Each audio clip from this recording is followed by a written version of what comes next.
Thank you for watching this video. Your support means a lot and motivates me to keep creating more content. If you enjoyed the video, please leave a like, share your thoughts in the comments, and subscribe so you won't miss upcoming videos. She crouched back down and grabbed Jinmo's hand, which felt like a withered tree branch. It seemed as if a glob of phlegm was stuck in Jinmo's throat, or perhaps he was simply too weak to make a sound. His urgently sharp gaze had also become dim. "Grandfather," Jin Yingjin asked anxiously. "Where are you uncomfortable?" Seeing that her grandfather could not answer, Jin Yingjin turned to look at Lin Baici. "Appa, can you think of a way?" Although Jinmo treated Jin Yingjin with indifference, he was very good to Jin Anxi, and the comfortable life the Korean girl enjoyed now was all provided by Jinmo. Therefore, the Korean girl was grateful.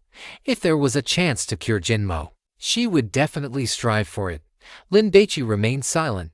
He wasn't a doctor, and the fact that the chanting had improved Jinmo's condition was just a case of a blind cat bumping into a dead mouse. However, seeing the look in the Korean girl's eyes, as if she were looking at a savior, Lin Baici decided to try again. He opened his black alms bowl and took out the Bodhi messenger Kasaya, draping it over his shoulders. Although it was of little use, he hoped it might increase the power of his chanting slightly. Lin Baici was too young. When Jinmo first woke up, he hadn't taken him seriously, wanting to speak to Jin Yingjin and have his granddaughter call people in so he could give his final instructions. But in an instant, he realized this young man was chanting. It was the scripture that had awakened him from his coma and made him feel much more comfortable. Whoosh! Lin Baici summoned the muscle Buddha. He figured it wouldn't do much, but it could serve as a door god to hold the fort. When Jinmo saw this giant Buddha wearing nothing but tight shorts, his eyelids twitched violently. What was this thing? A monster? Or some kind of mysterious evil Buddha? The muscle Buddha glared coldly, sweeping its gaze over Jinmo. That gaze, as hard as steel, made Jinmo feel as if a Vajra pestle were grinding over his entire body, causing him to shiver uncontrollably. Things that Lin Baici could not see, the muscle Buddha could dot in its eyes. There were irregular, jelly-like things crawling on Jinmo's body. They had no eyes, only large mouths, and were gnawing on the life force radiating from Jinmo. The muscle Buddha looked at Lin Baici. Hell, Lin Baici was surprised. The gaze seemed to be probing and communicating, as if the muscle Buddha had gained consciousness, a situation that had never happened before. However, Lin Baici could not decipher the meaning behind the muscle Buddha's gaze. "Do whatever you want." Lin Baici said these 3 words without giving any specific orders. The muscle Buddha suddenly took a step forward, walked to the bed, and then threw out a fist the size of an alms bowl. The Buddha fist is invincible, dispelling curses and removing spirits. A strange, eerie scream rang out abruptly and then vanished in an instant. It was brief and sharp. If one hadn't been listening carefully, one might have thought it was a hallucination. The wind from the punch whistled, blowing through Jinmo's hair and knocking the quilt off his body. However, he felt no panic. Instead, his face was filled with immense surprise. "How?" Jinmo stared straight at Lin Baici, wanting to call for help, but only a rattling sound could escape his throat, which made his expression grow increasingly frantic.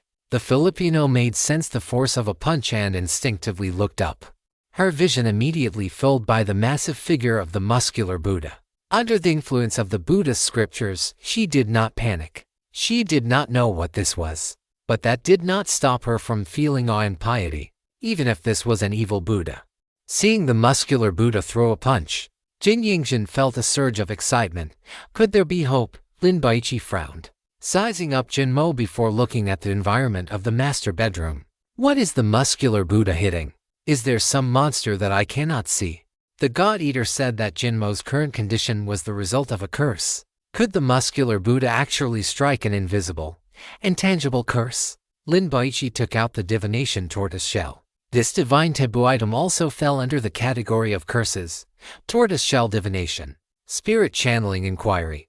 A voice that deliberately elongated its tone rang out, sounding mysterious and unfathomable. "Stop talking nonsense and tell me what his situation is," Lin Baici urged.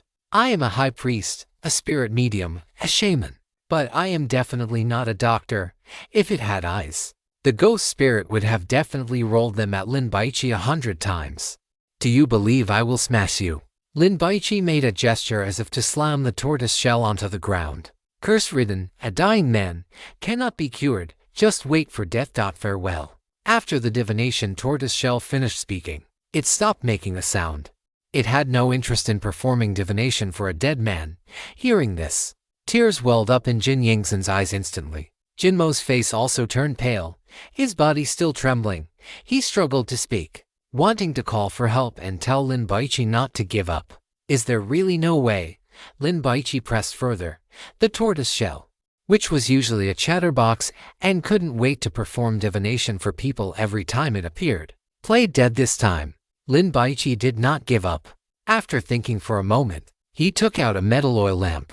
The oil lamp was designed in a medieval Gothic style, with patterns of Western deities and demons carved into the black metal body. This was a reward Lin Baici had obtained during the game with the insane maid. It was called the Ghost Spirit Oil Lamp. It did not need to be lit. Blowing on it twice would make it light up automatically. When a god hunter carried this oil lamp, they could see things invisible to the human eye.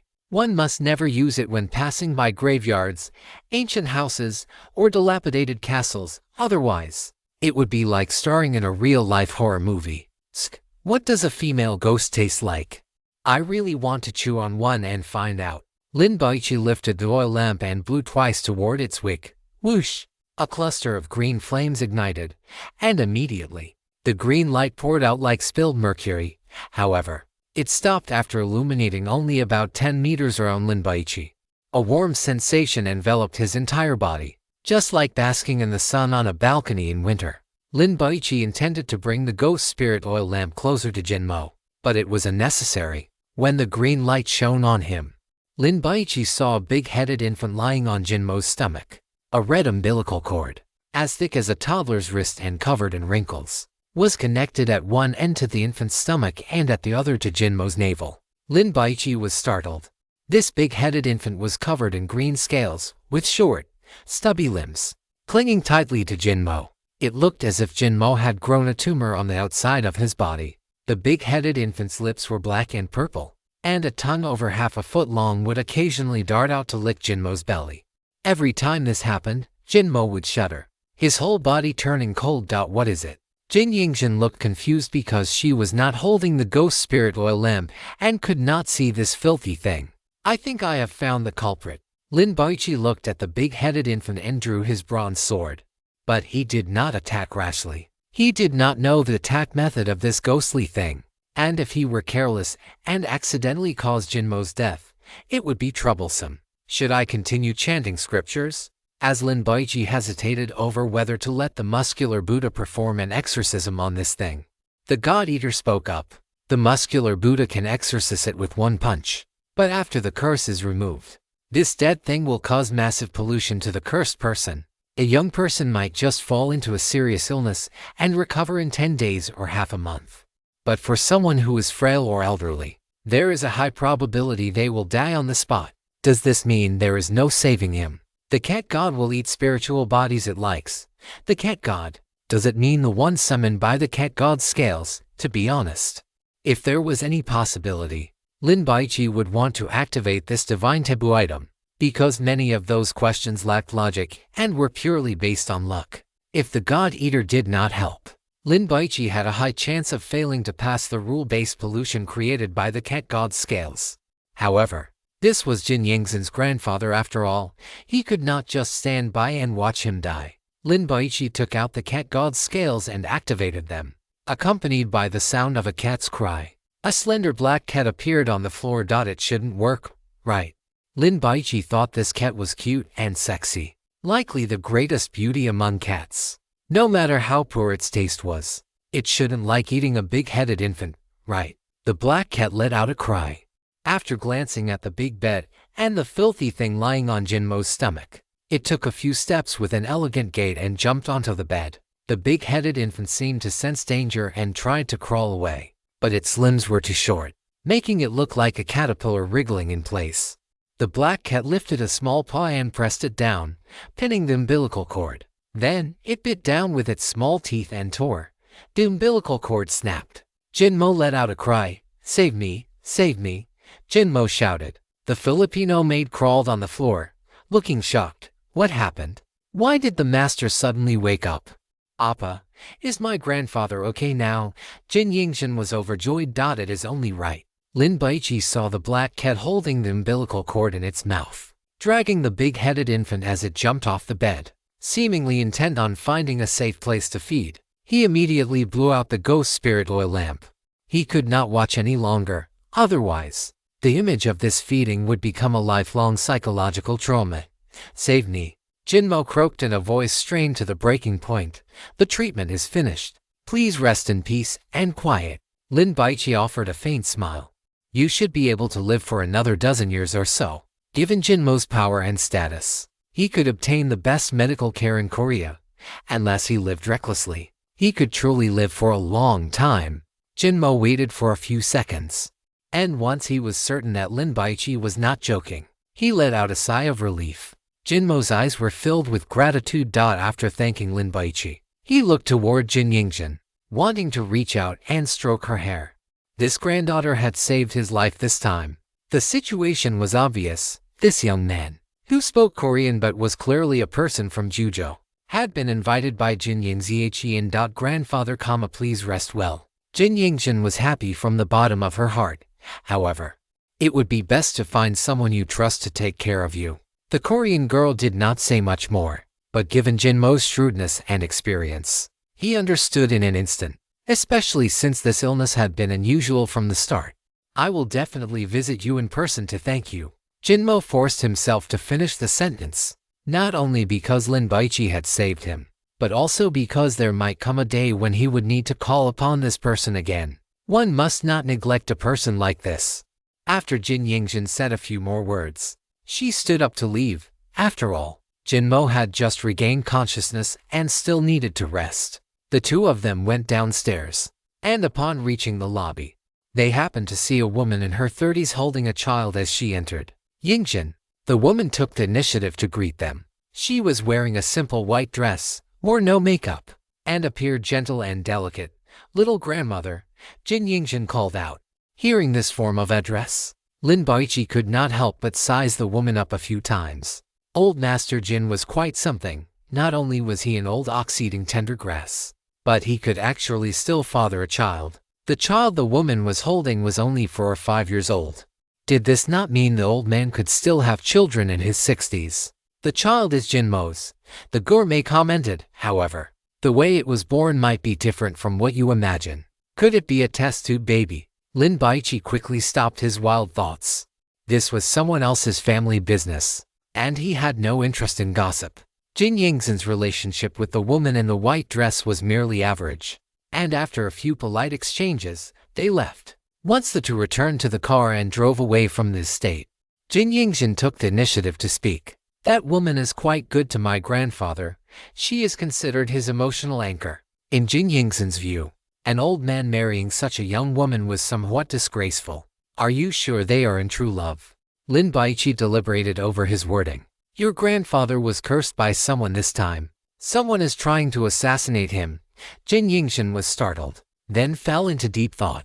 "That woman has no power or influence. She could not have plotted against my grandfather because if he dies, she would only get a tiny fraction of the inheritance. To put it bluntly, Jinmo being alive was the most profitable scenario for that woman." Lin Baici shrugged his shoulders without offering an opinion. Jinmo did not seem like a fool. Now that he was awake, he would surely have a plan for retaliation. Since they had not asked for his help, he would naturally not meddle. It was better to focus on entering the Bizan Divine Ruins and making a fortune. Speaking of which, he had to eat with Jinxian tomorrow at noon. He wondered what kind of tests he would encounter. Lin Baici had not yet waited for Jinxian, but he did receive a call from Jin Yingzhen.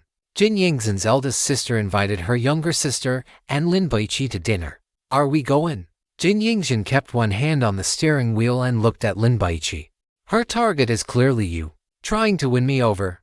Lin Baici laughed. Was he considered a hot commodity now? "Do you want to put in some effort and take down Jin Yingzhen? The inheritance she gets will definitely be more than mine. She is a true wealthy lady." Jin Yingzhen teased. Not interested, to be honest. Jin Yunshin was good-looking and kept her figure well. But in terms of the level of attraction, for Lin Baici, she was not as intense as Jin Yingxin's mother. Sin, oh Sin, what am I thinking about? Jin Yingxin looked through the rearview mirror and, noticing that the suburban road had very few cars today, pulled the vehicle over to the side. As the car broken. No sooner had Lin Baici finished speaking than he saw the Korean girl looking at him, her dark, large eyes overflowing with passion. There is no one here. After saying this, Jin Yingxin unbuckled her seatbelt, leaned over, and kissed Lin Baici on the lips. After the baptism of the small grove last time, Lin Baici did not refuse. In the evening, Jin Yingxin and Lin Baici kept the appointment, mainly because the Korean girl wanted to probe whether Jin Yunshin was the one who had made a move against her grandfather. If she was, she would have to tell her mother to be careful. After all, if the other party could kill her grandfather, she could kill her. Chapter 264. Worthy of being a dragon-level candidate for the Chuzhou Security Bureau, Jin Yunshin chose a barbecue restaurant called New Daxian. It had no star rating, but it was said to be a century-old establishment. When the King of Korea visited incognito, he had dined here, and because he enjoyed the meal so much, he rewarded the owner with 1,000 taels of gold and became a regular customer. Lin Baici did not hold high hopes for Korean cuisine. In any case, the purpose of coming here was not to eat. At 5:30, Jin Yingxin and Lin Baici arrived at the New Daxian barbecue restaurant. After reporting their private room number to the waiter, she immediately notified the manager. Before Jin Yingxin and the others had walked very far, the manager arrived and personally led them to the private room. These were top-tier VIPs.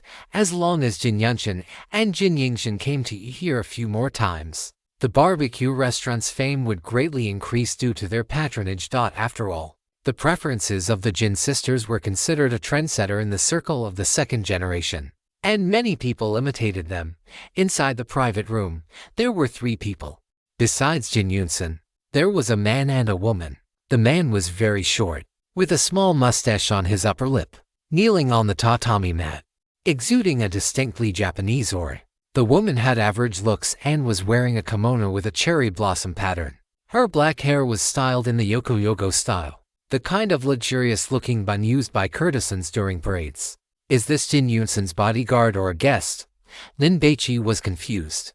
There was a sweet, cloying scent in the air that made him uncomfortable, and he rubbed his nose vigorously. Yingxin, Baici, come quickly. Jin Yunshin's tone was affectionate. Without introducing everyone, she directly asked the waiter to serve the food. Plates of marinated beef were brought in, each belonging to different parts of the cow. Jin Yunshin held a pair of iron tongs, introducing the cuts while helping everyone grill the meat. Superior Wagyu. It would be a pity not to eat it. The most delicious part is the beef tenderloin on the left, since the god of gluttony had said so. Lin Baici felt reassured and began to feast. Soon, the room was filled with smoke and the mouth-watering aroma of fat sizzling on charcoal, a sound that made one's mouth water just listening to it.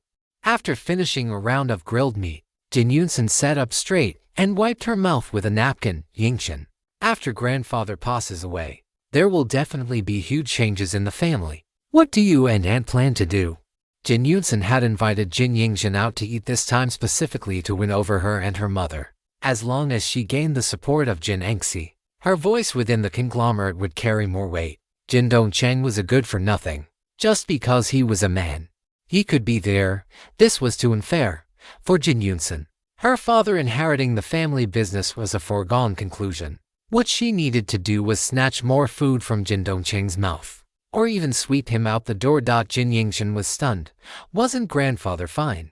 Could it be that grandfather hadn't notified Jin Yunshin? Logically, Jin Yingxin should have addressed Jin Mo as maternal grandfather, but this title felt distant. Plus, since Jin Engxi's husband was a live-in son-in-law, Jin Yingxin had always called Jin Mo grandfather.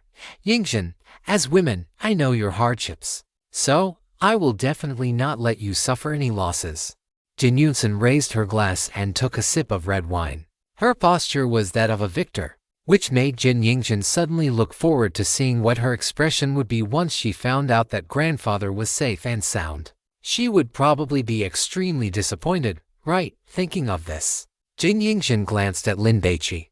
It was truly great to know him. Although Jin Yingxin did not value material things too highly, having grown up accustomed to the luxurious life of a chaebol princess, she certainly did not want to become an ordinary wealthy person. Help me persuade Aunt Engxi. Jin Yingxin had no reason to refuse, otherwise, once Jin Dongcheng took power, he would definitely use various means to force her into a political marriage. And even Jin Engxi might become a bargaining chip. Do you think my mother would listen to me? Jin Yingxin carefully dipped a piece of medium-rare beef brisket into the sauce and placed it on Lin Baiqi's plate. You are, after all, the person closest to her. Jin Yunsen glanced at Lin Baici. What kind of charm did this kid have?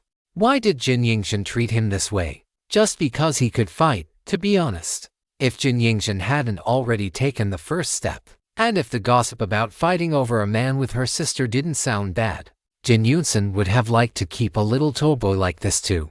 He was pleasing to the eye, and he probably wouldn't be bad to use. Jin Yingxin smiled and gave a casual, perfunctory response. Where in Kyushu is Lin Appa from? Jin Yunsen was not in a hurry. Once Jin Yingxin was at her wit's end, she would come begging for help, wanking.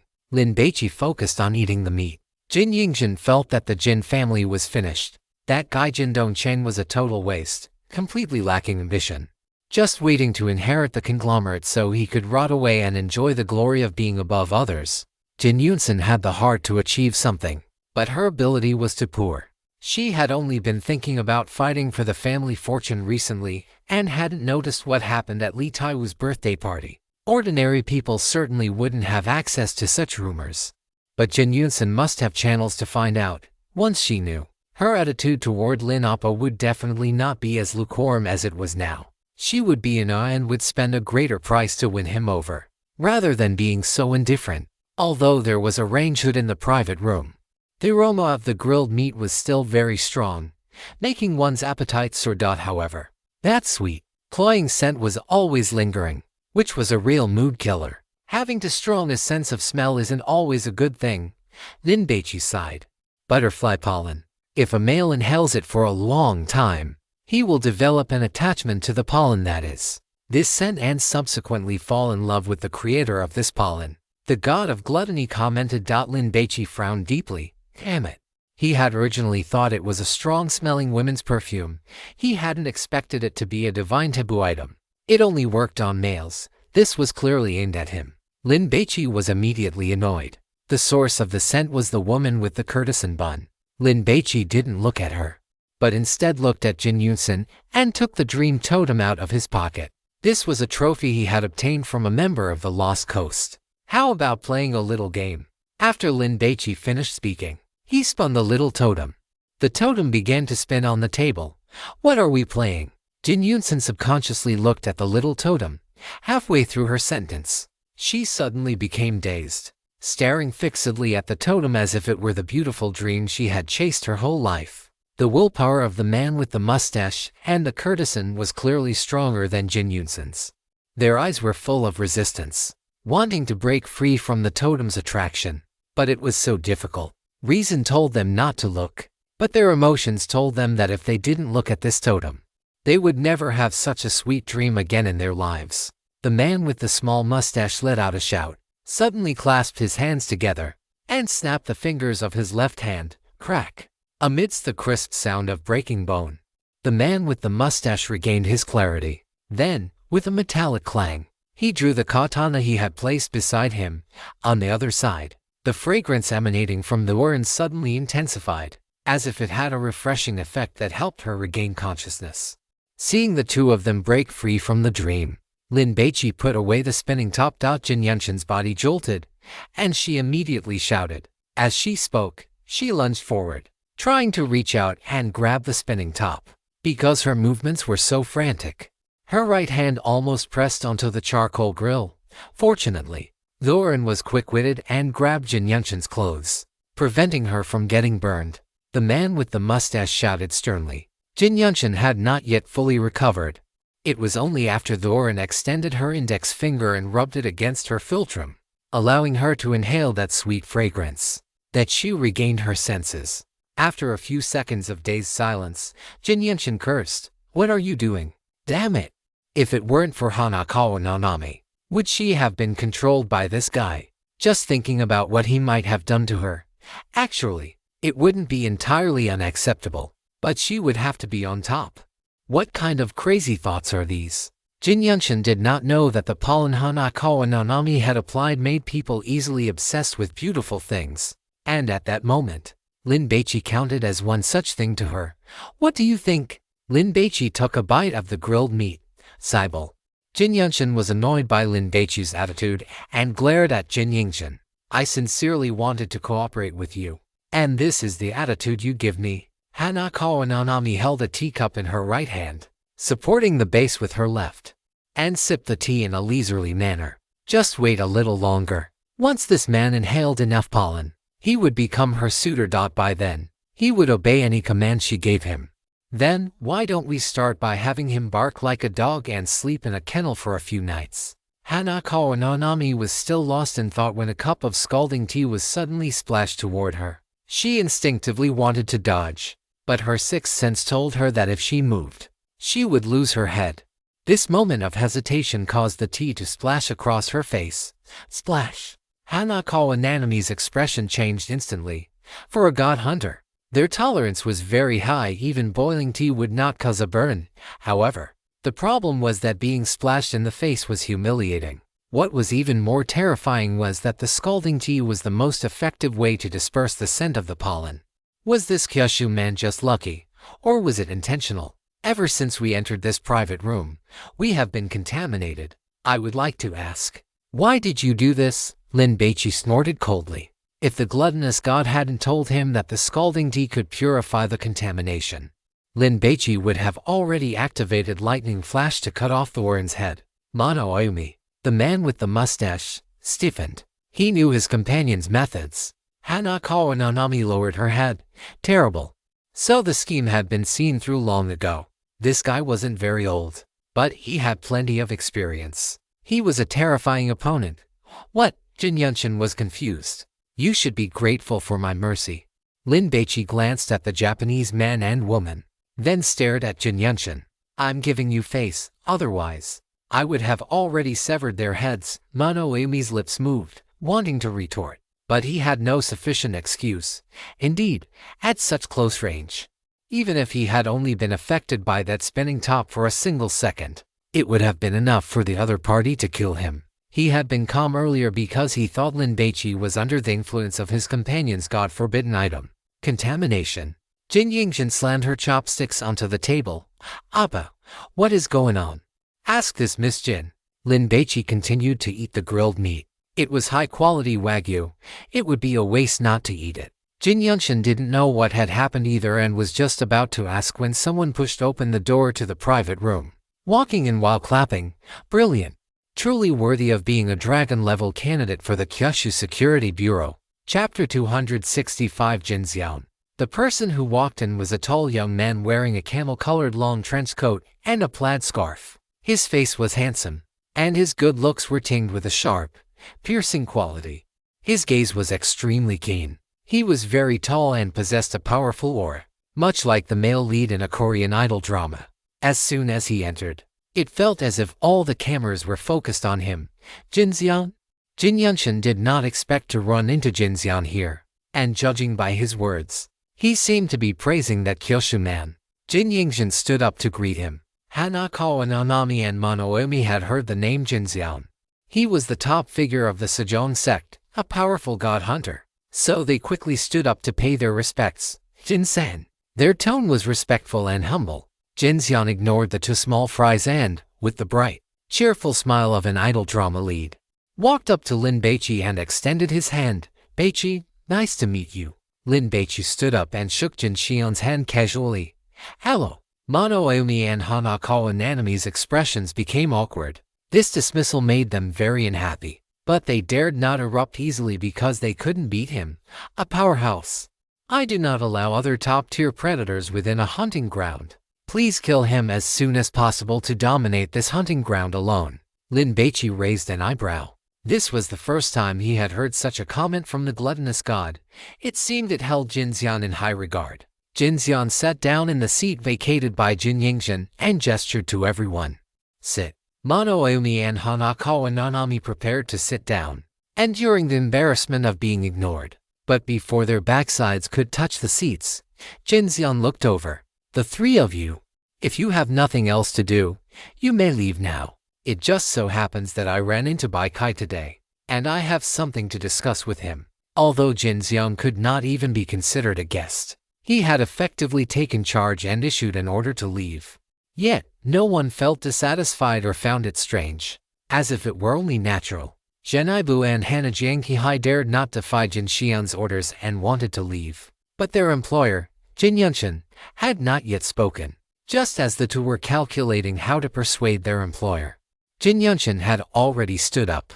You to go ahead and chat. I have things to attend to. So, I will be taking my leave first. After saying this, she grabbed her handbag and hurried away, looking as if she were terrified of Jin Xian.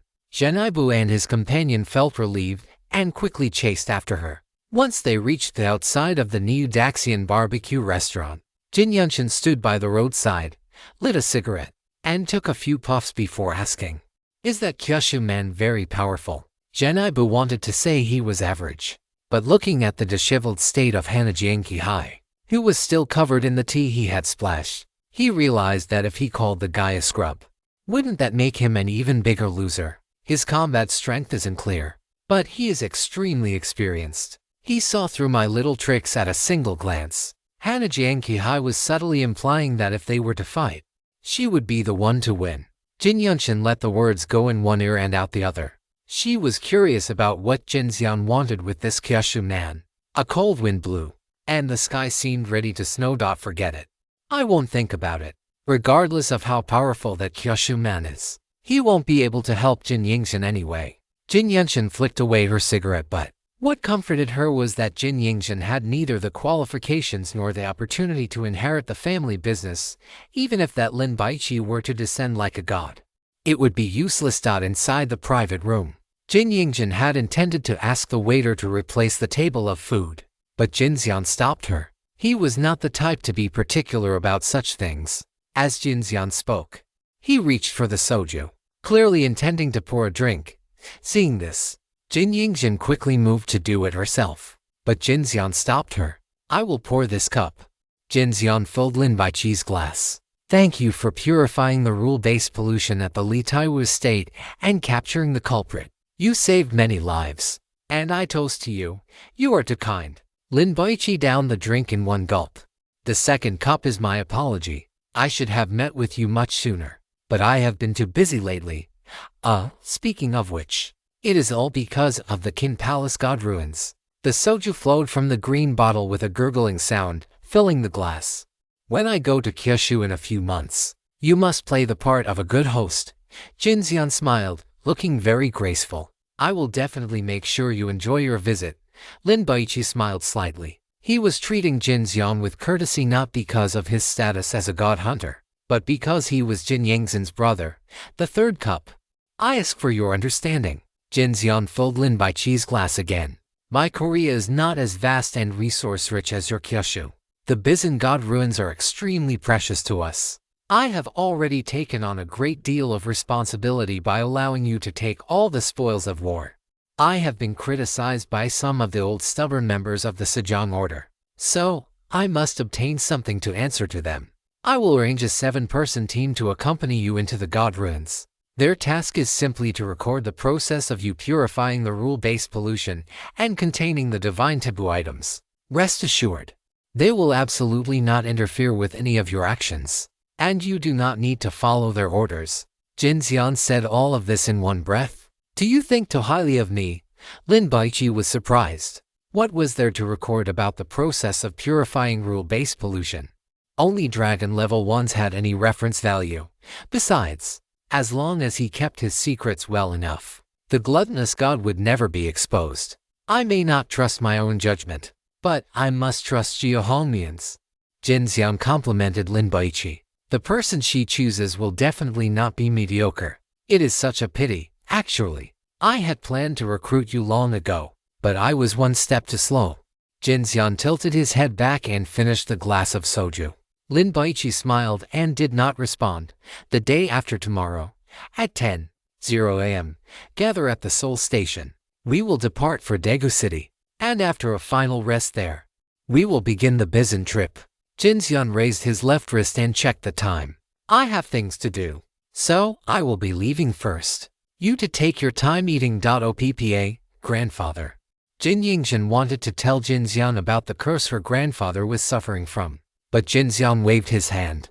I cannot concern myself with such trivial matters. For Jinseon, becoming a god was the only goal worth pursuing in this life. What use were a few worldly riches, even if they amounted to billions or tens of billions? Jin Yingjin and Lin Baici had no interest in continuing to eat barbecue. They paid the bill and left, needing to go back and prepare as soon as possible. Mimi, what are you looking at? A middle-aged man turned his head to look at his daughter. I think I saw a junior from my school. Mikin had a deep impression of Lin Baici. After all, he was a prominent figure among the freshmen this year. But she had heard that the boy's family background was average. He shouldn't have the money to come to Korea for a vacation during winter break. Right. And that girl next to him, she was so beautiful. Oh, there aren't many men my Mimi remembers. Where is he? Let me see. Is he handsome? The middle-aged man teased. He didn't see Lin Baici, but he caught a glimpse of Jin Yingjin just as she walked out the door. Those long legs, amazing. If his wife and daughter weren't by his side, Mi's father would have really wanted to chase after them to see the face of that Korean girl. Eat. The gluttonous god had long been impatient. Chapter 266 Bizen God Ruins. Here I come. Seoul Station. The crowd was surging. Lin Baiqi's eyes were filled with travelers dragging large and small bags, many of whom were foreigners. They had been here for less than half an hour, and already 5 European men with social butterfly syndrome had tried to hit on Jin Yingjin and Jia Hongyao.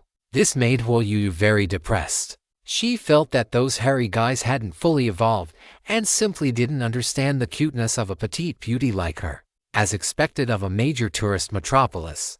Jia Hongyao ate an ice cream, looking around with a sense of boredom. She had discovered one benefit of traveling with Lin Baici. Carrying a single travel backpack was enough, as all other luggage could be stored inside Lin Baiqi's black bronze bowl, which was incredibly effortless. Yu, are you sure you want to go to? Gu Qingqiu's delicate eyebrows were slightly furrowed, like an unmoving dark cloud. In her view, although this live streamer possessed divine grace, she was essentially a burden. Once they entered the Bizen God Ruins, she would only increase the pressure on Lin Baici. Huo Yu nodded heavily. I also want to help everyone. Gu Qingqiu really wanted to ask, what could you possibly help with? Shouting 666, Xiao Yu. If you regret it now, there is still time. Jia Hongyao offered a word of advice. She didn't view Huo Yu as a burden, but she simply felt there was no need for her to risk her life on this trip to Bizen. Little fish, never regret anything. Huo Yu figured that the number of times Lin Baici would enter God Ruins in the future would only increase. If she wanted to become his girlfriend, the first requirement was definitely to stay by his side for long periods. Even a princess from a chaebol family like Jin Yingjin wasn't afraid of death. So what was she afraid of? I am determined to be a little follower.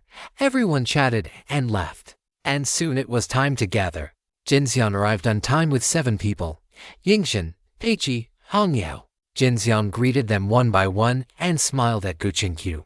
When his gaze landed on Yi Jisheng, a look of astonishment appeared on his face.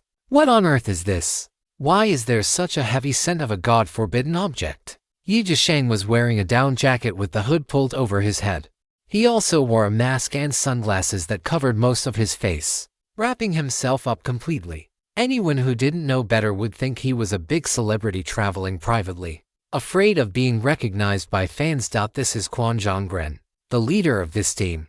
Jinseon introduced the 2 sides. Quan Zhonggren was not tall, and his long, narrow face wore a cold, humorless expression. He looked like a leader who took a serious approach. Among the 7 people following the team, there were 5 men and 2 women. When Jinseon introduced a woman in her 20s with short hair, everyone almost burst out laughing, because Jinseon said her name was Jin Zhiqi and Zhichu. In reality, it was Jin Zhenju. A moment later, The train to Daegu City pulled into the station. Everyone followed Jinxian, bypassing the ticket check to board the train directly, heading to the carriage at the very end. This carriage is all ours. Feel free to sit anywhere. Jinxian took out a deck of cards. Baici, Zhonggren. Want to play around? Even Jia Hongyao could see that Jinxian intended for the two leaders to get to know each other. Logically, Jia Hongyao should have been the leader for Lin Baici's side. But the girl with the high ponytail didn't care about that. After Jinxian briefly explained the rules, the card game began. After observing silently for more than 10 minutes, Yi Jishen quietly asked Jia Hongyao, "These people seem to be somewhat hostile toward us. If I went to your house to dig for treasure, what would you think?" Jia Hongyao countered. "What is treasure?" Yi Jisheng didn't understand. "It's wealth. Forget it. Let me put it another way. If I went to your house and wanted to take away all your dolls, how would you view me?" Jia Hongyao felt that her sister's decision to have her bring along this mannequin, who didn't understand many common social norms of humanity, was incredibly unreliable. "I would smash your head in," Yi Jisheng blurted out. "You really don't hesitate at all, do you?" Jia Hongyao was speechless. "You can't put it that way. The Bizan God Ruins is a great disaster for Goryeo. They can't handle it. So us helping them purify it and contain the divine remains is humanitarian aid." Gu Qingqiu interjected. Jin Yingjin felt very awkward.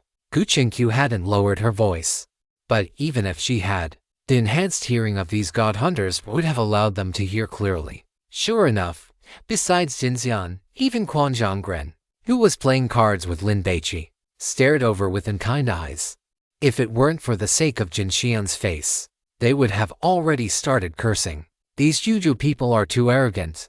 When they encounter danger, even if Miss Yingjin begs me, I won't save them. Just endure it. In 10 days at most, they should all be dead. And then we can act freely according to our plan. 10 days. I estimate they won't even be able to enter the God Ruins before they die. The other 6 team members sitting together whispered among themselves. They weren't afraid of these Juju people hearing them. Of course. That was assuming they understood the Goryeo language. They really think the God Ruins is a playground. That place is specifically designed to cure all kinds of defiance. Without strength, entering is a death sentence. They arrived in Daegu City. After everyone rested briefly and Quan Xiongren's group collected their equipment and supplies, they continued their journey.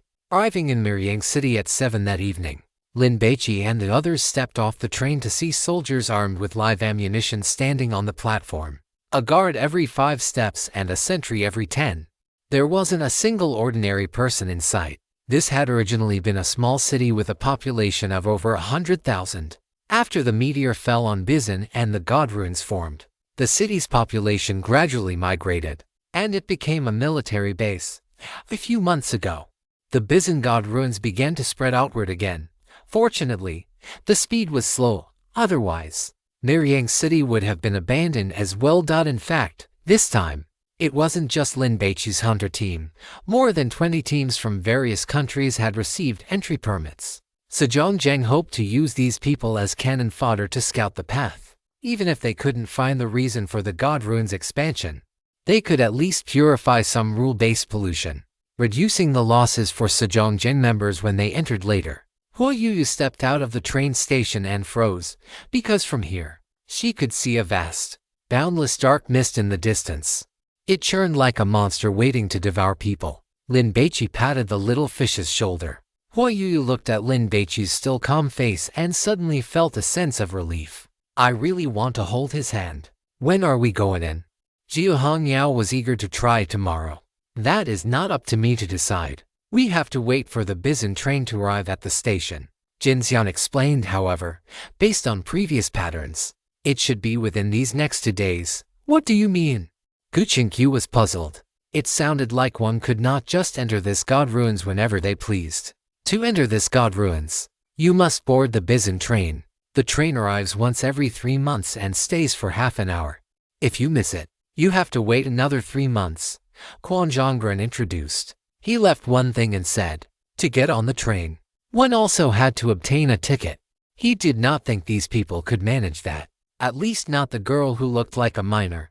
Just wait to die. Chapter 267 The Train to Bizan. Thanks to Jin Xian's connection, Lin Baici and the others were able to stay directly in the military camp. Since Quan Zhonggren and his 6 companions dared to show their displeasure toward Lin Baici's group right in front of Jin Xian, it was foreseeable that everyone would certainly not get along well after entering the God Ruins. However, Lin Baici and Jia Hongyao did not care at all, because even a fool could guess that the locals would not treat people coming to explore their country's God Ruins with courtesy. The only one feeling uncomfortable was Jin Yingxin, who was caught in the middle. Yingxin, I previously thought these people were sent by your brother to protect you, but now it seems I was wrong. They are purely here to collect intelligence. Gu Qingqiu felt a bit sorry for the Korean girl. My brother is very indifferent toward family ties. He is only interested in the God Ruins. Jin Yingxin gave a bitter smile. I previously thought we could ride on your coattails to avoid some known crises. But now it seems they definitely won't tell us anything. We will have to start from scratch. Although Gu Qingqiu said this, there was not a hint of regret on her face. In fact, even if the Koreans had given her a safe route, she would not have wanted to use it. Firstly, she did not trust them and worried about traps. Secondly, solving it herself was more challenging. All right, everyone go to sleep. Get enough rest. Once we enter the God Ruins, there might not be time to rest. Lin Baici clapped his hands. Everything that needed to be discussed had been discussed. There was no need to sharpen weapons at the last minute. He wanted to rest, but the girls had no intention of leaving. Rare opportunity. Let's have a midnight tea party. Hu Yuyu was still a bit panicked, so she wanted to stay with everyone. More than a day passed, slipping away and noticed like the footsteps of a thief. When evening came the next day and Lin Baici and the others were preparing to go eat, a massive whistle suddenly sounded in the distance. Toot, toot. The sound was like that of an ancient giant con. It not only rattled the glass and windows of the military camp but even made people's ears ache. Is there an anomaly? Lin Baici immediately rushed to the window. He saw the dark mist in the distance beginning to surge and churn, like a monster breaking out of its cage. The soldiers in the camp all sprang into action, fully armed and ready to guard the perimeter. Lin Baici, tell your people to get ready quickly. Assemble at the parade ground in 3 minutes. We are leaving. Quan Zhonggren shouted from downstairs. The entire camp was in chaos. When Lin Baici and the other 5 went down, Quan Zhonggren did not bother with any pleasantries and pointed directly at a military Humvee. Drive it yourselves. If you lose us, don't bother going. After saying this, Quan Zhonggren jumped into another Humvee and slapped the door hard, signaling the driver to start.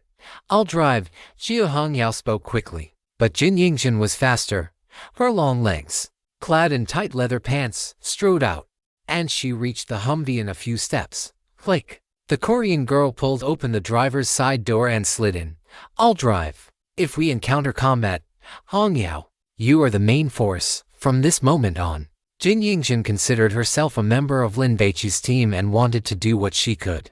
Go, go, Gu Qingqiu urged. It was finally starting. After everyone hurriedly got into the car, the Korean girl started the Humvee. Her long boots pressed the accelerator, and the engine roared like a monster, unleashing powerful force. The Humvee surged forward and quickly caught up with Quan Zhonggren's vehicle. Look! Hu Yuyu shouted. Quite a few cars were rushing out of the camp, but some of the passengers were clearly not soldiers. Hu Yuyu even saw Black Nan. They must be god hunters. Jia Hongyao frowned slightly. I wonder what factions they are all from. The military vehicles sped along the asphalt road. 20 minutes later, they plunged into the pervasive black mist. The headlights were on, but visibility was less than 30 meters. Jin Yingxin kept her eyes locked on Quan Zhonggren's Humvee. Gurgle. Lin Baici felt a sense of hunger. Don't rush. And you don't need to follow so closely. Lin Baici was worried that the Korean girl was too nervous and would cause an accident. He now had a sense of hunger, which acted like a radar, clearly pointing out the direction. So it didn't matter if they lost them. Toot toot. That whistle was sounding again, and it felt closer and louder. Quan Zhonggren clearly had a map. Their Humvee drove for another 10 minutes before stopping in front of a train station. They got out of the car and, without greeting Lin Baici and the others, walked straight into the station. Let's walk slowly. Lin Baici signaled for everyone not to run. There was no dark mist, so one could see quite far. The building looked slightly dilapidated, some of the glass had been shattered, and there was graffiti on the walls. The most terrifying thing was that because there were no staff or passengers, the atmosphere was very eerie, and even the sound of a cough could be heard clearly. This isn't a train station that was originally here, right? Could it be a god-forbidden item? Well, you looked around. It definitely is. Jia Hongyao nodded. To enter the Bizan God ruins, one must board a train, and the train only has a 30-minute stopover. This is definitely caused by a god-forbidden object, as everyone chatted. They arrived at the platform. Aside from Quan Xiongren's group of 7, there were already over 30 people waiting, divided into 3 separate clusters. There are already 3 teams, Huo Yu whispered. They all look like Europeans, not necessarily 3 teams. Gu Qingqiu held a different view. It could be 2, or even just 1. They might be splitting up to lull their opponents into a false sense of security. How? Huo Yu thought about it, and realized that was indeed a possibility. Because every team was departing at this time, people kept arriving. In just over 10 minutes, there were already more than 200 people on the platform. Everyone peered toward the end of the railway while sizing up the people around them. After all, once they entered the god ruins, they might very well become enemies. Gradually, everyone's gaze focused on Lin Baici and his group of 6, filled with doubt and confusion. Why are they looking at us like that? Yi Zhisheng didn't understand. Because we look like we're going on vacation, not exploring a dangerous god ruins, Gu Qingqiu pouted. It was a lapse in judgment. Everyone had let Lin Baici carry their luggage, so each person only had a single backpack. This appearance looked abnormal, and the composition of their team was also far too imbalanced. There was only Lin Baici as a man if Yi Zhisheng counted as a man, and the rest were girls, who looked like the type who couldn't fight at all. If Gu Qingqiu saw a team like this, she would also be surprised. She would either think these people were brainless, or that there must be a powerhouse among them. Hey, handsome, do you have a spatial type god-forbidden object on you? A black man, as sturdy and large as a gorilla, shouted at Lin Baici. Swish. All the god hunters looked toward Lin Baici. I do. Lin Baici smiled slightly. Do you want to come over and take a look? This answer caused quite a stir on the platform, as this type of god-forbidden object was a rare commodity in any country. He actually admitted it. Wasn't he afraid of being robbed? Of course. The commotion was also due to the young man's immense confidence. Anyone who wasn't a fool could hear the subtext in his words. Swish. Everyone looked at the black man. Chapter 260 I Choose 8. Prosperity all the way. The black man looked like a gorilla, but he was definitely not lacking in intelligence. He gave Lin Baici a grin, gave a thumbs up, said very good, and then stopped trying to strike up a conversation. That black guy is such a coward. Seeing that Lin Baici didn't get into a fight with the other party, Jin Zhenju was very annoyed. However, she also understood that only after entering the god ruins would killing and looting be legal. Starting a fight now would be somewhat brainless. While waiting for the train to pull into the station, Quan Xiongren sized up the people around him to familiarize himself with his opponents. There were many others doing the same, because even if they didn't intend to do anything dirty, they still had to guard against others. When over 30 Americans, all wearing jeans, denim jackets, and cowboy hats, arrived, everyone's eyes fell upon them. Is that the Yellowstone Hunter group? Definitely. Denim is their uniform. So cool. Everyone discussed it in hushed tones. These Yellowstone god hunters wore long leather cowboy boots.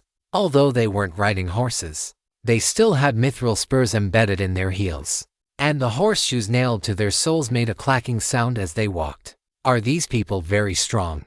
Huo Yu poked Jia Hongyao's arm and asked in a low voice. Yeah, Yellowstone is very famous. Jia Hongyao nodded, her eyes fixed on a group of people whose attire and tone of voice carried a heavy Hong Kong flavor. They should be from the Kowloon Pavilion. They are also very strong. Before leaving, her sister had warned her about several major factions to watch out for. You street rat. What are you looking at? A woman opposite them, whose hair looked like a feather duster, saw Jia Hongyao staring at them and started cursing. Most of the people on this platform are crooked melons and cracked dates. Only a few are delicious and worth tasting. This feather duster is on her first mission and is still a novice. So she is very excited.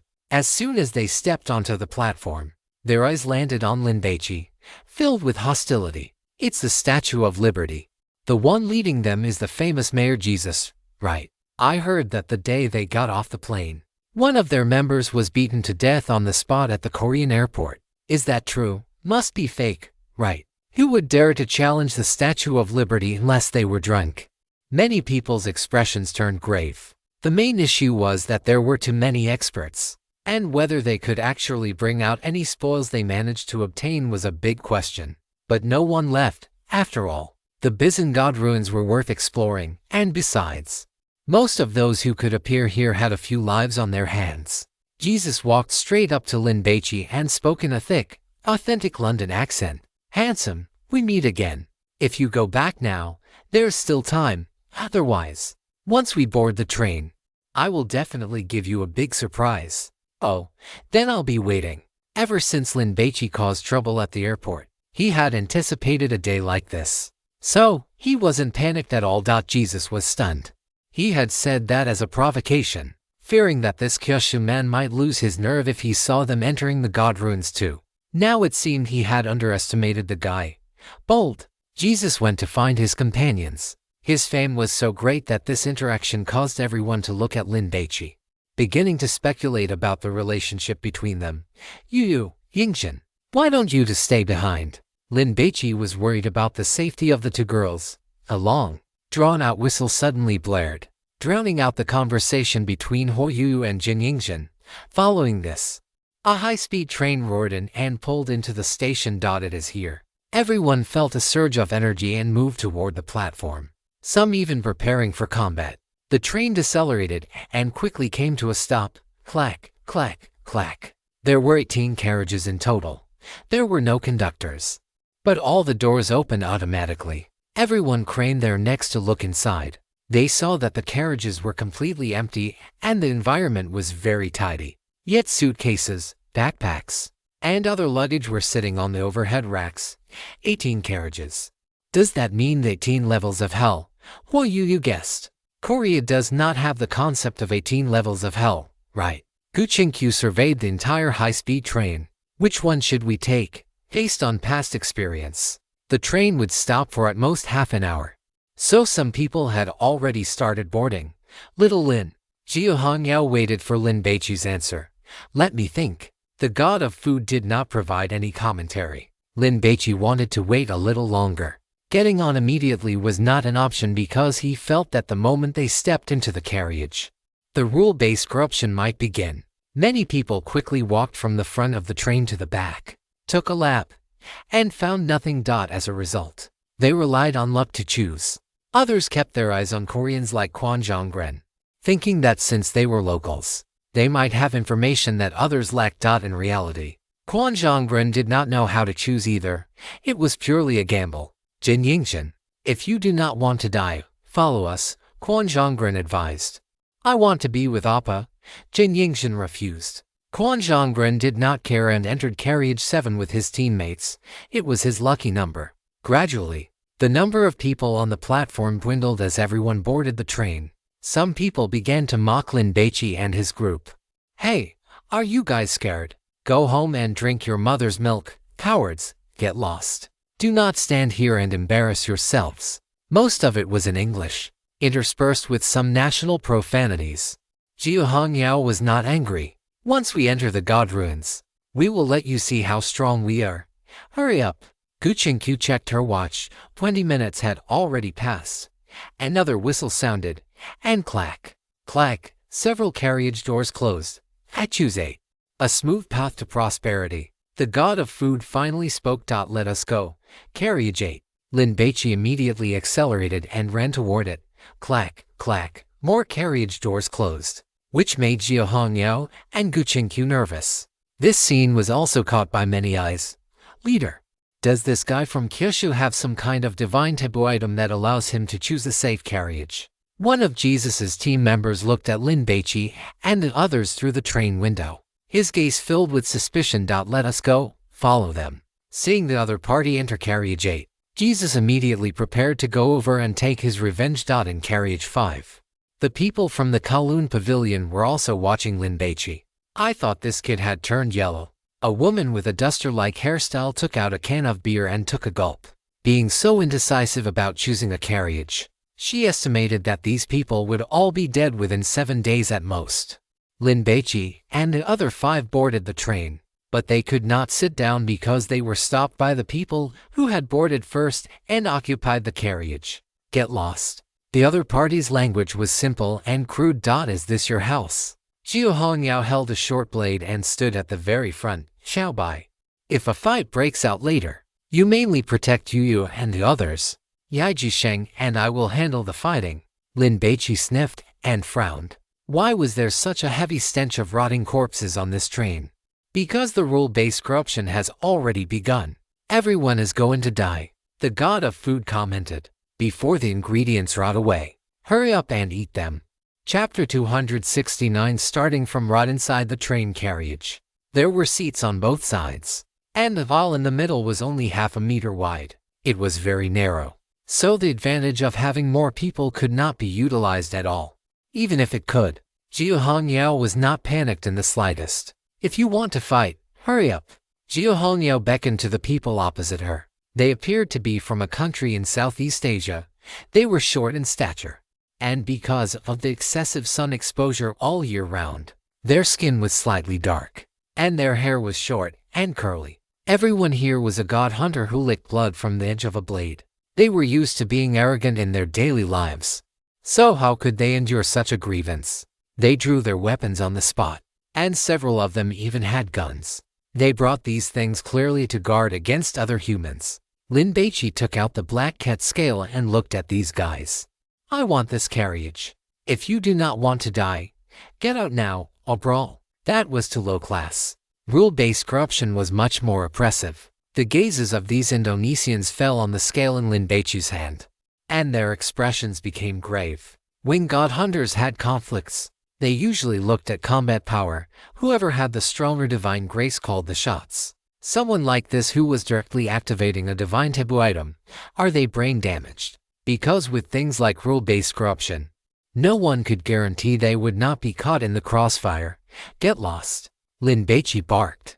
The Indonesians spat out a few harsh words and left, heading to the next carriage. But this matter was clearly not over. Everyone should sit together. The god of food did not provide commentary. Lin Baici randomly chose a seat in the middle of the carriage. Just like on a high-speed train, there were several LCD televisions at the top of each carriage playing programs to keep passengers from getting bored during the journey. Just as Lin Baici and his group sat down, Jesus brought his men over. Hey, want to play a game? Jesus walked straight to the seat opposite Lin Baici and sat down. Lin Baici rubbed his nose, frowned as he examined Jesus, and then looked at his team members. You still have the leisure to play games with me? Are you afraid? Jesus felt that Lin Baici was just bluffing. Statue of Liberty. Lin Baici curled his lip. Is that all you've got? He didn't even need to activate his 100 flavors in a breath ability to smell the stench beginning to emanate from Jesus and his group, the exact smell of rotting meat infested with maggots. Lin Baici remembered one summer morning during his senior year of high school, when he passed by a park and caught the scent of a dead dog. He had lost his appetite for 3 whole days. The rule pollution had already begun, yet Jesus hadn't even noticed. It seemed his level of competence was nothing to write home about. Guchinkyu could tell that the disdain in Lin Baici's eyes was genuine, as if he were looking at mere small fry. So, what was Lin Baici's reliance? Wait until you survive the rule pollution before you come looking for trouble with me. Lin Baici took some snacks out of his backpack and laid them on the small folding table. Leader, something's wrong. I smell a stench, and it's coming from everyone. A blonde woman suddenly spoke up. Hearing this, everyone lowered their heads and sniffed their own arms and clothes. Is that the smell of a corpse? Has the rule pollution broken out? What kind of pollution could there be on this train? The members of the Statue of Liberty were looking around, and soon, their gazes landed on Lin Baici. Do you know what's happening? Jesus felt both curiosity and wariness in his heart. If the other party could detect the outbreak of rule pollution instantly, their strength was far superior to his own. Hey, Lin Baici gave a faint smile and unscrewed a bottle of mineral water to take a sip. The blonde woman felt that at this moment, Lin Baici looked both confident and elegant.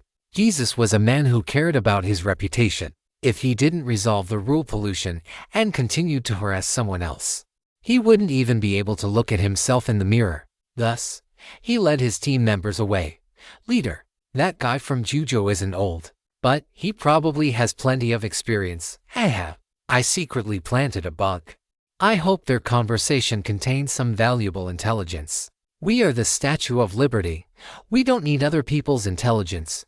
Everyone chattered away. They had already estimated the danger level of the Bizengard ruins, so they weren't panicking at all and began to search for clues. On this train heading to Bizen, there were several hundred people. Within an hour, 2/3 of them had noticed the problem one after another. There were a few others who only realized something was amiss after seeing people searching the carriages one by one. However, 2 hours later, everyone knew the rule pollution had broken out, because a clearly audible stench had begun to emanate from every single person. Of course, Lin Baici's group of 6 was the exception. Another group of people entered carriage 8. While vigilantly keeping an eye on Lin Baici's group, they searched the carriage, hoping to find some clues. But apart from the sunflower seed shells that Jiao Hongyao and Huo Yuyu had scattered all over the floor, they found nothing. Crunch! Huo Yuyu finished cracking a handful of sunflower seeds, blew away the non-existent dust, and handed them to Lin Baici. Are we not polluted? Jiao Hongyao sat cross-legged on her seat, eating a large slice of watermelon. Following little Lindsay was truly a blast-out look at the others, running around like headless chickens. While she was here with beer, sunflower seeds, and peanuts, it couldn't be more fun. Why, Huo Yuyu didn't understand. It couldn't be because they were the chosen ones, could it? It's probably because we chose a good carriage and avoided the rule pollution, Gu Qingqiu said, looking at Lin Baici. No need to explain. There are probably already many bugs in this carriage. Don't let others overhear. Will there be trouble? Jin Yingjin felt that since those god hunters couldn't find a way to cleanse the rule pollution, they would definitely come to bother Lin Baici. If I were afraid of trouble, I wouldn't have come. Lin Baici didn't stand on ceremony, taking the sunflower seed kernels that Huo Yuyu had peeled and tossing them into his mouth. Delicious, on a certain level. Rule pollution was the most impartial thing. It didn't produce different effects based on a person's beauty, ugliness, wealth, poverty, or race. It descended upon everyone equally. Whether one could survive depended on luck and strength. As time passed, many people still couldn't find the key, and they became increasingly irritable because the stench on their bodies not only worsened, but visible rot also began to appear on their skin. They were clearly still living people, yet their flesh was starting to decay, and there were even flies buzzing around them. It looked exceptionally gruesome. Some god hunters came to carriage 8 and sat down, thinking that Lin Baici and his group were fine because they were staying in this carriage. In less than half an hour, more than half of the seats in carriage 8 were occupied, including those by Quan Zhonggren and his teammates. But soon, these people discovered that their methods of dealing with it were useless. Their skin continued to rot. The Indonesians who had previously clashed with Lin Baici came over again. A man who looked like a monkey slammed his fist onto the table in front of Lin Baici. Tell me the answer. Is this the attitude you use when asking for help? Lin Baici was cracking sunflower seeds in a leisurely manner. I chose this carriage first. I gave it up to you, and you took advantage of me. Shouldn't you tell me the answer? The monkey-like man accused Lin Baici with a sense of self-righteousness. Chapter 270. Who gave you the courage to speak to me like that? Inside the carriage, the passengers' gazes were all fixed on them, hoping to mooch an answer. A crisis like rule pollution is difficult if you say it's difficult, and simple if you say it's simple, because in many cases, it doesn't require combat, it requires intelligence. If one knows the key point, even a child can safely survive the crisis. Who gave you the courage to speak to me like that? Lin Baici spat out a sunflower seed shell. The monkey-like man swung his right hand and slammed it onto the small folding table in front of Lin Baici, seemingly to intimidate him. The man used a lot of force, smashing the small table directly. Debris flew everywhere, splashing all over the place.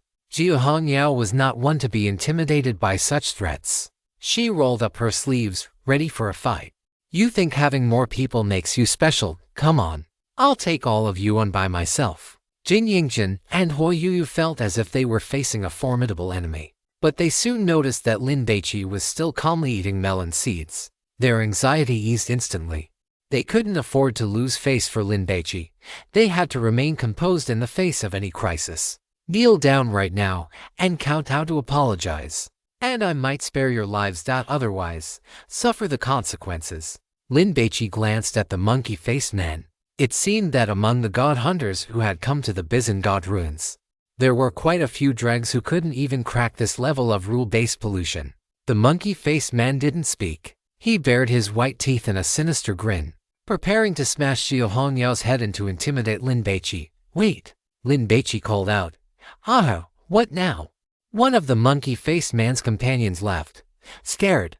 Whoever kills these dozen or so people, I will tell them the answer to clearing this god-forbidden game. Lin Baici's words caused a stir in the carriage. Everyone's gaze locked onto the monkey-faced man and his group. The monkey-faced man hadn't expected Lin Baici to make such a demand. He was stunned for a moment, but then he noticed the intense gazes directed at him, and his scalp began to tingle. With dozens of people focusing their fire on his side, how could they possibly win? The monkey-faced man was no novice. He knew deep down that god hunters would do anything to purify rule-based pollution. As long as there was an opportunity, they wouldn't mind killing others to obtain the answer. He had to strike first. The monkey-faced man's eyes narrowed, sharp as a drawn blade. He reached out with a large hand, lunging toward Jin Yingjin beside him. Attack Lin Baici or Xiao Hongyao. Those two looked very strong and difficult to deal with. Besides, the monkey-faced man still wanted the answer. If he accidentally killed Lin Baici, it would be a disaster. So, he chose the Korean girl. This woman had a stunning figure and was the type many people liked. So, he figured Lin Baici would value her highly. Taking her hostage would definitely be enough to trade for information. The monkey-faced man struck with all his might. Just at that moment, Lin Baici moved, lightning fast.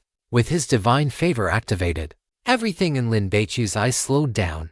The melon seed shells being spat onto the floor, the drawn-out warning cry from Xiao Hongyao's mouth, and the sinister expression on the monkey-faced man's face. Lin Baici slapped out, Hand of the Great Impression, as Lin Baici struck the monkey-faced man's cheek. The flow of time returned to normal. In the eyes of the onlookers, they hadn't even seen what happened. They only saw the monkey-faced man get slapped by the youth from Juzhou. And in the next instant, the man was slammed against the chair beside him, leaving a flat, painted imprint on the surface. FCUK Scheibel, what is going on? Watching the monkey-faced man turn into a painting, everyone was dumbfounded. What kind of divine favor was this? How could it be so powerful? And that Juzhou man's speed was just too fast. Everyone did a quick mental calculation and realized that if it were them, they wouldn't have been able to block it either. Lin Baici slapped the monkey-faced man to death and looked at his companions. What? Not coming anymore. The group of Indonesians looked at each other in dismay. The main reason was that Lin Baici's divine favor was too exaggerated. The visual impact was terrifying. Everyone had seen people torn limb from limb or beaten into a pile of minced meat, but slapping someone into a painting, that must be a divine favor he obtained from a god's remains. God's remains. Don't look down on him. I feel like he has consumed a god and obtained the divine favor directly from the deity. Too terrifying, the crowd whispered among themselves. If it weren't for the fact that mobile phones and cameras were unusable, they would have started taking pictures already. However, everyone deeply etched Lin Baici's face into their memories. You are currently in the midst of pollution. In another hour, your bodies will fester, and you will turn into undead monsters. Even if you are cured, it will affect your subsequent exploration. So, I have a suggestion. Lin Baici smiled slightly and drew a circle with his hand. Kill these people, and I will tell you the key to this rule-based pollution. The monkey-faced man's companions were completely numb. Revenge. Lin Baici's strike had been so overbearing that it had completely shattered their courage. I'm sorry. We were wrong. We are willing to compensate you for your mental distress. That was all his own personal decision. It has nothing to do with us. These Indonesians began to quibble and shift the blame. Two of the cowardly ones even started backing away, wanting to leave. The moment they moved, those who had the guts to come to the Bizengod ruins to make a fortune were all ruthless characters. They were the type who would try to take a bite out of any prey they saw, regardless of the odds. Now that they saw these Indonesians acting like such cowards, why would they be polite? Of course, they would kill them immediately to entertain Lin Baici. Thus, over a dozen people suddenly attacked, to get the first strike and show their fangs to intimidate others. They used their lethal divine favors directly. The two cowards didn't even make a sound before they were killed instantly. One lost his head, and the other had his limbs severed. Amidst his screams, his skull was blown away. Who did that? Making a mess of brains and blood everywhere. How is this Jujo leader supposed to stay here? Someone cursed, putting on a show of being considerate of Lin Baici. The Indonesians panicked and huddled together, guarding against their surroundings. Big boss. One person tried to persuade him, but was interrupted by Lin Baici. What are you standing there for? Do it. Lin Baici's goal was to kill to establish his authority. He hadn't forgotten that the people from the Statue of Liberty were still planning to cause him trouble. So, he would let them see the consequences of offending him. Of course. Lin Baici was also observing the divine favors of others to gather intelligence. With so many people attacking a dozen stray dogs, victory was certain. So everyone went all out. Inside the carriage, the sounds of battle erupted instantly. Lin Baici cracked a sunflower seed, watching this scene with a calm expression. Then, he glanced outside the carriage. Some people hadn't made a move, but they were watching from the sidelines. Some noticed Lin Baici's gaze and offered friendly smiles, while others averted their eyes. In short, everyone had the same thought in their minds. This is a guy who is both vengeful and powerful. If you can avoid provoking him, you'd better avoid it. 3 minutes later, the dozen or so Indonesians had all become corpses, hacked into a chaotic mess. Big boss, can you tell us the answer now? A young man asked. Lin Baici raised his hand and pointed at the television. Chapter 271, Seoul Station. Everyone looked at the television. This thing was about the size of a tablet and would play movies during the journey to keep passengers from getting bored. However, with the popularity of smartphones, almost no one watched these TVs anymore. Currently, it was playing a classic Korean movie called New World, which Lin Baici, as a person from Jujo, had heard of. Is there a problem with it? Many people watched for a few minutes without understanding, but a few clever ones revealed thoughtful expressions. Big boss, stop keeping us in suspense and just tell us the answer. Okay, someone pleaded. Sit down and watch a movie quietly, and you can avoid the rule contamination, Lin Baici explained. This was what the food god had told him. If one chose carriage no, ate directly, there would be no need to watch the movie, and they could avoid being contaminated immediately. Everyone looked at each other in dismay. It was actually that simple. However, they did not doubt Lin Baici, because in many cases, the way to resolve rule contamination was just that simple and direct. Once you thought of it, it would be very easy. Thank you, big boss. Does it work if we watch the movie in any carriage? Or must it be here, big boss? Can you tell us how you discovered it? Some were expressing their gratitude, while others were more interested in how Lin Baici had discovered the key point of the television, wanting to learn something from him. Guessed it. Lin Baici brushed them off. I've told you the answer. Go to other carriages. Don't stay here. I don't like crowds. Everyone bid farewell and left, their attitudes very respectful. This was the respect and awe brought about by strength. Appa, the people from the Statue of Liberty have left too. Jin Yingxin had sharp eyes and saw Jesus and his group standing at the door for a while before ultimately choosing to leave. Why wouldn't they leave? Waiting to get slapped in the face. Xiao Hongyao laughed. The hunter circle was just that realistic. If Jesus wanted to cause trouble, he had to first ask himself if he could handle the consequences. Lin Baici had slapped that monkey-like Nan to death, displaying powerful combat strength, and then had nonchalantly resolved the rule contamination. Even if Jesus tried it himself, he couldn't have done better. So they're just going to swallow it. Hu Yu felt that was unlikely. What else can they do if they don't swallow it? Jia Hongyao mocked. If a fight broke out, Jesus would definitely think. Even if they could win, how many people would die? Don't forget, they came to the Bizan Divine Ruins to make a fortune, not to be brave and fight. That's right. If it were me, I would definitely wait until the end. That way, I could kill someone to vent my anger and also loot the corpses to make a profit. Gu Qingqiu was very calm. What a pity. The internal organs are gone. Yi Zhisheng was inspecting the monkey-like man who had turned into a mural, feeling very regretful. He had wanted to get some internal organs. Quan Zhonggren and his group had solemn expressions. Leader, what should we do? Chui Shunshi, who had a round, flat face, whispered a suggestion. Should we lower our heads? The others fell silent. Even Jin Zhenju did not refute this, because that man from Juzhou was worthy of respect, asking themselves, if it were Quan Zhonggren who had encountered such hostility, he would have panicked long ago and definitely wouldn't have been able to handle it so appropriately. Shit, Quan Zhonggren cursed. Let's go. Jin Xian told us to follow them, so we'll do as we're told. Apologizing was impossible. He would never apologize in this lifetime. Quan Zhonggren didn't use any more sarcastic remarks either.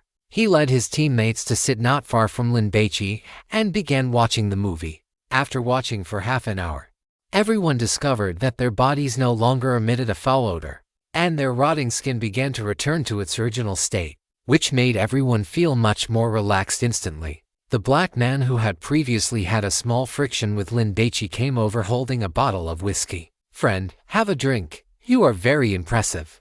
The black man gave a thumbs up and invited him with a familiar air. Do you want to form a team? No, thank you. Lin Baici refused. The black man felt very regretful. It wasn't just him. A total of 6 teams had sent people to invite Lin Baici, wanting to form a temporary team, clearly wanting to take advantage of him. Lin Baici refused them all. You should have agreed. Why not use the cannon fodder that delivered itself to your door? Jin Zhenju felt that Lin Baici was a bit stupid. Are you teaching me how to do things? What kind of IQ is that? It sounds as if this food god wouldn't treat you all as cannon fodder as well. Initially, because of Jin Yingzhen, Lin Baici hadn't planned on doing anything to these people like Quan Zhonggren. But based on their attitude just now, they could just wait to die. 5 hours later, the train pulled into a station and came to a stop. Everyone got off. Let's go. Get out of the station, and then hurry up and get train tickets, Quan Zhonggren urged. We only have 7 days. If we can't get tickets, we'll turn into zombies. Quan Zhonggren urgently hadn't intended to tell Lin Baici about these experiences, but the other party was very strong, which made him change his mind. Where do we get the tickets? Jin Yingzhen asked while she was at it. Go outside and kill monsters. It depends on luck, but if you kill enough, tickets will definitely drop. Quan Zhonggren told the truth. Everyone walked out of the station and froze, because the streets were bustling with traffic and pedestrians, not looking like a dead city at all. Didn't Bizan turn into a god ruins? Why are there still so many people here? Are you sure these are all living people? Damn it.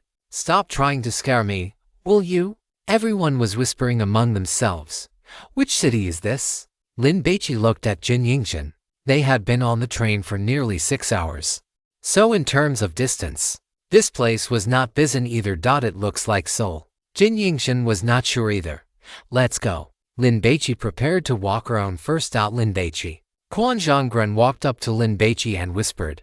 Team leader Jin Xian said that after getting off the station, we must immediately find a place to hide, because in a few hours, a zombie virus will break out in this city. What we need to do is kill the zombies as early as possible and get the tickets.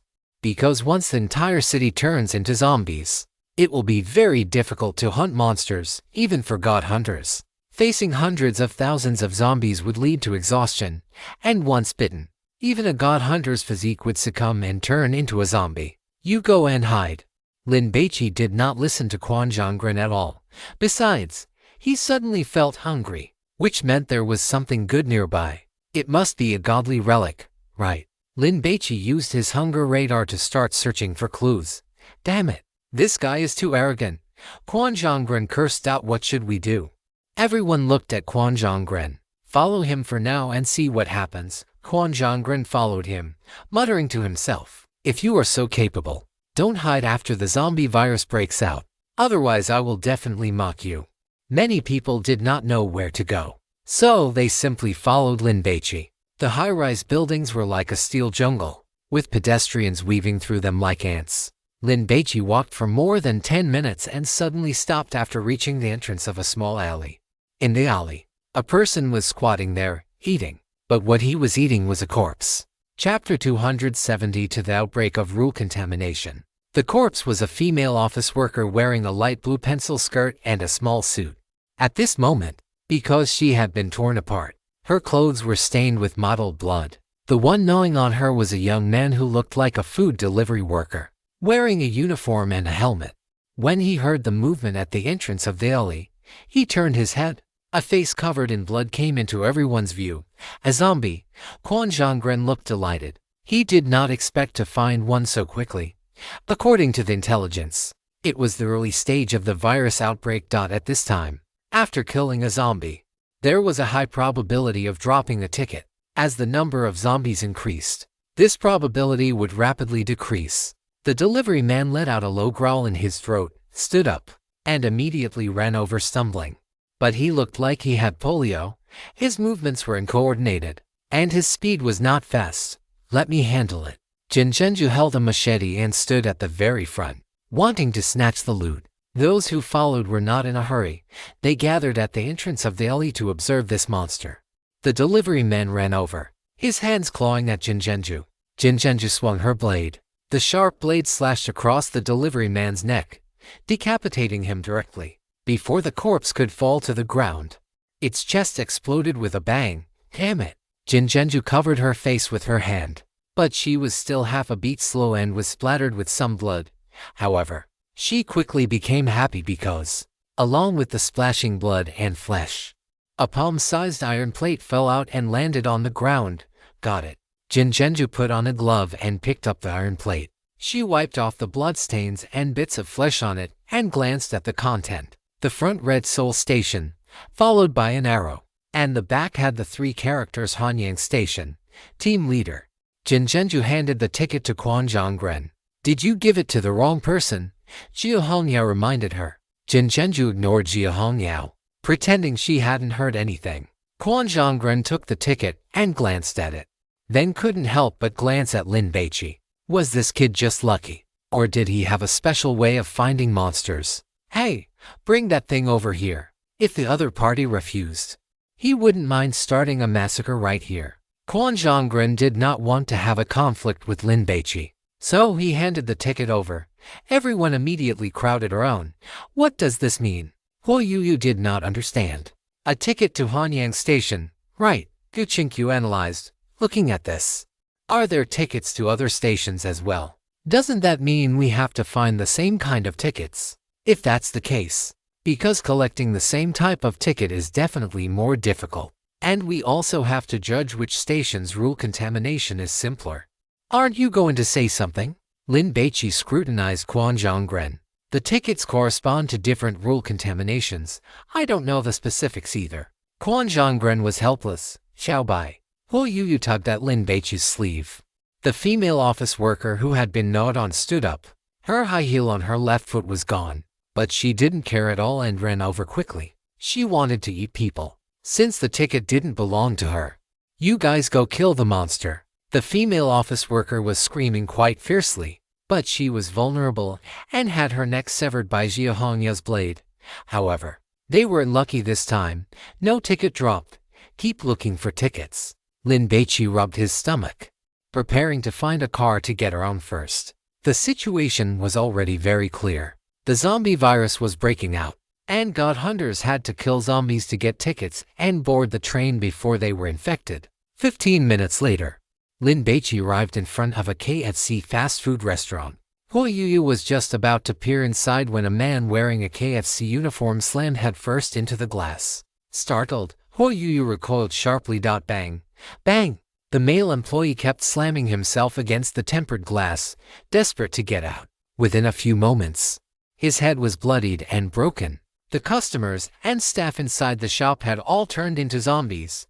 They all wanted to run out, but since they didn't know how to open the door, they could only bash against the glass. Some passersby heard the commotion and, thinking it was some kind of performance art, took out their phones to record it. These must be dead people, right? Guchenq was curious. The Bizen God ruins had been born 10 years ago. It was impossible for any living people to remain. Therefore, the God-tier item that created such large-scale rule-based pollution must be incredibly powerful. Perhaps it was a god. You guys wait here. Lin Baici walked to the shop entrance, holding his bronze sword in one hand. After taking a deep breath, he pulled the door open. Whoosh! 3 zombies lunged out. Lin Baici swung his bronze sword and slashed out with 3 simple strikes. He lopped off 3 heads. One of the zombies' chests burst open, and a train ticket fell out. Scheibel, Jinzhenju cursed. Team leader. Should we hurry up and find some zombies too? Quan Zhonggren hesitated. At Lin Baici's current efficiency, he would definitely collect enough tickets before the zombie outbreak reached its peak. The only question was whether he would give any to their side. Lin Baici didn't bother picking up the ticket. After killing the 3 zombies, he entered the shop and closed the door behind him. Perhaps the zombies had heard the commotion, or perhaps they had smelled the scent of a human. But they immediately roared and charged at Lin Baici like mad dogs. Lin Baici began a slaughter, heads rolling across the floor. Soon, the stench of blood completely masked the smell of fried chicken. 5 minutes later, Lin Baici finished the battle and stepped out. Hong Yao, Yaji Shang, go in and clean up.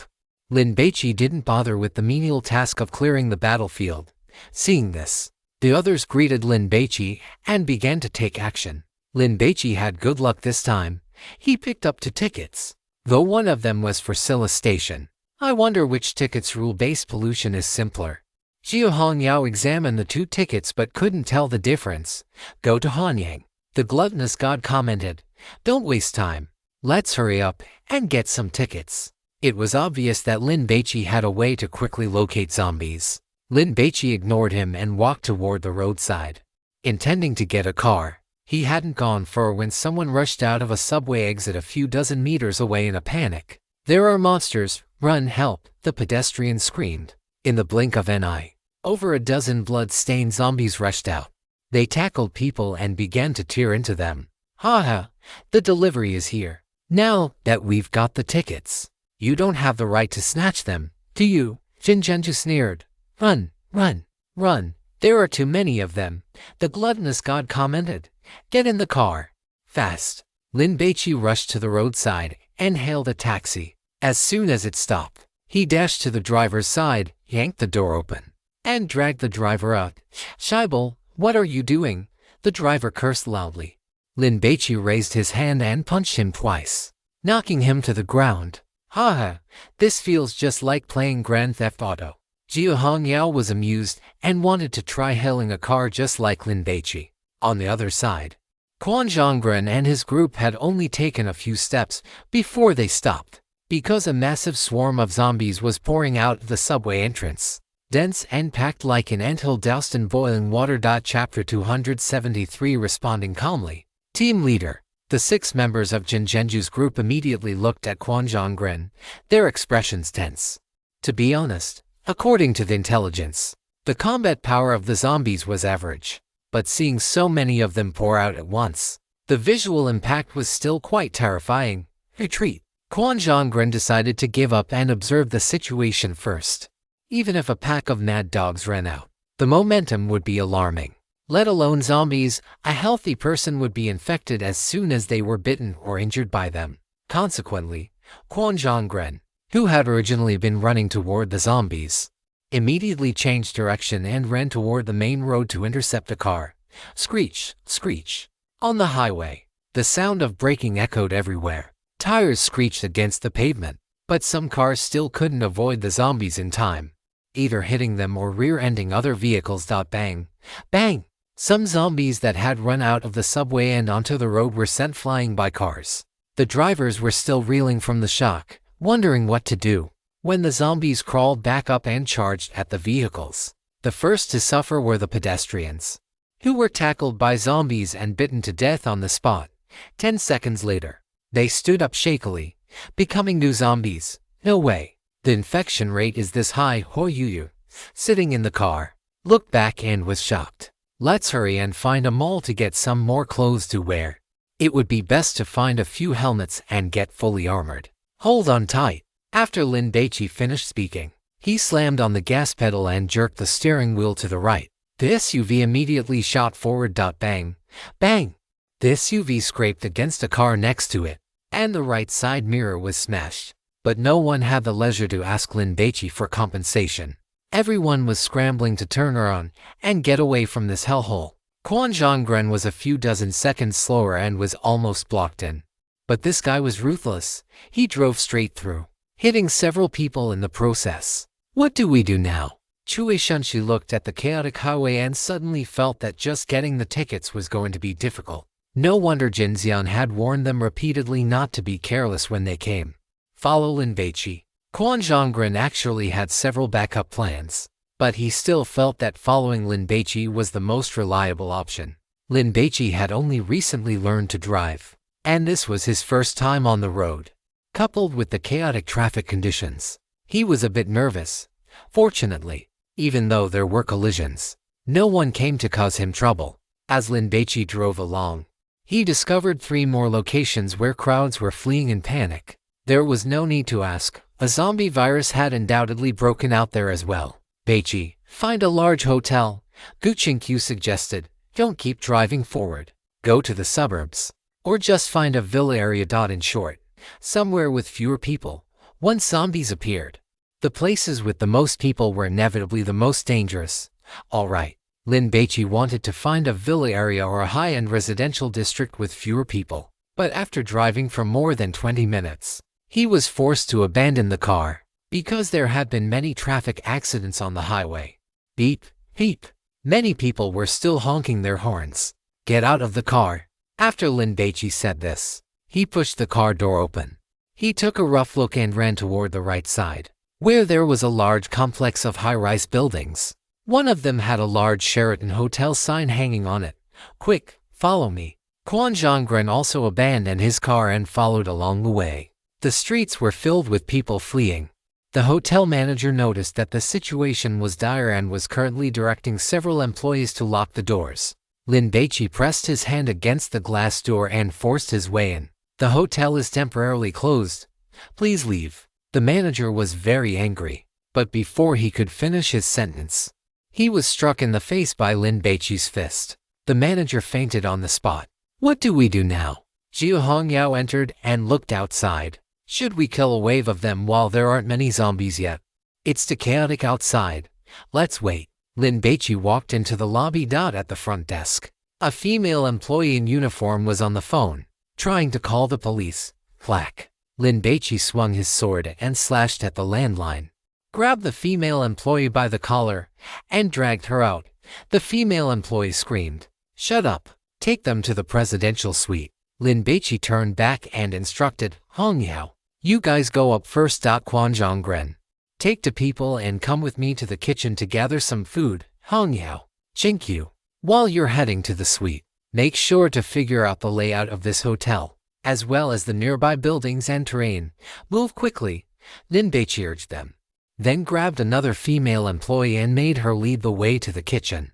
In a hotel like this, the variety of food was very rich. Lin Baici felt he could get some bread and other items that were easy to store and carry. Although he had food in his black altar bowl, he didn't want to exhaust his supplies. Besides, what if the black altar bowl was restricted by some mysterious force and he couldn't open its internal space? He had to be prepared. "You guys, hurry up and block the door," Kim Jin-soo shouted, punching and kicking several employees. "No need to block it," Lin Baici stopped her. Kim Jin-soo didn't understand. Lin Baici had no interest in explaining to Kim Jin-soo and pulled the female employee toward the kitchen. "We need to kill monsters to get tickets. If you don't let the people in this hotel get infected, are we supposed to go outside and hunt for monsters?" Quan Zhonggren cursed under his breath. How stupid. At the same time, he was filled with emotion. No wonder this Lin Baici dared to lead a team into the Bizengod ruins. Despite his youth, his responses to every situation were spot on. Of course, the most important thing was that he was to come. Quan Zhonggren considered himself a seasoned veteran, but even he couldn't help but feel panicked and anxious when faced with this situation. Yet, That guy from the 9 provinces was as cool as a cucumber.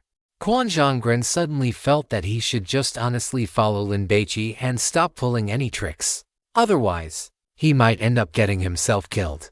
By the time Lin Baici gathered a pile of bread and fruit and returned to the luxurious presidential suite, Gu Qingqiu and Jia Hongyao had already drawn a map of the vicinity based on the female employee's description. Baici, this is Seoul. Huo Yuyu was very surprised. Logically speaking, it should have been Bizan. Why are you guys here? Lin Baici frowned as he looked at Choi Soon-sil and the others. Why can't we be here? Choi Soon-sil retorted irritably.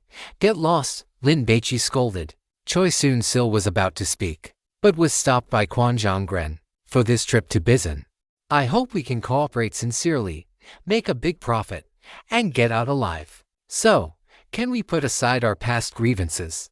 Quan Zhongren lowered his posture and reached out his hand toward Lin Baici. He wanted to reconcile because, looking at the current situation, he was the one who needed to benefit from Lin Baici. Kim Jin-soo and the others were stunned. What was this? Why was he being so submissive? They admitted that this guy from the 9 provinces performed well. But there was no need to go this far, right? Cooperation isn't just something you say with your mouth. It depends on sincerity. Lin Baici didn't shake Quan Zhongren's hand. Besides, your subordinates clearly aren't convinced. I will discipline them. Quan Zhongren chuckled. You guys rest. When it's time to act later, please notify me. Gu Qingqiu watched the 7 of them leave and couldn't help but be surprised. I didn't expect this. This guy's IQ actually came online. This is going to be troublesome. Chapter 274. I've been outdone by a kimchi girl. Eat something, then sleep. Lin Baici stood in front of the floor-to-ceiling window, looking at the street outside.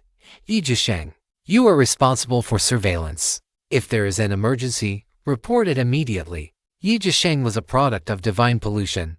Strictly speaking, he wasn't a living organism, so he wouldn't feel fatigue. He was the most suitable choice for a scout. Yi Jisheng gave a thumbs up to indicate there was no problem. Then, he moved a sofa and sat in front of the floor-to-ceiling window, staring outside without blinking his large eyes. Leader, if I do a good job, can you reward me with 3 silicone dolls? Well, 2 will do. Yi Jisheng took the opportunity to ask for a reward. I will give you 10. Although top-tier dolls are expensive, for Lin Baici right now, that is just pocket change. He took out some 8 treasure porridge, bread, biscuits, and pickled mustard greens, setting them on the table. Eat up. After a whirlwind of eating, everyone filled their stomachs and went to bed. Lin Baici found a blanket and curled up on the sofa. He was not actually sleepy, but to keep his energy up, he had to force himself to sleep. On the street outside the hotel, the noise was deafening. Even with noise-canceling headphones on, Lin Baici could not block it out. It was only after 6 or 7 hours of this that it finally started to quiet down. The golden sunset sank below the horizon, and the sky was turning dark. Thump thump. Someone was knocking on the door. It was Quan Zhongren and his group. The chaos in this area seems to have settled down. Shall we take action now? Quan Zhongren proposed. He came to find Lin Baici for 2 reasons. First, out of respect to express his sincerity for cooperation. Second, he wanted to utilize Lin Baici's ability to find tickets, which would save them time. Yi Jisheng, what do you think? Lin Baici was not in a rush. There are monsters everywhere outside now, and the living have all fled. Yi Jisheng had been watching all afternoon and felt that those bitten to death were a waste. If he were given their internal organs, he could piece together several perfect wives. The zombies in the buildings nearby should drop enough tickets. You guys go ahead and pick first. Lin Baici went to the bathroom to splash some water on his face, and the others arrived as well. We will follow you. We will go wherever you say. Quan Zhongren lowered his posture significantly. We will act as your muscle. Kim Jin-soo and the others were clearly unhappy, but they did not complain. Obviously, having been warned by Quan Zhongren beforehand. No need. We will split into 2 teams. You take the even-numbered floors, and we will take the odd ones. We will clear them floor by floor. Lin Baici arranged. It was just killing zombies. A few people could handle it. Lin Baici also wanted to take this opportunity to build up the courage of Jin Yingzhen and Huo Yuyu. If there were too many people, they would not be able to form a proper formation in the hallways. Quan Zhongren wanted to persuade him further, but Lin Baici did not listen to him at all and set off with the group, who were already prepared. There were quite a few guests in the hotel, and looking at the messy marks on the ground and the occasional bloodstains, it was clear that the hotel had already been attacked by zombies before coming to the suite. I got the guest list from the front desk computer, but I estimate that half of the rooms are likely already empty. Gu Qingqiu handed Lin Baici a piece of paper with the occupied rooms written on it. Hong Yao, you take the rear.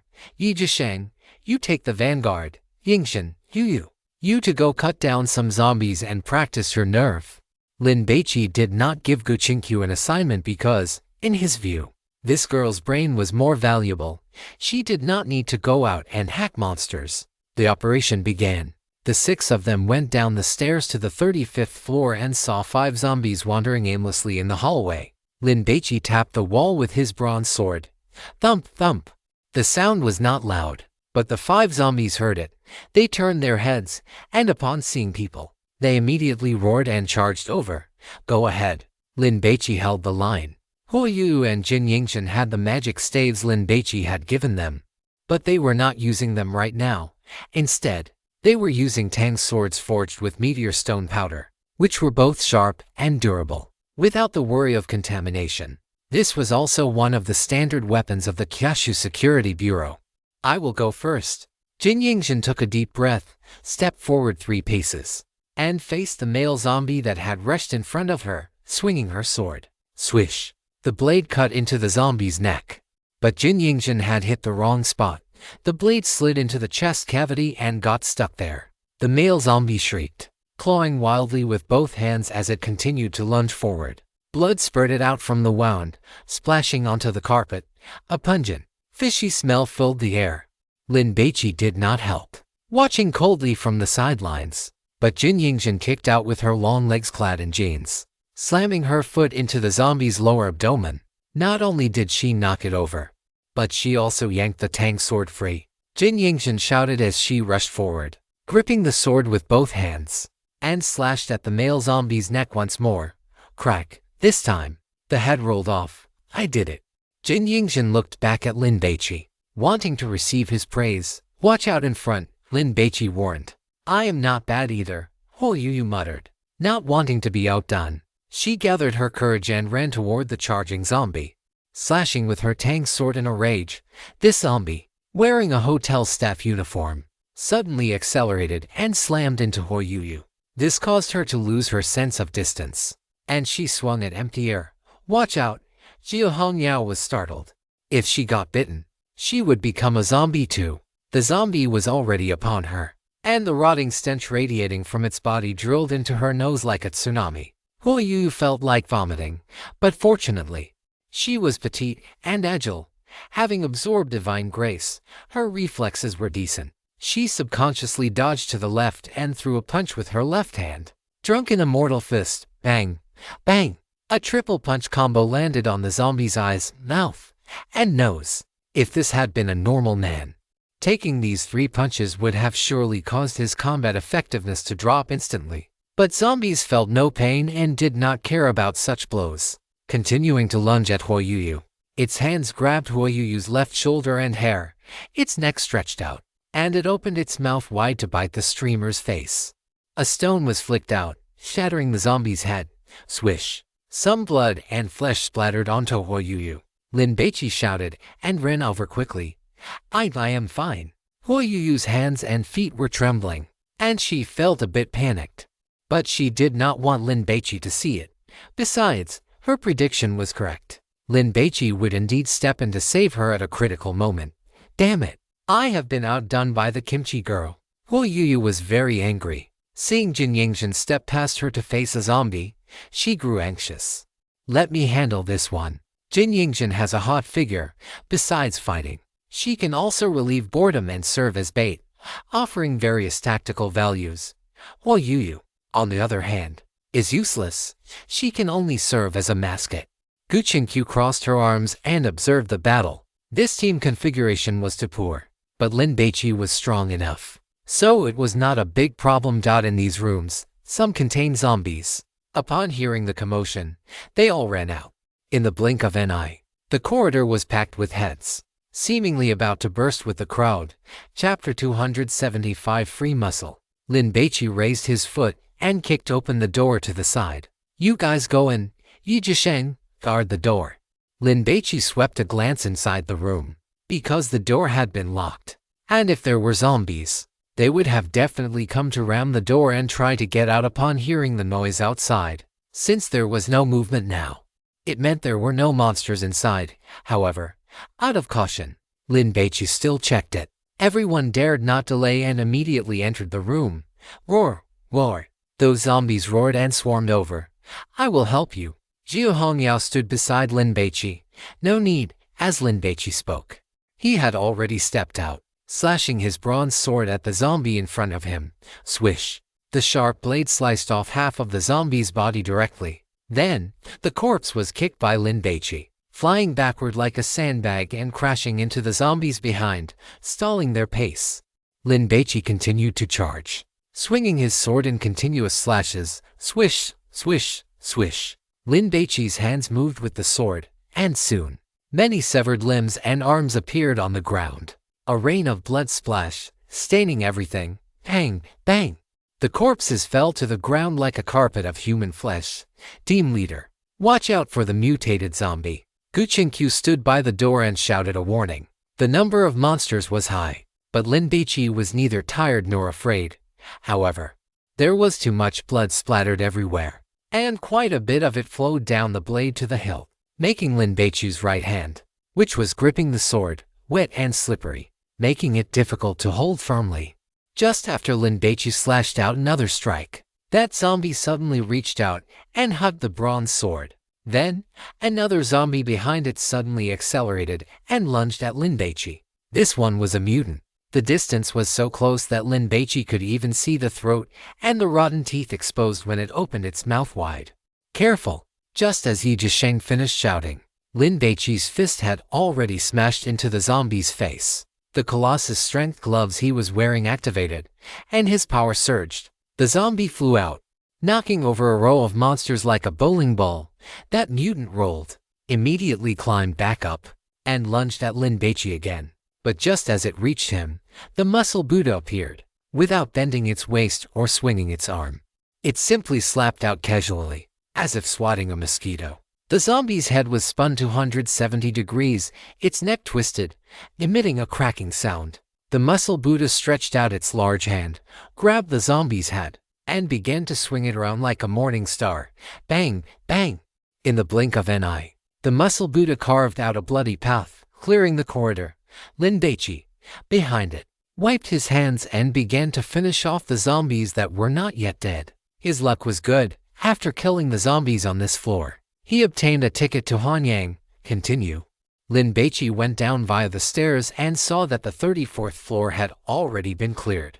It was evident that Quan Zhonggren and his group were in a hurry. They did not have time to clear the rooms one by one. Instead, they created noise at one end of the corridor, lured these guys out, and then used area of effect divine grace or divine taboo items to kill them instantly. The efficiency was very high. Lin Baici was not in a hurry, prioritizing the training of his team. When there were few zombies, he let Jin Yingjin and Huo Yuyu handle them, clearing the floors one by one like this. By the time they reached the 17th floor, Quan Zhonggren arrived. How come you haven't finished yet? Quan Zhonggren was surprised. This shouldn't be. Wasn't this Lin Baici very strong? However, seeing Jin Yingjin and Huo Yuyu taking the lead in attacking, he was even more confused. Wasn't this just someone Lin Baici brought along to relieve boredom? Why let them kill the monsters? Could it be that he was a pervert who liked watching beauties hack at zombies? Do you need our help? Quan Zhonggren asked. Jin Zhenju and the others were unhappy, feeling that Lin Baici was intentionally slacking off and trying to take advantage of them. No need. You can go to the office building next door to fight monsters. Lin Baici did not know how efficient others were, but he planned to wait until a group of people had obtained their tickets before boarding the vehicle. Otherwise, what if he boarded first and became a pawn? By the way, I plan to go to Hanyang, so the other tickets are useless to me. Why not go to Silla? Choi Soon-sil felt that Silla was better because the name sounded prestigious. And it was a country in ancient times. So there should be good things there. Because I don't like it. Lin Baici certainly wouldn't tell these people that Hanyang was chosen by the gluttonous god. Choi Soon-sil still wanted to argue, but was stopped by Kwon Jong-gren. You guys try to be as fast as possible. Let's strive to get enough tickets today and board the vehicle tomorrow morning. Kwon Jong-gren and his group left. Lin Baici continued to act according to his plan. 5 hours later, he had cleared all the outnumbered floors, and fortunately, his luck was not good, and he was still 2 tickets short for Hanyang, eat and rest. Lin Baici led his team back to the room, planning to take action again tomorrow during the day. In the middle of the night, Kwon Jong-gren and the other 7 returned. After knocking on the door, Jin Zhenju saw that Lin Baici and his group were all resting, and she felt a bit angry. You are being too meddlesome, Gu Qinkyu retorted. Stop arguing. Kwon Jong-gren rubbed his brow. How many tickets are you still short? 2. After Gu Qinkyu finished speaking, Kwon Jong-gren handed over the tickets and urged her, tell your team leader.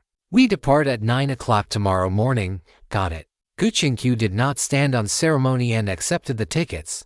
Back in the room, Jin Zhenju grew angrier the more she thought about it. Team leader, you are spoiling them too much. There is no other way. We still have to act together, Kwon Jong-gren said, lying down on the sofa. Don't worry. Is our team leader the type of person to suffer a loss? Chui Shunchi sneered.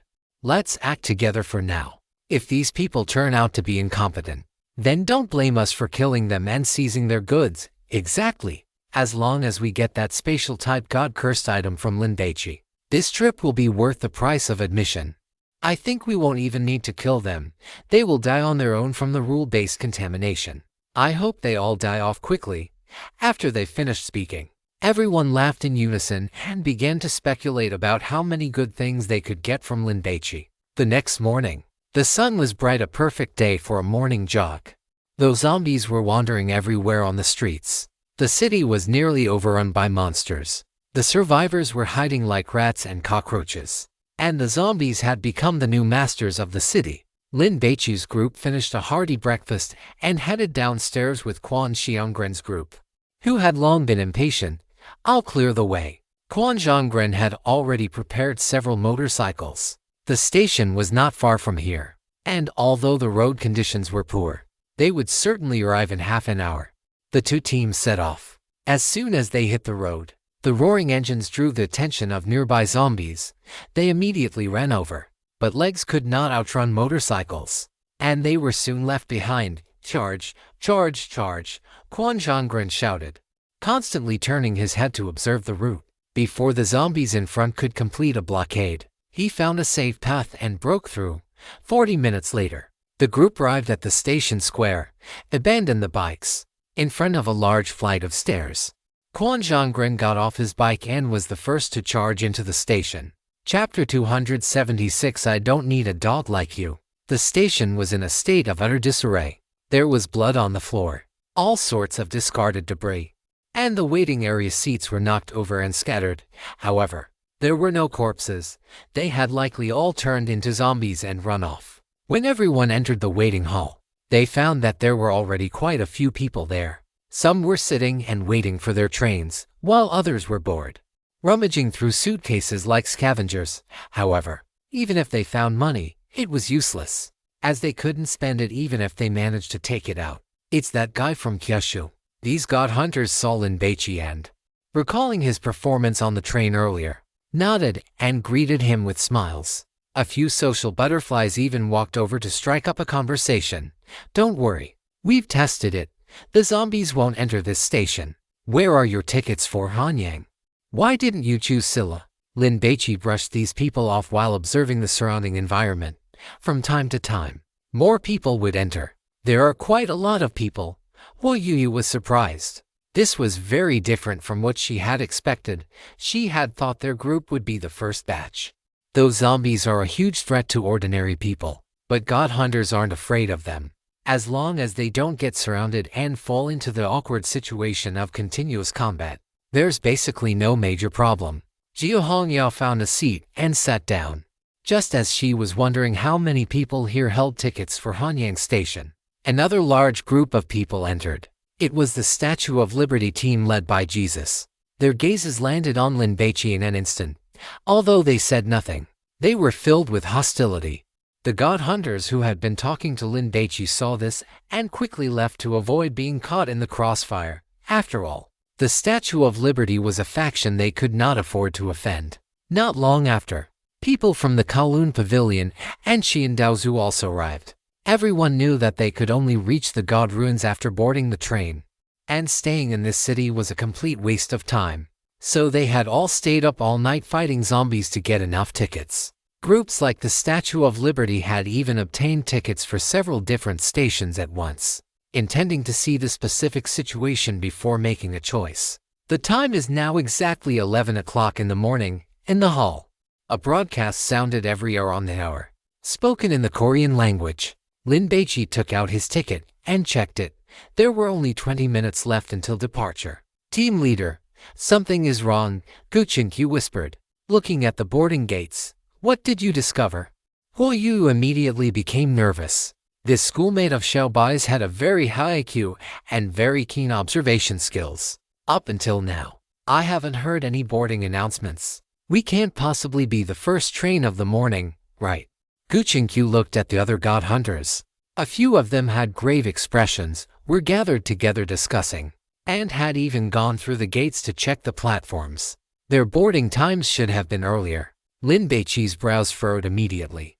Could it be that having a ticket wasn't enough to board, and there were other conditions? He shouted. What time are your tickets for? Everyone looked over but didn't answer. After all, everyone was considered a competitor. No one has a time that has passed. It seemed he had been overthinking it. Just as Gu Qinkyu was about to breathe a sigh of relief, a man wearing a leather hat raised his hand. We're going to Daxing, the 10:35 train. But we haven't heard any broadcast about the train entering the station yet. I just went to check, and there's no train parked at the platform. After the man in the hat finished speaking, Jesus began to curse. Fuck, why didn't you say so earlier? In Jesus's view, if the train was delayed, it might mean that a rule-based contamination had broken out. The man in the hat lowered his head and didn't respond. He certainly wouldn't say it because, first of all, saying it was useless since everyone was a competitor, and others certainly wouldn't help out. Furthermore, if the man in the hat couldn't find the answer, wouldn't that prove he was just small fry? If others found an opportunity, they would definitely take a bite out of him. In the God Ruins, the weak are nothing but lambs, mere prey. In the eyes of the man in the hat, if the train didn't arrive, it was no big deal. He could just go back out and get another ticket. After all, those zombies weren't hard to kill. Do you feel any physical discomfort? Lin Baici asked, observing the group of people. Stop looking. They have already started to rot. If they cannot board the train to the God Ruins within 24 hours, they will turn into a pile of rotting meat, the food god commented. Lin Baici checked his watch. The Hanyang train he was supposed to take departed at 11:20. There were less than 15 minutes left. If he couldn't find a way to board, he would be delayed. If that happened, getting a new ticket would be quite troublesome, as it would be restricted to a train within the next 24 hours. The man in the hat touched his body. My stomach feels a bit painful. Big boss, don't scare us. We only missed one train. It shouldn't be a big deal, right? I feel like I'm starting to stink, like a can of fermented herring. Damn, I think I'm starting to smell too. The god hunters who had missed the train began to panic. What are you standing there for? Everyone began to move, because if they couldn't find the answer, they couldn't board the train, and they would all end up rotting. Gu Qinkyu looked at Quan Zhonggren. Aren't you going to say something? Lin Baici, does this count as you owing me a favor? Quan Zhonggren didn't take the opportunity to demand a reward because they were taking the same train as Lin Baici and his group. When the train arrived, he wouldn't be able to stop Lin Baici anyway, so he might as well just belittle this guy from the 9 provinces. As for the favor, it didn't matter if the other party acknowledged it or not. He had already gained the upper hand. Young man, this world is vast. Don't be too arrogant, Choi Soon-sil lectured. They certainly knew how to board the train. Jin Xian had informed them before they came. Do you think I have no way to deal with this? Lin Baici chuckled. There are 11 minutes left. If you can find the answer, I will follow your lead in the upcoming operations. Quan Zhonggren curled his lip. Are you kidding? Do you really think you're a dragon-level big shot? Furthermore, even if you were dragon-level, he wouldn't necessarily be able to resolve this rule-based contamination in 11 minutes. I don't need a dog like you. Lin Baici finished speaking and turned to leave. Cybele, if we weren't taking the same train, I'd really love to watch these people rot to death. I really want to slaughter him. Hearing Lin Baici's insolent words, Jin Jinsu and her group immediately started cursing. However, they soon lost the leisure to do so. As Jesus and his group approached, "Hey, tell me the answer." Jesus nodded toward Quan Zhonggren with an expression that said, "Be sensible and speak up quickly." What answer? Quan Zhonggren put on a look of utter confusion. Don't play dumb. You're with that guy from the 9 provinces, right? If you didn't know the answer, how could you be sitting here so calmly? You would have gone to search the station for clues long ago. Jesus understood human nature. He hadn't heard the conversation between Lin Baici and Quan Zhonggren, but he had seen that Quan Zhonggren hadn't left. This was abnormal, unless he was completely confident. My train is at 11:20. If I still don't have the answer by then, I will kill all of you first, Jesus threatened. Chapter 277. It's over. It's over. It's barbecue. Many people didn't come over to watch, but they were all observing from the shadows. Powerful teams like the Statue of Liberty were basically the trendsetters. When one didn't know what to do, following their actions was generally the right move. Jesus' aggressive stance made Quan Zhonggren so angry he could spit blood. But he was helpless. This was the God Ruins. There was no justice or morality here, only the size of one's fist. No matter how Quan Zhonggren argued now, it was useless, because Jesus believed he knew the answer. And if he couldn't provide it, he would have to die. Jin Jinsu and the others looked at Quan Zhonggren, cursing Cybele under their breath. They didn't want to give the answer to Jesus for free, but they couldn't afford to offend him. It seems you all aren't very smart. A muscular man behind Jesus folded his hands and cracked his knuckles. Do you want me to help improve your emotional intelligence? Leaned into Jesus' ear and told him how to board the train. After listening, Jesus nodded. 11:20 is the train to Hanyang Station. Are you sure you want to take this one? Jin Jinsu interjected. What? Don't want to be with us? The muscular man mocked. These Koreans were clearly afraid.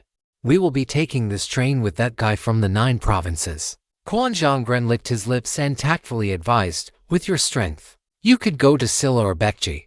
Those are major god ruins where you could obtain top-tier loot. Don't you worry about that. I know how to choose. Jesus was actually conflicted. Each of them had obtained 2 tickets, one for Hanyang and one for Silla. To be honest, Jesus considered himself powerful and would naturally choose the larger god ruins to explore. But Lin Baici's choice made him hesitate. Lin Baici was no fool. Since he chose Hanyang Station, did that mean there was something fishy going on? Besides, Jesus was the type to hold a grudge. If Lin Baici died at someone else's hands, he would be very annoyed. Decided, go into Hanyang. Jesus looked at Quan Zhonggren. Do you want to cooperate? Quan Zhonggren felt as uncomfortable as if he had swallowed a fly. With these people around, how was he supposed to make any money? Leader, time is running out. Choi Soon-sil reminded him. I know. Quan Zhonggren snorted irritably and walked toward the dispatch room. Actually, cooperating with Jesus wasn't all bad. At least no one else would dare to come and cause him trouble. For instance, right now, everyone wanted to know how to use the tickets to board the train. If Jesus weren't here, someone would have definitely come over to make a scene. A few people followed behind them. Quan Zhonggren did not stop them, because even if these people successfully purified the rule contamination, obtained the divine taboo item, and walked out of the god ruins alive, they would still have to face the tax collection of the world ancestor. One could figure out with their toes that the world ancestor was not running a charity. In the dispatch room, Lin Baici looked at these instruments. He directly found the way to pass the level based on the food god's commentary. That was to have the broadcast play a few minutes early to announce the train's arrival at the station. It's that simple. Hua Yu looked stunned. She had been preparing to rack her brains and play the role of a famous detective. But Lin Baici had solved it directly. It's not that it's simple. It's that little Lin is too strong.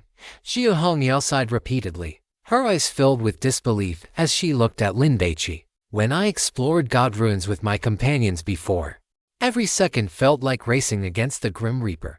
With you, it's completely like a spring outing. I can't even feel a shred of tension. Her. Lin Baici gave a perfunctory smile. Let's go. Let's go get our tickets checked and enter the station. As the group walked out of the dispatch room, they bumped into Jesus and his party. You guys. Quan Zhonggren thought to himself. Could Lin Baici have already finished it? The next second, he heard a piece of music full of Korean style, followed by a pleasant female voice broadcasting from the station. Respected passengers, the train to Hanyang Station has begun ticket checking and boarding. Please proceed to gate A15. Shaibal, Kim Jin-soo cursed, but deep down, besides annoyance, there was also deep dread. This Lin Baici was too formidable. No wonder he was so highly regarded by Jinxian. Quan Zhonggren glanced at Jesus and said with a bit of schadenfreude, do you still want to go to Hanyang with us now? Even among the people from the Statue of Liberty, several frowned, wanting to persuade Jesus to change the plan. This Lin Baici is very strong. Shouldn't we just avoid him? Hurry up and set off. Don't delay boarding. Guqing urged. In her view, these people were all cannon fodder who needed to be brought along. Big boss, what did you do? The man in the hat asked eagerly. I went to the dispatch room and operated it a bit, Lin Baici explained briefly. The Bizengod ruins were so large that Lin Baici did not think these people could purify it, telling them the answer was to have them go and scout the path first. What about those of us who missed the train? The man in the hat could smell the stench on his own body, which made him panic. I don't know. Lin Baici shrugged. He couldn't be bothered to say more.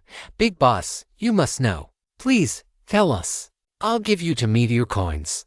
Will you tell me the answer? Can we follow you? Those god hunters who had missed the train followed Lin Baici, chattering incessantly. They dared not use force, but they tried to lure him with benefits. Lin Baici was unable to help. The group passed through the ticket gate.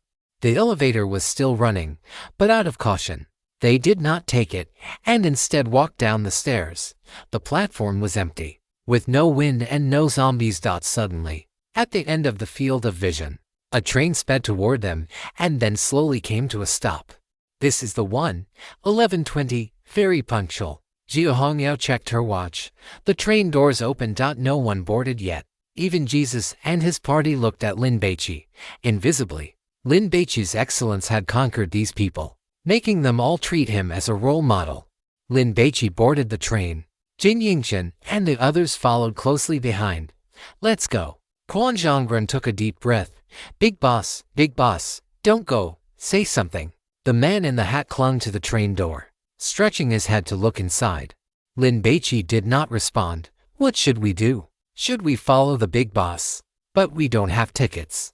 Will there be a life-threatening danger? Since we've already entered the platform, we should be able to board. These god hunters who had missed the train were conflicted. The man in the hat watched his skin gradually rot, and gritting his teeth, he stepped onto the train. Take a gamble. The Bizan trip had just begun. They hadn't even officially encountered the god ruins yet, but just the preliminary scenes had scared quite a few people. They felt that if they didn't follow Lin Baici, they would die anyway. Want to get out? They had to get a return ticket. Don't wait. If we stay with this big boss from Kyushu, maybe we can even make a fortune. The man in the hat was afraid to be alone, so he persuaded the others. Originally, some were still hesitating, but hearing this, they also boarded the train, all squeezing into the carriage where Lin Baici was. Soon, the train started moving. It's over. It's over. It's a barbecue. Chapter 278. The First Wave of Deaths. Lin Baici heard this from the food god and raised an eyebrow. No way. Could it be that boarding without a ticket meant certain death? This comment from the food god should be specific, not general. Lin Baici flipped his ticket over and checked it. There was no problem. The man in the hat was a clever one. He approached the man. Although Lin Baici couldn't hear clearly what they were saying, judging by their expressions, that guy was likely trying to buy a ticket to Hanyang. Oh right. There was still this method, though he didn't know if it would work. Those people without tickets are dead for sure, Quan Zhonggren said in a low voice, seemingly volunteering information to ease his relationship with Lin Baici, but in reality, this information was completely useless, because in a little while, those people would be dead. The man in the hat approached 5 people, even using a divine taboo item for a trade, but in the end, he couldn't exchange for a ticket. There was no way around it, because no one was sure what would happen next. The train had only been running for 10 minutes, but the man in the hat was already drenched in sweat, as if he had been fished out of water. He was truly at his wit's end and came before Lin Baici. "Big shot, do you have any spare train tickets? I will trade them for a divine taboo item." The man in the hat was sincere. To show his good faith, he placed a dagger on the table. Any wood carving made with this can turn into a living creature, becoming a puppet to help its master fight. Jinzhenju and the others looked delighted, their eyes filled with intense interest. This thing could increase their combat power. It was quite good. Lin Baici glanced at the dagger. A man who knows how to judge the situation, but unfortunately, he lacks a bit of luck. A very powerful dagger. Do not touch it. Touch it, and you die. Hearing this, the man in the hat felt a bit disappointed. He turned to look at Quan Zhonggren. "As long as you give me a train ticket to Hanyang, this dagger is yours." The man in the hat could tell that Quan Zhonggren's team was highly centralized. Quan Zhonggren made all the decisions. Of course, in Lin Baici's team, that guy from Kyushu was the one in charge. But he certainly wouldn't let his friends give up their tickets just for a divine taboo item. Quan Zhonggren hesitated. Seeing this, the man in the hat pressed on, trying to persuade him. "This dagger has saved my life several times. You can definitely take a gamble." The subtext of the man in the hat was that Quan Zhonggren could use someone else's life to gamble. Even if the person who lost their ticket died, it wouldn't be Quan Zhonggren himself. Quan Zhonggren was tempted. His gaze swept across the faces of Chui Shunxi and the others one by one. "Which one of you wants to gamble? Damn it. Well, you cursed." Wasn't Quan Zhonggren too black-hearted? "What is it?" Xiao Hongyao didn't understand. If any team member gets the dagger, it's helpful to the team. If they end up dying, as the dagger is an heirloom, wouldn't the team leader keep it? Gu Qingqiu shook her head. "This guy is truly ruthless. Lin Baici is much better. He brings along so many people who hold him back without a single word of complaint. And he never thinks of setting them up. When he gets divine grace or divine taboo items, he even shares them with others. He is handsome and generous. No wonder these women are so devoted to following him." Chui Shunxi and the others were struggling. They wanted it, but didn't want to pay the price. Just at this moment, someone in the carriage was suddenly hit as if by an invisible high-speed train. With a bang, they flew out, their entire body turning into a mass of flesh and blood. Whoosh! Blood and shredded meat splattered everywhere. Everyone was stunned before they could react. Another god hunter exploded. It's over. The man in the hat was observant. He knew that the two who died were both without tickets. Gritting his teeth, he suddenly lunged forward, attacking Jinzhenju, trying to snatch the ticket from her hand. As for the consequences, there was no time to consider them. He had to survive first. Gu Qingqiu and Huo Yu looked weaker, but the man in the hat didn't dare to rob them because he knew he definitely couldn't beat Lin Baici. Besides, he figured that after grabbing a ticket, he could give the dagger to Lin Baici and beg for protection. Quan Zhonggren probably wouldn't dare to challenge him then. It was a pity that while the man in the hat had a good plan, reality was too cruel. Just as his divine grace activated, an octopus tentacle appeared out of thin air and wrapped around Jinzhenju. The man in the hat was then struck by an invisible train. The man in the hat was shattered, his blood splattering in a radial pattern. Lin Baici raised his hand, only managing to protect his face. Other parts of him were splattered with a lot of blood, and a thick, metallic scent immediately filled the air. "Grab the dagger," Gu Qingqiu shouted. Xiao Hongyao had been dodging the gore, but upon hearing Gu Qingqiu's shout, she immediately reached out. However, Quan Zhonggren, Chui Shunxi, and a round-faced, flat-nosed Korean man were faster. Quan Zhonggren was halfway to grabbing it when he noticed Lin Baici hadn't moved. This startled him, and he hesitated. Why isn't this kid grabbing it? Given the intelligence he has shown, he shouldn't lack this awareness. That must mean he thinks there is something wrong with this dagger. Thinking of this, Quan Xiongren's movements slowed down immediately. But he didn't warn his companions. After all, someone had to test it. Lin Baici reached out quickly and grabbed Jia Hongyao's right wrist as she reached for the dagger. Jia Hongyao was stunned. She was the third to move. But she was the fastest. If Lin Baici hadn't grabbed her, she would have gotten the dagger. Got it. The flat-nosed man grabbed the dagger. But he had only been happy for half a second before he saw Lin Baici's action, which made his heart skip a beat. Is there a problem? The flat-nosed man asked subconsciously, although they wouldn't admit it out loud. Lin Baici's excellence had already won the recognition of Quan Xiongren and his group. They were all paying attention to his every move. I don't know. Lin Baici shrugged his shoulders. Scared the hell out of me. The flat-nosed man gave a dry laugh. Just as he was about to admire the dagger, his right hand, which was holding it, suddenly turned into wood.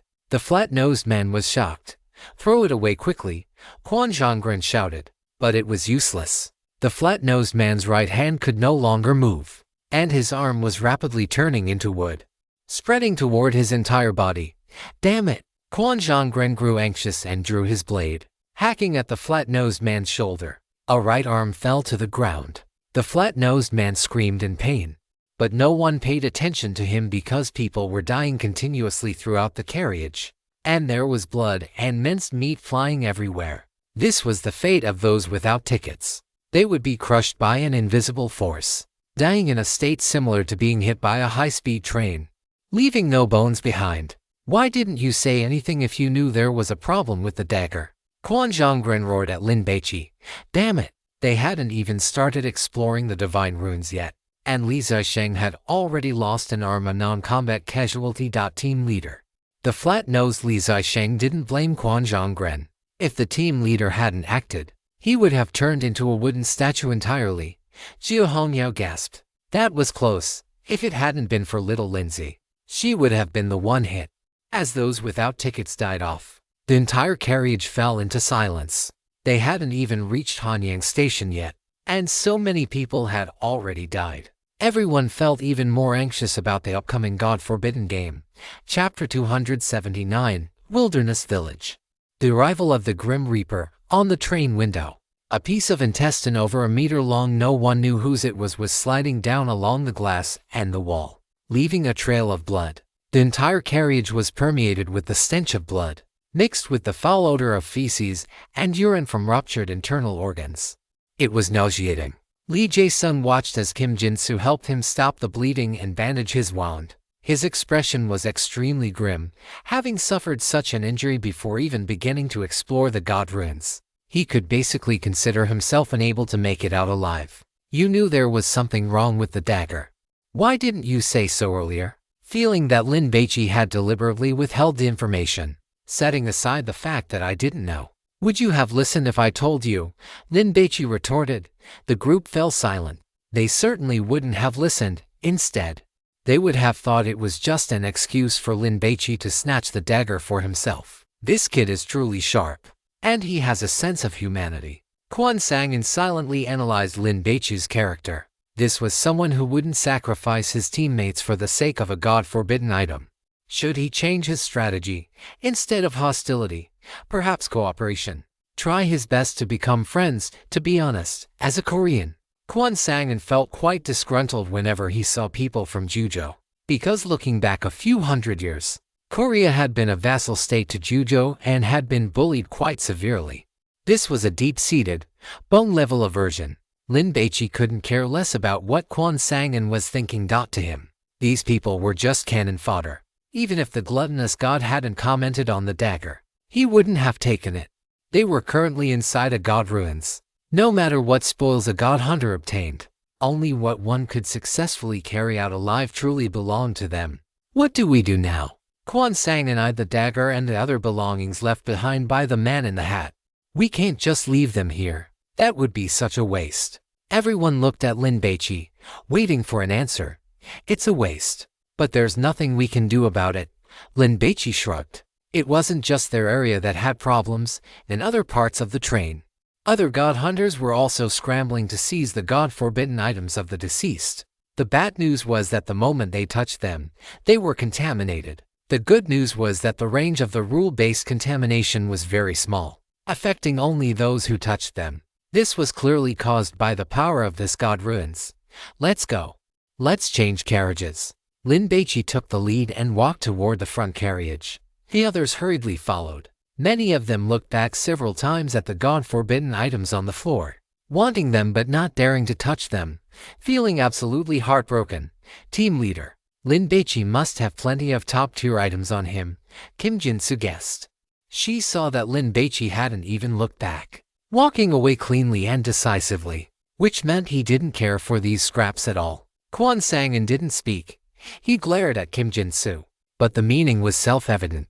Stop talking about killing people and looting their goods. When the time came, who knew who would be looting whom?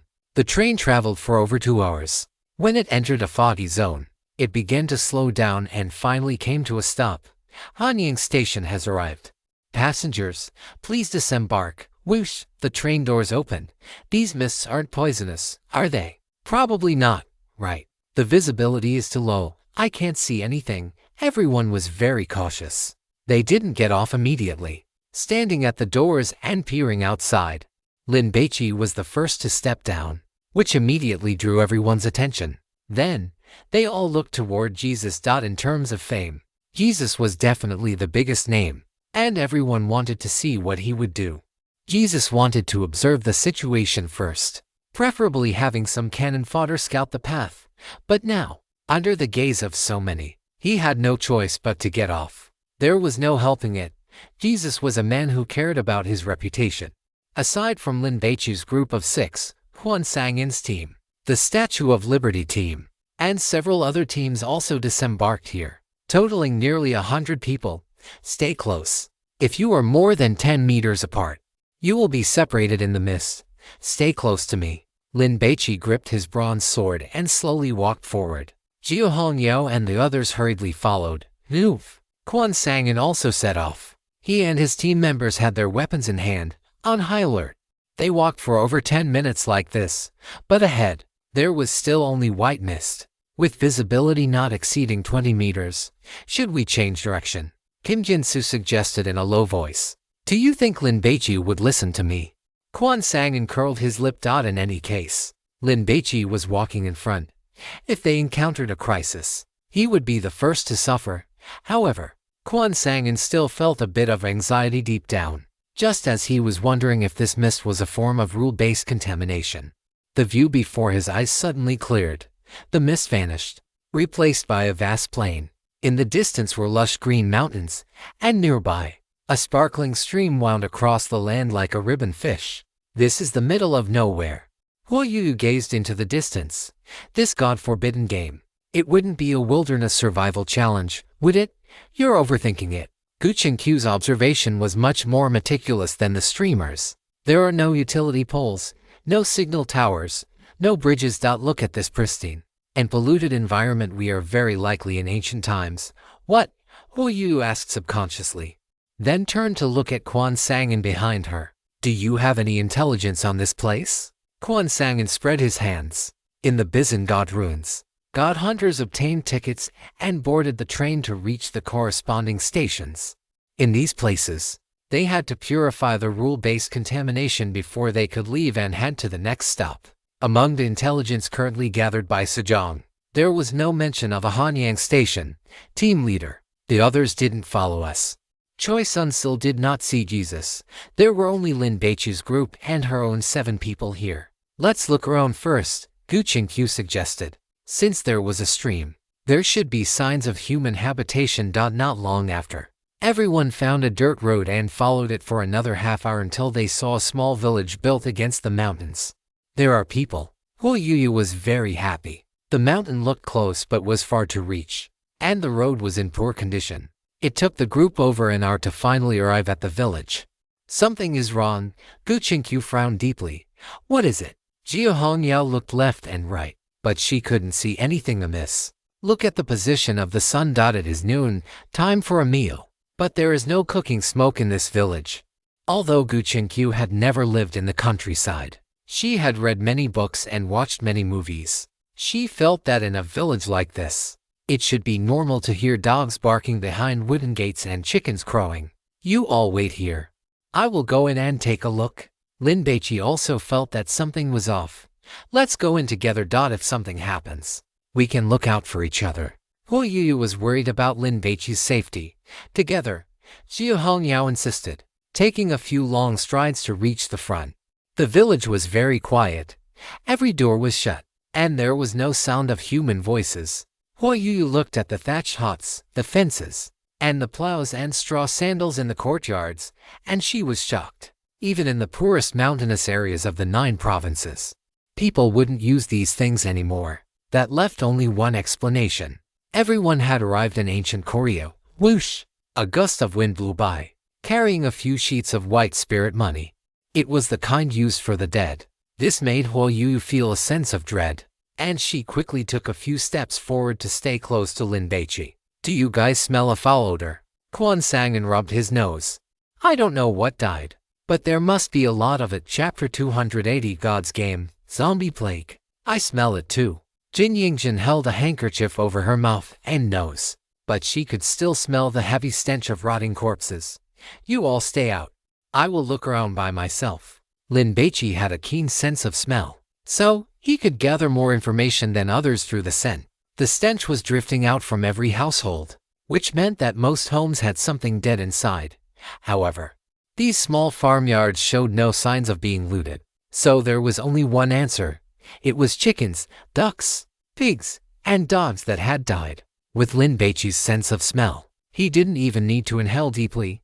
He easily found a farmyard where the stench was particularly strong. He walked over, stood outside the fence, and glanced inside. The ground was covered in dead chickens, and the bodies were crawling with flies the size of soybeans, dense and thick, as if they were wearing a layer of armor. It looked extremely disgusting. Xiao Bai.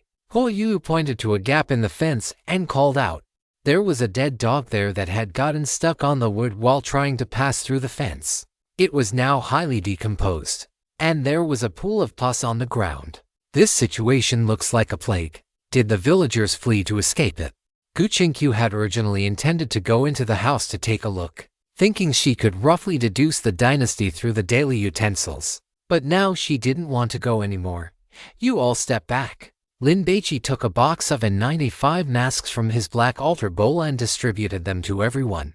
Quan sang and hadn't expected them to receive any, so he said thank you while feeling full of envy. It was so good to have spatial equipment.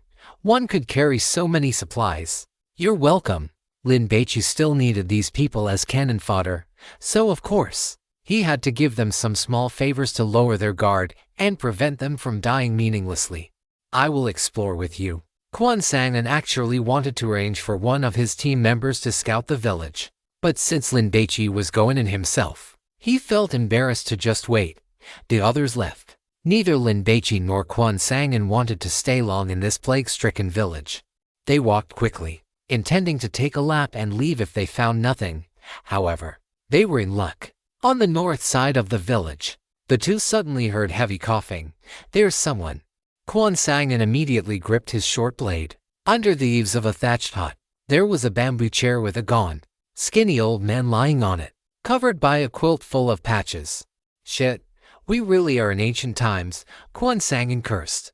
The old man had his hair tied up in that ancient style. Old man, what place is this? Lin Baici called out to the old man from across the fence. Leave quickly, cough, cough. There is a plague here. The old man's voice was weak. Everyone in the village who could move had fled for their lives. He didn't have many days left to live anyway, and he didn't want to die in a foreign land, so he hadn't left. What kind of plague? Quan sang and pressed. Cough, cough. The divine Dr. Li of Sanking Prefecture said it is leprosy. You should leave quickly. The old man's eyelids were drooping and he didn't lift them. Perhaps he no longer had the strength. Leprosy. Quan sang and breathed a sigh of relief. Although this thing was also terrifying, it wasn't as horrific as the plague or malaria. As for smallpox, they had been vaccinated, so they weren't afraid. How do we get to Sanking Prefecture? Lin Baici took a box of bread and a case of mineral water from the black altar bowl and threw them toward the old man with force. There is food in here. Bang, bang. The 2 boxes landed beside the old man. It wasn't that Lin Baici was disrespectful. This old man was 9 times out of 10 already suffering from leprosy. Even as a god hunter with a robust body, he didn't want to take the risk. Head south, the old man said, lacking the strength to continue. What is the name of the divine doctor you mentioned? Is he currently in Sanking Prefecture? Lin Baici asked again, feeling that this person might be an important figure. But the old man seemed to have fallen asleep and did not answer. Hey! Quan sang and called out, seeing that the old man didn't move. He even considered throwing a stone at him to get a reaction. Do not disturb him. Lin Baici stopped Quan Xianren. Thank you, old man. After obtaining the information, Lin Baici and the others quickly left and reunited with their team members in the village. Leprosy, Gu Qingqiu frowned deeply. If one contracted this disease, even if they survived, they would become extremely disfigured. Let us go to Shanking Prefecture first to take a look.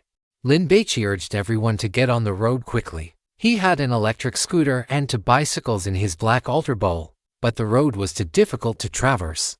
If he dared to ride them, the road would surely shake his backside to pieces. Furthermore, there were too many people, and there were not enough vehicles to go around. Everyone had to walk. Fortunately, they were all god hunters, so their stamina was sufficient. The group trekked over mountains and through ridges, and 3 hours later, they finally saw the city on the horizon. The 3-meter-high city walls were built of yellow earth, and an aura of long-term disrepair hit them in the face. In the city gate tunnel, a group of people was carrying a coffin. In the middle of a funeral procession, the sound of wailing was deafening. Everyone prepared to wait for this procession to pass before entering the city. But after this funeral team passed, another one came. It dragged on like this, and they waited for half an hour. Damn it. Why is it so unlucky? Jin Zhenju complained. When the group entered the city, their first impression was that it was dirty, messy, and poor. Then, they saw that many households had white funeral banners hanging, and the yellow earth road was covered in paper money. Someone pushed a flatbed cart past them, covered with straw mats, and underneath, one could see 2 feet without shoes. There was no need to ask.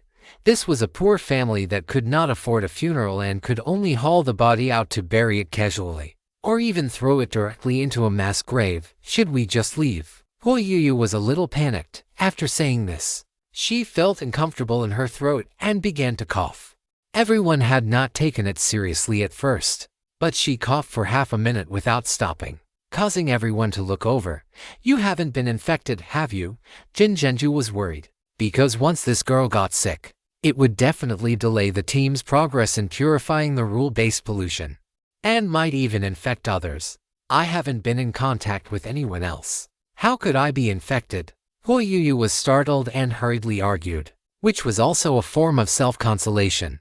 Is leprosy transmitted by contact? Jiu Hongyao was not familiar with this disease because, in Kyushu, this thing had long since disappeared. It can also be transmitted through the respiratory tract. Quan Zhonggren pinched the bridge of his nose, feeling a headache coming on. And there is another problem. What if it is not leprosy? It was possible that the divine doctor had misjudged. As soon as he finished speaking, the Koreans subconsciously stepped back a few paces, keeping their distance from Hu Yuyu. Hu Yuyu's lips trembled. Is there anyone else feeling unwell? Lin Baici turned his head and looked at everyone. I feel like I have a fever. Li Zisheng licked his lips. He was now feeling dizzy and weak in his limbs. Is that because of your severed hand? Chui Shunshi reached out, wanting to test the temperature of Li Zisheng's forehead, but halfway through, she pulled her hand back. Quan Zhonggren rubbed his chest. He actually felt a bit uncomfortable too, though it might have been psychological. What is the rule-based pollution this time? Quan Zhonggren looked at Lin Baici. He could be considered a veteran, having experienced 7 divine runes, but he had never seen rule-based pollution of this scale, especially one that had brought them to ancient times. The god living in this Bizan divine rune likes watching Korean dramas, so he created a role-playing game similar to them. Only by living until the final plot can the god hunters enter the next round. The food god commented. What is the final plot? Lin Baici asked in his heart. The food god did not answer. Let us find the divine doctor first to treat Yuyu and Li Zisheng.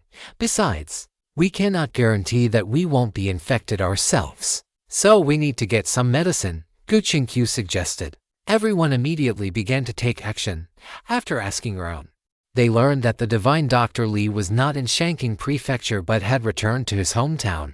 His hometown was in Wonyu village, which would take more than half a day to reach on foot. Buy some horses for transportation. Gu Qingqiu did not want to rely on her own two legs, otherwise they would both be walked until they were thick. Where are we going to get money? Jin Yingshan was worried. If they were outside the divine ruins, she could afford to give everyone a luxury car worth millions, but here, she did not have a single copper coin. Gu Qingqiu looked at Lin Baici. With their side being so capable of fighting, were they afraid of having no money? She only hoped that Lin Baici would not be pedantic and act like a law-abiding citizen. Money is not the problem, whether we can get enough horses is the problem. As a Korean, Chui Shunshi knew that ancient times were very poor, and the only place that could afford to keep a dozen horses was the government office. Lin Baici was just about to speak when his brows furrowed, and he quickly looked around. The pedestrians on the street were in a hurry, all leaving quickly, but many footsteps could still be heard, not leaving, but approaching. It seemed they were secretly surrounding them. What is going on? Quan Zhonggren heard it to dot immediately. Some soldiers dressed in dark blue uniforms appeared on the houses on both sides of the street, holding bows and arrows, aiming at Lin Baici and his group. On both sides of the long street, and in the small alleys, soldiers also appeared, holding long spears and swords, blocking their path. Put down your weapons. An officer with a big beard walked out. The appearance and clothing of Lin Baici and his group were considered strange costumes in the eyes of the locals. So they were naturally reported, and thus the government soldiers arrived. It is actually government soldiers. Jin Zhenju was speechless. If we hack them to death, will we be wanted? Let us fight our way out first, Chui Shunshi urged. In ancient times, commoners were objects to be trampled upon in the eyes of government soldiers, and they, without household registration, were not even as good as commoners, let alone lowly people. Put down your weapons, or you will be killed without mercy. The bearded man was the chief of the thief-catching guards in Shanking Prefecture. This was an official post responsible for maintaining order in the province. He had initially assumed these people were Japanese pirates, but looking at their physiques, that didn't seem right. They were far too tall compared to the Japanese, and those women weren't they just too beautiful? Even the queen herself would pale in comparison. Could they be noble guests from the Celestial Empire? Because he couldn't be sure. The bearded man hesitated, otherwise, he would have long since ordered his men to shoot them down. Lin Baici looked at Quan Zhonggren. This guy hadn't come up with a convincing story yet, so there was no choice but to handle it himself. He announced in a clear, resonant voice, "I can eradicate the plague." This statement immediately caused a stir among the guards. What wild nonsense! Even the chief imperial physician has no solution. So what ability could you possibly have? The bearded man didn't believe him and looked at Huo Yuyu and Li Zisheng. Besides, those two people beside you already appear to be infected with the plague. If you could cure it, why are they still in this state? Chapter 281. Damn, this divine favor is truly powerful. Cough, cough. Huo Yuyu was coughing lightly. Hearing this, she was so startled that her coughing stopped abruptly, and she didn't dare to breathe. However, after a few seconds, she began to cough again, and it was even more severe. Xiao Bai cough. Huo Yuyu was very nervous. Her small face flushed red. Having followed Lin Baici into the god ruins, she had already mentally prepared herself to experience terrifying rule-based contamination, followed by serious injury or even death. But to die of the plague, what a load of crap. Huo Yuyu felt it was completely worthless. Don't panic. Lin Baici patted Huo Yuyu's head and looked at the bearded man opposite them. Since you are all helpless anyway, why not let me try? These guards had pieces of cloth covering their mouths, emitting a sour smell. It was likely soaked in vinegar water to prevent the plague. The bearded man hesitated. The plague had started 7 days ago. Although it hadn't been long, many people had died. He had heard that some villages had been completely wiped out. The chief imperial physician's hometown had also been struck by the plague the day before yesterday. He had rushed back overnight, and there had been no news since. The situation was surely dire. Do you really have a way? The bearded man decided to treat a dead horse as if it were still alive. I do. Lin Baici's answer was firm and decisive. Come with me to see the prefect. The bearded man led the way. The guards sheathed their weapons but split up to flank them, ensuring that if these people tried to escape, they could intercept and kill them immediately. The prefect's surname was Zhao, given name Decheng, and he was the highest-ranking official in Shanking Prefecture. When the bearded man arrived to report, Prefect Zhao was busy directing servants to pack his luggage. This made the bearded man's expression change. My lord, what are you doing? Cough. My mother is critically ill. I must go back to see her. Prefect Zhao explained with feigned composure. In reality, he wanted to run away. The plague in Shanking Prefecture was too severe, and if he didn't leave, he feared he would die. My lord, if you leave, what will happen to the people of Shanking Prefecture? The bearded man's voice carried a hint of anger. Audacious. Are you trying to tell me how to do my job? Prefect Zhao scolded. Do you expect me, a son, to miss the last look at my old mother before she passes? That would be the height of unfilial behavior. The bearded man knew he couldn't persuade Prefect Zhao, so he sighed inwardly and quickly reported the matter regarding Lin Baici and his group to the official. What?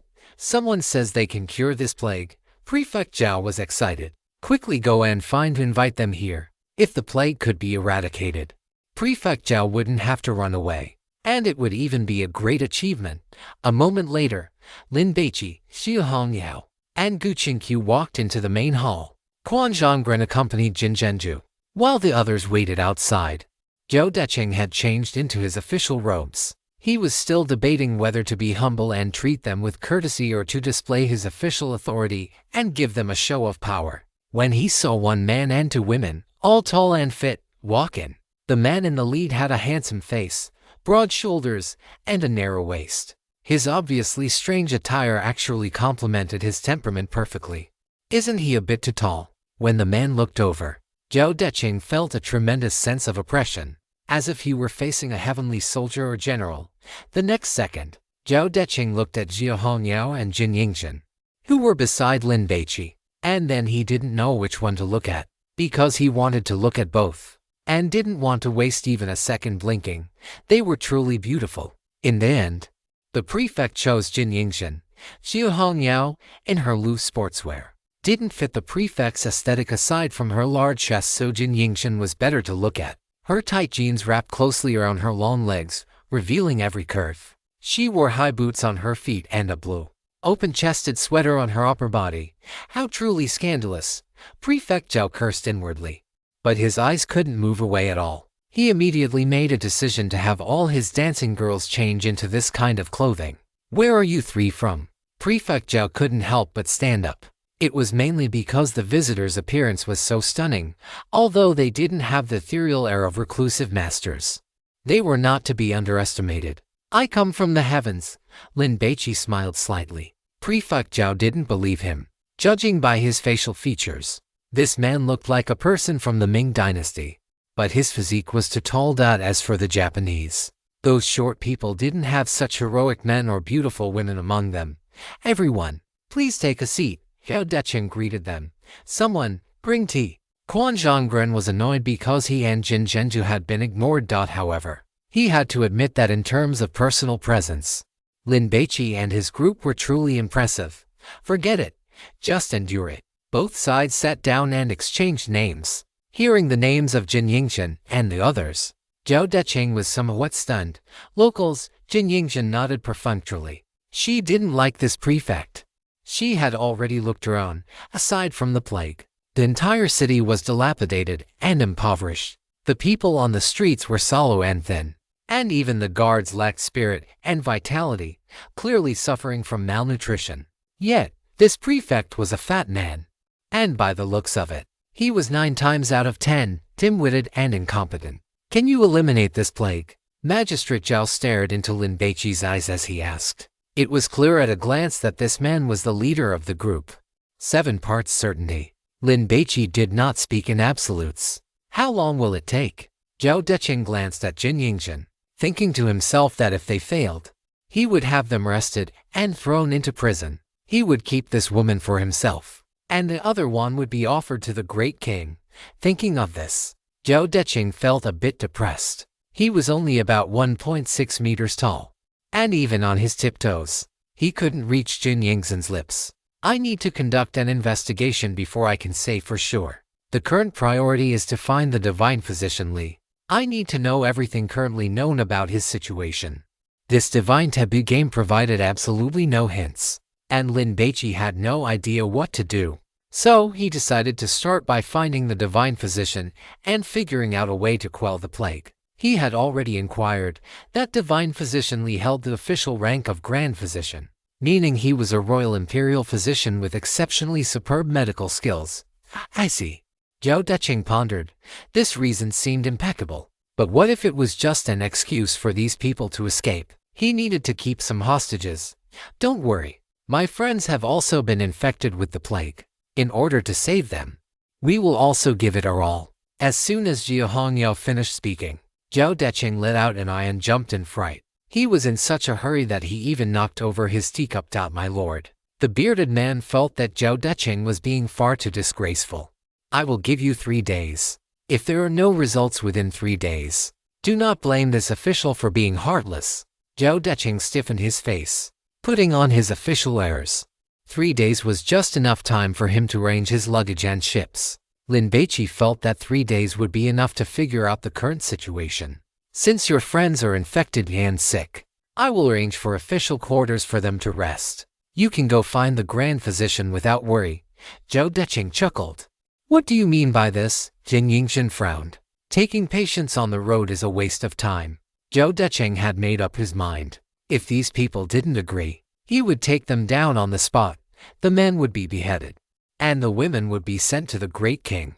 If he presented such a peerless beauty, surely his crime of abandoning his post could be wiped clean, right? Time is of the essence. Lin Baici had originally intended to leave Huoyu and the others behind anyway. They were sick and not fit for travel. Zhao Deqing struggled with the request. 10 horses were a massive fortune. You don't have them, do you? As a Korean, Quan Zhonggren knew how poor ancient times were. I will scrape them together for you, but my men must follow along. Zhao Deqing set his conditions. You will set off early tomorrow morning.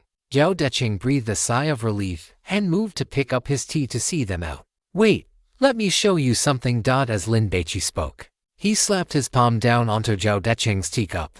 Hand of the great impression. The teacup sitting on the table was directly imprinted into the wood, as if it were a painting originally drawn onto the surface of the table. What kind of trick is this? Zhao Deqing was stunned before he could understand what had happened. The bearded man standing to the side let out a clatter as he drew his sword in shock. He stared at Lin Baici with eyes full of awe. Could this person really be from the heavens? Seeing this scene, Quan Zhonggren felt deeply moved. Damn, this divine grace is truly powerful. If he had something like this, he would dare to speak loudly to the leader of the Statue of Liberty Group too. A trick, Lin Baici chuckled. He leaned forward and suddenly struck out, slapping Zhao Deqing's hat. Under the effect of the divine grace, Magistrate Zhao's hat was knocked flying. After it hit the ground, it was directly imprinted onto the floor. What are you doing? Zhao Deqing roared, his voice cracking in terror, as if he had been poked in the rear with an iron rod. I just wanted to tell you that I am sincere about cooperating. Take good care of my friends, and don't cause any trouble for me. By the time Lin Baici finished, his voice had become very stern. Zhao Deqing nodded subconsciously. Make sure the horses are ready tomorrow. Lin Baici finished speaking and rose to leave. Once they had all gone, Zhao Deqing finally let out a breath, then turned to curse the bearded man. Are you a dead dog? Didn't you see me being threatened, my lord? Do you think I could have beaten him? The bearded man looked at the hat pattern on the ground. This was definitely not a trick, but the divine abilities and Taoist arts of the masters from the Celestial Empire. Just because you can't beat him doesn't mean you don't try. Zhao Deqing squatted on the ground and touched the imprint of the hat. It felt as if it had been painted onto the floor, which sent a chill through his heart. It was too terrifying. Zhao Deqing put away his filthy thoughts, but immediately became excited again. Perhaps those strange people could really solve the plague. When that time came, he could get a promotion. That night, Lin Baici's group rested in the official quarters provided by Zhou Decheng. Hu Yu and Li Zisheng were not doing well. Their coughing had worsened and was now accompanied by blood. On Quan Xiangren's side, a man named Pei Daoan had also started coughing and was running a fever. After discussing it, they decided to leave half the group behind. On Lin Baici's side, Jiu Hongyao and Yi Zhisheng would stay. If Zhou Decheng tried to pull anything, they would have the strength to fight back. Gu Qingqiu had a weak constitution, and Lin Baici wanted her to stay, but she refused. In a situation where the circumstances are unclear, intelligence is more important than combat power. Gu Qingqiu wanted to find clues to crack this rule-based pollution and prove to Lin Baici that she was also very capable. Early the next morning, the bearded man arrived with the horses. This is it. Quan Zhongren looked at the few thin, small war horses and was speechless. He was genuinely afraid that if he rode them halfway, he would exhaust the horses to death. Just make do with them. Lin Baici hurried to get on the road. After jogging for a short distance, he noticed that more than 30 government soldiers were still following them. What is going on? Are they coming too? Master Zhou sent us to protect you, the bearded man explained. Though it was actually surveillance. Can they keep up? Gu Qingqiu was shocked. This ancient era really did not treat people like human beings. We will just go a bit slower. In the bearded man's perception, riding a horse was not meant to save time, but to save energy and be comfortable. Let us go. Lin Baici could not be bothered to waste words. He whipped the horse's rump. The warhorse, feeling the pain, suddenly bucked, nearly throwing him off. Fortunately, his physical fitness was quite good. He exerted force through his waist and legs, firmly gripping the warhorse. Relax your body, straighten your waist and back, and move with the horse's galloping rhythm. Gu Qingqiu explained the essentials of horseback riding. Appa, why don't you share a horse with me? Jin Yingzhen had a horse ranch at home, and horseback riding, being an aristocratic sport, was a mandatory course for them. I am learning now. Lin Baici decided that once he had money, he would buy a helicopter and keep it in his black alms bowl. Horseback riding, that is rough work. Quan Zhongren and his companions did not know how to ride either, so they could not go fast even if they wanted to. The winter wind was biting, making their cheeks ache. Along the way, Lin Baici saw several villages. There was only a little smoke rising from chimneys, and villagers in rags, skin and bones, were begging by the roadside. Is there a famine? Or is it like this every year? Lin Baici set down some bread and ham. Shanking Prefecture suffered a severe drought last year, and this year there is a plague of insects. Recently, a plague has even broken out. Heaven simply did not give people a way to survive. In the afternoon, the group finally arrived at Wonyu village. The inner sides of Lin Baici's thighs were chafed and sore from the saddle, but compared to the government soldiers who were nearly exhausted, he was already quite comfortable. Baici, the situation is not good outside the village. Gu Qingqiu surveyed the impoverished settlement, her expression grave, because she could not hear any dogs barking or chickens crowing. Since we are already here, we have to go in even if something is wrong. Quan Zhongren took the lead. He was annoyed to death now, because Sejong Zheng did not have intelligence on the Hanyang station.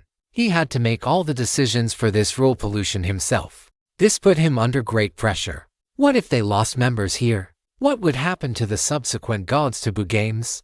There was another possibility that Quan Zhongren did not even dare to think about, that he could not handle it and would die in this rule pollution. Damn it! Quan Zhongren cursed as he rushed into the village. After walking for more than 10 meters, the village was terrifyingly quiet, like a haunted graveyard in the dead of night. Just as Quan Zhongren wanted to turn back to ask for Lin Baici's opinion, he saw him walk past him. He had guts of steel. Before coming, Lin Baici had already inquired in detail. The great physician's home was also the only medical clinic in the nearby villages, called Jimin Pavilion. Soon, Lin Baici found the clinic. It was surrounded by earthen walls over 2 meters high, with dense bamboo stakes stuck on top, similar to measures used to prevent thieves from climbing over. Are these bamboo stakes to prevent thieves and robbers? But why are the bamboo tips pointing inward? Quan Zhongren did not understand. What was even more chilling was that some of the bamboo tips were hung with bits of flesh and dried bloodstains. Clearly, They had pierced something. It could not be wild beasts, could it? Hey, take your soldiers and go in to check. Quan Zhonggren shouted at the bearded man. He did not want to take the risk. Lin Baici looked at the scene before him. His brows furrowed deeply. Could that divine physician be dead? Chapter 282 Medical Woman. The bearded man was filled with suspicion and unease. As the general of thief suppression, he was responsible for the security of Shanking Prefecture. So he had to step forward. Move out, the bearded man shouted, drew his sword, and cautiously walked toward the clinic gate. Logically, he should have arranged for some men to get on the walls and use bows and arrows for suppression so that if enemies appeared inside, they could be shot in time. However, the walls were installed with dense bamboo spears, leaving no room for anyone to land. So, he had to give up on that idea. Creak. The wooden gate was pushed open. The clinic was silent. Not even a shadow could be seen. However, there was blood on the ground, which had already seeped into the packed yellow earth. The courtyard was the size of 2 basketball courts. There were some straw mats on the ground, which were likely for patients. To the right was a woodshed, which had no signs of fire or smoke. Lin Baici stood at the gate and took a look, his brows furrowing. It smelled terrible here. Even wearing an N95 mask could not block out the stench. Wait for me here. Lin Baici entered the gate.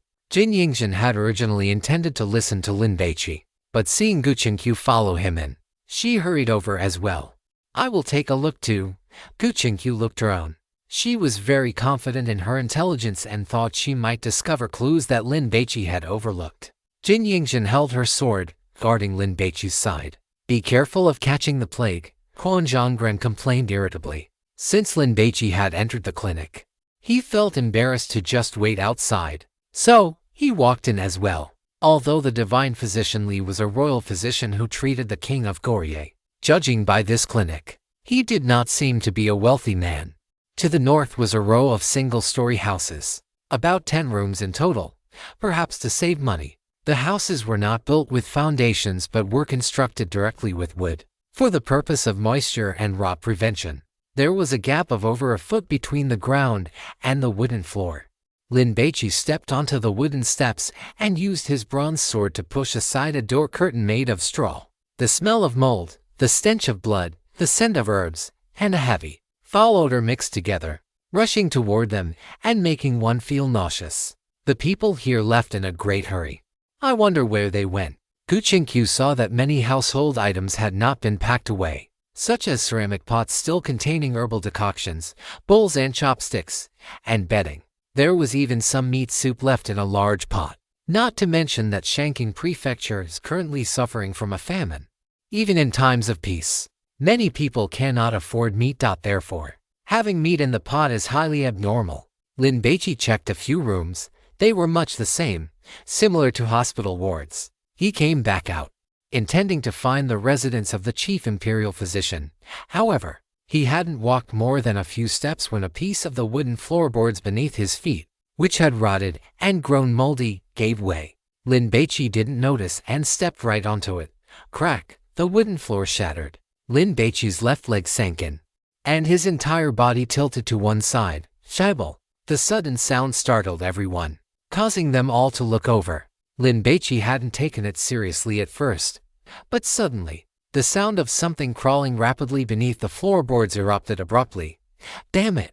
Lin Baici hurriedly pulled his leg out. There was something under the floor, and as they crawled rapidly, they kicked up a cloud of dust. Just after Lin Baici pulled his leg out, 3 arms covered in dust and bloodstains poked out from below. The wooden splinters around the hole cut into their skin, but they remained indifferent. There are people down there. The bearded man was stunned. He swung his blade and struck the floor, roaring loudly, "Get out here, or I will kill you without mercy." No one responded. The bearded man grew angry. He took a few large strides into the courtyard, bent down, and peered into the gap between the floorboards and the dirt ground. "Get out!" The bearded man's shout stopped abruptly halfway through, because he saw that beneath the floorboards, it was packed with people in tattered clothes. These people were not right.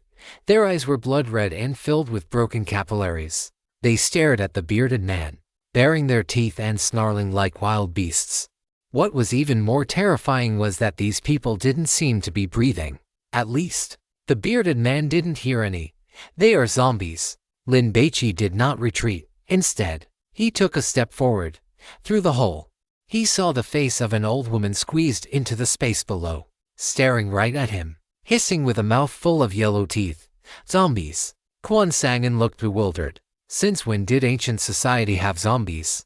Wasn't this stuff created by modern medical technology? So that's why those bamboo spears were there to keep these things from getting out. Gu Qingqiu suddenly realized. But who had set up those bamboo spears? Was it the divine physician Li Shaibal, team leader? They really are zombies. Kim Jin-soo saw it too. These things were exactly like the zombies on television. They had no heartbeat. Their bodies were somewhat decayed, but they were still alive and possessed extreme aggression. The only exception was that they were wearing ancient costumes. What kind of monsters are these? The bearded man asked in shock. He noticed that these people seemed to know the origin of these things. Those people, those zombies, were crowded into that narrow space, packed densely, looking incredibly terrifying.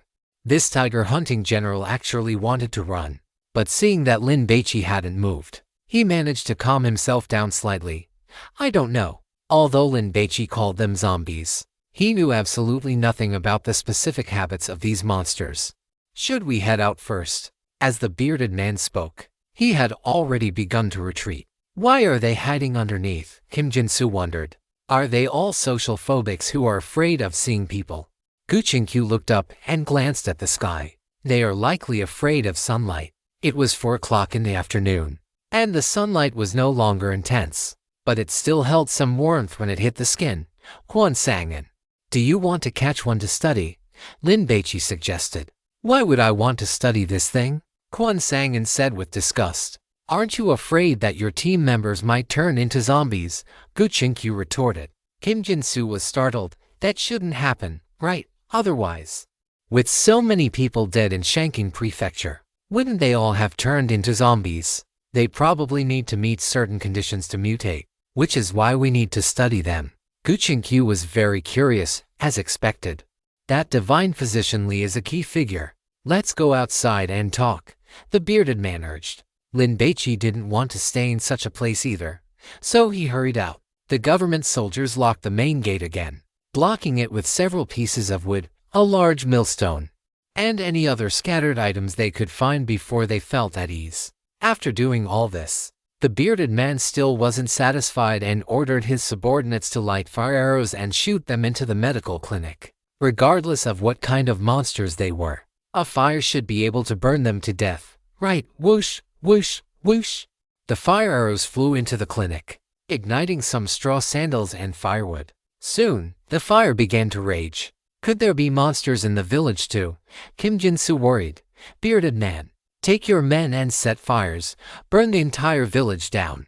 The bearded man was also worried that monsters were hiding elsewhere. So, he took his subordinates and acted quickly. Lin Baici stood outside the clinic, watching the raging fire grow larger and larger. Dusk fell, and the sky grew dark.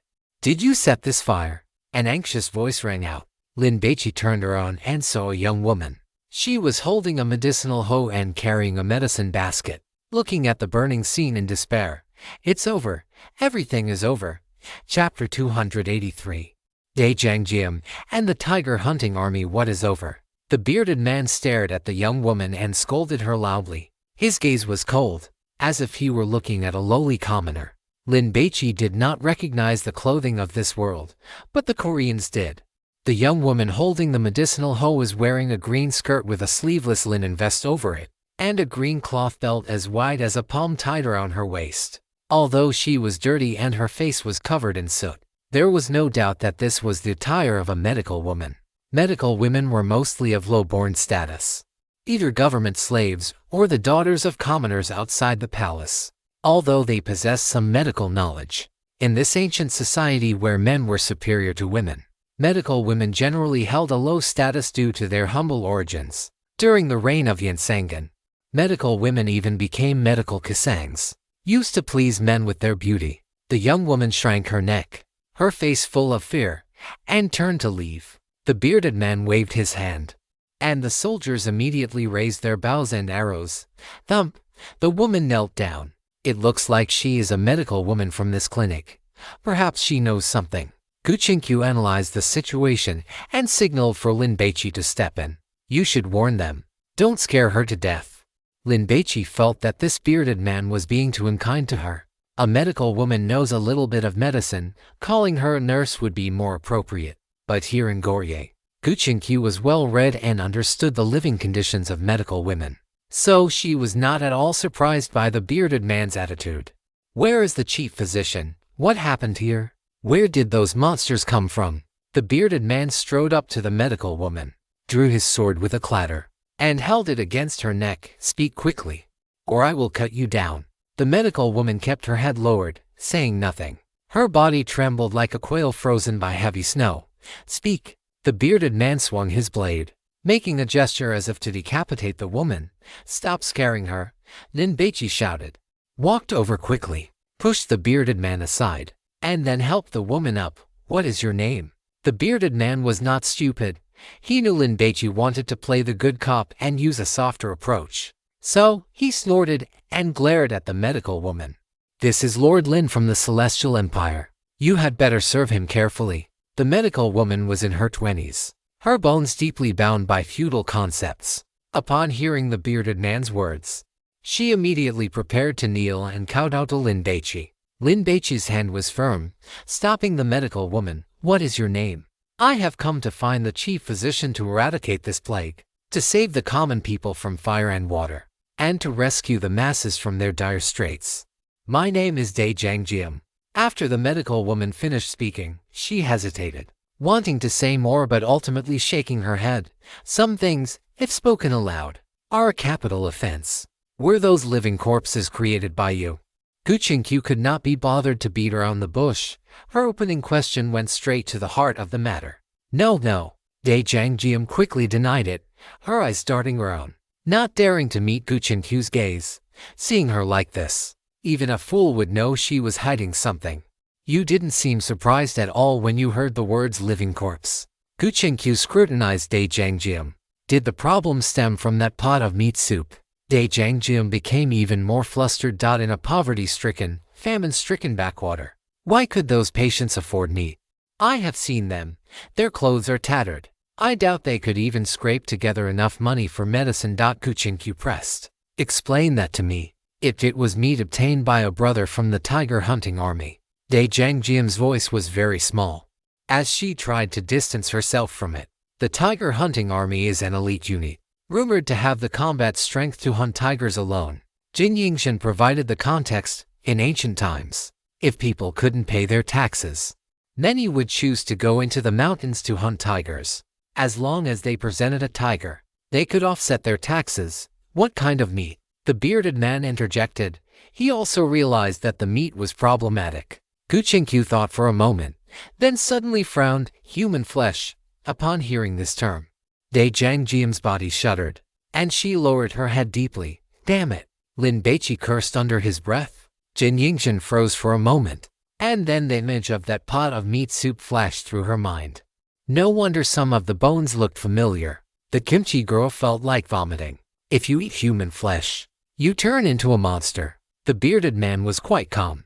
In times of great disaster, he had even seen people trading children to eat. So, he was more concerned about how those living dead appeared. I don't know either. Judging from the current situation, it seems that after contracting leprosy, if one eats human flesh, they turn into a living dead. Dai Jiangjiam had been in the mountains gathering herbs at the time and was not at the clinic. When she returned, she saw everyone feasting, saying that the brother from the tiger hunting army had hunted a tiger. It is winter now, and tigers are rare. Furthermore, that brother had no injuries on his body, which did not fit the image of someone who had just fought a tiger. Dai Jiangjiam was a medical woman, after all, and understood medicine. She only had to fish around in the pot to see the clues from the shapes of the bones and meat chunks. What is so terrifying about these monsters? The bearded man pressed. Dai Jiangjiam remained silent. Speak, the bearded man roared. Only by destroying their skulls can they be killed. When the first monster appeared, It was that tiger hunting army brother named Li Tai-hyun who discovered it in time and killed it. Seeing that the situation was dire, he dragged Dae Jang-jeom out and locked the clinic gates. Afterward, the patients began to mutate, fearing that these monsters would escape and harm others. Li Tai-hyun cut down bamboo, fashioned them into bamboo spears, and set them up along the top of the walls. It's just hard to kill, not impossible, right? The bearded man felt relieved. Even if some peasants turned into monsters, they were no match for the government soldiers. After a person turns into a living corpse, their strength increases, they feel no pain, and the more humans they eat, the faster they evolve. Those bitten by a living corpse will also turn into living corpses. The god of gluttony's commentary made Lin Baici's brow furrow immediately. In this ancient era without gunpowder weapons, relying on hand-to-hand combat to kill living corpses was far too difficult. What did you mean when you said it's over? Jin Yingjin asked. I wanted to study these living corpses to find a cure. Dae Jang-jeom's face was filled with anxiety. A plague was currently ravaging Sangyong Prefecture. As long as there were patients who had eaten human flesh, they could turn into monsters. When that happened, they would wreak havoc on the countryside, and many people would die. Now that the living corpses have been burned by you, I have no bodies left to study. Dae Jang-jeom felt that these living corpses were terrifying and certainly possessed known lethality. She wanted to find a solution quickly, otherwise, once a major outbreak occurred, the country would be finished. It is not that those who caught the plague ate human flesh and turned into living corpses. The living corpses in this medical clinic are the second generation. After biting people, they infect them and turn them into living corpses. Second generation? Lin Baici asked in confusion. Where is the first generation? The gluttonous god did not answer. Could it be that there was something wrong with that pot of meat soup? Who was the person they ate? It is. Dae Jang-jeom hesitated. Officer Lin is asking you a question. Speak up, the bearded man urged. It was the great physician's apprentice. Dae Jang-jeom felt very guilty. He must have been dead before he was eaten, right? Gu Qingqiu felt that no matter how ruthless that tiger-catching army was, they would not kill a living person to eat. Yes, he was already dead. Dae Jang-jeom hesitated for a moment, but still said it. Defending the tiger-catching army, actually. Li Tai-hyun also had good intentions. Everyone was starving to death, so it was better to be a well-fed ghost before dying. Li Tai-hyun said that after he dies, everyone can eat him too, allowing him to atone for his sins. Lin Baici ignored all that. How did that apprentice die? I do not know. Dae Jang-jeom confessed honestly. The great physician brought his corpse back. Where was the great physician at that time? Lin Baici felt that this might be the source. The royal palace. To see the king. As Dae Jang-jeom spoke, she glanced at the bearded man. The king's physical condition had always been a taboo and could not be spoken of carelessly. Is there something wrong with this king? Jin Yingjin suspected. What illness does the king have? Lin Baici knew that Goryeo referred to the emperor as the king. The bearded man did not dare to ask such a question at all, and did not even dare to listen. I do not know. Dae Jang-jeom truly did not know. Where is the great physician now? The bearded man had a premonition that this matter was going to be troublesome. He went into the mountains to gather herbs. Dae Jang-jeom looked at the sky, and he never came back. Given the great physician's status, he would generally not go into the mountains to gather herbs himself, especially in the winter when one could freeze to death. Could he have fled to avoid punishment? Just as Jin Yingjin finished speaking, she heard Gu Qingqiu scream, Baici, look! Everyone turned their heads to look at the burning village. On the dirt road in the middle of the village, some figures appeared, swaying as they walked toward this side. The bearded man did not pay much attention, but Lin Baici immediately became vigilant. Prepare for battle. Lin Baici shouted in a low voice, then reminded Gu Qingqiu and Jin Yingjin, it is troublesome. The infection has spread. Stay close to me. After glancing at them, Dae Jang-jeom immediately shouted anxiously, careful. They are living corpses. I knew we could not prevent it. Dae Jang-jeom sighed. Some patients stole the meat soup and sent a bowl to the children at home, thus creating new living corpses. Now that the sun had set and night had fallen, these living corpses hiding in the shadows had come out to act. Dai Jiangjiam's shout immediately attracted their attention. The next second, these swaying living corpses suddenly began to sprint toward this side like mad dogs. Roar! Roar! Following their roars, sounds also erupted from other parts of the village. And then those living corpses began to run toward this side. Lin Baici did not want to fight the monsters. He vaulted onto his horse, then rode over to Dai Jiangjiam, leaned down, grabbed her, and pulled her onto the war horse. The living corpses ran over, and their speed was very fast. The soldiers without horses ran more than 30 meters, and seeing that they were about to be caught, they became very nervous. Several soldiers stopped and began to shoot arrows. Damn it, we cannot outrun them. Shoot them dead, a tall man roared. Whoosh, whoosh, whoosh. An arrow whistled through the air and pierced the chest of a big-headed living corpse. If this had been an ordinary person, they would have been hit and fallen to the ground. But the living corpse continued to sprint as if nothing had happened. 10 seconds later, the big-headed living corpse rushed over. The tall man turned to run, but was tackled by the big-headed living corpse, and then felt a pain in his shoulder as he was bitten. Chapter 280 Forgive Up. You do not want me to torture this female physician, do you? The night was like a curtain draped over the earth, already engulfed in flames, had fire reaching toward the sky, illuminating the sprinting living corpses and leaving behind elongated shadows that danced like ghosts. Time was tight, and as long as there was a fight, there was a risk of being infected. So Lin Baici did not want to fight these small fry. However, he had not ridden far before the soldiers met with disaster. After the big-headed living corpse tackled the tall man, it bit him frantically like a wild dog. The tall man dropped his longbow, drew his sidearm, and slashed at the living corpse twice. Sizzle! The blade entered flesh and blood sprayed wildly. But the living corpse did not care at all and bit even harder. The tall man shouted, his voice filled with panic. No one could look after him, and he was beyond saving anyway. A few seconds later, more zombies rushed over and submerged him, cut off their heads. Lin Baici shouted.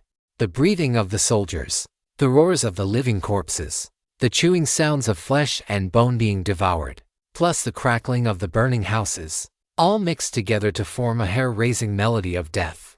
The soldiers had never seen such monsters before and were still swinging their blades at them as if they were fighting bandits or refugees. A normal person would basically lose the ability to act after being slashed. But these living corpses remained lively after being hit. The soldiers did not succeed with one slash, and when they wanted to strike a second time, they had no chance because the living corpses had closed the distance and pounced on them. In the blink of an eye, half of the soldiers had been bitten, and the remaining ones were in a sorry state, all fleeing for their lives. Retreat! Retreat! Retreat! The bearded man shouted and yanked on his reins, preparing to flee. He had estimated that there were over 40 of these monsters, and what was even more terrifying was that they could not be killed. He was out of options and planned to return to report to Magistrate Zhao, so that troops could be dispatched to encircle and annihilate these monsters. Stay back and keep an eye on this woman, Lin Baici shouted, bolted off his horse, and gave the animal a slap on the rump to send it running away before he charged toward the living corpses. Why are you killing these monsters? Gu Qingqiu did not understand. What if they spread the infection and form a zombie horde? Lin Baici had suddenly thought of this. Given the organizational capabilities and weaponry of the ancient government, he feared they would not be able to stop a zombie horde. Even if you kill all of these in front of you, you cannot stop a zombie horde. There are definitely still living corpses in this village that have already left for other places. Gu Qingqiu advised. I know. I just want to delay the outbreak of the zombie horde, even if it is only by a few days. Lin Baici's plan was to take advantage of these few days to quickly resolve this rule-based pollution. Several living corpses saw Lin Baici, who was running in the opposite direction of the fleeing officials, and immediately roared as they rushed over. The young man among them was the fastest. By the light of the fire, Lin Baici saw his mouth full of yellow teeth, and then he swung his sword. Swish! The king's sword cut through iron as if it were mud. It sliced through the neck of this living corpse as easily as cutting a cake. A head spun and fell to the ground, its eyes wide with death. As a stream of black fluid poured from the neck cavity, Lin Baici began a massacre. These living corpses were stronger and more agile than ordinary people, and coupled with their lack of fear of pain, they were very troublesome for ordinary people. However, Lin Baici had strength in his body, and his weapon was sharp enough that he basically killed them in seconds. One sword strike per corpse. The bearded man was dumbfounded. Is this too strong? That man from Kyushu did not stop his pace, charging into the formation alone. Wherever he passed, living corpses were decapitated and fell to the ground, making thudding sounds. It was like souls crashing against the great drums of the underworld, beating out a war song of death. Go help him, Jin Yingchen shouted, as she guarded Dai Jiangjium to prevent her from escaping. The bearded man and the remaining officials looked at each other, but none dared to move. They knew exactly how much they were worth. They must not think that just because it was easy for him to kill these monsters, they could do it too. Is this what it feels like for a blade to cut into flesh? The tactile feedback was great. This was the first time Lin Baici had slaughtered humans on such a large scale. To be honest, there was a sense of satisfaction like mowing down enemies in a game.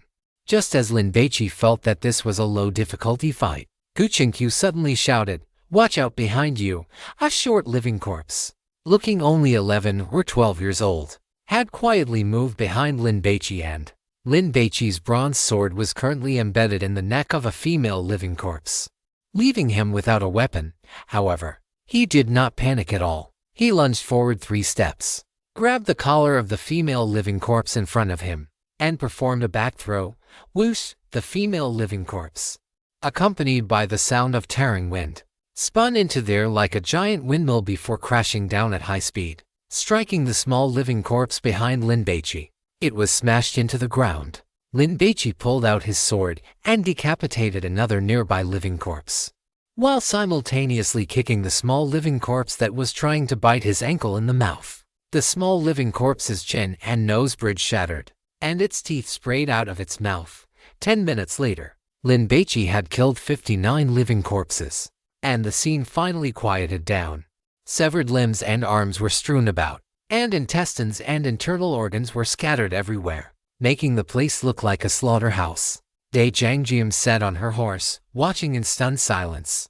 Is this the combat power of a man from Kyushu? No wonder the country has always been bullied to death by them. They are not to be trifled with. Lin Baici had some bloodstains on him, which made him feel a bit annoyed. The bearded man immediately dismounted, ran over, and handed him a water flask. Please, my lord, wash up a bit. Compared to before, the bearded man's attitude was much more respectful. Lin Baici pushed the flask away, walked up to Dai Jiangjium, stared at her for a few moments, and then shouted, "Li Taxian, come out." No one responded. Is that tiger-catching army soldier here too? The bearded man looked her on and roared at the top of his lungs, "Come out quickly, or I will have your entire clan executed." The night wind blew, bringing the smell of ashes.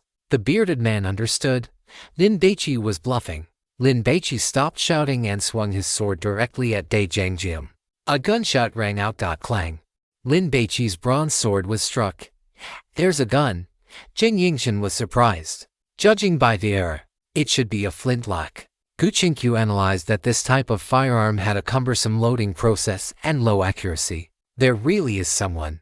The bearded man was shocked and hurriedly ordered his subordinates to be on guard, followed by a lingering fear. If that tiger-catching army soldier had shot at him, he would have died.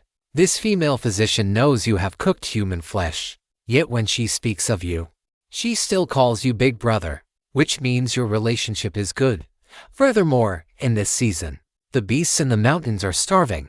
A delicate woman like her would not enter the mountains alone to gather herbs unless she had lost her mind. So someone must be accompanying her. Lin Baici said loudly, "Come out and tell me everything you know." The bearded man was amazed by Lin Baici's words. His reasoning was truly meticulous. Why hadn't he thought of that? Li Taxian, admit defeat. You wouldn't want me to torture this female physician, would you? Lin Baici tapped Dai Jiangjium's cheek with the edge of his blade. Chapter 285. Please, Lord Lin, show mercy and save the people of Goryeo. Quan Zhonggren was completely outclassed by Lin Baici. Killing a few dozen living corpses was a task he could handle, and he could even do it without a scratch. but to deduce in the middle of the twilight that someone was still lying in ambush that made him feel inferior. He had seen the projectile that struck Lin Baici's bronze sword. It was just a small, pea-sized ball dot to him. It had almost no lethality, but if it had been a modern sniper rifle. Quan Zhongren felt an immense pressure crashing down on him like the ocean. Not only was his combat power inferior to the other party, and his reserve of divine items lacking, but even his intelligence was being crushed. How was he supposed to play this? Gu Qingqiu glanced at Lin Baici and curled her lips. Teaming up with someone excellent came with this kind of annoyance. She had no way to show off her own brilliance at all. However, despite her complaints, if Gu Qingqiu had to choose, she would still pick a god-tier teammate like Lin Baici, because that was the only way to go further. Are there gods in the god ruins? I really want to catch one and observe it. Gu Qingqiu had kept cats, dogs, and raccoons before, but gods, she hadn't seen one yet. Jin Yingzhen, who had known Lin Baici since the Longchen Temple god ruins, was already used to it. Lin Baici was just that amazing. The only thing that worried her was that the more excellent Lin Baici became, the more people would like him. And the competition would surely be intense when the time came. It's fine. The bodies of god hunters are very robust. Handling a few women at the same time shouldn't be a problem. Jin Yingzhen felt that her married life shouldn't involve being a widow in name only. Lin Baici looked at Zhang Jian, who was kneeling on the ground with a look of fear and panic. Honestly, he felt a bit of pity in his heart, because he had grown up until now without ever doing such a despicable thing. I guess this counts as bullying the weak, right? In ancient times, I would have been a wicked young master. Lin Baici muttered to himself, but his acting was flawless. He reached out and grabbed Zhang Jian by the collar. Li Tai Haiyan, if you don't come out now, I will strip her clothes off. I think you can imagine what will happen after that. Let her go, or I will kill you. A slightly hoarse, resonant voice roared through the twilight. Over there. The bearded man identified the position by the sound and pointed in the 11 o'clock direction. Be careful.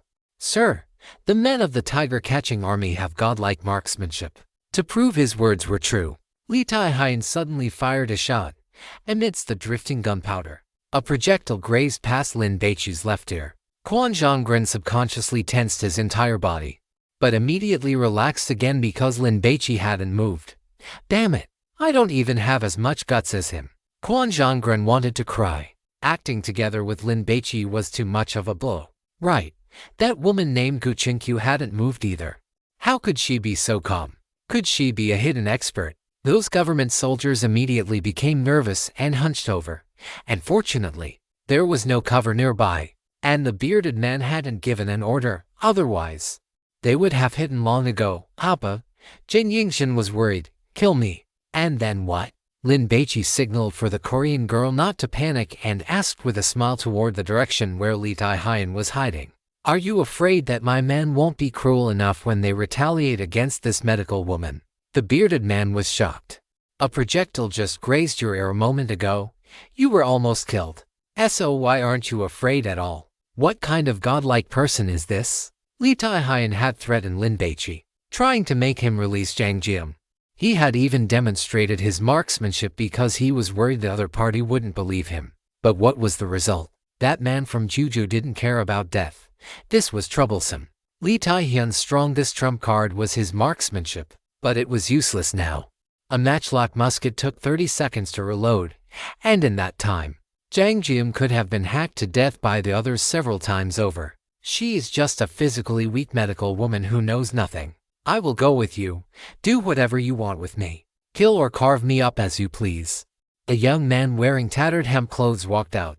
He was about 1.6 or 1.7 meters tall, lean and fit, with bright, spirited eyes. Even though he wore patched clothes, he possessed a soaring vitality. He held a matchlock musket that was old but well-maintained and carried a firewood axe on his back. Damn it, he's a romantic fool too. The bearded man cursed and waved his arm. Tie him up. Several soldiers rushed over, first giving Li Tai Haiyan a round of punches and kicks, beating him up thoroughly before tying him with rope and dragging him in front of Lin Baici. Sir, the soldiers were very respectful. Lin Baici had won their respect by slaying those living corpses. What a pity. Gu Qingqiu shook her head. What's a pity? This out-of-context remark left Jin Zhenju confused. It's a pity that it's all wishful thinking on his part. Zhang Jiam had no feelings for Li Taihan, otherwise she definitely would have stopped him from jumping out. Sigh, another infatuated simp. Lin Baici shook his head, but the more infatuated Li Taihan was, the happier he felt, because he could have one more free thug. Tell us what you know. Lin Baici began to interrogate him. Seeing that Zhang Jiam was still kneeling on the ground, her body shivering, he took a down jacket out of the black alms bowl and threw it over her. Get up and put it on. Zhang Jiam was trembling, looking at the clean, expensive fabric, and became flustered. Sir, this humble woman is not worthy. I told you to put it on. Stop talking nonsense. Lin Baici also took out a few loaves of bread, tore open the packaging, handed them to Zhang Jiam, and took another one, tossing it to Li Taihan. Eat while you talk. If he couldn't find the divine Dr. Li, he would have to rely on this Zhang Jiam to treat his companions. No matter how bad this medical woman's skills were, she was at least better than him. Better safe than sorry. Li Taihan was a lone wolf with no family to worry about, and he wasn't afraid of being killed. He took the bread, took a few large bites, swallowed, and said, "My family is all dead. I make a living by hunting alone." He is lying. The gourmet commented, however, in this era, his combat power is quite decent.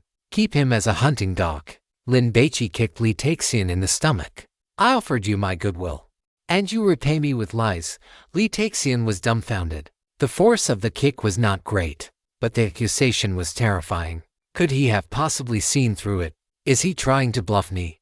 Li Taixian stared at Lin Baici, finding his gaze clear and his demeanor confident and elegant, a stark contrast to the incompetent bearded man beside him. Li Taixian lost his nerve and lowered his head. My family is all dead, and I came out to find the truth.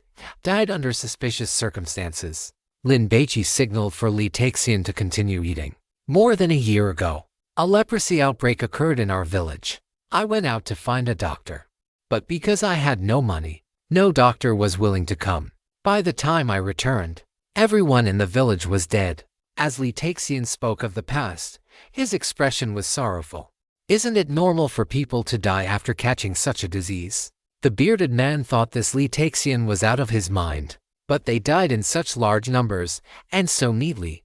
Li Taixian questioned. Generally speaking, deaths occur intermittently, but when he returned, the entire village had perished within a few days, and at that time, someone had buried the people of our village. Quan sang and asked curiously, was it the divine Dr. Li?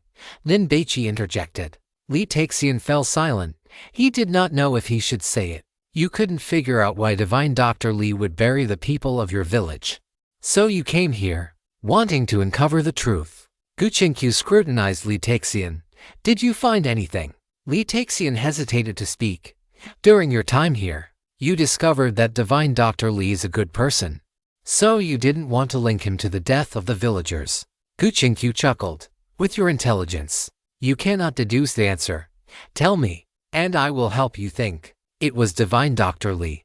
Li Taixian's psychological defenses were shattered because this beautiful woman was completely correct. Divine Dr. Li said he just happened to be passing by, but he was powerless against the villagers' illness and could only bury them to show his sincerity. But why did he buy straw mats? Li Taixian did not understand. Straw mats? Kim Youngjin asked, puzzled. When we bury people here, poor families cannot afford coffins. They just wrap them in mats and bury them. That is all. The bearded man explained. So you suspect that divine Dr. Li is using this method to atone for his sins? Lin Baici and Gu Qingqiu exchanged a glance. It seemed that in this instance of rule-based pollution, divine Dr. Li was a key figure. Li Taixian nodded. Burying over 500 people from the entire village in straw mats was a significant expense. Moreover, from that time on, divine Dr. Li, upon returning to the Jimin Pavilion, rarely went out to see patients anymore, locking himself at home every day. If it weren't for treating the king this time, divine Dr. Li would still not have left. But after returning, he became even more decadent. Quan sang and listened as Lin Baici and Gu Qingqiu took turns questioning Li Taixian. He could not keep up with their train of thought. and this sense of intellectual defeat made him very uncomfortable. I will try to keep my mouth shut from now on. Quan sang and regretted it and wanted to slap himself. Lin Baici and Gu Qingqiu had both deduced it was Divine Dr. Li, yet he had acted like a fool and asked who. You cooked Divine Dr. Li's apprentice. Was that also out of a desire for venting and revenge? Gu Qingqiu asked.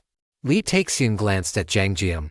No, I just didn't want to see her so tired. I made a deal with those patients that if I got them some tighter meat to eat, they would leave the gym and pavilion and go home to recover.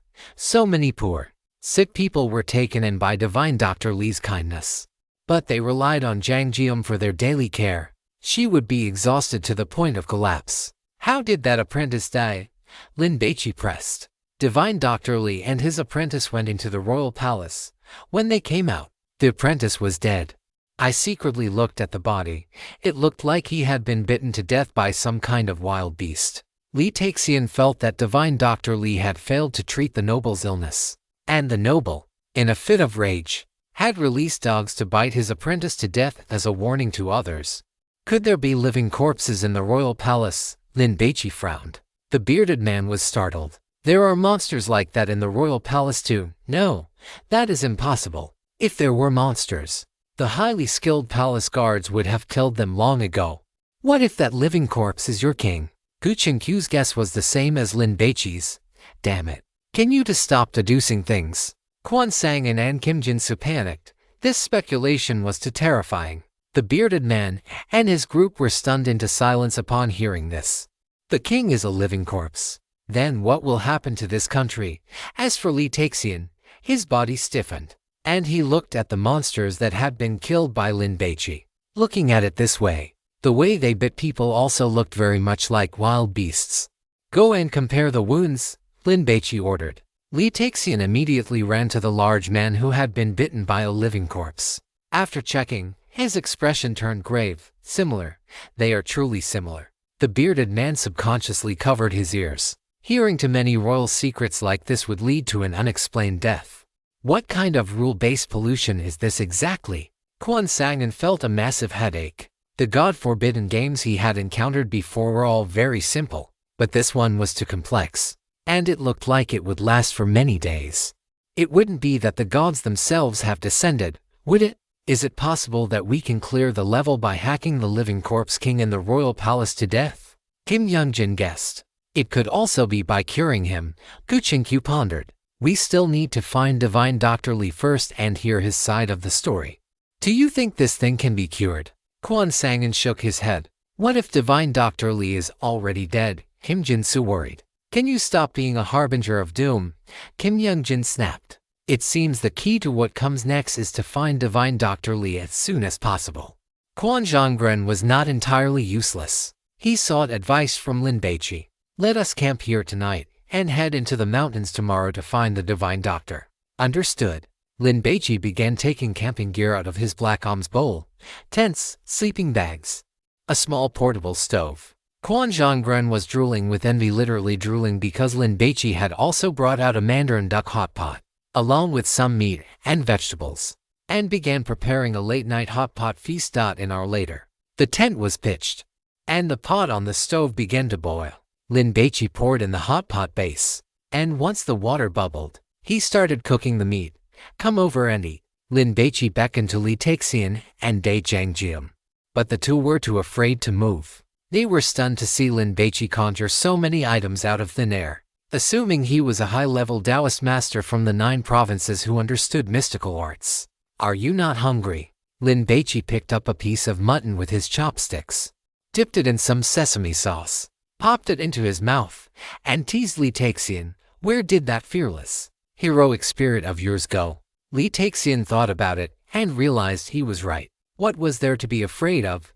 He sat over, but looking at his own dirty hands and then at the clean bowls and chopsticks, he felt too embarrassed to reach out. I will pick up the food for him. Quan Zhonggren found an excuse and crowded over. Jin Zhenju was dumbfounded. If you go over there, what are we supposed to do? Forget it. Just swallow your pride and join in. After one bite of mutton, Li Taixian was completely dazed. Could it really be this delicious? If he didn't know his own status was lowly and he wasn't qualified, he would have knelt before Lin Baici and begged to become his house retainer. As Dai Jiangjim ate, she began to tear up. She set down her bowl and chopsticks, knelt before Lin Baici, and prostrated herself. "I beg you, my lord, have mercy and save the people of Goryeo. I will do my best." Lin Baici smiled slightly. His handsome features and dashing temperament made Dai Jiangjim's face, illuminated by the firelight, flush even redder. The night passed without incident. The next morning, after everyone had breakfast, they immediately set off toward the mountains. Li Taxian volunteered to lead the way. "My lord, if we are lucky enough to encounter a tiger, I will hunt it for you to get a tiger skin and some tiger bones to soak in wine." Li Taxian was now hoping a tiger would appear immediately so he could use it to show his devotion to Lord Lin. Chapter 286. The Forbidden Zone of Death. Mysterious herbs. In the Winter Mountains, the view was filled with withered and desolate scenery. Looked like elderly men nearing the end of their days. The cold wind hit them, cutting into their faces like knives. Dai Jiangjim wrapped her down jacket tight around herself. In winter, she would never come up the mountain to gather herbs unless absolutely forced to, because she would freeze to death. But today, she felt so warm. This garment was truly incredible to wear. Even the queen probably didn't have one, right? Dai Jiangjim looked up at Lin Baici's back. He was so powerful. In the great celestial empire, he must be a very important person, right? "Lord Lin, we are almost there. Another 2/4 of an hour ahead is where we usually hunt and gather herbs." Li Taxian unzipped his down jacket. This thing was too hot, making him break out in a sweat. He had originally been reluctant to wear it, wanting to save it for his wedding day. Another half hour, Gu Qingqiu stopped, bent over with her hands on her knees, and panted heavily. Her constitution was poor to begin with, and trekking through the difficult mountain paths was pure torture. "I told you to stay at the foot of the mountain, but you wouldn't listen." Lin Baici had tried to persuade her, but it was useless. Girls like Gu Qingqiu had independent minds, or perhaps one could call it stubbornness. They simply wouldn't listen to others' advice. Gu Qingqiu cared about her pride. After hearing Lin Baici's words, she tried hard to control her breathing and continued walking forward. She absolutely could not be looked down upon, though she began to blame herself in her heart. "Gu Qingqiu, you are too arrogant. You were worried that if they went into the mountains, they would miss important clues. But that was completely unnecessary." Lin Baici's brain was exceptionally sharp. "I should trust him," Gu Qingqiu reflected. From childhood to adulthood, she had only ever felt at ease with her father. Lin Baici was now qualified to be the second. More than half an hour later, the group arrived at a mountain slope where a wooden cabin had been built. Judging by its appearance, it had been there for over a decade.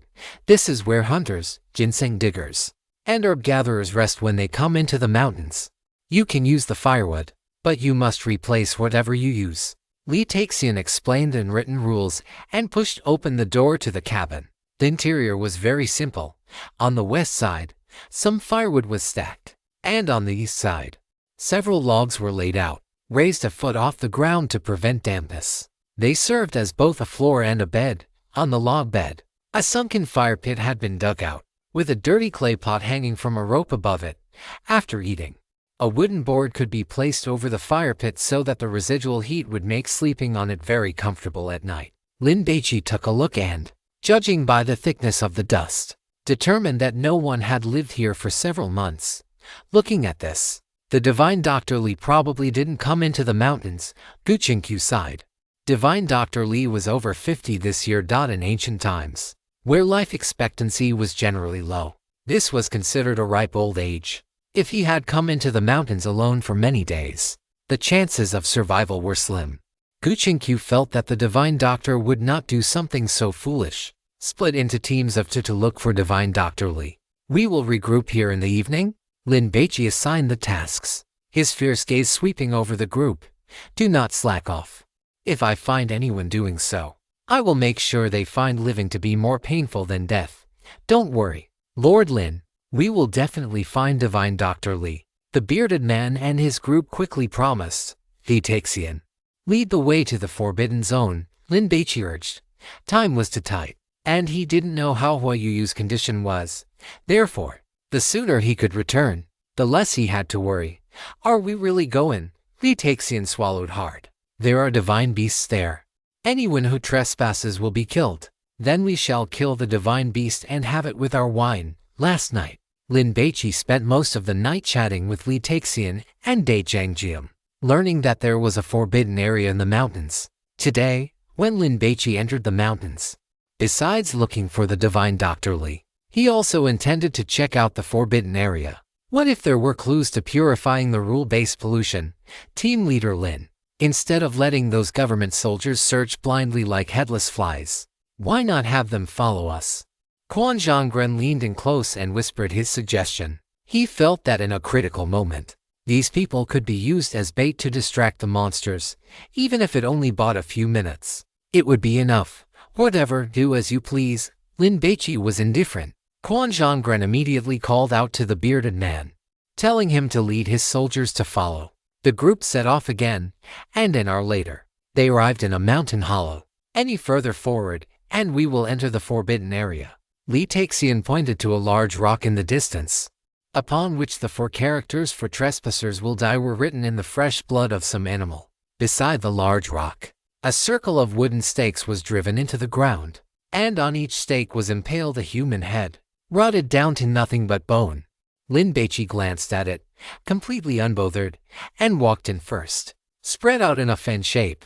Keep 20 zhang between each person, and shout if you find anything. Quan Zhonggren did not care about such warnings. But the bearded man and his group, being locals, were very nervous. Just as they were about to find an excuse to stay behind, Lin Baici's icy gaze locked onto them. The bearded man shivered violently. Not daring to talk back, he obediently followed, though he played a small trick by staying close to Lin Baici, thinking that if they encountered danger, he could quickly get near him and receive protection. Everyone continued forward. The temperature was very low, and the breath they exhaled condensed into white mist. Lin Baici rubbed his stomach. There was no feeling of hunger, so he could only rely on luck to search. Northwest direction, there are medicinal herbs. The gluttonous god suddenly commented. Medicinal herbs. Can they cure the plague? Lin Baici looked up and scanned the area, checked his compass, and immediately quickened his pace. 20 minutes later, he saw a steep cliff, as if it had been split vertically by a giant mountain-cleaving axe. Mountain spring water flowed down, making a trickling sound. Go over and take a look. Lin Baici remained vigilant of his surroundings. Li Taxian was indeed an elite among the tiger-catching army. In this kind of terrain, his perception was extremely sharp and his experience was vast. He immediately sensed a crisis. There might be people. Just as Li Taxian finished speaking, a black shadow suddenly shot out from the forest, heading straight for Lin Baici's face. It was a wolf-tooth arrow. Watch out! Li Taxian was anxious, wanting to rescue him, but it was already too late. Then, the next instant, he saw that Master Lin did not even dodge, but reached out directly and grabbed the arrow aimed at him. Master, be careful. It might be poisoned, Li Taxian hurriedly warned. It's fine. Lin Baici examined the arrow in his hand. He was wearing the giant elephant strength gloves, otherwise, he wouldn't have been so reckless as to catch the arrow. Do you recognize this? It's an arrow made by the mountain folk themselves. Dai Zhangjian recognized this type of arrow. She had been captured by the mountain folk before, and because she was a female physician who understood medicine and had treated them, she was released. Otherwise, she would have died long ago. This is our hunting ground. Leave immediately, or you will be killed without exception. After a male voice finished speaking, more echoing voices resounded through the mountain forest, followed by screams and calls for help. Some government soldiers had been captured. What should we do? The bearded man was somewhat nervous. Come out and surrender, or die. Lin Baici held his sword. His or murderous. You all go together, Quan Zhonggren urged. They were in a hurry and had no time to play a death survival game with these mountain folk. Whoosh! A dozen arrows immediately shot toward Lin Baici. The mountain folk were not stupid. They could see that Lin Baici was the leader. So naturally, they wanted to kill him first. Once the dragon was without a head, the enemy would inevitably collapse. Clang, clang, clang. Lin Baici swung his sword. easily knocking down those arrows. Then activated Sanskrit sound and 100 flavors in a breath to enhance his hearing and sense of smell. In the blink of an eye, Lin Baici locked onto the location of the person who had spoken. "Don't attack. It's me. A great plague has broken out outside. We came in to find the divine Dr. Li and find herbs to save people." Dai Jiangjum ran forward a few steps and shouted. Seeing Dai Jiangjum, who had once treated their illnesses, the mountain folk prepared to show mercy and let these people get out quickly. But the young leader moved. He sprinted, charging through the mountain forest like a fierce tiger or a leopard, filled with a terrifying momentum. Even more terrifying was that the direction he was running in was exactly where the chieftain was located. Without any hesitation, another wave of arrows was fired. With Lin Baici's reflexes, he could have completely used his bronze sword to deflect these arrows. But he didn't want to take any risks. So he summoned the Muscle Buddha. The Muscle Buddha, wearing shorts and bare-chested, appeared in front of Lin Baici. While sprinting at full speed, it swung its fists repeatedly, knocking away those feathered arrows. Even if any slipped through and hit it, they were simply bounced off. What kind of monster is this? The bearded man was shocked. Li Taxian was filled with lingering fear. So this man still had hidden cards. It was fortunate that he had submitted yesterday. Otherwise, he would surely have been left as a corpse in the wilderness, becoming lunch for wild dogs. Lin Baici saw a figure jump down from a tree in the dense forest, trying to change positions, and he immediately threw his bronze sword.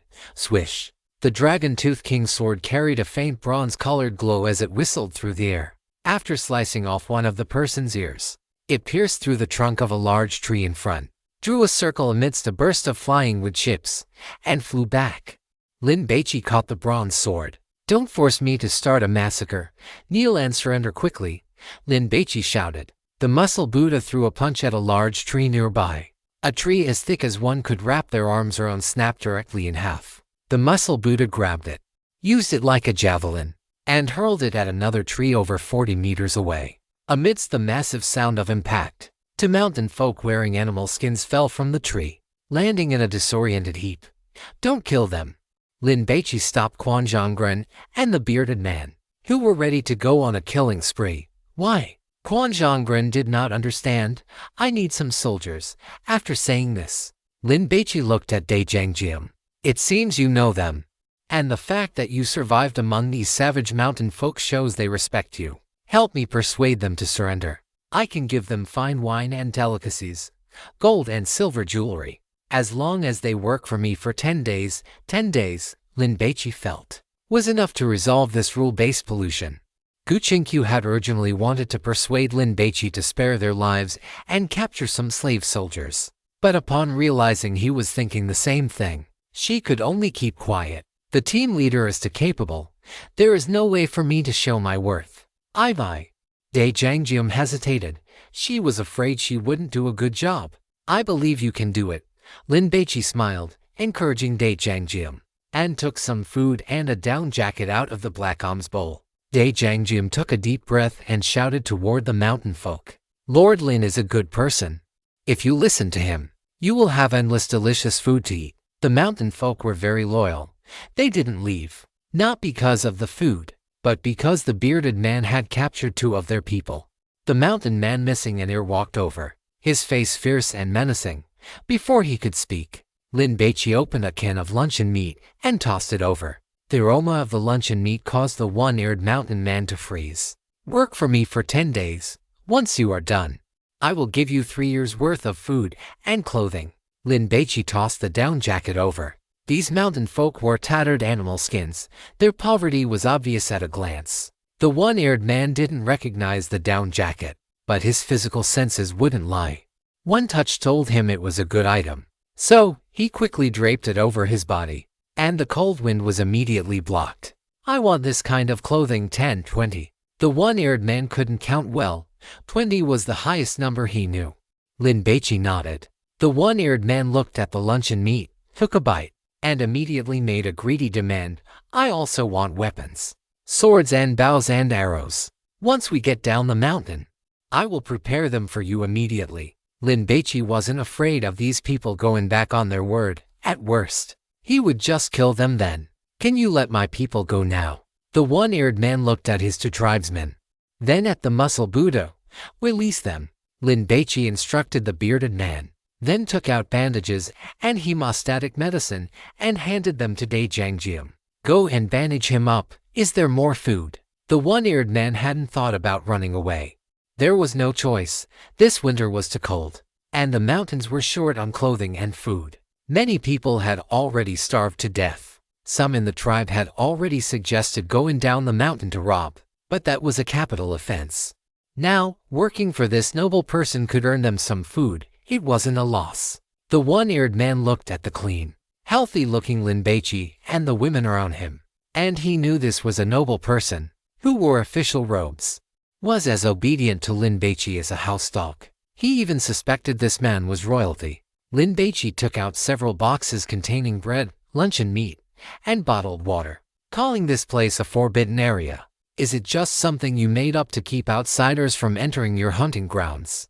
Lin Baici asked. There really is a forbidden area, right under that cliff over there. Divine Physician Li told us never to go there, or we would die. In this era, whatever Divine Physician Li, who had the reputation of having a benevolent heart and miraculous skills in Goryeo, said was considered golden advice. Let's hurry over and take a look. The bearded man urged.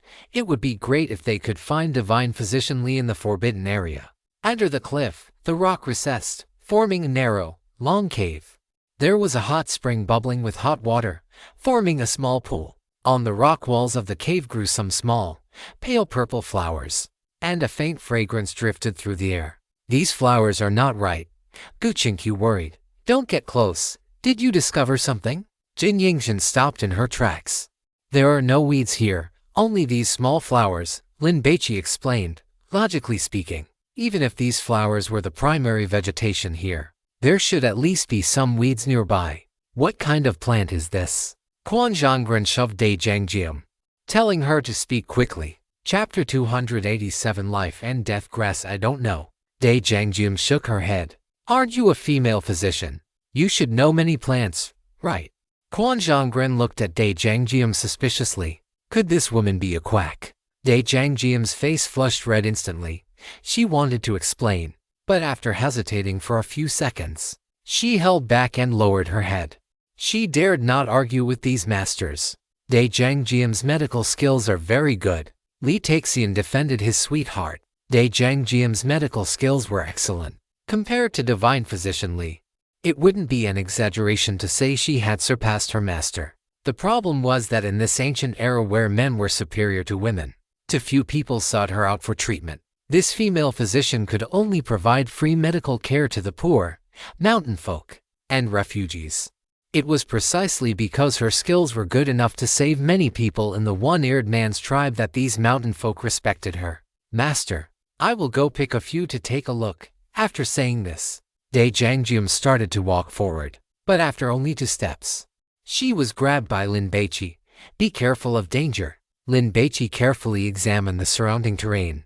There is a hot spring here, and the temperature is suitable. In such a cold winter, this would be a very comfortable habitat. Forget about animals. There isn't even a single small insect here. This is too abnormal. Lord Lin, let her go pick the herbs, shall we? The bearded man tried to persuade him, as in his view, such lowly commoners were expendable, and time was far more precious right now. Lin Baici did not listen. He told everyone to spread out and search the surroundings. Life-death grass, if used correctly, it can turn a corpse into a living corpse, the food god commented. How do I use it? Lin Baici asked in his mind. But the food god did not respond. Don't come over here, Dai Jiangjiam. Go pick the herbs. Be careful, and try to keep the herbs intact. Lin Baici took out an insulated box. He felt that this life-death grass was a valuable item, so he did not want others to contaminate the environment. He wanted Dai Jiangjiam, who was skilled in medicine, to harvest it, as you command, after bowing. Dai Jiangjiam took her herb hoe and walked over cautiously. She crouched in front of a stalk of life-death grass and observed it carefully. Lin Baici was very patient. The bearded man and his group were anxious, but since Lin Baici had not given the order, they could only wait. One Ear and his tribesmen were crouching by the spring, wolfing down bread and ham. This stuff was truly delicious. Lord Lin, Lord Lin. A desperate shout from an official soldier suddenly rang out from the west side, and Lin Baici rushed over immediately. The others followed closely behind. Quan Sangan, you stay behind to protect a Jiang, Lin Baici ordered. Quan Sangan stopped instinctively and cursed under his breath, but he had no choice. He still needed to rely on Lin Baici to cleanse this rule-based pollution. Under a cliff about 50 meters away from the hot spring, there was a cave. The cave was not deep. Inside, there was a burning torch that the soldier who found it had tossed in. The light of the torch illuminated the interior, revealing several skeletons. What are you standing there for? Get in. The bearded man kicked a soldier in the thigh, urging him to lead the way. The soldier was terrified, trembling and dragging his feet, moving very slowly. Behind him, Gu Qingqiu's eyes lit up, and she rushed in excitedly. Watch your safety. Lin Baici followed right behind her. Inside the cave, there were 2 long tables holding over a dozen bottles and jars, as well as tools for processing and brewing herbs, such as mortars, grinding troughs, and pestles. Lin Baici also saw a cloth bag with a knife and a dozen silver needles stuck into it, though they were all rusted. Were these people used for testing medicine? The bearded man swallowed hard. Judging by the patched clothes on the skeletons, they were all poor people. They likely had not come voluntarily, as there were shackles locked around their ankles. One end of the shackles was locked to a large stone weight, which looked to be about 70 or 80 pounds. Even a strong man could not have escaped the mountain forest while dragging that. Did the divine Dr. Li do this? Kim Young-jin was shocked. Could it be that the living corpses were created by divine Dr. Li? No, absolutely not. Divine Dr. Li is benevolent and kind. He gives medical treatment and medicine for free. He would never do such a thing. Li Tai-Hien shouted. He had once suspected that divine Dr. Li was the culprit behind the death of his entire village. But during his time at the clinic, he had discovered that this was an old man with an impeccable medical reputation. He rarely charged the poor for money, and he used all the earnings from the wealthy and powerful to maintain the clinic. He often provided free medical care, which left him living in poverty, eating only simple, coarse meals every day. Go call Dai Jiang, Lin Baici ordered. The bearded man immediately sent someone to do it. After Dai Jiang arrived and saw everything inside the cave, she was immediately startled. With her professional eye, she could tell this was a place for testing medicine. Examine those skeletons, and based on these instruments, see if you can find the usage for that mysterious herb. Lin Baici instructed Dai Jiang. This is for the sake of the common people of your Goryeo. If we cannot find an antidote, everyone will turn into a living corpse. Dai Jiang nodded with a grave expression. Lin Baici did not understand medicine and could do nothing to help. Just as he was preparing to walk around, his stomach suddenly felt hungry. Lin Baici's spirit lifted, and he sensed carefully. It was to the west. Lin Baici walked over. There was a tattered straw mat laid out there, which must have been where divine Dr. Li rested. It had already been searched by the soldiers, and nothing had been found. Gurgle. Lin Baici's stomach growled. He was hungry. Someone, dig this up, Lin Baici ordered. The bearded man was just about to order his subordinates, but One Ear had already brought the mountain folk over, since they were full. They naturally wanted to work for Lin Baici. My lord, let me. As One Ear spoke, he bent down and began digging the soil with his hands. He had a sickle, but he was reluctant to use it, fearing it would wear down. In ancient Goryeo, iron tools were valuable items. The mountain folk worked hard.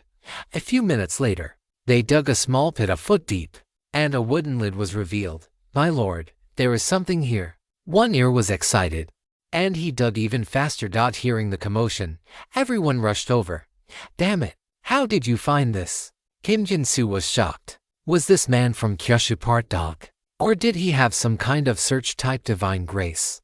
Soon, a wooden box the size of an A4 sheet of paper and a thumb's height was dug out and placed at Lin Baici's feet. My lord, be careful. Let me open it. Li Tai-Hien volunteered. He picked up a rock and smashed the lock on the wooden box. When he lifted the lid, a wave of black mist accompanied by a thick, foul stench surged out.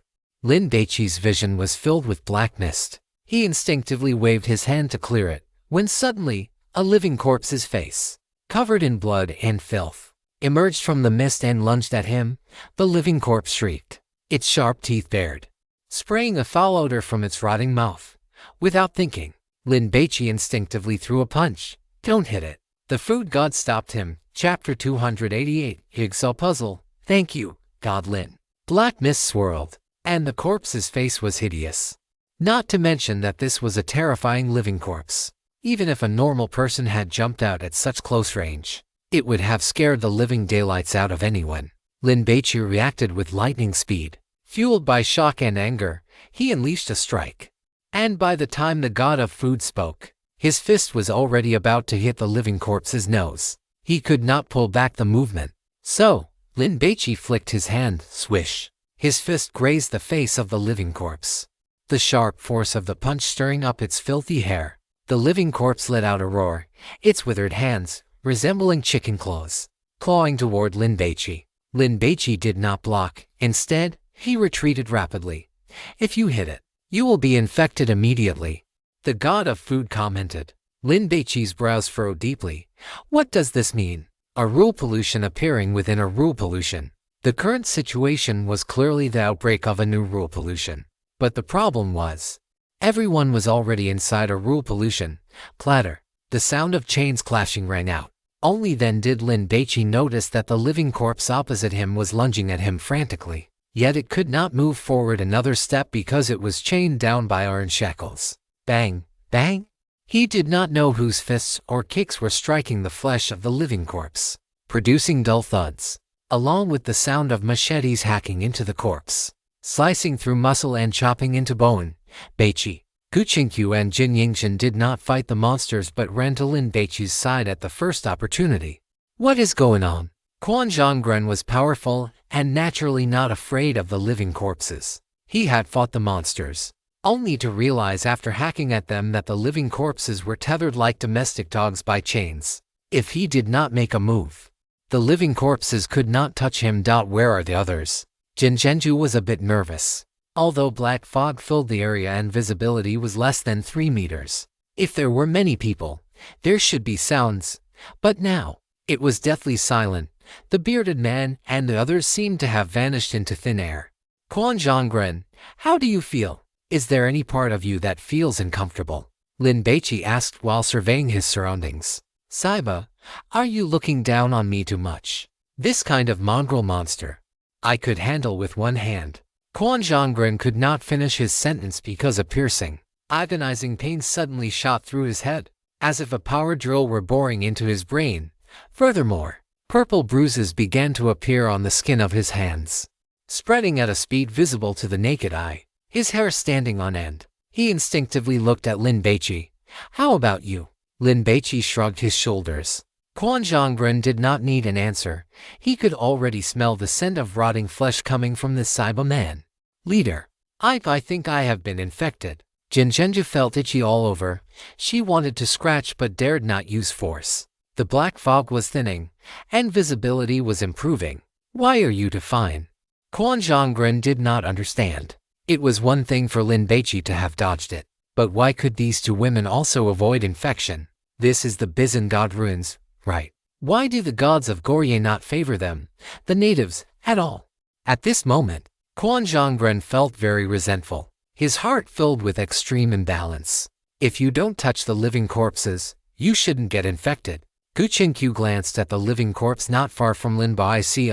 It was unscathed, which meant Lin Baici had not touched it. So the answer was obvious. Quan Zhonggren was speechless, feeling so stifled he could cough up blood. My strength has actually become the reason I got infected. What kind of bullshit God-forbidden game is this? Are they playing with us? However, deep down, he felt even more wary and envious of Lin Baici. This guy was so young, yet he was so experienced, taking the right step at every turn. Have you ever seen a new rule pollution erupting within an existing one before? Lin Baici took the opportunity to gather information. I haven't, but in these great god ruins that have existed for over 10 years, anything can happen. Quan Zhonggren also smelled the stench on himself and was very anxious. What do we do now? Search the surroundings to see what the situation is. And where is that wooden box? Find it quickly, Kuchinkyu suggested. She walked a few steps when suddenly, a living corpse on her right lunged out from the black fog with extreme speed. The living corpse shrieked out. Guqinkyu dodged, taking a few steps back, but another living corpse darted out from this side. She dodged again, only for more new living corpses to appear. The situation for the others was no better. After walking a few steps, living corpses began to lunge out, attacking with claws and fangs. It was as if they had fallen into a zombie nest. Yet, everyone could not fight the monsters, because once they made contact with them, they would be infected. The roars of the living corpses, the sounds of chains being dragged, and the sound of feet scraping against the ground all converged, making the place eerie and terrifying. After dodging a few lunges from the living corpses, the three of them, Quan Zhongren and the others, grew desperate. Seeing that they could not avoid them, they had no choice but to use their weapons to block. If only the weapons touched them and not the skin, we shouldn't get infected, right? Jin Zhenju was still hoping against hope. Stop talking nonsense and hurry up and find a way to purify this rule pollution. Seeing that he could not avoid the living corpses, Quan Zhongren simply stopped dodging and focused on finding clues. He stopped again because he noticed Lin Baici walking through the black fog with a leisurely stride, as if he were strolling through a park. Those living corpses rushed in front of Lin Baici, and although they were fierce, they were always just a hair's breadth away from grabbing him. 1, 2, 3, 4 or 5 in a row, all were the same. Quan Zhongren was stunned.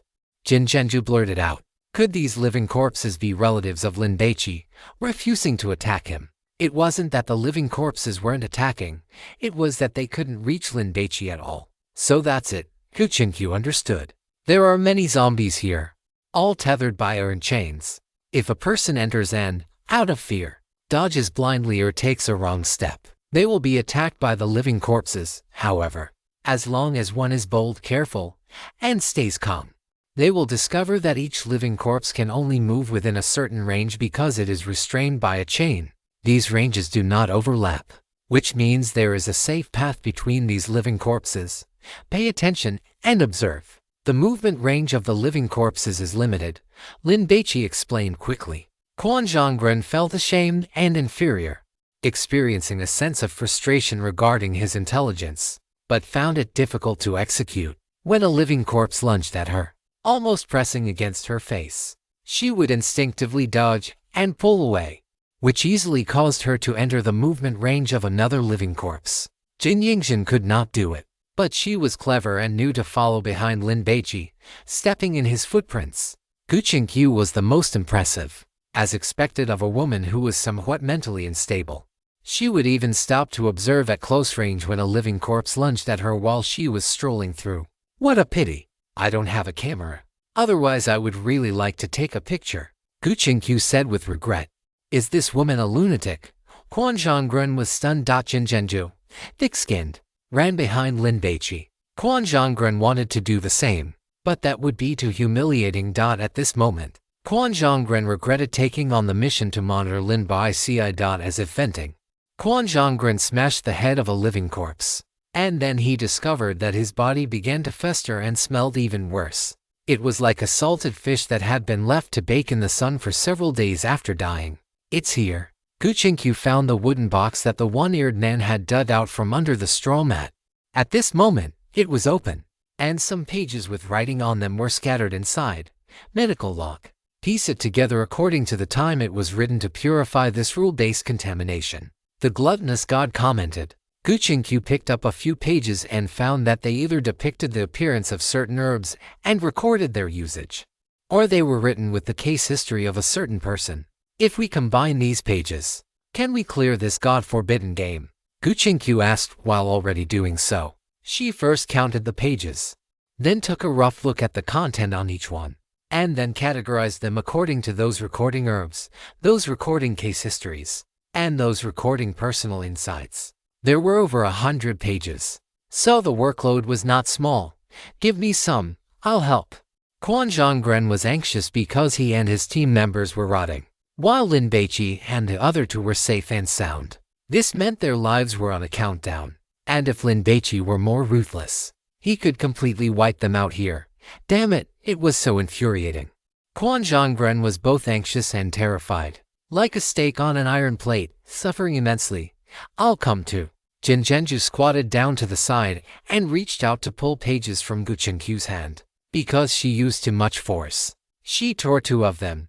Jinjenju was startled. Is it okay? Do you think it's possible? Guchenkyu lowered her head and looked at her fingers. Bruises had appeared on them, and Jinjenju, who was already infected, had more severe symptoms, with her fingers feeling both painful and itchy. She couldn't help but scratch a few times, and as a result, bits of flesh fell off with every scratch, and she could see the white bone in the blink of an eye. Team leader, Jinjenju panicked. The sorting speed is too slow, you will die. On each of these pages, there is a capitalized number. Find it and arrange them in order, and it will be finished. The gluttonous god commented. Check if there are numbers on these papers, and if there are, tell me. Lin Baici took action himself. He was very glad that he had learned Korean before. Otherwise, even if he knew the key to clearing the level now, he would be groping in the dark. Thanks to Guqingxiang, I don't see any. Quan Zhonggren was flustered. Look more carefully, Lin Baici urged. Got it. Jin Yingxin looked at 3 pages in a row, and all of them had numbers, which made her overjoyed. They could clear the level. As expected, they still had to rely on Appa. When Lin Baici placed the pages in the correct order, the wind immediately picked up around them, and a thick fog surged in again. When the thick fog disappeared, Lin Baici and the others had returned to that cave. The bearded man and Li Taexian and the others were lying on the ground, unconscious. We succeeded, Quan Zhonggren cheered excitedly, then stared at the bruises on his body. Very good. They were disappearing, thank you. God Lin. Jinjenju watched as the flesh on her bones recovered and wept with joy, sincerely calling him God Lin. There was no other way. The road ahead was still long, and if she didn't thank him now, he might not help her in the future. When Quan Zhonggren heard this term, he felt very uncomfortable. But he also admitted that this time it was all thanks to Lin Baici. God Lin, thank you. After Quan Zhonggren stood up straight, he kept his hands at his sides and bowed respectfully to Lin Baici. Lin Baici smiled slightly. Not caring about these things, Lin Baici flipped through the medical log in his hand, wanting to find some useful information. Divine Physician's Log. When you read it, you might directly master some medical skills, or you might contract the diseases recorded in it. Can I learn medical skills? Lin Baici's eyes lit up. Although the risk was a bit high, not to mention incurable diseases, even something like impotence would be unbearable. And there were also skin diseases and the like. They wouldn't kill you, but they would torture you. Why did I fall asleep? The bearded man sat up, shivered, and looked confused.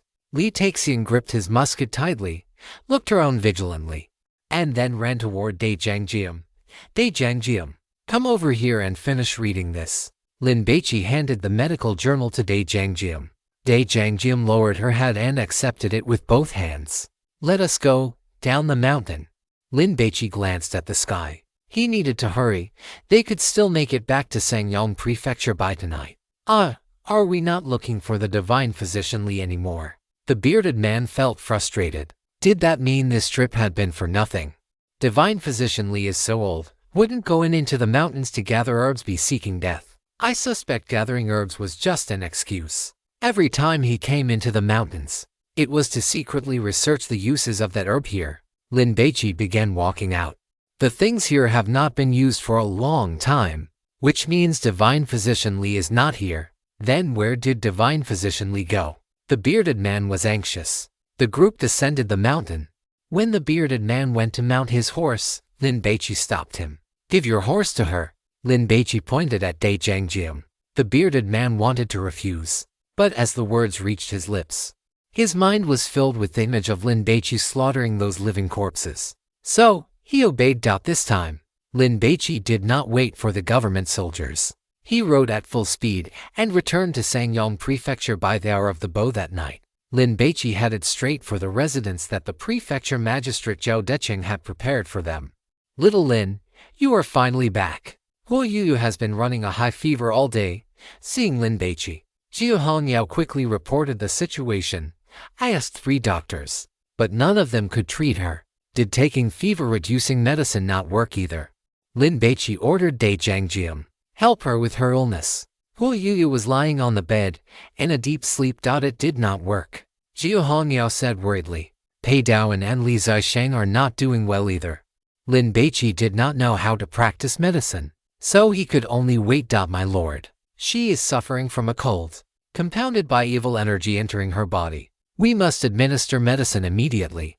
It is not the plague, Jiu Hongyao pressed. Dai Jiangjiam lowered her head. This humble woman does not know. Write the prescription, Lin Baici urged. Jiu Hongyao poked Lin Baici in the arm. Is she capable? Do not let little fish's condition go from bad to worse. I already asked the famous doctors in the city, and they could not cure her. It should be fine. Lin Baici placed his hopes on Dai Jiangjiam, Sangyong Prefecture, North City Gate.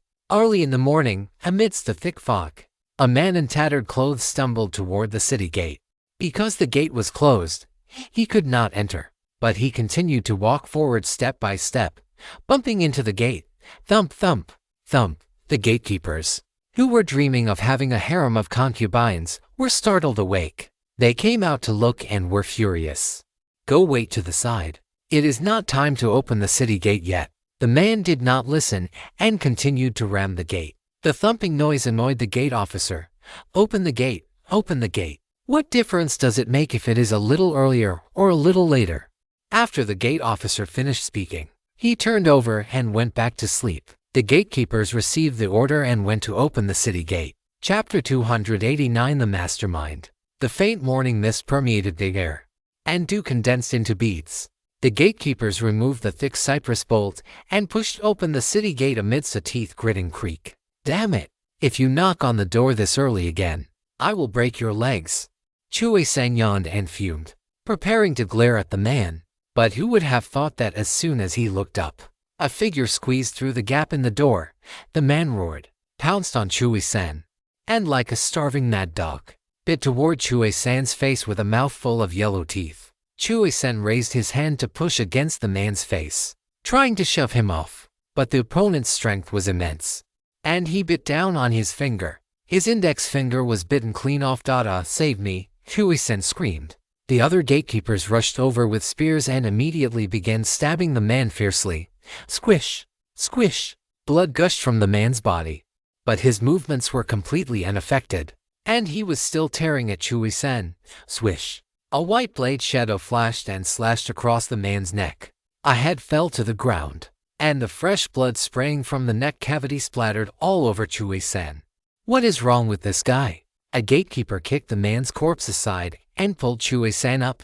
Damn it! Damn it! Chui San kicked the man hard, but as he kicked, his head began to feel dizzy.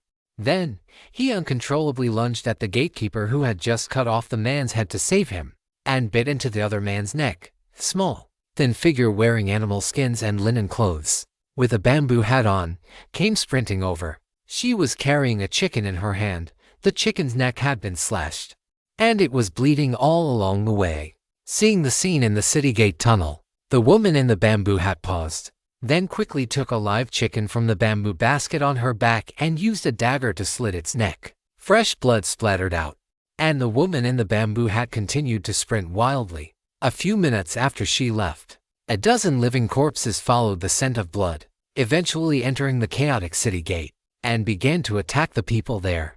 The riot began to spread, and the plague was unleashed. After Huoyu and the others took the medicine prescribed by Dai Jiangjiam, the fever finally broke in the middle of the night. This made Quan Zhonggren and his group feel incredibly fortunate. It was a good thing Lin Baici did not consider Dai Jiangjiam a burden and insisted on bringing her along, otherwise, they might have already lost their companions by now. Dai Jiangjiam did not sleep. She flipped through the medical journal, and Lin Baici stayed with her the whole time. Did you find anything? Jin Yingjin and Jia Hongyao could not sleep, so they got up as soon as the sky turned bright. This mysterious herb is called the resurrection grass. After mashing it up, you add 7 types of medicinal ingredients. Use a silver needle to pierce the glabella of a person who has just died, and inject this medicinal juice into the corpse's brain. Then, the corpse can come back to life. Dai Jiangjiam let out a long breath, put down the journal, and hugged her arms, rubbing them hard. The medical arts recorded in this book were truly too terrifying. They made one's hair stand on end. If this living corpse bites someone, will that person turn into a living corpse? Lin Baici asked further. It is not written here. Dai Jiangjium hesitated, wanting to say more but stopping herself. What is wrong? Jia Hongyao wanted to pick up the life-death grass placed on the table, but Dai Jiangjium grabbed her wrist. No, it is dangerous. Dai Jiangjium looked at Lin Baici, her lips trembling. Are you struggling with whether or not to tell me that this is the medical journal of the divine physician Li? Lin Baici's expression was calm. There is no need. I have already found several prescriptions written by divine physician Li at Zhao Deqing's place, and compared the handwriting. The chief royal physician must have had a reason for doing such things. Dai Jiangjium argued. He is a good person. Do you know the life story of divine physician Li? Tell me about it. Lin Baici took out a bottle of mineral water and placed it in front of Dai Jiangjium. Next time there is an interrogation like this, remember to call me. Gu Qingqiu arrived and sat down to listen. Dai Jiangjium began to narrate. As a medical woman who had studied medicine under divine physician Li for 5 years, she was very familiar with his deeds. Gu Qingqiu listened for a while and then lost interest. The image of divine physician Li in Dai Jiangjium's heart was too lofty. So everything this medical woman said had been subconsciously beautified by her. Was there ever a time when divine physician Li was abnormal? Or perhaps his emotions were off? Or his state of life was unusual? Gu Qingqiu began to ask questions, taking the lead in the conversation. Dai Jiangjium thought for a moment. When was that? If a doctor discovered an herb like the life-death grass and started researching living corpses, how twisted would he have to be for his mindset and life to remain the same as before? More than 4 years ago, divine physician Li left the medical clinic. It seems he went to the north, and he did not even return for the new year. When he finally returned to the clinic, he did not see patients for a long time, but instead spent his time in his room flipping through medical books. Dai Jiangjium's medical skills were also honed during that period. Where in the north did he go? Gu Qingqiu pressed. What did he go there to do? I heard that a plague broke out there. Dai Jiangjium was not entirely sure. After all, divine physician Li did not need to report his actions to her. Gu Qingqiu and Lin Baici exchanged a glance. Perhaps it was at that time, in the north, that he obtained information about the life-death grass. Lin Baici nodded. The chief royal physician is a great hero, Dai Jiangjium argued. More than a year ago, tens of thousands of Japanese invaders crossed the border. It was the chief royal physician and Lord and Zaifan who, leading 3,000 men, defeated the many with the few and slaughtered those invaders, ensuring the Japanese would never dare to set foot in Goryeo again. Could there have been a living corpse legion among those 3,000 men? Gu Qingqiu analyzed. Dai Jiangjium was startled by this speculation and subconsciously defended him. Impossible. How could those living corpses listen to human commands? Lin Baici suddenly thought of Li Taxian's experience. He knew that this tiger-catching soldier was worried about Dai Jiangjium's safety and was waiting outside. So he called out, Li Taxian, is your village in the south? Can the Japanese reach it? I live in the south. Japanese invaders often come ashore to plunder there. The merit of the chief royal physician and Lord and Zaifan was so great that many villages spontaneously raised money to build living shrines for them. Li Taxian knelt outside the door. Because of the strict hierarchy, he did not dare to enter rashly. You said your village was suffering from leprosy at the time. Perhaps the chief royal physician felt those people were beyond saving anyway. So he turned them into living corpse soldiers and used them to crush the Japanese. The more Gu Qingqiu thought about it, the more she felt it was possible. He felt guilty, which is why he spent a fortune to bury everyone in the village.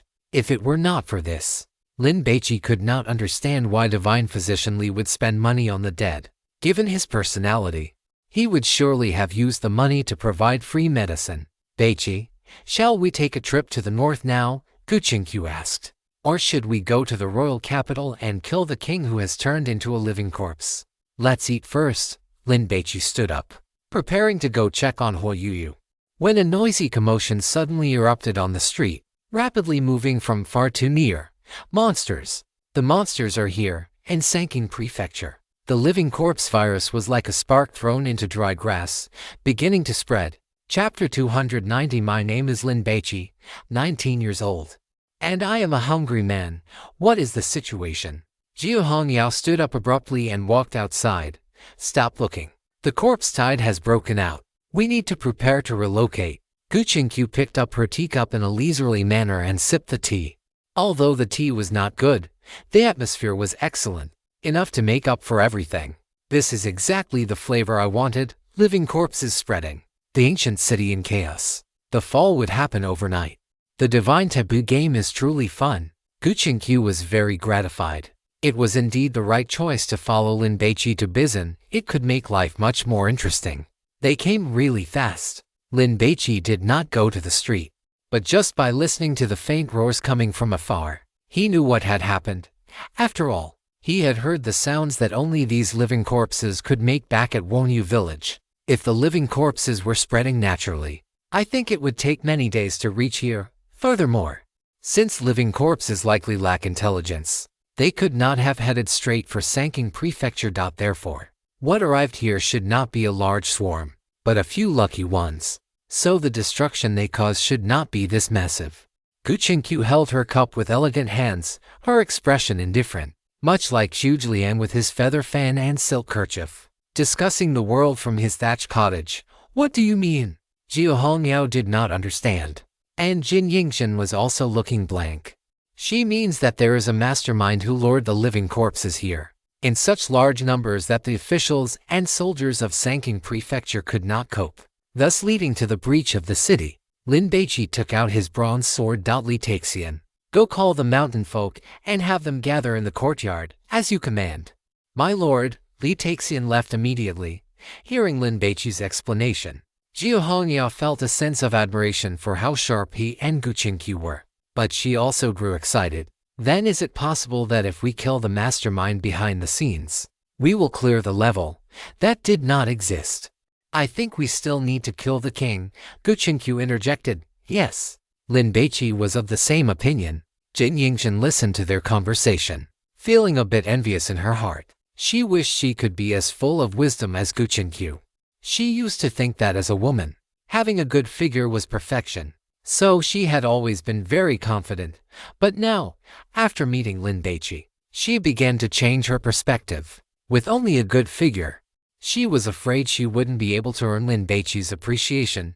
God Lin, something has happened in the city. Quan Zhonggren hurried over. There are living corpses everywhere now. We can no longer kill them all. This city will be finished sooner or later. We need to run immediately. In the courtyard, there were messy footsteps. The mountain folk were gathering. Lord Lin, One Ear did not dare to enter the door, standing outside to pay his respects. Prepare for battle. The target is Zhao Decheng's residence. Lin Baici prepared to go and bring Hua Yuyu over, but was stopped by Jiu Hongyao. I will go. These people listen to you. You need to stay and command. 6 minutes later, everyone had finished gathering. There are monsters outside. If you want to survive, follow me. After Lin Baici finished speaking, he took the lead and charged out of the residence. On the main street, there were crowds of people fleeing in panic, some even carrying bundles containing the most valuable goods from their homes. Fires had broken out in some places, and black smoke rose straight into the sky. I'd help. On the west side of the street, a woman was pounced on by a living corpse. Just as her heart-wrenching cry for help escaped her lips, a bronze sword shot through the air and pierced the living corpse's skull. The living corpse fell to the ground and died on the spot. The woman, having escaped a disaster, scrambled to get up in a panic, her eyes fixed on the flying sword as it returned to the hand of a handsome young man. Is he a god? Keep up. Lin Baici charged toward Zhao Decheng's residence. He was the official with the most power in Shanking Prefecture. He must have left himself a way out. Following him would allow them to escape as quickly as possible. If they tried to find their own path, it would take too long. The mountain folk saw Lin Baici slay a living corpse with a flying sword and were struck with awe. A few of the more ignorant mountain folk immediately knelt down and began kowtowing. Li Zisheng and Pei Daowen were seeing Lin Baici use this weapon for the first time, and they were so jealous they could almost drool. What a great sword! How powerful! Are there any pretty female living corpses? Come out and let this hunger god have a look. It's a pity this is ancient times. There are no black silk stockings or high heels. I wonder if the Empress looks pretty in her phoenix robes. The sudden voice made everyone freeze. They looked at Lin Baici. Then their gazes shifted to the bronze sword in his hand. Is this sword talking? My name is Lin Baici, 19 years old, a hungry person. I like girls of a similar age. If there really aren't any. A bit older is fine too. I've heard that aunties are more doting. Lin Baici threw the bronze sword onto the ground, a black line appearing on his forehead. This sword was very powerful, but it had a penchant for exposing people's dark history. It was so annoying. I understand you. I also want to live off a woman. Quan Zhonggren gave an awkward smile and reached out to pat Lin Baici's shoulder to comfort him. But then he hesitated and stopped. Lin Baici's excellence had made him lose the mindset of being his equal. Thank you. Thank you. The woman, carrying her luggage, ran over, clearly wanting to follow Lin Baici. Safety, let's go. Lin Baici led the team to find Zhao Decheng. The two locations were not far apart, only about 200 meters. When Lin Baici arrived, there were some government soldiers guarding the residence. Stop! A captain of the thief-catching guards saw a group of strangers approaching and became very nervous. Lin Baici didn't speak. He walked up to him, and his large hand swung out directly. Slap, slap. Two slaps directly stunned the captain. Lin Baici's arrogant posture made the captain afraid to act rashly. So, he touched his face and followed behind. Hurry, hurry. Zhao Decheng was covered in sweat, urging his servants to load the luggage onto the carriages. When he saw Lin Baici, he immediately came up to greet him, squeezing out a smile. You came just in time. I was just about to go and find you myself. Zhao Decheng had already heard the report from the bearded man and knew that Lin Baici had formidable combat power. So, he was planning to rely on him to protect him out of the city. How do you plan to leave? Lin Baici asked.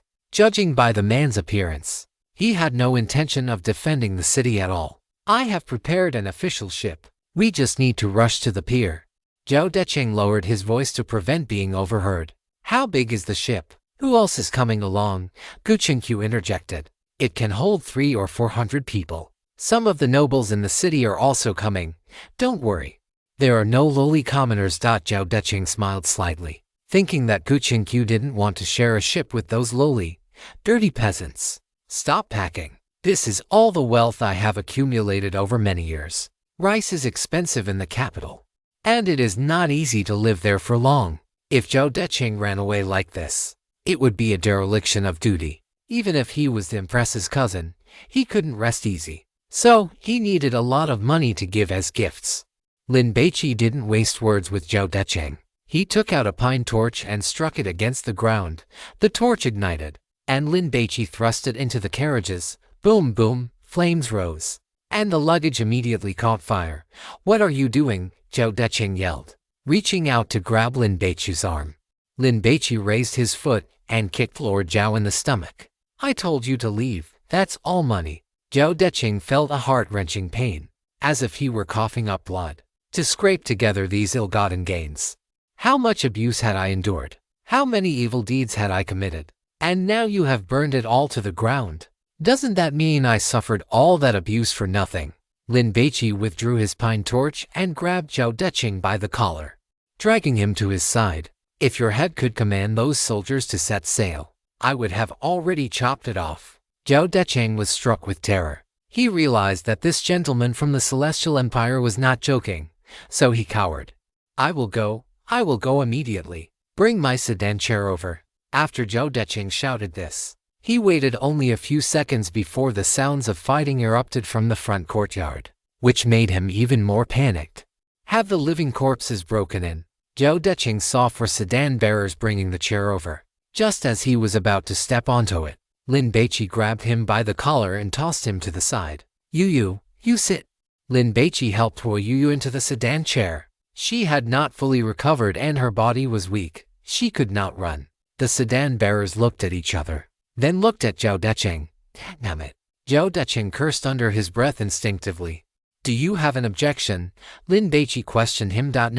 No. Thinking of what the bearded man had said about Lin Baici being able to cut down dozens of living corpses single-handedly, Magistrate Zhou decided to continue being submissive. Once we reach the royal city, I will deal with him. Zhao Decheng muttered to himself as he scrambled up, Before he could even order the bearded man to lead the way, the soldiers guarding the front courtyard came rushing back in a panic. My lord, there are so many monsters. We cannot hold them off. Chaos erupted everywhere. Quick, go through the back courtyard. Zhao Deqing kicked the bearded man. Hurry! The group set off. Lead the way. Lin Baici wanted to go to the very front to clear the path, but he was pulled back by Zhao Deqing. He could not understand at all why a noble person like Lin Baici would want to take such risks. Isn't it better to let the servants act as cannon fodder? Lin Baici hesitated for a moment, then gave up. Let's just treat these natives of the god ruins as NPCs. The procession was long. Besides the servants, there were over a dozen horse-drawn carriages. As they passed through a floral gate, a maid who had turned into a living corpse suddenly lunged out from the shadows. Pouncing on Zhao Deqing and grabbing his shoulders, Zhao Deqing screamed, his voice cracking. Swish! A blade of light flashed, and Lin Baici severed the maid's head. Lin Baici kicked the head away and shoved Zhao Deqing, heap running, splattered with blood, and terrified to the point where his legs turned to jelly. Zhao Deqing stumbled forward, sprinting with all his might. The soldiers at the very front opened the back gate, but as soon as they stepped out, they stopped in shock. My lord, the street is full of monsters. The soldiers finished speaking and wanted to turn back to close the gate, but several living corpses had already rushed over and tackled them. More living corpses surged forward, piling on top, and in the blink of an eye, they formed a mountain of flesh. Even more living corpses ran over, pouring in through the back gate. The servants scattered in a panic, but they could not outrun the living corpses. One after another, they were caught and bitten to death. What should we do? Zhao Deqing was so scared he started stuttering. He reached out to grab Lin Baici's arm, as if it were his last straw of hope. It lost. Lin Baici kicked Zhao Deqing over, held his sword in one hand, and walked toward the living corpses. A farmer-turned living corpse lunged at him. Lin Baici swung his sword. Swish! The head was separated from the body and fell to the ground. Lin Baici flew up and kicked the corpse. The body flew out like a battering ram, knocking over to other living corpses. Before they could even crawl up, they were finished off by Lin Baici's sword. Seeing that Lin Baici's combat prowess was so exceptional, Zhao Deqing was ecstatic, muttering to himself, "We can live, we can live." Chapter 291. A family should be together. The commotion in front of the back gate drew the attention of the living corpses, and those further down the street also began running toward this side. What are you standing there for? With so many hired hands, one must naturally squeeze out their value. Lin Baici had kept these people specifically for this moment. Charge! Quan Zhonggren did not shirk his duty. Lin Baici had discovered quite a few clues. Without him, he could not succeed on his own. Since the other party provided the intelligence, he naturally had to provide the physical labor. Hong Yao, you protect Yu and the others, as Lin Baici spoke. The pharaoh's burial shroud wrapped around his left wrist loosened, like a snake. It rapidly coiled around his entire body, then snapped tight, wrapping him up completely until he looked like a mummy. Damn it! The 7 members of Quan Xianggren's group were so envious they could have burst. This guy has too many top-tier god-forbidden items. In a world where being bitten by a living corpse turns you into one, being wrapped in bandages from head to toe is absolutely safe. Quan Zhonggren felt that even if those living corpses grew golden teeth, they would still be helpless against Lin Baici. I think that even if he is a genius, it is impossible for him to have accumulated so much equipment at such a young age. He must be the boy toy of some big shot, Choi Soon-sil muttered. No need for some big shot. It has to be Zhao Hongmian. Kim Jin-soo glanced at Zhao Hongyao. They knew that she was the younger sister of the Zhao Hongmian who was famous throughout the global circle of god hunters. Stop the nonsense and let's fight our way out.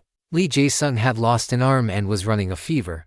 He had no heart to care about these things and just wanted to purify this rule-based pollution and get out alive. I will not be a god hunter anymore, and I will never enter a god ruin again. This place is too terrifying. Quan Zhonggren and Lin Baici took the lead, fighting fiercely to cut down the living corpses and carve a path for everyone. The others followed behind, filled with anxiety. Li Tai-hein stood guard beside Dai Zhangjiam, holding his musket and keeping his eyes fixed on Lin Baici's direction.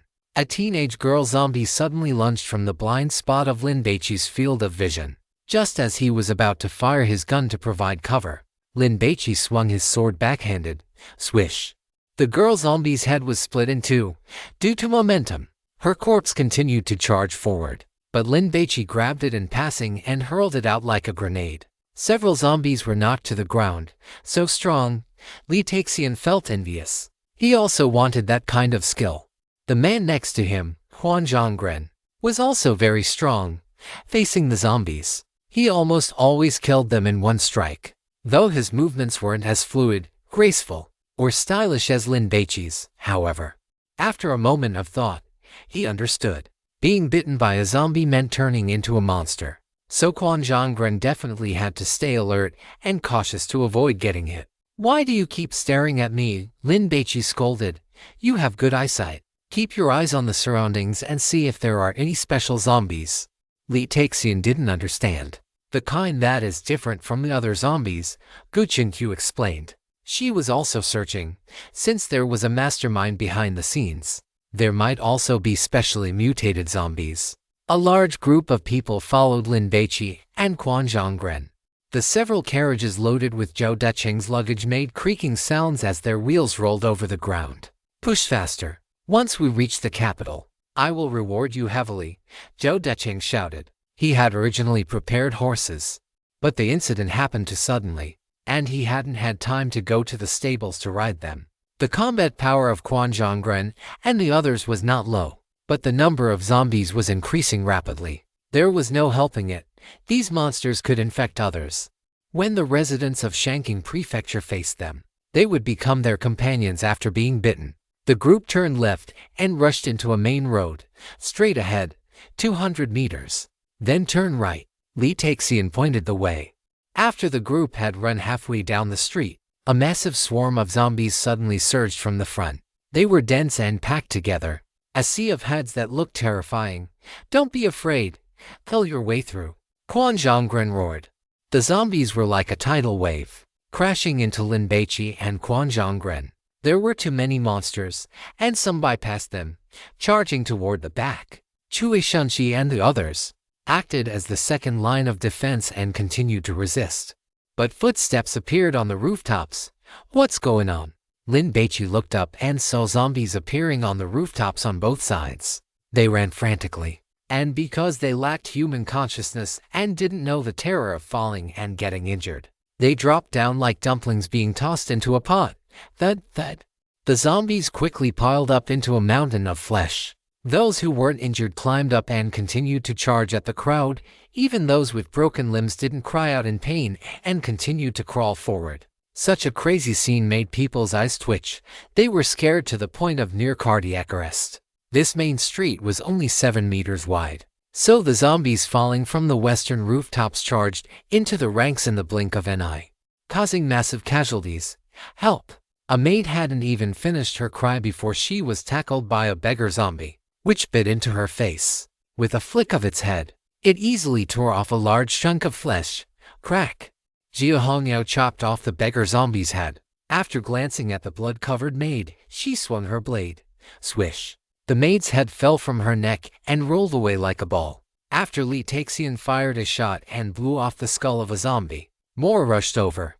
He didn't have time to reload and could only draw his wood-chopping knife to kill them.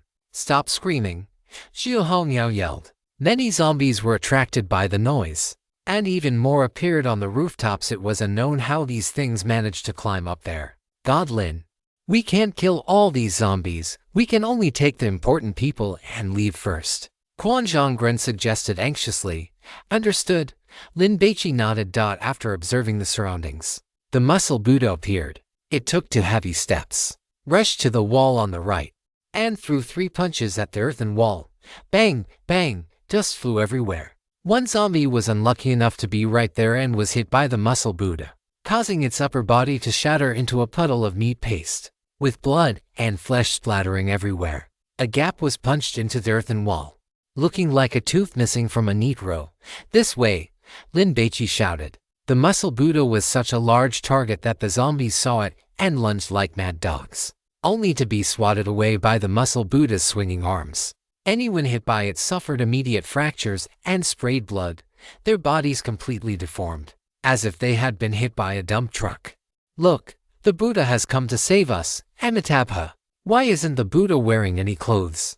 And why does he look so fierce? Maybe the Buddha donated all his money to the poor. Seeing the ferocious muscle Buddha, the light of hope was reignited in the people's desperate hearts. They ran toward it frantically, hoping to hitch a ride. Their running, however, ended up obstructing the escape route of Jia Hongyao and the others. Although the girl with the high ponytail guessed that these people were NPCs, the animation effect of them bleeding and dying was so realistic that she found it hard to kill them to clear a path. Zhao Decheng, on the other hand, was ruthless. Get lost, all of you, get lost. Zhao Decheng cursed loudly, swinging his sword in a wild frenzy. Many people didn't die in the mouths of zombies, but were instead hacked to the ground by him. One ear, Lin Baici scolded. Although being called one ear carried a hint of insult, the mountain leader didn't care. He had long been annoyed by these city folk, and now that he had the chance, why should he be polite? Last night, Master Lin had quietly instructed him that their mission was to protect Master Lin's family, and for that, they could kill anyone. Kill. One ear held a sickle and slashed it across a man's face. The mountain folk took action. Those who were still crowding toward the gap in the wall were immediately frightened into scattering, clearing a path. Lin Baici entered the residence through the gap and saw 4 living corpses standing beneath the wall, clawing at it frantically, trying to get out. An adult man and woman, along with a son and daughter. It must have been a family of 4. Previously, the wall had blocked them, but now that they saw Lin Baici, they immediately caught the scent of human flesh and charged toward him. They happened to be pressed against the wall, lined up in a single file. Lin Baici flicked his wrist and threw his flying sword. Swish! The bronze sword flew through them in a straight line, piercing through all of their heads. Thwack! Lin Baici caught the bronze sword, shook the blood off it, and quickly crossed the courtyard. As he passed the side room, Li Zisheng suddenly shouted, "Scheibel, what is that?" He felt a sudden pain in his ankle. Looking down, he saw a 9-month-old infant biting his ankle. The infant's eyes were blood red. Its complexion was iron blue, and saliva dripped from its mouth. No matter how one looked at it, it was a living corpse. Scheibel. Li Zisheng swung his blade, intending to kill the infant living corpse, but it moved like an agile wildcat and quickly scrambled away. Pain radiated from his ankle, and he could see blood soaking his pants, his face turning pale. A mutated living corpse has arrived. Anyone bitten by it will turn into a living corpse within seconds. The gluttonous god commented. Quan Zhonggren did not know what to say. There is no saving him. Kill him, Lin Baici urged. Quan Zhonggren knew that Li Zisheng's chances were slim, but killing him without a second thought would make him appear too cold-blooded. He was still hesitating, but Li Zisheng had already mutated and suddenly flung his hands out. Li Zisheng unleashed his divine gift. Boom, boom! Dozens of 3-meter-long spikes made of earth suddenly erupted from the ground, looking like a porcupine bristling its quills. Many people could not dodge in time and were impaled on the spot, hanging like salted meat drying in the winter. Drip, drop. Blood flowed down like a waterfall. Scheibel. Quan Zhonggren cursed loudly. He had almost been injured himself. Leader, don't hesitate. Kill him quickly, Chui Shunchi shouted. Just as Quan Zhonggren was about to act, Li Zisheng's head suddenly exploded like a firework, spraying bits of flesh and brain matter everywhere. Did you do that? Jin Zhenju looked at Lin Baici subconsciously, her face filled with terror. What kind of divine gift was this? So tyrannical. Hiss. Quan Zhonggren gasped. Careful. That monster is coming again, Jia Hongyao warned. Swish. The infant living corpse lunged at Huo Yuyu, relying on instinct. It sensed that this woman was the weakest. Yi Zisheng, with his long limbs, slapped out with his palm. Thwack. The infant living corpse was struck, but the creature nimbly flipped over, reached out with one hand, grabbed Yi Zisheng's sleeve, and pulled itself up. Whoosh! The infant living corpse scrambled up Yi Zisheng's arm toward his head, preparing to take a vicious bite. However, the moment it was about to strike, Yi Zisheng's head suddenly snapped backward at a 90-degree angle, dodging the attack. What the hell? Quan Zhonggren and his group were shocked. What was the background of this taciturn man? Why could his head bend like that? Could his cervical spine be made of plastic? Walk. This time, Yi Zhisheng landed his strike, swatting the infant living corpse away. The monster fell to the ground, flipped over, and scrambled back up, hiding behind the earthen spikes. A sudden, miserable scream drew Lin Baici's attention. The family of four he had just killed with his bronze sword had now merged together, forming a single monster that was viciously gnawing on the people it had bitten. Muscle Buddha took 2 steps, leaped into the air, and after covering a distance of over 10 meters, slammed into the monster with a loud bang. Invincible Buddha fist. Or. Bang, bang, the monster exploded, beaten into a puddle of meat paste. Taking advantage of everyone's attention being drawn to the monster, the infant living corpse appeared again, quickly climbing onto Cui Shunxi's back. Leader. Cui Shunxi was terrified. She couldn't reach that spot at all. Just as Quan Zhonggren thought Cui Shunxi was also doomed, a flying stone shot out at high speed, hitting the infant living corpse in the head. The infant living corpse, missing half its head, fell to the ground. It still wasn't dead, its limbs flailing as it crawled toward Lin Baici to launch a final, desperate attack. Thank you. Cui Shunxi expressed her gratitude. Although she didn't know what Lin Baici had done, there was no doubt that he had saved her. What a pity. If only he weren't from Juzhou. Cui Shunxi suddenly understood why Jinxian had vouched for Lin Baici to enter the Bizan Divine Ruins. Such a powerful man, who wouldn't want him? Thwack, thwack, thwack. The flying stone struck repeatedly, slamming into the infant living corpse's body, and Lin Baici flicked his wrist to throw the bronze sword. The mutated living corpse was pinned to the ground and finally stopped moving. Lin Baici walked over, pulled out his sword, and kicked the little monster toward the puddle of meat paste that Muscle Buddha had created. A family should stay together. That looks much better. Let's go, Lin Baici shouted, following the path Muscle Buddha had smashed through the wall and fighting his way out. Previously, with the convoy and so many people, this tactic couldn't be used. But now it was possible, because they had taken a shortcut by passing through the walls. Lin Baici and his group quickly exited the city gate and headed straight for the pier. On the city wall, a woman wearing a bamboo hat watched coldly as Lin Baici's group fled, a mocking smile appearing at the corners of her mouth.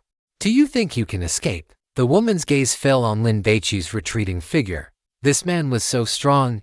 If he were to turn into a living corpse, he would surely be formidable. I really want to see that scene. The woman in the bamboo hat turned back to look at Shanking Prefecture. After admiring the sight of the fallen city for a moment, she descended from the city wall. She took out a live chicken she had prepared and began to lure the zombies. She intended to continue leading these living corpses toward the north according to her plan. At this speed, they would appear at the capital in less than 10 days, with green waters and blue mountains. A river appeared before everyone's eyes. We're here, we're here. Zhao Deqing looked at the official ship docked at the pier, overjoyed. He had finally escaped. Chapter 292. Lin Baici is worth $1 million in incense offerings. A cold wind blew across the river, and shards of ice drifted downstream. Get on the ship, quickly. Get on the ship. The boatman on the deck shouted. Thick smoke billowed from Shanking Prefecture, as if it had completely fallen. Even from here, it was visible. The boatmen were terrified. If unauthorized departure wasn't a capital offense, they would have fled long ago. Now, seeing Zhao Deqing arrive, they wept with joy. What am I going to do now? Zhao Deqing felt like crying but had no tears. His family fortune, accumulated over many years, was gone. How was he supposed to live in the capital? He hoped the king would spare him for the sake of his cousin, the queen. Judging by what that Lin Baici said, it seemed the king had turned into a living corpse. Zhao Deqing was agitated and had not yet figured out what to do when the one-eared mountain man suddenly shouted, "The living corpses are coming again." What? Zhao Deqing was startled and whipped his head around. Sure enough, a group of living corpses was running toward them like a migrating pack of wolves. If a living corpse fell, it wouldn't even have a chance to crawl up before being trampled by the ones behind it. Some became a pile of rotten flesh, while others suffered broken bones. Yet they could still crawl up. Their vitality was terrifyingly strong. Get out of the way. This is my ship. Let me on first. Zhao Deqing shouted, pushing and kicking, trying to be the first to board.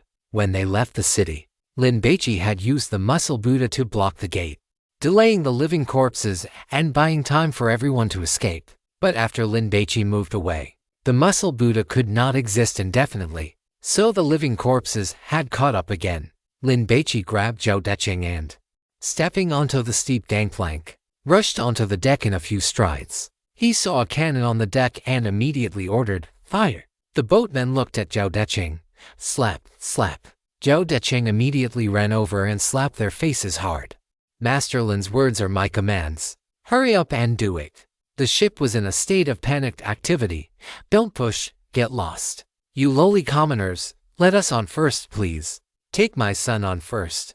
There were some fugitives from the city who had followed the group to the pier after seeing Lin Baici kill the living corpses with such formidable strength. Most of them were young and able-bodied men.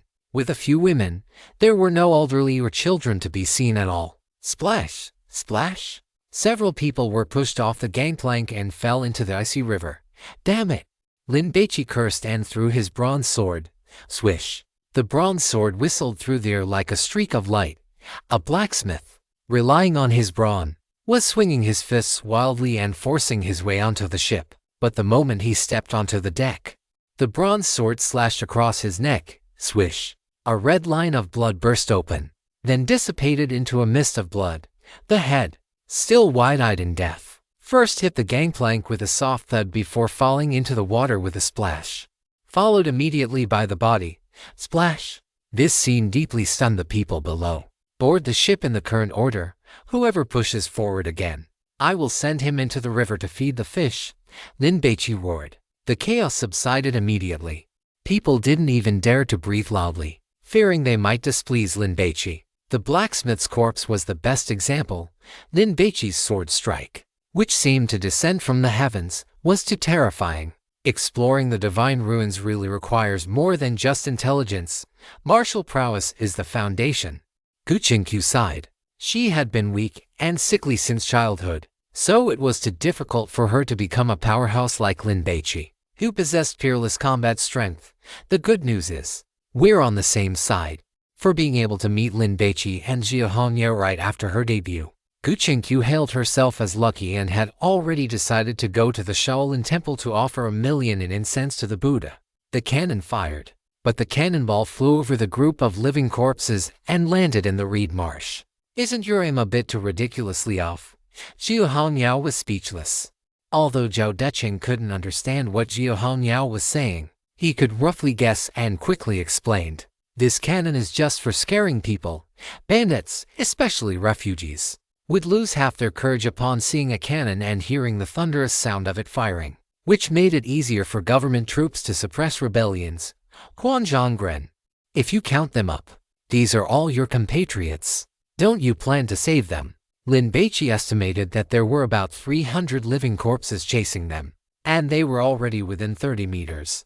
About to reach the pier, however, there were still people who hadn't boarded the ship. Those who had fallen into the water, who were originally struggling to swim to the shore, now saw the situation and, realizing there was no time, swam directly toward the opposite bank. "Master Lin, shall we retract the gangplank?" Zhao Deqing urged, sweating profusely. Although he held the highest official rank, he had self-awareness and knew that Lin Baici was the one in charge.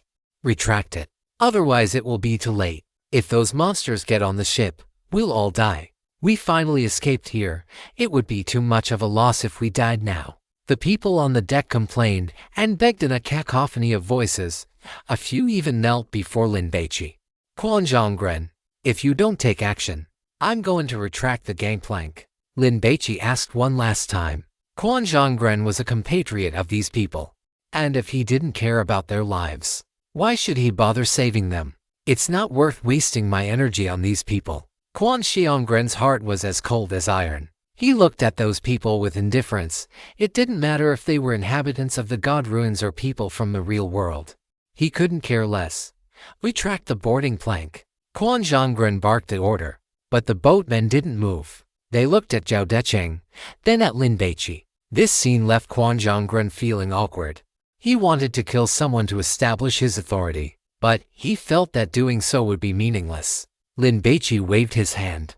As if granted a reprieve, Zhao Deqing shouted at the top of his lungs, "Retract the boarding plank, set sail." The boatmen chanted their work songs and began to hoist the sails.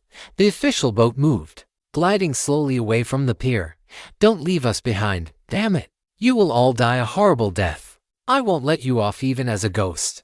The 20 or so people who hadn't made it onto the boat cursed loudly and even picked up stones to throw at the ship. A bunch of lowly commoners. Someone bring the cannons over and blast them to death. Zhao Deqing's face turned livid. "If you want to live," Jin Yingzhen shouted.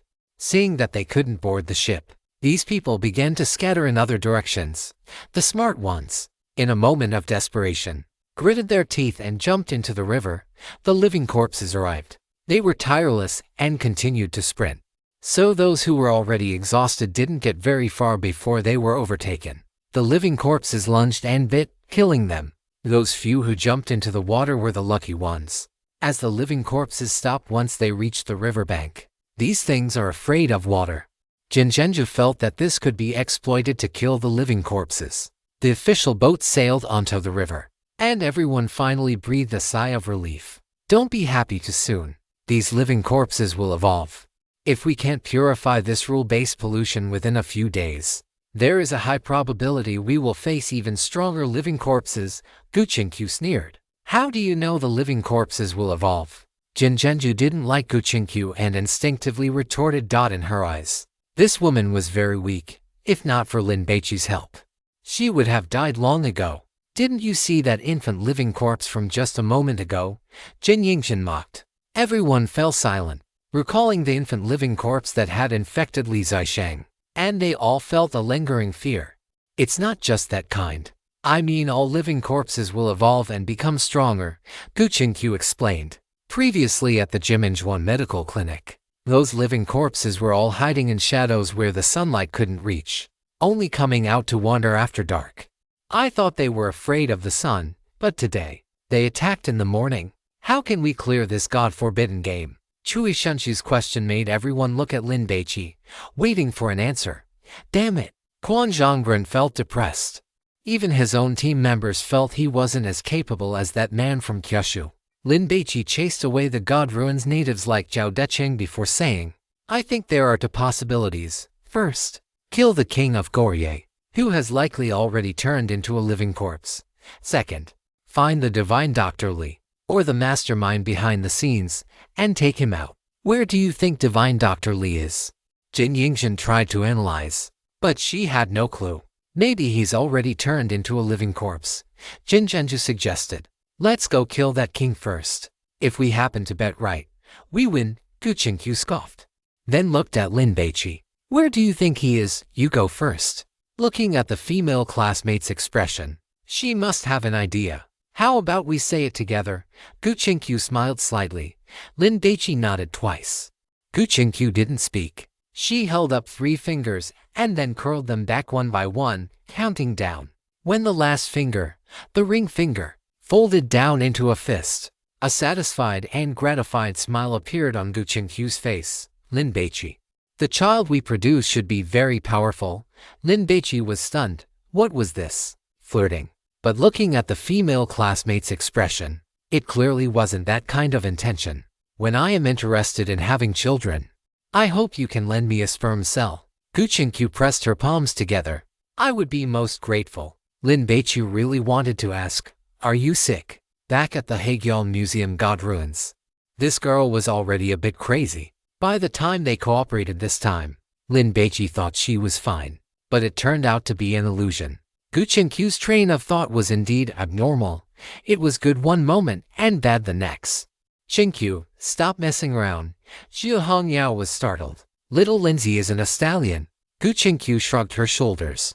Is there a difference between a human and a horse? Forget it. With Xie Hongyao's brain, she couldn't understand this kind of philosophical speculation.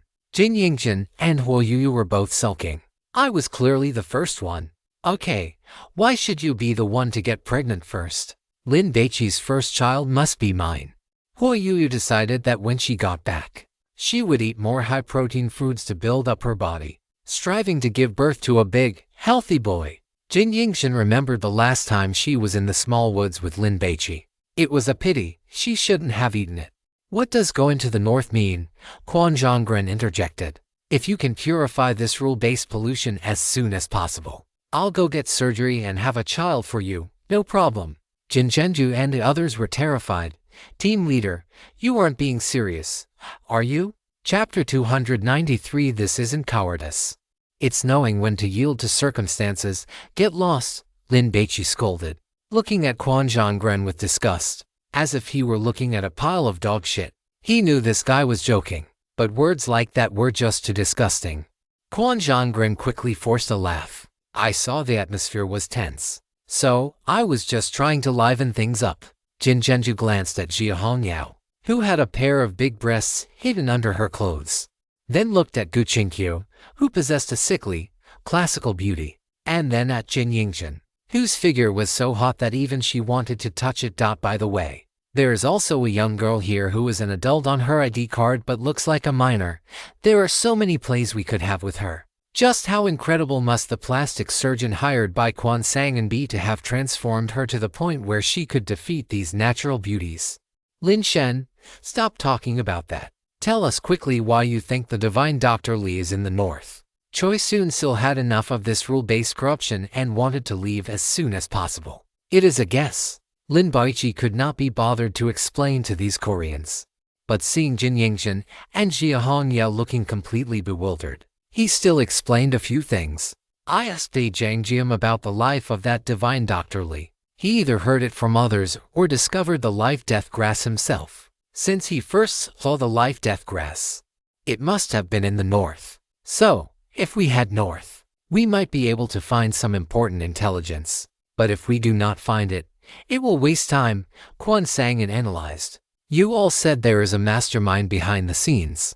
This guy broke through the city of Sanking, and he will likely keep leading the living corpses toward the royal capital. What if the royal capital falls by then? What happens if we are considered to have failed? The group looked grave. After experiencing the God-forbidden game for a few days, they had also realized that the gods and the Bizan god ruins had already entered the fray. This is rule-based corruption radiated by a god. So unlike the rule-based corruption caused by previous god-forbidden items, this one likely means death if a certain goal is not met. It is just like playing an RPG. So, we will split into two groups. We will go north, and you will go to the royal capital to kill the king, Lin Baici proposed, his tone earnest. If the game fails, everyone dies. So, team leader Quan Sangin, you must give it your all. Not to mention team members like Kim Jin-soo, even Quan Sangin, the team leader, turned green in the face upon hearing Lin Baici say this. Let us go kill the king. Are you worried that we are not dying fast enough? Although we are all god hunters, invading the royal city and killing a king under the heavy protection of the imperial guards is just too difficult. Right, Kim Jin-soo complained. That is right, it is too difficult. Baidu Moon felt that Lin Baici was joking. Of course, he did not suspect that Lin Baici was intentionally trying to harm them, because judging by the current performance of this Yuzhou man, he was quite intelligent. But his heart was not dark enough. Lin Baici raised an eyebrow. I overestimated you all. The group felt even more awkward. Even Jin Yingxin felt embarrassed. After all, these were her compatriots. Appa probably looks down on Korea more and more. How could they still have the face to ask him to immigrate? Lin Shen. Then how about we go north, and you go kill the king? Baidu Moon said with a fawning smile, just as he finished speaking. Before Gu Qingqiu and Jia Hongyao could retort, Quan Sangin kicked Baidu Moon in the thigh. What is wrong? Baidu Moon looked at his team leader with resentment and confusion. Why did you kick me, you idiot? Why would you go north? To look at the scenery. Quan Sangin was about to die of anger. Lin Baici going north has a purpose, and surely has a way to find the divine Dr. Li. What do you have, damn it? Why are all my teammates so stupid? Quan Sangin muttered to himself, glancing at Gu Qingqiu. He had previously thought this girl was too physically weak to be a god hunter, but now he wished he had such a highly intelligent teammate. The divine Dr. Li might be the final boss. We will go north with you. Quan Sangin made a decision immediately. Following Lin Baici means survival, but the royal capital. Choi Soon-sil worried. But before she could finish, She was glared at by Quan Sangin. What are you afraid of, with Lin Shen here? Even if the royal capital falls and a living corpse becomes the king, Lin Shen will have a way to kill them, Quan Sangin flattered. It is decided. In this rule-based corruption, I am Lin Shen's lackey. Jin Yingjin covered her face. It is too shameful. I do not want to watch. Compared to that, the top priority now is to find the hidden danger on the ship. Gu Qingqiu interjected. Hidden danger. Kim Jin-soo blinked and stared vigilantly at Zhao Decheng. This guy has a problem. That should not be right. After seeing everyone's combat power, how mentally disabled would he have to be to still think about taking us down? It is not him, it is the mastermind. That guy must have planned carefully to break through Sangking. So, tell me, with such a large official ship docked at the pier, do you think he would notice it? Lin Baici explained. The group was shocked. Then sweat appeared on their foreheads and their skin tightened. They immediately stared at their surroundings. Feeling that even the ragged, sallow-faced boatmen all had problems, Zhao Decheng, send people to search all the cabins. Once you find anyone acting suspiciously, or any suspicious boxes or similar items, report it immediately, Lin Baici shouted. Zhao Decheng was stunned, then immediately understood Lin Baici's purpose and rushed to have his men do it. Kim Jin-soo wanted to say something but hesitated. If you have something to say, just say it. Lin Baici glanced at this woman. Lin Shen, by shouting like that, would you not be alerting the enemy? Kim Jin-soo's attitude had improved quite a bit. I did it on purpose. The official ship is a confined space with nowhere to run. Instead of staying on guard at all times and exhausting our energy, it is better to detonate it early. Lin Baici was eager for the other party to act quickly so that he could nip it in the bud when the chaos started. Those who are sick stay behind, the others pair up and go down to the cabins, Lin Baici ordered. After Quan Sangin entered the cabin, he felt someone tugging at his clothes. He turned around and saw it was Kim Jin-soo. Team leader. Are we being too humble? Kim Jin-soo did not like this. She wanted to slaughter everyone and make that Lin Baici grovel. There is an old saying in Jujo. Those who understand the times are heroes. So, me being a team member for Lin Baici is just using his own methods to deal with him. There is nothing wrong with that. Quan Sangin patted Kim Jin-soo on the shoulder. These words were also a form of self-consolation.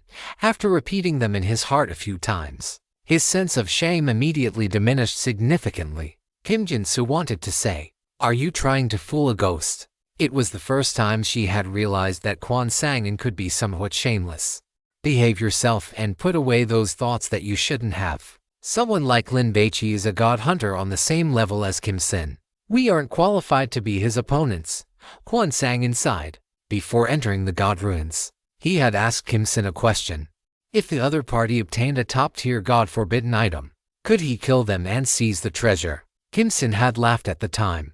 Quan Sangin had thought it was one of those knowing smiles that implied you understand. But looking back now, it was clearly a mockery of his ignorance, stupidity, and overestimation of his own abilities. At the very least, let's not act rashly during this instance of rule pollution. We can talk about the future later. Quan Sangin comforted her, although he said that both of them knew that there probably wouldn't be any chance for a counterkill later on. There was no helping it. The gap was simply too vast. Just as the two of them were feeling down, roars and screams suddenly erupted from the lower deck. Damn it! God Lin guessed right again. Quan Sangin didn't even realize that he had started calling Lin Baici God Lin from the bottom of his heart. The two of them rushed to the lower deck and saw a boatman rushing out of a cabin in a panic. However, before he could run to steps, a hand quickly reached out, grabbed the back of his clothes, and dragged him back inside. Help me. The blood-covered boatman cried out for help. Someone had given him 10 taels of silver, telling him to open a black coffin placed in the supply warehouse after the ship set sail and steal an item inside. Once the task was done, they would give him another 50 taels. But who could have known that after the boatman opened the box, what he saw was a corpse covered in eerie totems. Even more terrifyingly, the corpse suddenly opened its eyes and bit down on him. Living corpse. Quan Sangin didn't rashly enter the cabin but waited outside. Soon, the boatman stopped screaming, and the sound of chewing and feeding echoed from within. Chapter 294. Village of Living Corpses. Damn it. Quan sang and listened to the sound of the living corpse tearing into the boatman's body. His scalp tingling. It wasn't out of fear, but the act of cannibalism itself was deeply unsettling. What are you waiting for? Lin Baici arrived. How many monsters are there? Go in and kill them. Quan sang and didn't want to be looked down upon, and 1 or 2 living corpses were no problem for him at all. Without wasting words, he strode into the cabin. The roar of the living corpse rang out immediately, followed by silence. Lin Baici walked over and glanced inside. 2 corpses lay on the floor of the room. One was wearing the boatman's clothes and was already unrecognizable, while the other had its head severed. Whoosh, whoosh. The dead boatman's limbs suddenly twitched, and then it violently opened its eyes. After its eyeballs rolled around irregularly, they locked onto Quan Sangan, who was closest to it. The boatman turned into a living corpse and lunged forward. Swish. Quan Sangan swung his blade, severing the boatman's neck. Splat. Blood sprayed into the air, splashing onto the ceiling. The rate of infection has accelerated. Gu Qingqiu stood behind Lin Baici, witnessing the scene and comparing it to what they had seen in Wonyu village. He was bitten quite badly.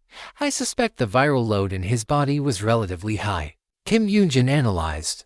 The expressions of everyone present turned grim. Such a fast infection rate meant that once bitten by a living corpse, there was basically no way to save oneself. One could only wait for death. Zhao Deqing arrived, followed by a dozen sturdy servants. When he saw the situation inside the cabin, he gasped in shock. There really were living corpses. Zhao Deqing took out a handkerchief and wiped the cold sweat from his forehead. Master Lin, thank you. If it weren't for this envoy from the Celestial Empire, even if he had managed to escape the city of Sanking Prefecture alive, he would have inevitably died once he reached the ship. Master, I have prepared some gifts for you. Please accept this small token of my respect, Zhao Deqing said with a fawning smile. Preparing to offer his gifts, Quan Sangan was annoyed. I was the one who found the living corpse. And I was the one who killed it, right? Why are you thanking Lin Baici? You won't even look at me. Are you looking down on me? But thinking about his current relationship with Lin Baici, he was indeed inferior. My skills are not as good as others. Quan Sangan felt stifled, like a man with poor kidney function who had spent hundreds of dollars on a salon girl only to find he couldn't get it up after struggling for a long time. Team leader, who do you think is the mastermind behind this? Gu Qingqiu stepped over the corpses, treading on the pooled blood on the floor, and walked to the box where the living corpse had been hiding to observe it. I don't know. Lin Baici shook his head. The living corpse had been placed in a box, brought onto the official ship, and then triggered. This was clearly man-made. Zhao Deqing, have the boatmen turn the ship around and head north, Quan Sangan ordered. Zhao Deqing ignored him. Damn it. Are you looking to die? Kim Jinsu cursed, feeling that her team leader was being slighted. I listened to Master Lin. Zhao Deqing's words left Kim Jinsu speechless. The man's meaning was simple. Are you, Quan Sangan, even qualified to give orders? Head north. After giving the order, Lin Baici took over Zhao Deqing's cabin. He hadn't slept well after talking to Dai Jiang Jim last night. Although he wasn't particularly tired, he needed to prepare for the upcoming battle. Zhao Deqing didn't dare to utter a single word of complaint. He even had the cook prepare exquisite food, intending to deliver it personally once Lin Baici woke up. The winter wind, mixed with snowflakes, blew across the river. The boatmen chanted work songs, laboring diligently without a moment's rest. The next morning, the official ship docked at a small pier. Knock, knock. Zhao Deqing knocked on Lin Baici's door. Come in. Lin Baici's calm voice drifted out. Zhao Deqing pushed the door open and entered. My lord envoy, I have prepared food. Zhao Deqing accompanied his words with a fawning smile.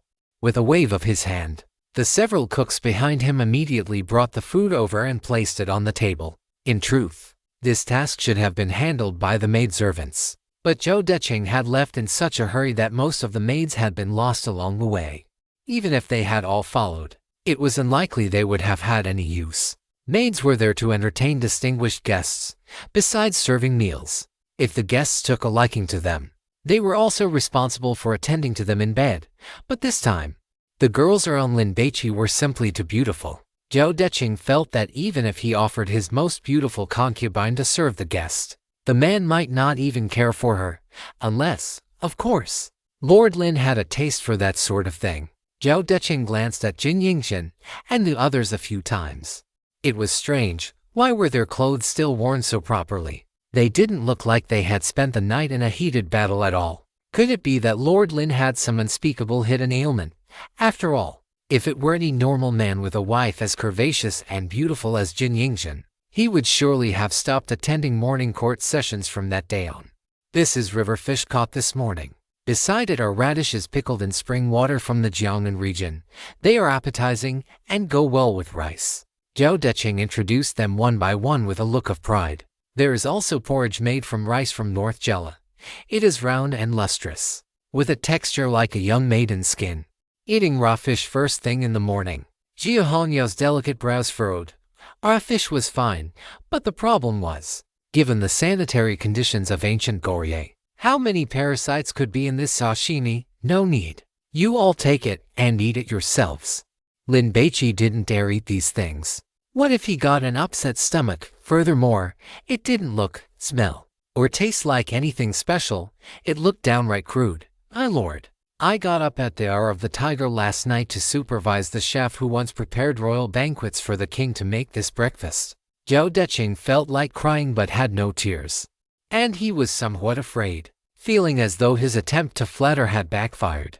The cook stood at the door, originally intending to wait for the envoy's audience to answer some questions about the breakfast. If he were lucky, he might even receive some rewards. But who would have thought that this lord wouldn't eat it? He truly didn't know a good thing when he saw it. My lord envoy, as long as it is the porridge I make, the king can drink 3 bowls. The royal chef couldn't help himself, he interjected, partly to show off and partly to prove his worth. Shut up, Zhao Deqing scolded. Who told you to speak? Get out of the way.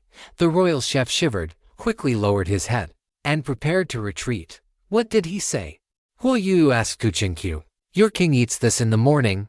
Huo Yu was speechless. She knew Goryeo was quite poor, but she hadn't expected it to be this bad. If the emperor is eating pickled radishes, then wouldn't the poor be eating even worse? Jia Hongniao couldn't think of anything worse than pickled vegetables, other than guanyin clay or grass roots. Ancient times were all like this, 2 meals a day. During the slack farming season, they drank thin gruel, and during busy times, they ate porridge. People were basically in a state of semi-starvation year-round. Kuchingqiu was actually quite interested in this food. She picked up a piece of pickled radish and tossed it into her mouth. It was quite crunchy, but other than being sour, it didn't have much flavor. I've watched some videos about the end of the Qing dynasty in the 9 provinces. Ordinary people lived quite miserably. They were all sallow and thin, with no fat people at all. So, as a vassal state, Goryeo's living conditions should be even worse. If it were before, Jia Hongniao would have had no choice but to eat this. But now she had Lin Baici. His black alms bowl contained plenty of delicious food. Take it away. As Lin Baici spoke, he took out a gas stove, preparing to cook instant noodles for a simple meal. Seeing Zhao Deqing standing there, wanting to speak but holding back, clearly unwilling to give up, he tossed him 2 packs of instant noodles. Watch how I do it. He washed the pot, poured in water, sliced some luncheon meat, prepared a bag of frozen dumplings, and waited for the pot to boil. He cracked in a few eggs, then added the dumplings. When they were almost cooked, he added the noodles and the seasoning. Soon, the room was filled with the rich, artificial fragrance of Hextech technology. What kind of divine delicacy is this? It smells so good. Zhao Deqing was shocked, his eyes bulging as he stared at the noodles churning in the pot. The royal chef was gulping down his saliva. As an expert, he was staring fixedly at the pot, trying his best to memorize every step of Lin Baici's cooking, preparing to steal the technique. In just a few minutes, the pot of noodles was ready. Lin Baici took out a stack of disposable bowls and chopsticks. Serve yourselves. Lin Baici let the girls get their own food, while he served 2 portions and gave them to Zhao Deqing and the cook. This Lord Zhao was quite tactful, so Lin Baici didn't mind giving him a smile. As for giving the cook food, people from the 9 provinces were always hospitable. Besides, a bag of instant noodles wasn't worth much. Thank you for the reward, my lord envoy. After Zhao Deqing finished speaking, he took the noodles, first brought them to his nose, and took a deep breath. Fragrant, truly fragrant, and this bowl, it was actually transparent and so light. This must also be a gift from the emperor, right? Zhao Deqing carefully picked up a mouthful of noodles with his chopsticks, slurped them up, and took them into his mouth. A rich, savory flavor immediately exploded in his mouth, then rushed straight to his brain, making his soul feel as if it had ascended to heaven in an instant. The noodles were chewy and springy. The texture was so good that even noodles boiled in plain water would have tasted delicious. The royal chef took the bowl, ate a mouthful, and instantly burst into tears. The envoy's ancestors must have been royal chefs of the 9 provinces. There is no comparison at all. Slurp, slurp. The 2 natives of the god ruins began to eat the noodles voraciously. Jiao Hongyao didn't care and had already started eating. Jin Yingzhen, as the youngest daughter of a chaebol family, never ate such junk food, and Huoyu rarely touched it because she was trying to lose weight. However, since these were noodles cooked by Lin Baici, both girls decided to make an exception. My lord, it is clearly such delicious food, so why do their expressions look so reluctant? The royal chef didn't understand. They must be tired of eating it, right? Zhao Deqing felt like he was about to fall apart with envy at the mere thought that these people could eat such delicious food until they were sick of it. Why wasn't I born in the 9 provinces compared to their meals? What I brought is nothing but slop. Pigs wouldn't eat it, and even dogs would shake their heads at it. The 2 Goryeo natives finished eating, but they didn't leave, staring longingly at the pot. They didn't dare ask for more, but they hoped there might be some scrapings left at the bottom for them to lick clean. Quan Zhonggren caught the scent and wandered over. Seeing Lin Baici eating instant noodles, he was incredibly envious. Having spatial storage equipment is truly a blessing. It can increase the comfort of exploring a divine ruin by more than tenfold. After everyone finished breakfast, they disembarked and went ashore. Space on the boat was limited, so they only brought 2 horses, which Zhao Deqing had intended to use for his escape. Lin Baici had Quan Zhonggren and Li Taxian each take one to go to nearby villages and gather information. Based on the analysis of Zhang Jiam's account, the great physician had visited the north a few years ago, and it was likely here that he first discovered the living corpses. Since there were living corpses, to cover up the truth about the dead, it would certainly have been labeled as a plague. Furthermore, there was a high probability that many people had died. So by looking for villages where the population had been wiped out, they would likely find the place where the living corpses first broke out. It's fortunate that Goryeo's territory is relatively small. If this were in the vast and resource-rich 9 provinces, we might not even find it after searching for half a month. Jiao Hongyao blew a breath of warm air into her hands. Yu, if you are not feeling well, go and rest, Lin Baici said, concerned. The female streamer had drunk the traditional medicine brewed by Zhang Jiam, and although she felt slightly better, her mental state remained poor. Bai Duman, who also had a fever, was in even worse condition and had started running a fever again. 3 hours later, Li Taxian returned. I found out, 3 years ago, -1 villages were completely wiped out by a plague, and it was the divine physician Li who went to collect the bodies. Divine physician Li was very famous, and coupled with the terrifying nature of the plague, everyone had been paying attention. So many people remembered the places he had visited at the time. So many, it looks like we'll have to check them one by one. Jiao Hongyao frowned. This would take a lot of time. Everyone looked at Lin Baici, waiting for him to make a decision. Is there a village over there? Lin Baici asked, looking toward the northwest. His stomach didn't growl, but a slight sense of hunger emerged. Pointing directly to the northwest, there is, Li Taxian reported, but that is a Jurchen village. I suggest we start searching from other villages first. Why? Jiao Hongyao didn't understand. That is the border area. There is a Bazaway tribe there, and their soldiers often come over to raid for supplies, especially in winter. Zhao Deqing explained. The Bazaway were powerful, and when they had no food, they naturally came to plunder.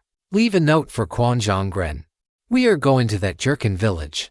Tell him to hurry over as soon as he returns. Lin Baici urged everyone to set off. My lord, please reconsider. Zhao Deqing panicked. Those Jurchen of the Bazaway are too barbaric. They drink human blood and eat human flesh. Most importantly, They are too good at fighting. Are they better at fighting than our team leader? Jin Yingjin asked in return. Zhao Decheng was speechless. But he still braced himself to dissuade them. It is different. The warriors of the Bazue are excellent at mounted archery. I come from the tiger-catching army, and my combat ability is quite decent. But a single Bazue warrior could kill 10 of me in a field battle. Li Taxian also felt they shouldn't take the risk. If we really can't find anything, it won't be too late to go there then. Shut up, all of you.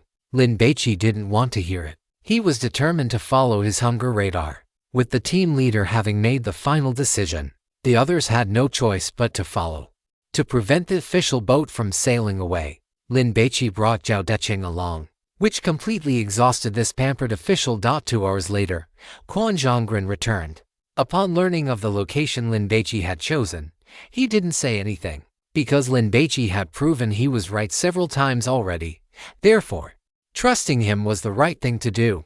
Around 3 in the afternoon, the group arrived at an abandoned, desolate village that looked as if it hadn't been inhabited for many years. Snowflakes were drifting in the sky, and a layer of snow as thick as a fingernail had already accumulated on the ground. It was a vast expanse of white, making the place look even more deathly silent. Enter the village and look for clues. Lin Baici walked in, looking round. Quan Zhonggren kicked open the wooden door of a straw shed and peered inside. Did I just hear the sound of iron chains? Jiao Hongyao suddenly spoke up. Why would there be the sound of iron chains? The master of deduction. The wind and snow intensified. Snowflakes, like grains of salt, struck their bodies before falling to the ground with a rustling sound, as if insects were gnawing at the world. In this isolated border village, there were no birds or insects, and the warm smoke of cooking fires had long since dissipated. If there were any human voices, they were merely the whispers or cries of wandering, insane ghosts. I think I heard it too. Jin Yingjin tilted her head to listen, just as Jin Zhenju was about to speak. Quan Zhonggren held up an index finger to his lips, signaling her to be quiet. Is it haunted? Zhao Decheng was terrified and huddled closer to Lin Baici. Clatter. The sound of chains clashing rang out. It was very faint, but this time, several people heard it. Over there. Quan Zhonggren pointed to the west and immediately ran toward it. I cannot be overshadowed by that man from the 9 provinces forever. This time, I will show off my skills to prove my personal ability. Otherwise, the team will be hard to lead. Lin Baici was in no rush. This village was certainly not safe, and if someone was willing to take the lead, he was happy to let them. Crunch, crunch. Shoes stepped across the ground, leaving footprints in the white snow like scars on a beauty's face. It's here. Quan Zhonggren reached the center of the village and stood before a large adobe house. The roof was covered with a thick layer of straw that hung down more than half a meter from the eaves. Quan Zhonggren wanted to peek through the window first, but it was also blocked by straw. The adobe house had a wooden door secured with an iron lock. There are people in this village, Gu Qingqiu quickly warned. If the house were uninhabited, the lock would have gathered dust within a few months. But this one clearly had not. Furthermore, observing the door frame, one could see it was open frequently. Li Taxian. Go take a look at the window, Lin Baici ordered. With so many of us here, what are we afraid of? Bai Duan was running a high fever and felt very irritable. He had no time to wait for Lin Baici to scout carefully.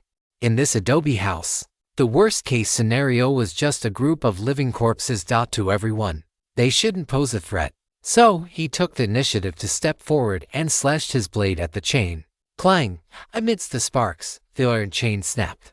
Bai Duan quickly tore the chain away, kicked the wooden door open, and immediately retreated. He wasn't stupid.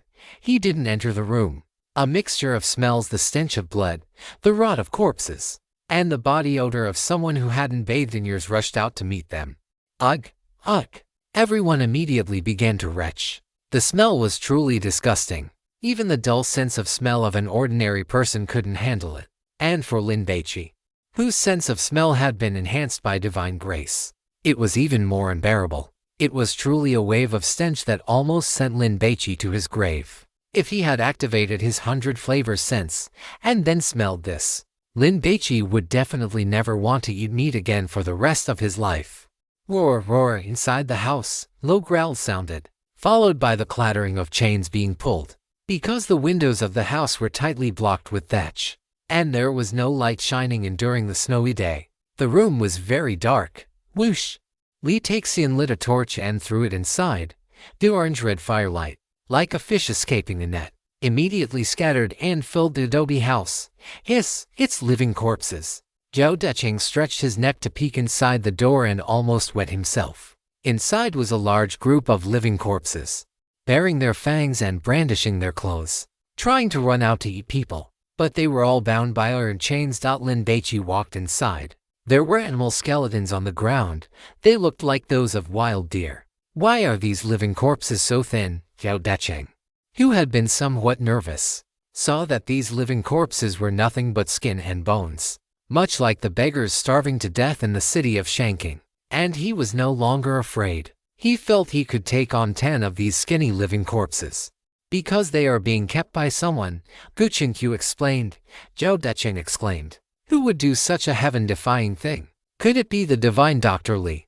Li Baici's expression was grave. Could it be that the people in his village died to the last man because of the great medical official? The 5 skeletons on the ground are from wild deer, which means someone is hunting to feed them.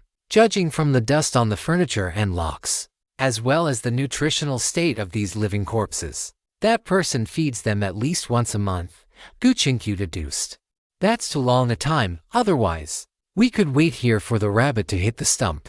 Baidu once said regretfully. Is there any way to quickly find that guy? Why would that guy imprison these living corpses? Is it for experiments? Choi Soon-sil analyzed. If that's the case, then the mastermind must be that great medical official. Is divine Dr. Li a gory person? Gu Qingqiu looked at Zhang Jiam, waiting for an answer. Zhang Jiam nodded. Then it's not divine Dr. Li. The mastermind is a jerkin, which means it's someone from this village, the kin of these living corpses. Gu Qingqiu examined the living corpses with interest. Why do you say that? Jin Zhenju didn't understand. Good question, Quan Zhonggren praised inwardly. He also wanted to know the reason, but as the leader, he couldn't ask. It would make him seem unintelligent and cause him to lose face in front of his team members. Leader, you explain it. Gu Qingqiu had no intention of answering such a trivial question. Because there are no scars on these living corpses. Lin Baici glanced at Gu Qingqiu, suspecting that this crazy woman was testing him. If I were divine Dr. Li and were raising these living corpses, it would definitely be for experiments. So, I would inevitably leave some scars on them. Furthermore, with so many rooms in the village, keeping them separated one by one would be more convenient for experimentation. Now that someone has gathered so many living corpses together, it must be for the convenience of feeding. Who would feed them? Of course, it would be their kin who share their bloodline. Everyone nodded subconsciously. It was entirely possible that someone couldn't accept the death of their loved ones and kept them fed, trying to find a way to turn them back into humans. OPP is so amazing. Jin Yingxin looked at Lin Baici, her eyes full of admiration, but immediately, a thick layer of worry appeared on her face. Abba is so amazing. How could I possibly be worthy of him? The beautiful and intelligent Gu Qingqiu brought immense pressure to Jin Yingxin. Intelligence is something you are born with. It cannot be trained later. It seems I can only continue to work out. If I can't compete with my brain, I'll compete with my body. This is my advantage. Jin Yingxin prayed that Lin Baici would never lose interest in the simpler pleasures and stop liking beautiful women. Also, for the nightly greeting videos, she would have to wear even less and be more provocative. It's over. It's over. I'm finished. Hu Yuyu was on the verge of tears.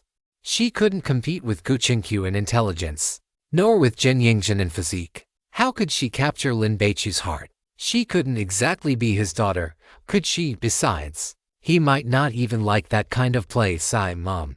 Why didn't you buy me more milk to drink when I was little? Now, I'm like a bean sprout. Not even a dog would look at me. Jin Yingxin and Hu Yuyu had never worried about dying in this rule-based contamination. They had seen Lin Baici's excellence with their own eyes. Following him was a sure bet. Magistrate Zhao, you should have population statistics for villages like this, right? Go and look them up. We should be able to narrow down the scope of the mastermind. Quan Zhonggren ordered. I do have them, but given the current situation, I am afraid it is not convenient. Zhao Decheng first offered a fawning smile, then looked troubled. To put it bluntly, he was afraid of death and did not want to go. Quan Xiongren's face hardened. Was he refusing to show respect? Just as he was about to issue an order, Gu Qingqiu interjected. No need to go. The mastermind is likely not here, but the divine Dr. Li should be. What are you talking about? Jin Zhenju frowned. Why could she understand every single word, yet when put together, she couldn't grasp the meaning at all? Although I don't know the reason. That Jurchen woman hates you Goryeo people. The fall of Sangyong Prefecture was 9 times out of 10 caused by him. I don't think his appetite is so small that he would be satisfied with just taking one Sangyong Prefecture. Therefore, he will likely lure the corpse tied toward the royal capital, Gu Qingqiu analyzed. Even though Quan Zhongren was not a native of the God Ruins, hearing about such a grand plan made his scalp tingle. Damn it! That Jurchen woman from the Boju Guard was clearly intent on destroying their nation and exterminating their people. Zhao Decheng, Dai Jiangjiam, and the others were panicked to the extreme. A matter like this certainly cannot be accomplished in 10 days or half a month. So, after he left, it is impossible for him to return. However, I just checked, and there is almost no dust on the locks. Furthermore, a wild deer skeleton still has shreds of meat and dried blood stains on it. It shouldn't have been dead for more than 7 days. This indicates that someone has been feeding them recently. Gu Qingqiu looked toward the door at the snowy weather. Zhao Decheng, take your men and search the entire village. Why didn't you say so earlier? Baidu Wan was very angry. What if that guy runs away while we are talking? Du Wan, shut up. Quan Zhongren scolded. Did I say something wrong? Baidu Wan was dissatisfied. If it were normal times, I certainly wouldn't say so much, but today, it is snowing. Gu Qingqiu glanced at Baidu Wan and shook her head. Truly pathetic. Baidu Wan's face flushed red instantly. He wanted to retort but couldn't find the words. He was merely terrified of being infected and becoming a living corpse, which made him anxious and led to a blind spot in his thinking. But in reality, he was not stupid. Gu Qingqiu meant that there were footprints in the snow, so that guy couldn't get away. Let's go. Let's go meet Divine Dr. Li. Lin Baici turned and walked out the door. What about these living corpses? Dai Jiangjiam hesitated. Should we kill them, keep them? They might become bargaining chips with that mastermind. And you can also use them for experiments. Lin Baici exited the adobe house, stood on the dirt road in the middle of the village, and shouted, Divine Dr. Li, come out and have a talk. The wind and snow were heavy, but they could not suppress Lin Baici's resonant voice. Someone is leading a corpse tied toward the royal capital to destroy Goryeo. And you are still worried about your own personal honor and disgrace. Gu Qingqiu mocked. Divine Dr. Li, are you here? I want to ask you some questions. Li Taihan wanted to know the truth about his village's destruction. But Divine Dr. Li was known for his benevolence and had such a great reputation that this tiger-catching army soldier still dared not act rashly. Master, I believe you must have had your reasons. Dai Jiangjiam wept. With Divine Dr. Li's reputation and medical skills, he could have lived a life of luxury, but he didn't. He gave medicine and treatment for free, living a life of poverty. Lin Baici's ears suddenly twitched, and he turned around. Everyone followed suit. An old man wearing hemp clothes and straw sandals walked out from a small shed about 40 meters away. Master, Dai Jiangjiam shouted and started to run over, but was grabbed by Quan Zhongren. Divine Dr. Li, what exactly happened to my village? Li Taihan pressed. At that time, 30,000 Japanese pirates invaded and plundered. If we couldn't defeat them, many people would die, and the people's livelihood would not recover for years. So, Magistrate and Jin Haiyan and I decided to sacrifice some people. Divine Dr. Li lowered his head, his voice low, not daring to look at Li Taihan at that time. Leprosy broke out in your village. Even if the villagers were lucky enough to survive, they would have endured great suffering. So you turned them into living corpses and used them to defeat the 30,000 Japanese pirates. Gu Qingqiu interjected. Yes, Divine Dr. Li admitted. Damn, this old man is ruthless. Choi Soon-sil was dumbfounded. No wonder you were able to defeat 30,000 people with only 2,000 soldiers. Zhao Decheng suddenly realized. The Japanese pirates had been plundering along the coast and were a major threat to Goryeo. That battle by Jinhyan had kept the Japanese pirates from daring to step foot on the Goryeo coast ever since, and the following years were expected to be peaceful. This battle, winning against the odds, had established the prestige of the Goryeo people, and Jinhyan had relied on this battle to receive promotions and titles, and was even called a famous general, while the man before them became Divine Dr. Li, with his name spread far and wide. Li Taihyun's fists clenched instantly, and he gritted his teeth, staring at Divine Dr. Li. "You can take revenge on me at any time." Divine Dr. Li had already looked past life and death. Li Taihyun screamed and raised his musket. The gun fired, but the projectile did not hit Divine Dr. Li. Li Taihyun looked up at the sky, lost and helpless. Reason told him that Divine Dr. Li's choice was correct. Many people who contracted leprosy basically couldn't survive, so it was better to use them as weapons to defend against the Japanese pirates. However, why did it have to be our village? Li Taihyun wailed. Question. Gu Qingqiu raised her hand. After those living corpses bit people, why didn't they infect the Japanese pirates into living corpses? One could guess the state of the battle just by thinking about it for a moment. Since living corpses are harder to kill than humans, what kind of chaos would 30,000 Japanese living corpses wreak upon Goryeo? That was the first generation of living corpses. Those bitten would simply die and could not be resurrected as living corpses. Divine Dr. Li explained. The people bitten by the second generation of living corpses will become living corpses themselves. How did these second-generation living corpses come to be?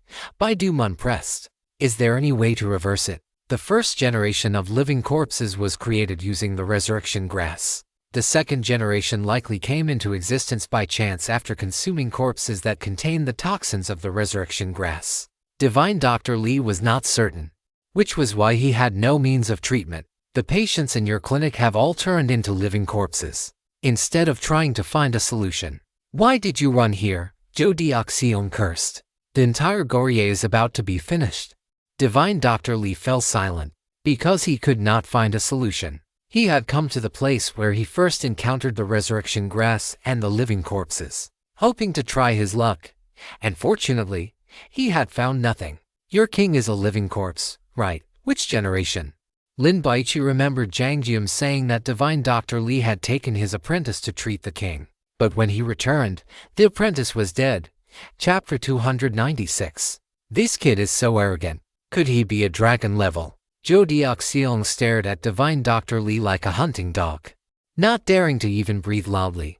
He was too nervous. If the king had truly become a living corpse, then Goryeo would face massive turmoil. Li Taihyun and Zhang Jiam looked flustered, their minds somewhat dazed. They were simply acting on instinct, not wanting to hear a terrifying answer. Divine Dr. Li moved his lips and squeezed out 3 words, first generation. Zhang Jiam let out a startled cry and then covered her mouth. Her expression was filled with fear. After glancing at the faces of the people around her, her gaze finally landed on Lin Baici. In her subconscious, she felt that only this high envoy from the Celestial Empire could resolve the great crisis currently facing Goryeo. Did you turn the king into a living corpse? Gu Qingqiu asked. Since things had reached this point, there was no need for concealment. Divine Dr. Li nodded. The king was critically ill. If he died then, Princely Myongchil would inherit the throne. For the king's father-in-law, this was unacceptable. He wanted his grandson to be the king. The queen was pregnant at the time, and in 7 months, she would give birth to the child. Therefore, the father-in-law told me that no matter what, I had to make the king live for another 7 months. The father-in-law had shown great kindness to Divine Dr. Li. Furthermore, in the hearts of these ancient people, the emperor was heaven itself. So Divine Dr. Li had no way to refuse. So you turned him into a living corpse. Gu Qingqiu knew that in Goryeo, the king's primary wife was not called the empress, but the queen. I still had 7 months at the time. I thought I might be able to cure the king. Divine Dr. Li muttered to himself. Allow me to ask, how could they guarantee that the child the queen gives birth to would be a boy? After hearing Kim Youngjin's translation, Hu Yuyu was somewhat confused. If it were a girl, all these schemes would have been in vain. A girl could not inherit the throne, rest assured. The child that queen gives birth to will definitely be a boy, Gu Qingqiu chuckled.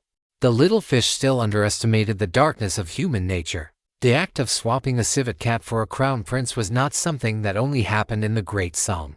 Right. I can guarantee that the queen is definitely hiding many pregnant women whose due dates are close to hers somewhere outside the palace. Gu Qingqiu was curious about what that prince was doing.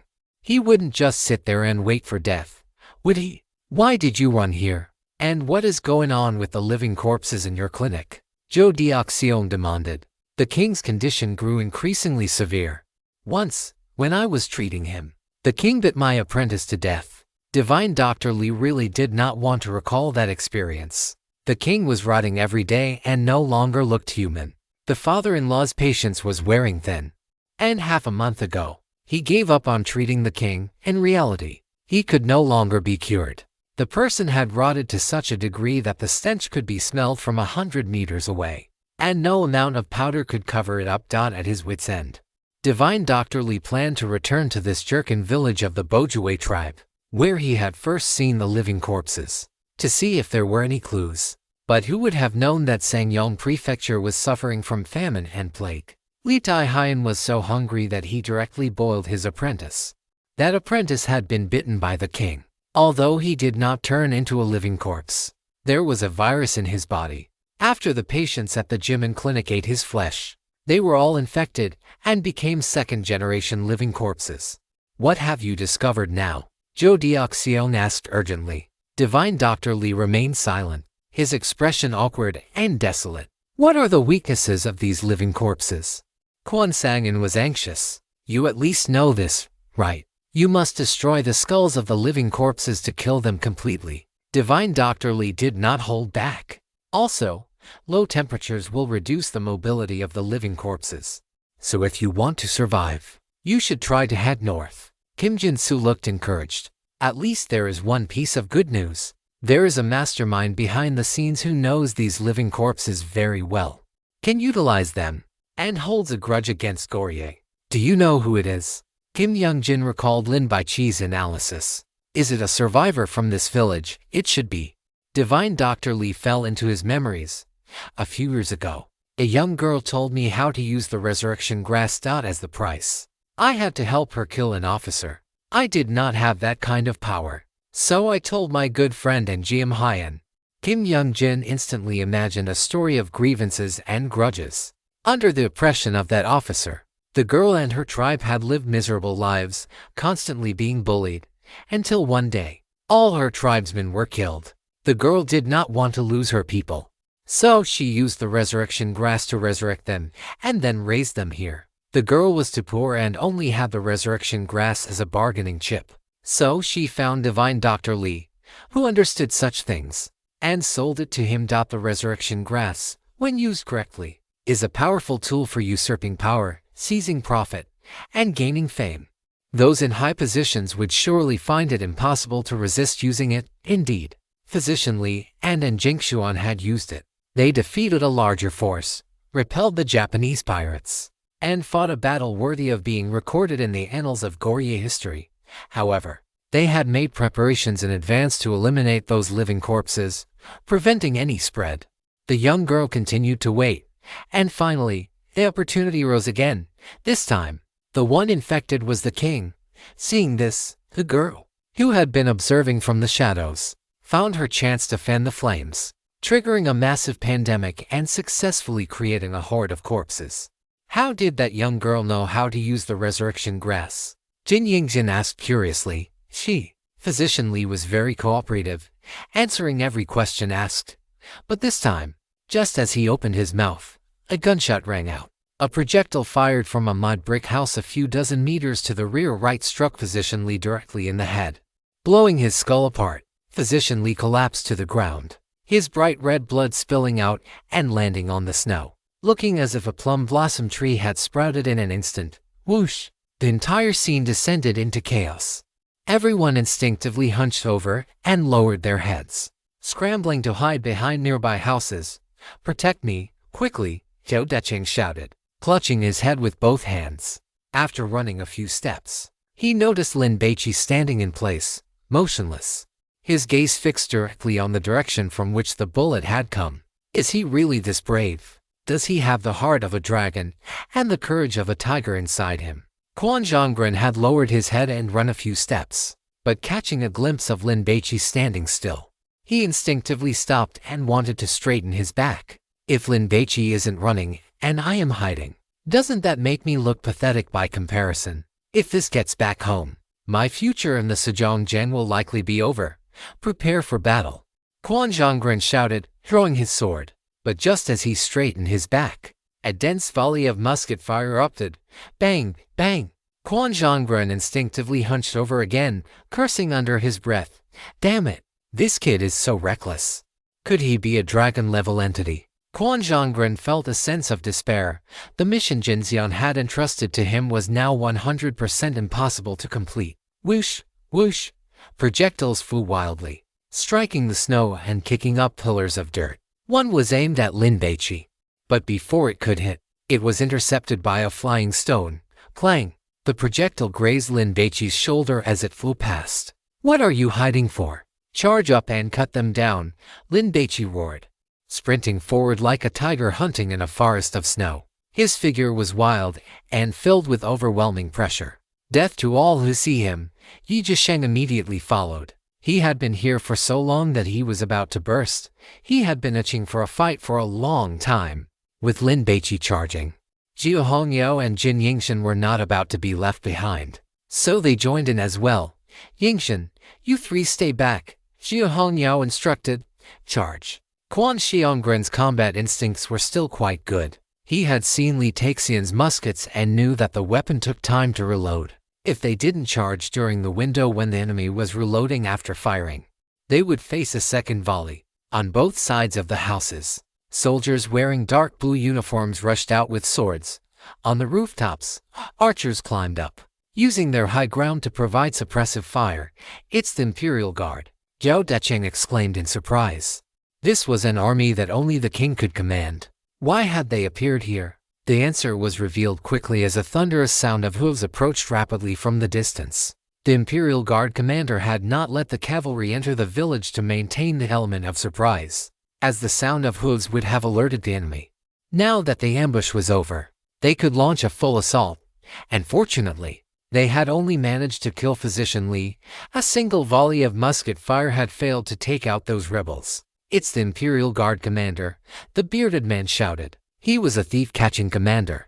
And although his title also contained the word commander, his authority was a far cry from that of this Imperial Guard commander. Don't shoot. They're our own people, the bearded man cried out. This Imperial Guard commander was the son of the king's father-in-law and a relative of Magistrate Zhao.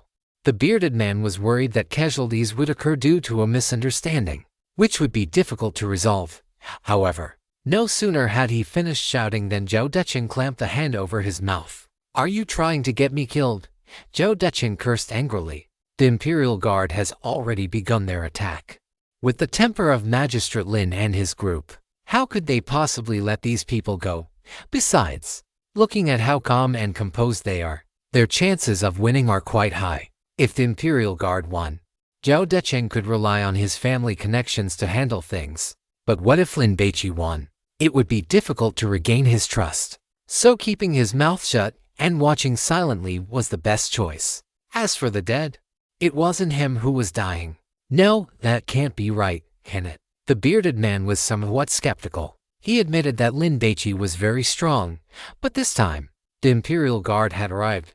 Judging by the scale, there must be 500 of them.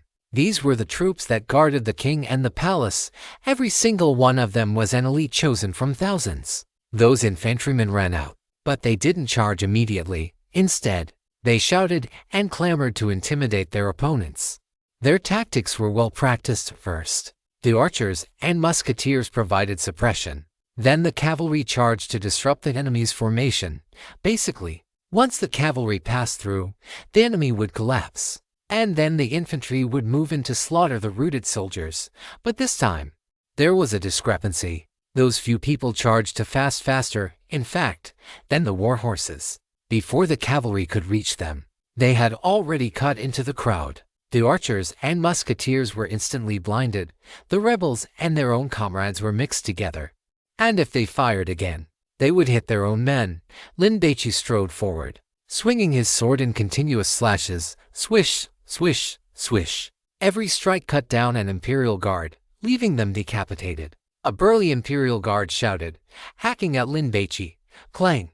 The weapons of the two collided, and Lin Baici's bronze sword sliced through the opponent's saber as easily as if it were cutting through white paper. Before hacking into the man's shoulder, swish! Half of his body was severed. The guy collapsed to the ground, not yet fully dead, and let out a shrill, miserable scream. Although these Imperial Guards possessed formidable combat strength, they were far too easy to kill compared to living corpses. After all, living corpses had no vital points other than their heads, whereas these ordinary soldiers might not be able to get back up after taking a single slash. A few of the soldiers were quite cunning, seeing that Lin Baici was difficult to deal with. They immediately went to surround Jiao Hongyao. However, the high ponytail girl was no pushover either. She swung her short black blade, unleashing streaks of biting, cold light that all landed on the surrounding Imperial Guards. One slash per person, her killing efficiency was terrifyingly high. Damp blood splashed onto the snowy ground, the rising white steam looking like souls ascending to heaven. Yi Zhisheng's fighting style was much cruder, relying entirely on brute force and his physique. I need to put in a good performance. After the Train to Bizen mission ends, I'll try to get team leader Lin to reward me with 2 more silicone dolls, the kind that cost over 10,000. Yi Zhisheng was distracted.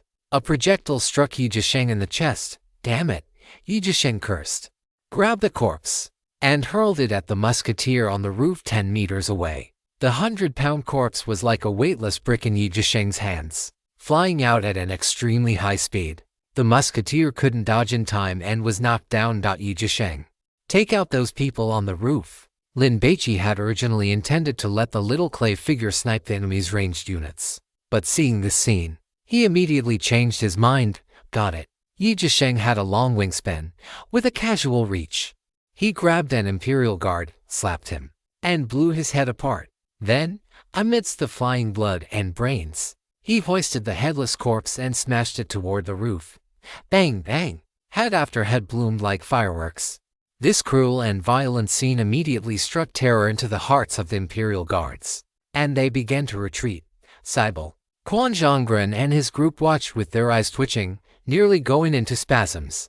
This big, dumb guy had been silent the whole time, so they had assumed he wasn't very bright. They hadn't expected him to be this terrifying, a total psychopath. He crushed a man's head with a single slap. Not to mention that Quan Zhonggren couldn't do it.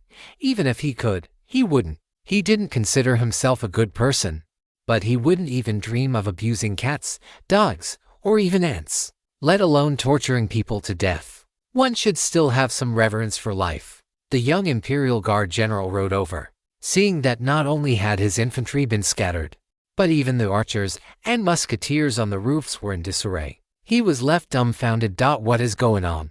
Aren't these just some rebels trying to help the prince usurp the throne? Why are they so strong? 1, 2, 3. There are only a few of them. So why does it look like a battle against an army of thousands? The Imperial Guard general doubted reality for a moment, but once cavalry charges, it is impossible to stop. Charge, trample them to death. The Imperial Guard general roared. 100 cavalrymen cannot lose, the cavalrymen shouted, their bright scimitars reflecting the snow, making them look even sharper. Lin Baici glanced over. The muscle Buddha appeared, standing right in the center of the long street, facing the cavalry head-on. My Buddha is merciful. He only kills. He does not ferry. Amitabha. The muscle Buddha threw a punch. Bang. Bang. The cavalrymen charging toward it were like a tide hitting a dam, instantly shattered into spray. Thud, thud. The war horses neighed, and both men and horses were sent flying. Seeing this, the Imperial Guard general instinctively pulled the reins, wanting to avoid this muscle Buddha. Gu Qingqiu saw this and smiled, because in front of that general stood Lin Baici. Chapter 297. This team is full of psychopaths, my lord. We can't win. Retreat quickly. One ear urged anxiously. The few mountain folk brought by Lin Baici were also panicking. They didn't even dare to provoke the bearded man. let alone the higher-ranking Imperial Guards. Furthermore, these cavalrymen were truly terrifying. At any time, cavalry had a very high win rate against infantry, and even more so today when they had the numerical advantage. The Imperial Guard general thought victory was certain, but who knew that a muscular man wearing nothing but tight leather pants would suddenly pop out and hold the pass against 10,000 men single-handedly. There were no traces of any identity on him, but his hair was just like the heads of the Buddha statues in the temples of Kyushu. Was this thing called a top knot? Circle around. Shoot them from a distance, the Imperial Guard general shouted, hurriedly changing formation. He felt that if one charge couldn't kill these people, it would at least disrupt their formation, allowing them to be picked off one by one. But that was no longer possible. So he returned to the most primitive cavalry tactic, hiding. HMPH, I'd like to see how many projectiles and arrows this big guy can withstand, the Imperial Guard general sneered.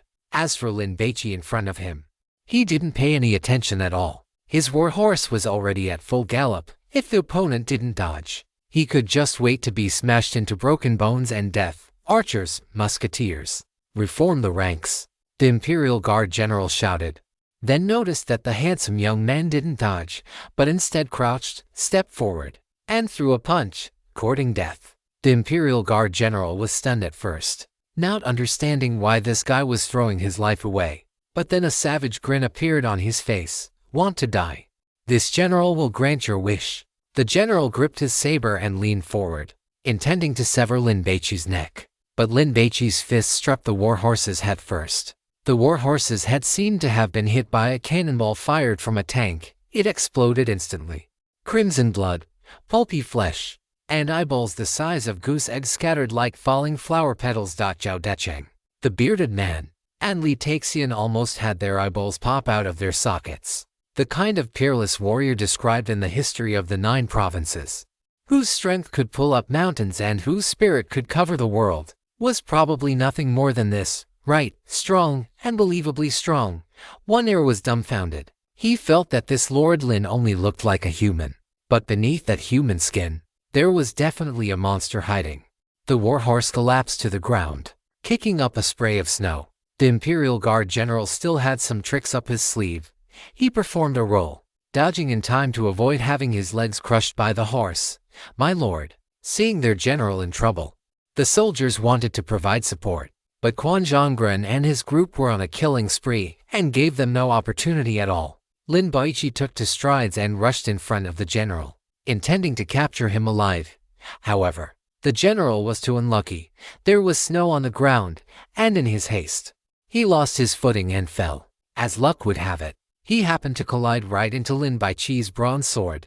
Squelch! The blade pierced through his chest. Lin Baici was speechless. What kind of luck did this guy have? He wanted to give him a chance, but the man just couldn't make it work. With the general dead, the soldiers completely lost their formation, not knowing what to do. If they ran, their families back home would be finished, and they themselves would become wanted criminals. But if they didn't run, the Imperial Guards looked at Lin Baici. Not to mention that terrifying monster. They couldn't even defeat this man who had smashed a warhorse's skull with a single punch.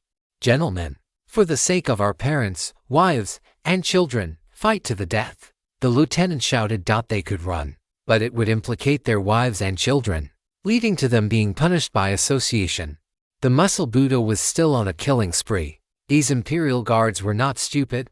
They all wanted to bypass it, hoping to at least kill one person and bring back a corpse so they could report back to the father-in-law of the state. The muscle Buddha did not pursue them, but instead slammed a fist into the ground. Spiderweb-like cracks appeared on the ground, extending for more than 7 meters. Then, due to the force of the punch, snow particles flew into the air, and chunks of dirt were launched upward. The muscle Buddha swung its arm, striking these fist-sized clods of earth, and they shot out like buckshot. Thwack, thwack, thwack. Several soldiers were hit. Although they didn't die, they were injured and fell to the ground. Hurry up and kill them, Baiduan shouted, his voice filled with anxiety. He had been running a high fever for many days now. For a god hunter with a strengthened body, this was highly abnormal. Baiduan suspected he had contracted a plague. So, he wanted to purify this rule-based pollution as quickly as possible and leave successfully. Quan Zhonggren and the others were also putting in a lot of effort, heads rolling everywhere. They didn't treat these people as their own countrymen at all. Seeing this, Lin Baici stopped fighting and walked toward the corpse of the divine Dr. Li. Bai Duan was dissatisfied, but he didn't dare to complain, only muttering under his breath. 3 soldiers lunged at Lin Baici. Lin Baici hadn't taken it seriously at first, but after a glance, he felt something was wrong. Why was the soldier on the right smearing charcoal ash on his face? What was he trying to hide? Moreover, the muscles on his hands and face were quite full. He didn't look malnourished, which was a clear difference from the other Imperial guards. Without a second thought, Lin Baici threw his bronze sword aside and slapped out with his palm. Hand of great impression, whoosh!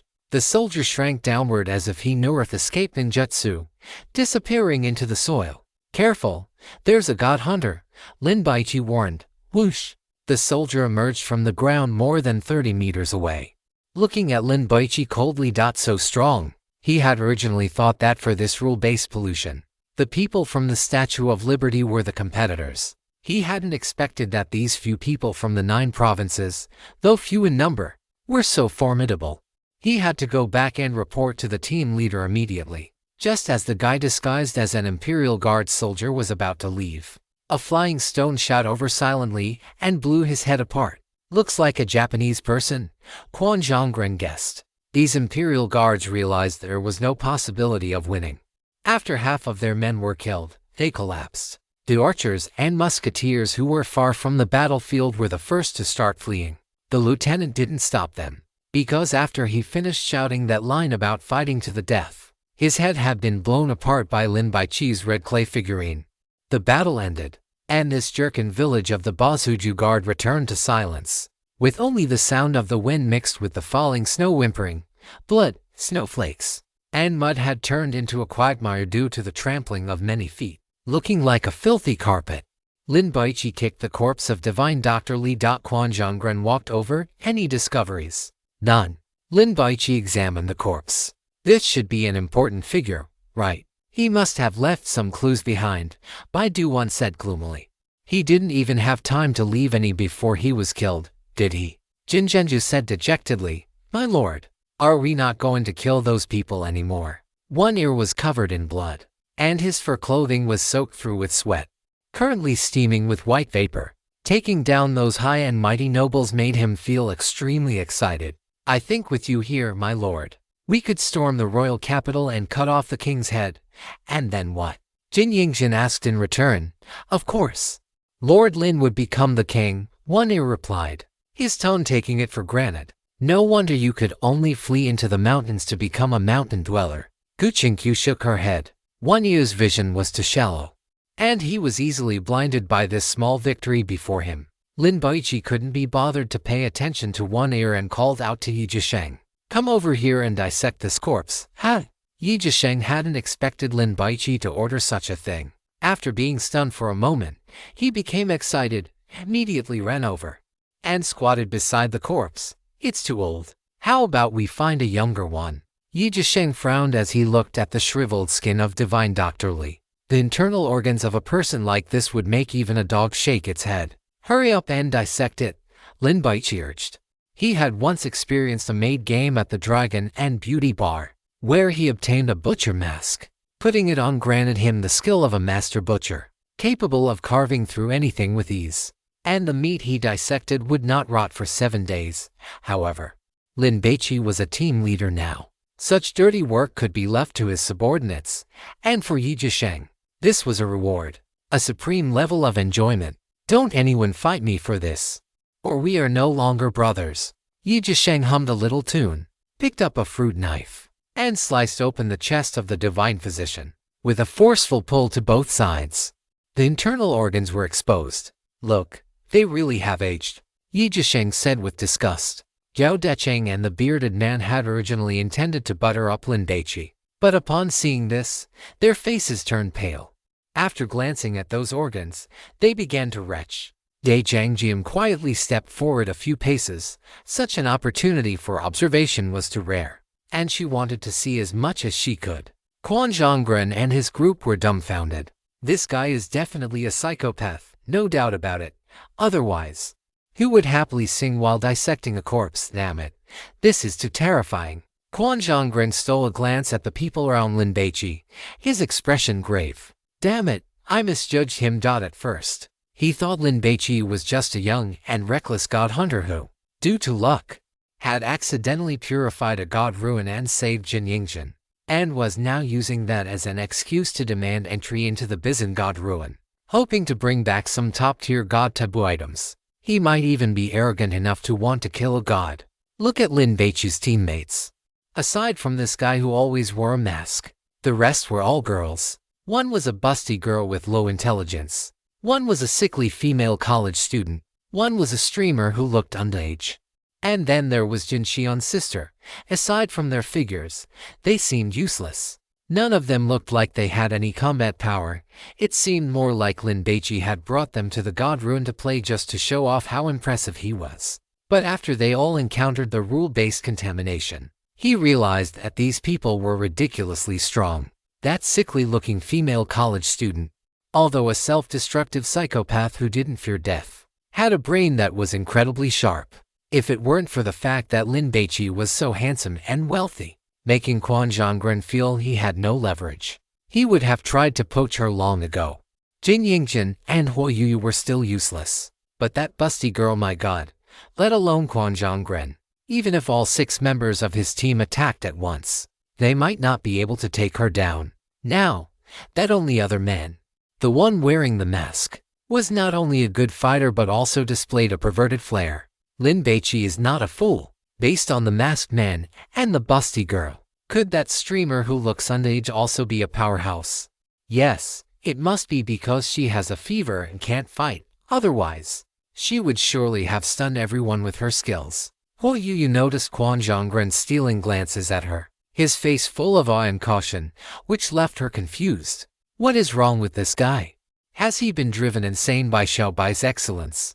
Yi Zhisheng enthusiastically went through the great physician's internal organs first, then removed them one by one and laid them out neatly on the ground. Soon, the great physician's chest cavity was empty. If not for the support of the ribs, it would have collapsed. What are you doing? Pei Daoan did not understand. Lin Baici stroked his chin, observing the corpse. Cut open the stomach. This stomach looks quite good. It won't look as nice if we cut it open. Why not cut the liver instead? Yi Zhisheng pleaded, even gently stroking the stomach pouch as if petting a dog. Stop talking nonsense. Hurry up, Xia Hanyao urged. Little Lin would never do something without a reason. Yi Zhisheng plunged the fruit knife into the stomach pouch and sliced it open with force. Some undigested hay and meat paste flowed out, and mixed within them were 3 pieces of paper the size of playing cards. There is something? Everyone's eyes lit up instantly. Jin Zhenju subconsciously reached out to grab them, but was blocked by Xia Hanyao's blade. Wash them. Lin Baici took out a bottle of mineral water and handed it to Yi Zhisheng. After a simple cleaning, 3 tickets to Seoul were laid out before everyone. Great, we can leave. Pei Daoan was overjoyed. But there are only 3. Jin Zhenju felt frustrated. With so many people, how would they be divided? Besides, Lin Baici found the tickets. He certainly wouldn't give them to the Koreans. There really was something in there. Quan Zhonggren was stunned, a deep sense of frustration rising in his heart. If not for Lin Baici, everyone would have missed these 3 tickets. Pei Daoan's lips moved. He wanted to say that the people with fevers should be allowed to leave first. But in the end, he didn't say it. It wasn't because he was thin-skinned or embarrassed, but because he knew it would be useless to say it. Everyone stopped talking and looked at Lin Baici. Even Quan Zhonggren was no exception, because Lin Baici's performance had convinced everyone that only he was qualified to distribute the 3 tickets. Yuyu, will you leave first? Lin Baici asked. The streamer immediately refused. I want to be with you all, but your health. Xia Hanyao worried. It's fine. After taking the medicine Dai Jiangjian brewed, I feel much better. I won't die for now. Huo Yuyu did not want to be separated from Lin Baici. God Lin, why not give one to me? My body temperature is nearly 40 degrees now. Pei Daoan said in a low, humble voice. Lin Baici adopted an indifferent attitude and tossed one to Pei Daoan. He was worried that the tickets might be a trap. So, he prepared to use a cannon fodder to test it out. Pei Dawen caught the ticket, his face instantly beaming with joy. Team leader, I have a fever. I really can't take it anymore if you leave alone. What will you do next? Quan Zhongren worried. Fighting on your own. Team leader, I have a high fever, I'm shivering, and I have diarrhea. I might die if I leave, but if I don't, I'm definitely dead. Pei Dawen did not want to suffer like this anymore. Then go, Quan Zhongren sighed. The ticket was given by Lin Baici, and even if he wanted to stop him, he could not. Thank you for your understanding, team leader. Pei Dawen bowed, then clutched the ticket and shouted, I want to board the train. They all understood these basic pieces of information. The ticket suddenly ignited. Orange-red flames instantly engulfed Pei Dawen, and in the next second, the flames extinguished, and he vanished from the spot along with them. Jin Zhenju and the others looked on with envy. They wanted to leave too. Before entering the god ruins, they had been full of confidence, but now they were just as dejected. This god taboo game was too difficult. If not for Lin Baici, they would have already failed. Even Quan Zhongren wanted to leave. Roar, roar. The roars of living corpses rang out. Everyone turned back and saw them running out of the adobe houses. The iron chains that had tethered them were broken. There are still enemies. Quan Zhongren shouted. Chapter 298. Kill the king and usurp the throne. It must be the god hunters from the east, right? Zhu Hongyao analyzed. Since Lin Baici had just killed one, it was perfectly normal for there to be a second one. These guys are sneaky and despicable, Jin Zhenju said with disdain. The fact that the Easterners had disguised themselves as natives of the god ruins to launch a sneak attack really brought shame to all god hunters. However, she also admitted that this tactic was very effective. If the target chosen by the Easterners had been anyone other than Lin Baici, they would have succeeded 9 times out of 10. It could only be said that the opponent had overestimated his own strength. Of course, the other party's choice was understandable, because Lin Baici had been the one issuing orders the entire time. No matter how you looked at it, he was the core figure of this team. After all, there was only one chance for a sneak attack, and whoever it was would choose the most valuable target. Attack, attack, Zhou Decheng shouted. Earlier, during the battle with the Imperial Guards, Lin Baici had not forced the bearded men and the others to fight, so they had suffered no casualties. But their morale was extremely low. Whoosh, whoosh, several arrows were fired, but they had absolutely no accuracy. The muzzle of the musket puffed out a cloud of white smoke. The projectile whistled through the air, striking a middle-aged living corpse in the eye socket and piercing straight through. Li Taxian reloaded, but this firearm was to slow. Team leader Quan, I will leave them to you. Lin Baici could not be bothered to deal with these small fries. Quan Zhongren had a good sense of self-awareness. Without any complaints, he gripped his saber and launched a charge. Take them down.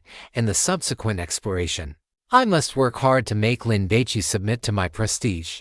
Quan Zhongren silently vowed, but soon, his expression turned dejected again. This first stop was already so difficult.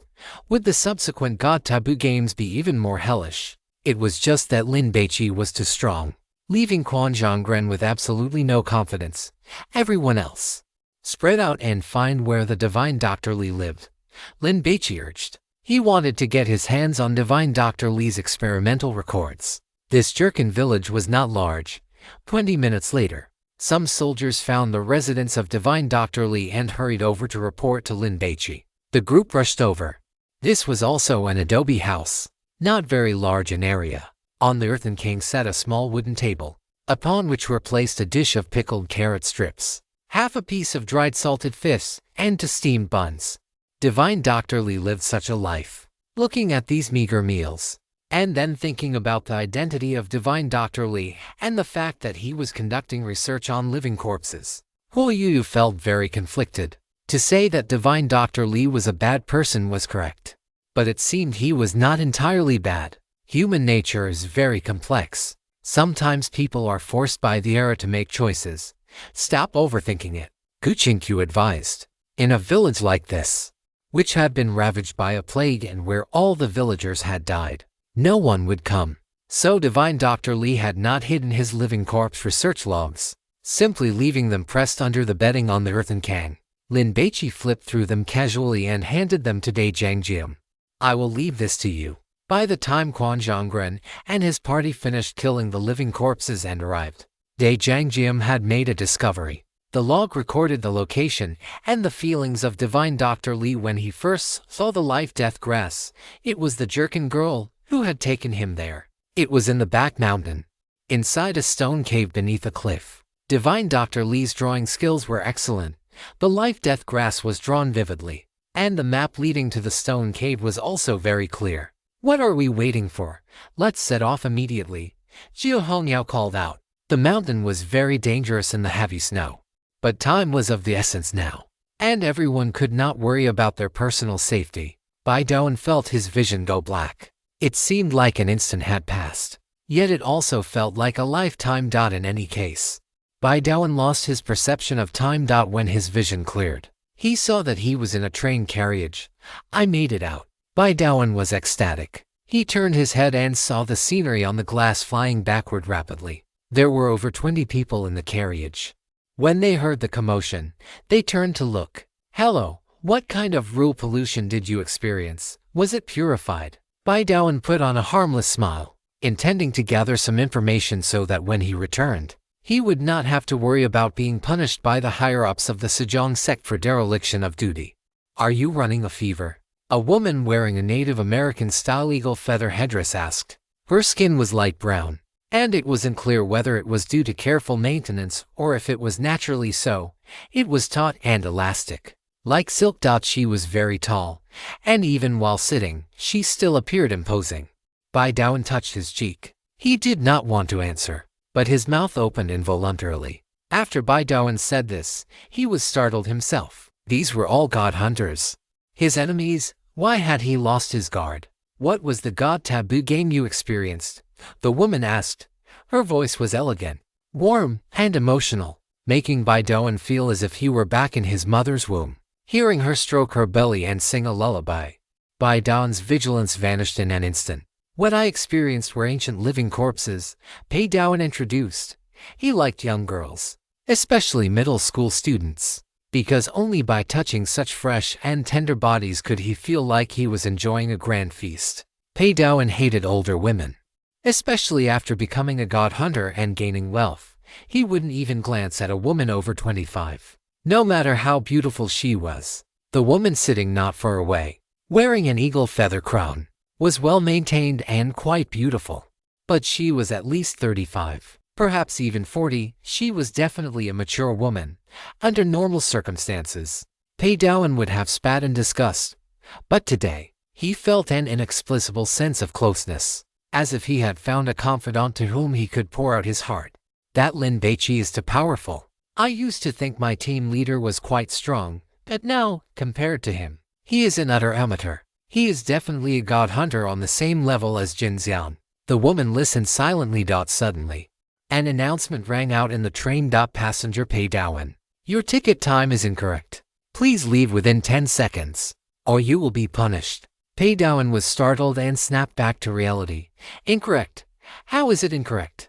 I got this during the rule pollution, Bai Douyin argued. Dr. Li was clearly an important figure. The ticket found in his stomach surely couldn't be problematic. The broadcast voice did not reply. From the speakers, the countdown began. Whoosh! A tough guy chewing on a cigar let out a mocking whistle. Buddy, you are going to die. Hurry up and get off the train. How do I get off? Bai Douyin was anxious. He rushed to the nearest window and tried to open it, but the window was locked. He tried to hack at it with his sidearm, but the glass was indestructible. Don't struggle. You're a goner. Sayonara.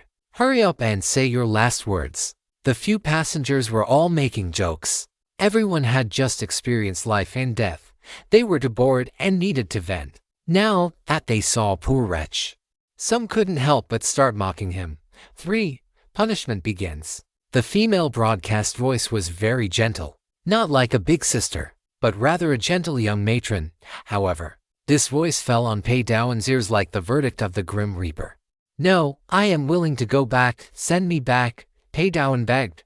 Don't kill. Bai Douyin's head exploded, blood splattering everywhere. After the corpse swayed for a moment, It slumped back into the chair. Fuck, that cruel. Are you a rookie who entered the god ruins for the first time? It is just an exploding head.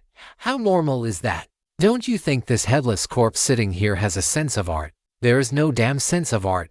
I think you are the pervert. The god hunters cursed and swore. The cigar man took a deep puff, exhaled, and asked the woman with the eagle feather crown, "Great shaman, didn't this guy have a ticket? Why was he punished? Got on the wrong train. Just kidding.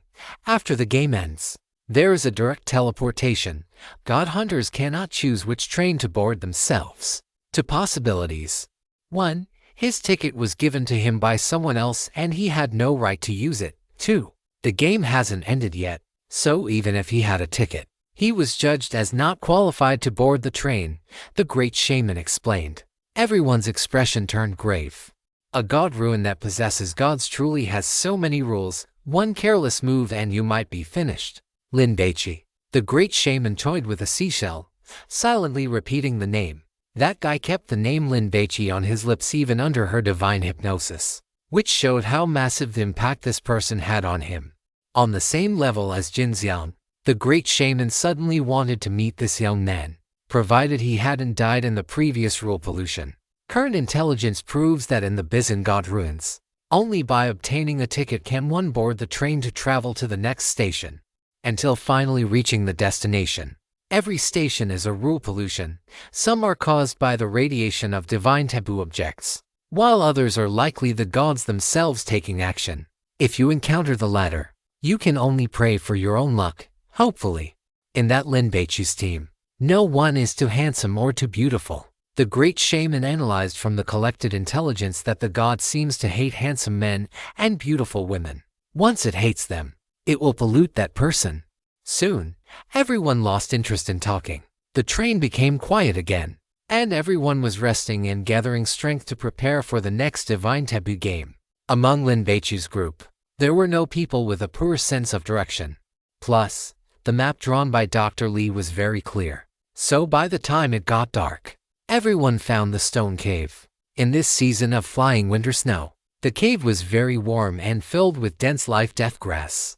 Dai Jiangjum couldn't wait to run to the cave wall, reaching out to push aside the life-death grass to quickly look at the murals.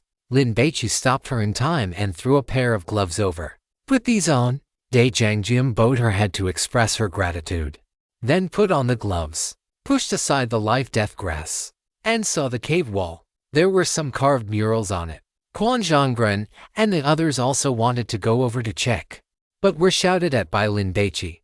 "Don't touch anything randomly. Wait until Dai Jiangjum and Qingqiu have finished looking, then you can look." Lin Baici's meaning was clear. He felt everyone else lacked intelligence, and looking would be a waste of time. Not only would they fail to find useful information, but they might also destroy the clues. Jin Zhenju and the others didn't mind, but Quan Zhonggren felt a bit awkward, as he was the team leader of the Koreans and, in terms of status, was on equal footing with Lin Baici. The sky turned completely dark, and everyone lit a campfire. These murals are just like the kind drawn by cavemen and grottos. They are quite crude, but very coherent. As long as you are not mentally disabled, you can understand the meaning they are trying to convey. Gu Qingqiu finished looking at the murals and sat down beside Lin Baici. While looking at the life-death grass in her hand, she recalled the murals in her mind, trying to dig for details. Lin Baici was pouring meat slices into the hot pot. The murals depicted the specific usage of the life-death grass, which he had already seen. Crush the life-death grass, then insert a silver needle into the center of a person's brow, and channel the juice into the brain to create a living corpse. Quan Zhonggren read out this process. Lin God, instead of guessing blindly here, why not catch a few people to experiment on? For this kind of experiment, one still had to see it with their own eyes to be sure. Li Taexian and the bearded man were shocked when they heard this. The only outsiders here were the few of them, and Zhang Jiam, who was standing in front of the cave wall, also shivered. "My lord, give me one more day, and I will definitely find a way to cure the living corpses," Zhang Jiam pleaded. Although she was a girl, she possessed the benevolent heart of a healer. Lin Baici looked at Gu Qingqiu, meeting her gaze exactly. "I will be the villain. Guqinkyu did not care about losing her humanity. She only wanted the answer. Besides, were the people in the god ruins even human? That was worth debating. Come over and eat first. Lin Baici did not have much of an appetite. He plucked a stalk of life-death grass and observed it by the firelight. If one were to eat this grass, what kind of reaction would there be? I will go catch some live prey, Li Taxian volunteered. You are not thinking of running away, are you? The bearded man was worried that if Li Taxian left, it would be his turn to be the test subject. I believe Lord Lin would not do such a heinous thing. Zhang Jiam interjected. She trusted Lin Baici. Go catch some animals. After you have eaten, all of you go. Lin Baici twirled the life-death grass in his hand. Do you think there might be things on this that we cannot see? Guqinkyu's eyes lit up. This angle of thinking was good. You mean? Jia Hongyao still did not understand. I mean there might be tiny microorganisms on this, like viruses or bacteria. Lin Baici's speculation made everyone ponder. There really was such a possibility. After asking what bacteria were, Zhang Jiam immediately went to conduct experiments. Twilight descended. Below Chuanzhou City, a large number of living corpses were attacking, dense and packed, as if pustules had suddenly grown on the earth. Your Highness, there are too many living corpses. Our forces are insufficient, and we cannot hold them back. We should make plans early. His confidant looked at the unfavorable battle situation and reported secretly to Li Mingzhi. Li Mingzhi's expression was unsightly as he looked at the tall European man beside him. Your fighting spirit is truly poor.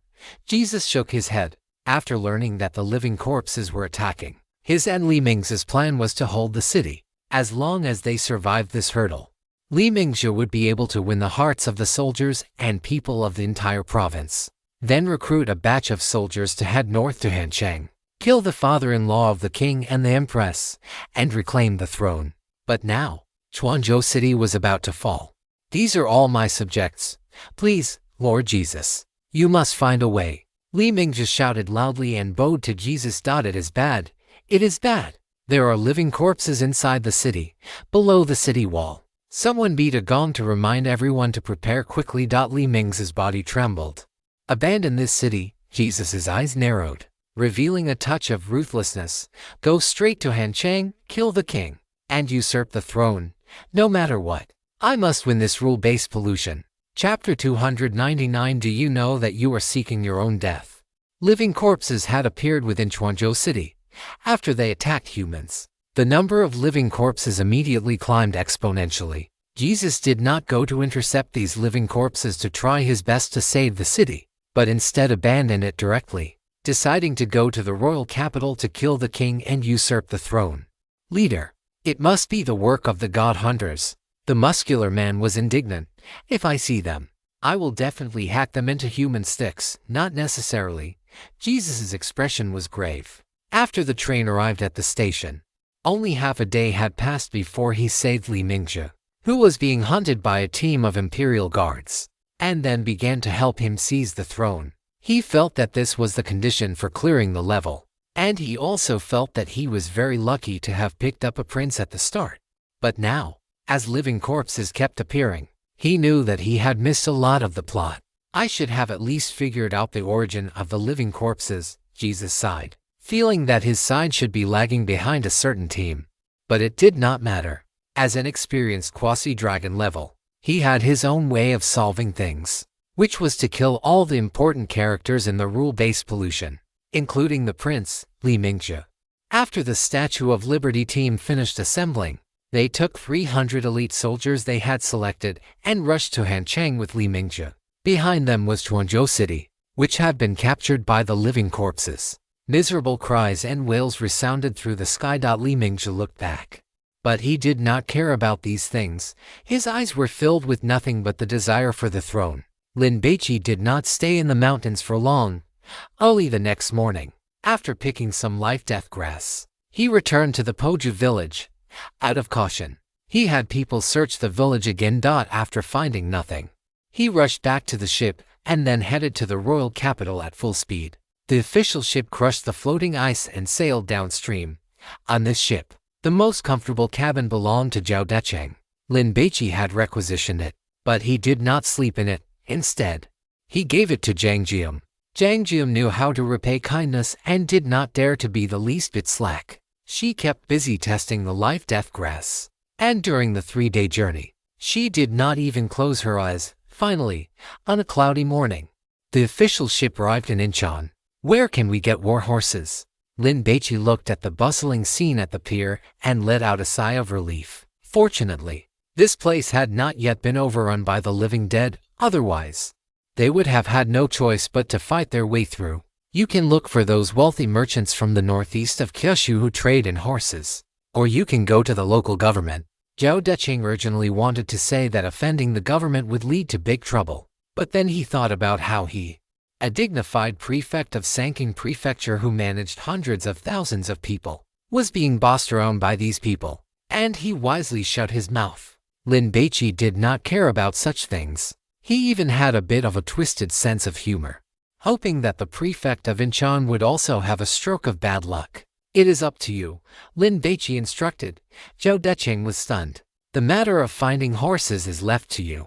If it is not done by noon, I will have Zhang Jium turn you into one of the living dead. Lin Baici threatened. He was not stupid. Zhao Deqing was the cousin of the queen and a relative of the powerful father-in-law of the king. His influence was certainly immense. Zhao Deqing shivered, his face immediately falling. Honorable envoy, if I do this, what will happen to me in the future? If you do not do it, there will be no future for you. Lin Baici patted Zhao Deqing on the shoulder. By the way, get a carriage. The carriage was prepared for Zhang Jium. This official was greedy for life and afraid of death, with grand ambitions but little talent. Letting him govern a region would certainly never improve the lives of the common people. But when it came to extortion and squeezing the land dry, his skills were top-notch. Only 2 hours after Zhao Deqing left, well before the time he had agreed upon with Lin Baici, he returned with over 50 war horses. Well done. Lin Baici praised him and signaled for everyone to mount up. Zhao Deqing knew he could not escape, so he sighed, mounted his horse, and stared straight at the bearded man. The bearded man actually wanted to slip away, but he never had the chance because the mountain folk were following him. Get on the horse, Zhao Deqing urged. My lord, for the sake of my years of loyal service, please let me go home. The bearded man pleaded. He felt that this trip to the royal capital was fraught with danger. The king is likely dying. This is the very moment for us to sacrifice ourselves for the country and show our loyalty. Zhao Deqing spoke with righteous indignation, though in reality, he just wanted to find a bodyguard. Get on the horse, Lin Baici barked. He felt that the bearded man should count as a minor NPC in this divine favor game. So regardless of whether he was useful or not, he would take him along. The group set off. In the team of over 50 people, besides the 6-person group led by Lin Baici, Quan Sangin and his 4 teammates, Li Taihan, Zhang Jium, Zhao Deqing, and the bearded man. The rest were the elites Zhou Hongyao had selected from the mountain folk. This was a mission to kill the king, and many mountain folk were afraid, but Lin Baici managed to persuade them with money and the concept of righteousness. The king has turned into one of the living dead. If we do not kill him and install a new monarch, this country is finished. Gu Qingqiu brainwashed the mountain folk. Once we take the royal palace, you can pick whatever treasures you want from the national treasury. Lin Baici told everyone not to spare the horses and to ride at full speed. They finally arrived in Hanyang before dark at 4 in the afternoon. The news of the fall of Sanking Prefecture and Quanzhou Prefecture must have already spread back. So the atmosphere was very heavy. There were very few people entering or leaving the city gates, and there were many soldiers. The inspection is so strict. Looking at the queue of over 300 meters in front of the city gate, Hu Yu felt a headache. Those soldiers were even conducting body searches, and their movements were crude. Taking the opportunity to take advantage of people. Prefect Zhao, your hard work is appreciated, Lin Baici ordered. Zhao Deqing, who had become a tool, was very obedient. Under the surveillance of Quan Sangin and Yi Zhisheng, he negotiated with the general guarding the city gate. Zhao Deqing was a 3rd-rank high official, so he simply used his status to pass through, leading everyone into the city. What do we do now? Go to the royal palace. Quan Sangin was anxious, wanting to quickly purify this rule-based pollution. Find a place to stay for the night. and have Zhou Decheng find some acquaintances to ask about the situation inside the palace. If everything goes smoothly, we will act tomorrow, Lin Baici arranged. Half an hour later, everyone checked into the best inn in Hanyang, with Zhou Decheng there. Not only did they get the best rooms, but they did not even have to pay. Prefect Zhao, you have quite a lot of influence, Kim Jin-su teased. Enough talk. Team leader Quan, the task of gathering intelligence is left to you, Qingqiu. You go with Yi Zhisheng, with Gu Qingqiu there. Lin Baici felt at ease and did not need to follow personally. He planned to walk around the city. Perhaps his hunger would suddenly strike. Lin God, let Kim Jin-su go with you. If there is anything, feel free to order her to do it. Don't be polite. Quan sang and smiled obsequiously. He did this not to curry favor with Lin Baici, but because he was worried that Lin Baici might do something behind his back that he would not know about. Lin Baici did not mind. The group split up to act. Xiaobai, I am going too. Huo Yuyu did not want to stay at the inn. Is your body okay? Lin Baici worried, reaching out to touch the streamer's forehead. You still have a fever. But I don't want to be separated from you, the little fish pouted. I am scared. Understood. Lin Baici understood Huo Yuyu's state of mind. Then come along. Ancient cities were filled with all kinds of filth and chaos. Even though this was the royal capital of Goryeo, it was not even as good as a modern third-tier city, because it had snowed and then partially melted. Sewage flowed across the streets, and all kinds of foul odors mixed together, as if they were about to ferment. For Lin Baici, who had a heightened sense of smell, it was simply torture. As the sun set, the evening wind, like the giant hand of a titan, pulled the curtain of night across the sky. Let's go. Let's head back. Lin Baici did not want to blow in the cold wind anymore. After the group crossed a street, they saw some soldiers in dark blue uniforms and felt hats searching house by house ahead. Lin Baici waved his hand, signaling everyone to take a detour, but it was too late. The middle-aged general leading the team saw Lin Baici and the others and immediately shouted, then ran over with a squad of men.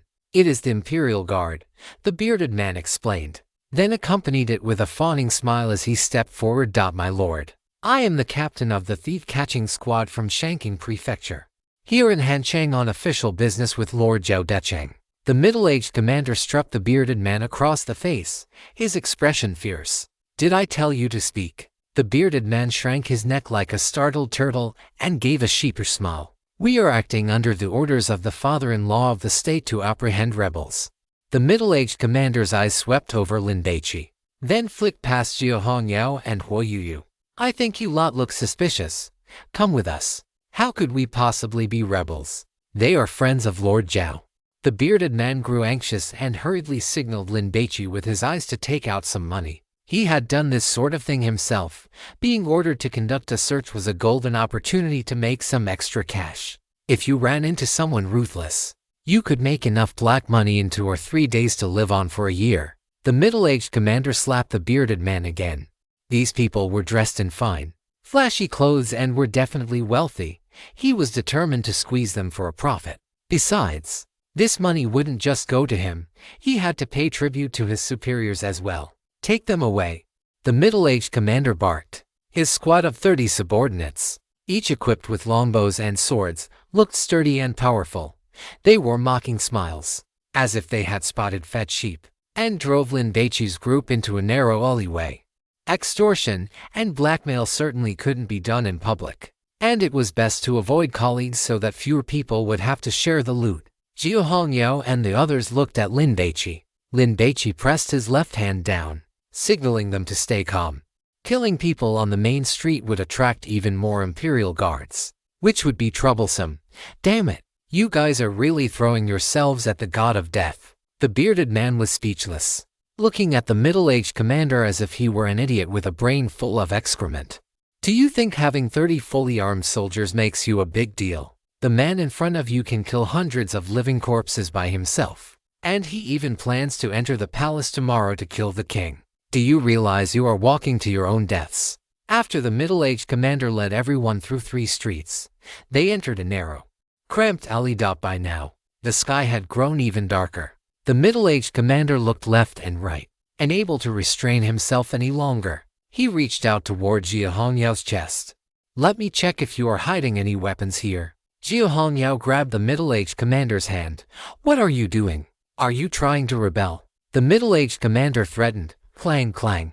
Some soldiers drew their swords, while others knocked arrows to their longbows. "If you don't want to die, just stay still, Pa." The middle-aged commander's final words turned into a shrill scream because Jia Hongyao had kicked him hard in the knee. Crack! Amidst the crisp sound of breaking bone, the middle-aged commander's right leg bent backward, snapping. He lost his balance and collapsed to the ground. The soldiers were shocked at the sight and prepared to loose their arrows to kill these people. Lin Baici moved, lightning fast, swish. Everything in his field of vision slowed down, as if a pause button had been pressed. Lin Baici moved like a swimming dragon, weaving between the soldiers. He couldn't be bothered to draw his sword, so he simply used the drunken immortal fist, striking them on their heads. Lin Baici completed a circuit, and the divine favor ended. It's over. This thought surfaced in the bearded man's mind, just as he prepared to cover his head and crouch for defense. The soldiers' heads suddenly exploded like fireworks. Bang, bang, crimson blood splattered everywhere, mixed with eyeballs and shattered teeth. What just happened? The bearded man was completely bewildered. Jinzhenju and Chui Shunshi stared at Lin Baici, dumbfounded. What kind of divine favor was this? Wasn't it too powerful? The two of them hadn't seen what Lin Baici did at all. After seeing Jia Hongyao break that man's leg, they had prepared to intervene. But the very next instant, the soldiers' heads had exploded. Terrifying, horrifying. The two women muttered to themselves and shivered. This scene meant that if Lin Baici wanted to kill them, they would have no power to resist. They are rebels. Kill them, kill. The middle-aged commander suddenly choked, stunned, and then began kowtowing. "I was wrong. Please spare my life. I was blind and failed to recognize a superior."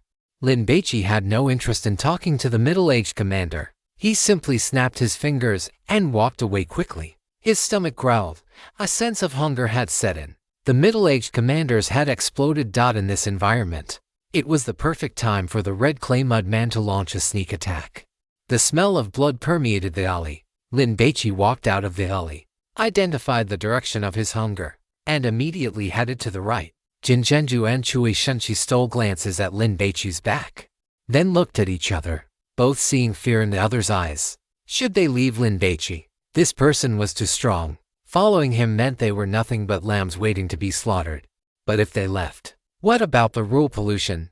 To be honest, Quan Xiongren's performance had been too poor. Jinzhenju and the others felt that following him was just asking for death. How troublesome. At this moment, the two of them were particularly envious of Huoyuyu, a small fry like her, just because she was following Lin Baici, actually dared to enter a 10-year-old great god ruins because of his hunger. Lin Baici was distracted and did not notice a short man nearby monitoring them. He seems to have discovered something. The short man muttered and followed them. Inside and in.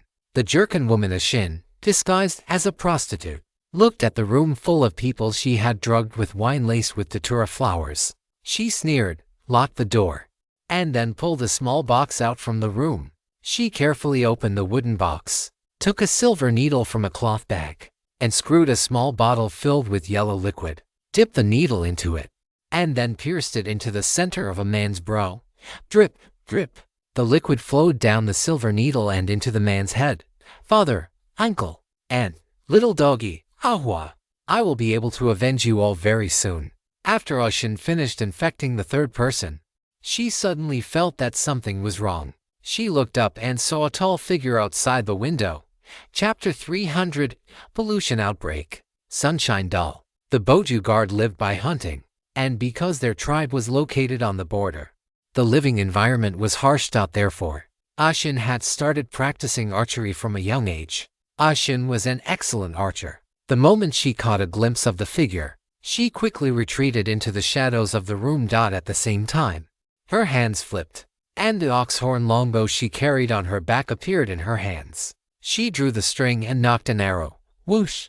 The arrow whistled through the air and pierced through the paper window. The tall figure did not move, but the arrow did not hit its mark either, because the person had caught the arrow shaft directly. An expert. Ashin felt a jolt of alarm. Without any hesitation, she tried to escape through the window on the other side. After all, this was the royal capital. Before taking action, Ashin had already surveyed the terrain and mapped out her escape routes, ensuring that if one attempt failed, she would still have a chance to try again. However, just as Ashin had run to steps, she suddenly heard the sound of wind being broken. Before she could react, she was struck in the knee. Sharp, intense pain instantly spread from her knee and shot through her entire body. Even more terrifying was that this strike had left her entire leg numb. Ashin fell to the ground, but she did not give up. She knocked another arrow, preparing for a final resistance. "Drop your weapon." Lin Baici pushed the door open and entered, sizing up the jerkin girl. "You should understand that I held back just now, otherwise I could have shattered your knee." Because she had to play the role of a prostitute to make those men lower their guard, Ashin had washed up and changed into clean clothes. However, years of hunting life made her look like a savage. Her skin was dark and rough, and her eyes, in particular, revealed a rebellious and tameable wildness. At this moment, she looked like a wounded leopard, baring her teeth and growling softly. "Is this the girl who created the living corpses?" Jiu Hongyao followed her inside. This girl was not very old, probably around 18. If this were in the modern world, she would have just graduated from high school. But here, she had killed many people and destroyed 2 cities. Jiangjian glanced at Ashin and walked quickly to one of the living corpses to examine it. "Free test subjects must be put to good use. Let me go, and I will give you money." Ashin took out a money pouch, opened it stealthily without leaving a trace, and dropped it on the ground. Clatter. The money in the bag spilled out. "I have plenty more. I will give it all to you." Ashin tried to deceive Lin Baici, but her heart skipped a beat as a bad premonition arose. The man opposite her was not easy to fool. His gaze had not even flickered toward the money. "Stop playing tricks on me. My patience is limited." Lin Baici curled his lip. "Tell me everything you know about the life-death grass." Since money was useless, she could try a beauty trap. But Ashin looked at the woman beside Lin Baici, and a sense of frustration welled up within her. This woman was even more beautiful than the queen. If she were to wash someone's feet, they would probably find her hands too rough. Lin Shen. She should also be an important figure. Maybe there is a train ticket in her stomach. "Shall we cut her open and take a look?" Jin Zhenju suggested, her eyes burning as she looked at Oxian. To her, capturing Ashin was equivalent to obtaining a chance to survive. Ashin remained calm, not frightened by such words. She had long since considered herself a dead person. It was just a pity. How wonderful it would have been if she could have destroyed Goryeo before dying. "You can try to persuade me. Perhaps I will help you fulfill your wish." Lin Baici smiled slightly and glanced at Ashin's knee. "You should be able to walk, right? Come back with me first." The red clay mud man was truly useful.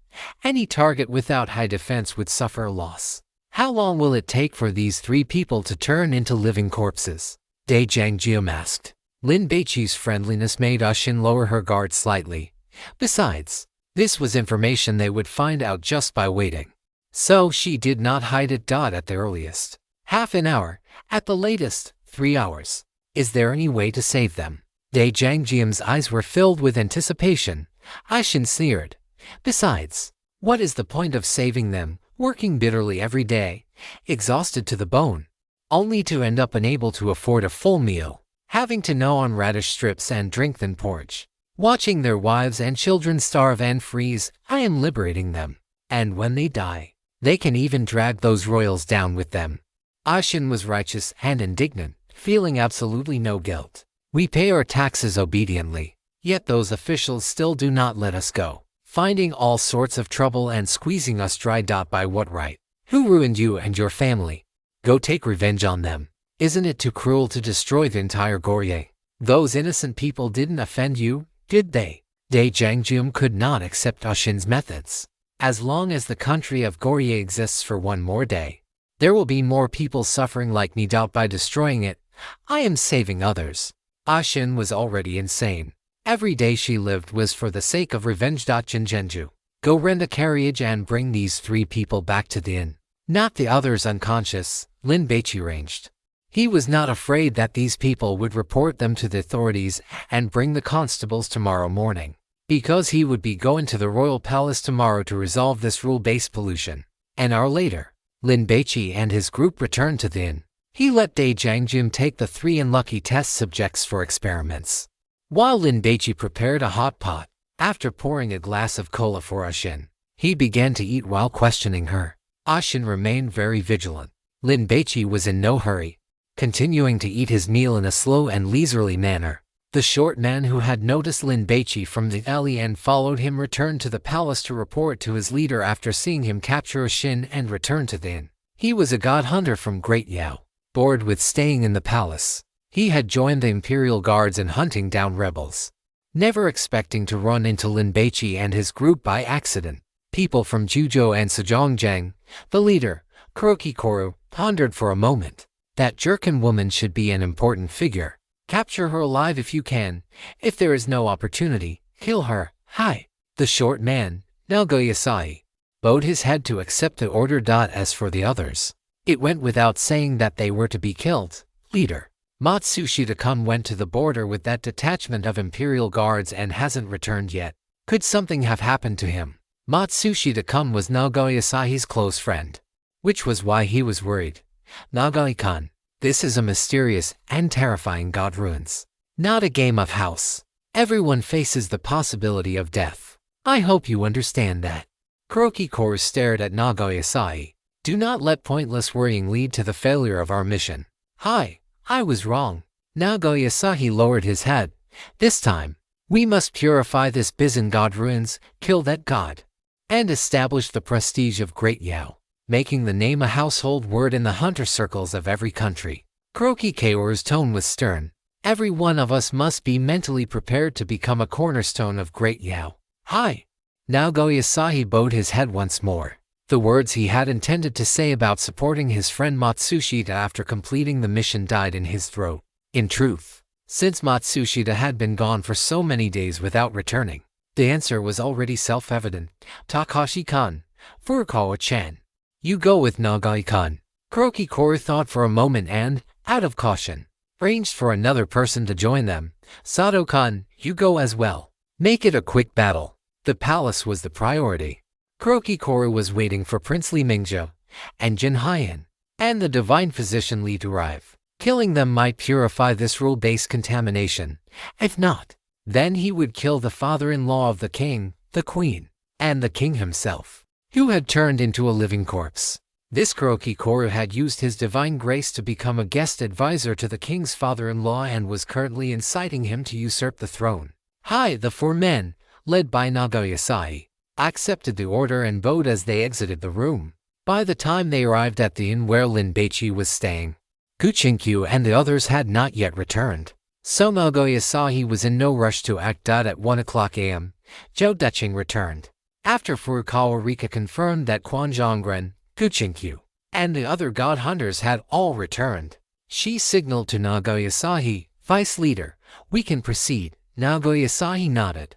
He emerged from his hiding spot, taking advantage of the dark and windy night, and quietly crept toward the back door of the inn, unseen by anyone. He took a black metal sphere out of his backpack. This was an activated black coffin used to store divine taboo items, preventing them from suddenly activating and causing radiation contamination. Nagoyasai carefully took out a Teru Bazu doll and hung it on the lintel of the inn's back door. It was a simply crafted cloth doll, a sphere wrapped in a layer of cloth, tied with a string to form a head, with eyebrows and eyes drawn on it. It is said that the Teru Bazu originated from the Salking Nyan of Juzhou, used to pray for clear weather. This custom was introduced to Dongjing from Juzhou during the Heian period and gradually became a unique custom and symbol of Dongjing. Now that the enemy was in the light and they were in the dark, Nagoyasai was certainly not stupid enough to rush in for a group fight. He would definitely use a divine taboo item to launch a sneak attack first. If he could wipe them all out, that would be best. Even if not, he could at least weaken the opponent's combat strength. We're sure to win anyway. Nagoyasai looked at the hanging Teru Bazu and smiled confidently. This was a quite powerful divine taboo item. All who encountered it would die. After working all night, Quan Zhongren was hungry. To be honest, The food from Jujo was truly delicious. Even a simple hot pot stew was quite tasty. Right now in the palace, the king's father-in-law is the one issuing orders.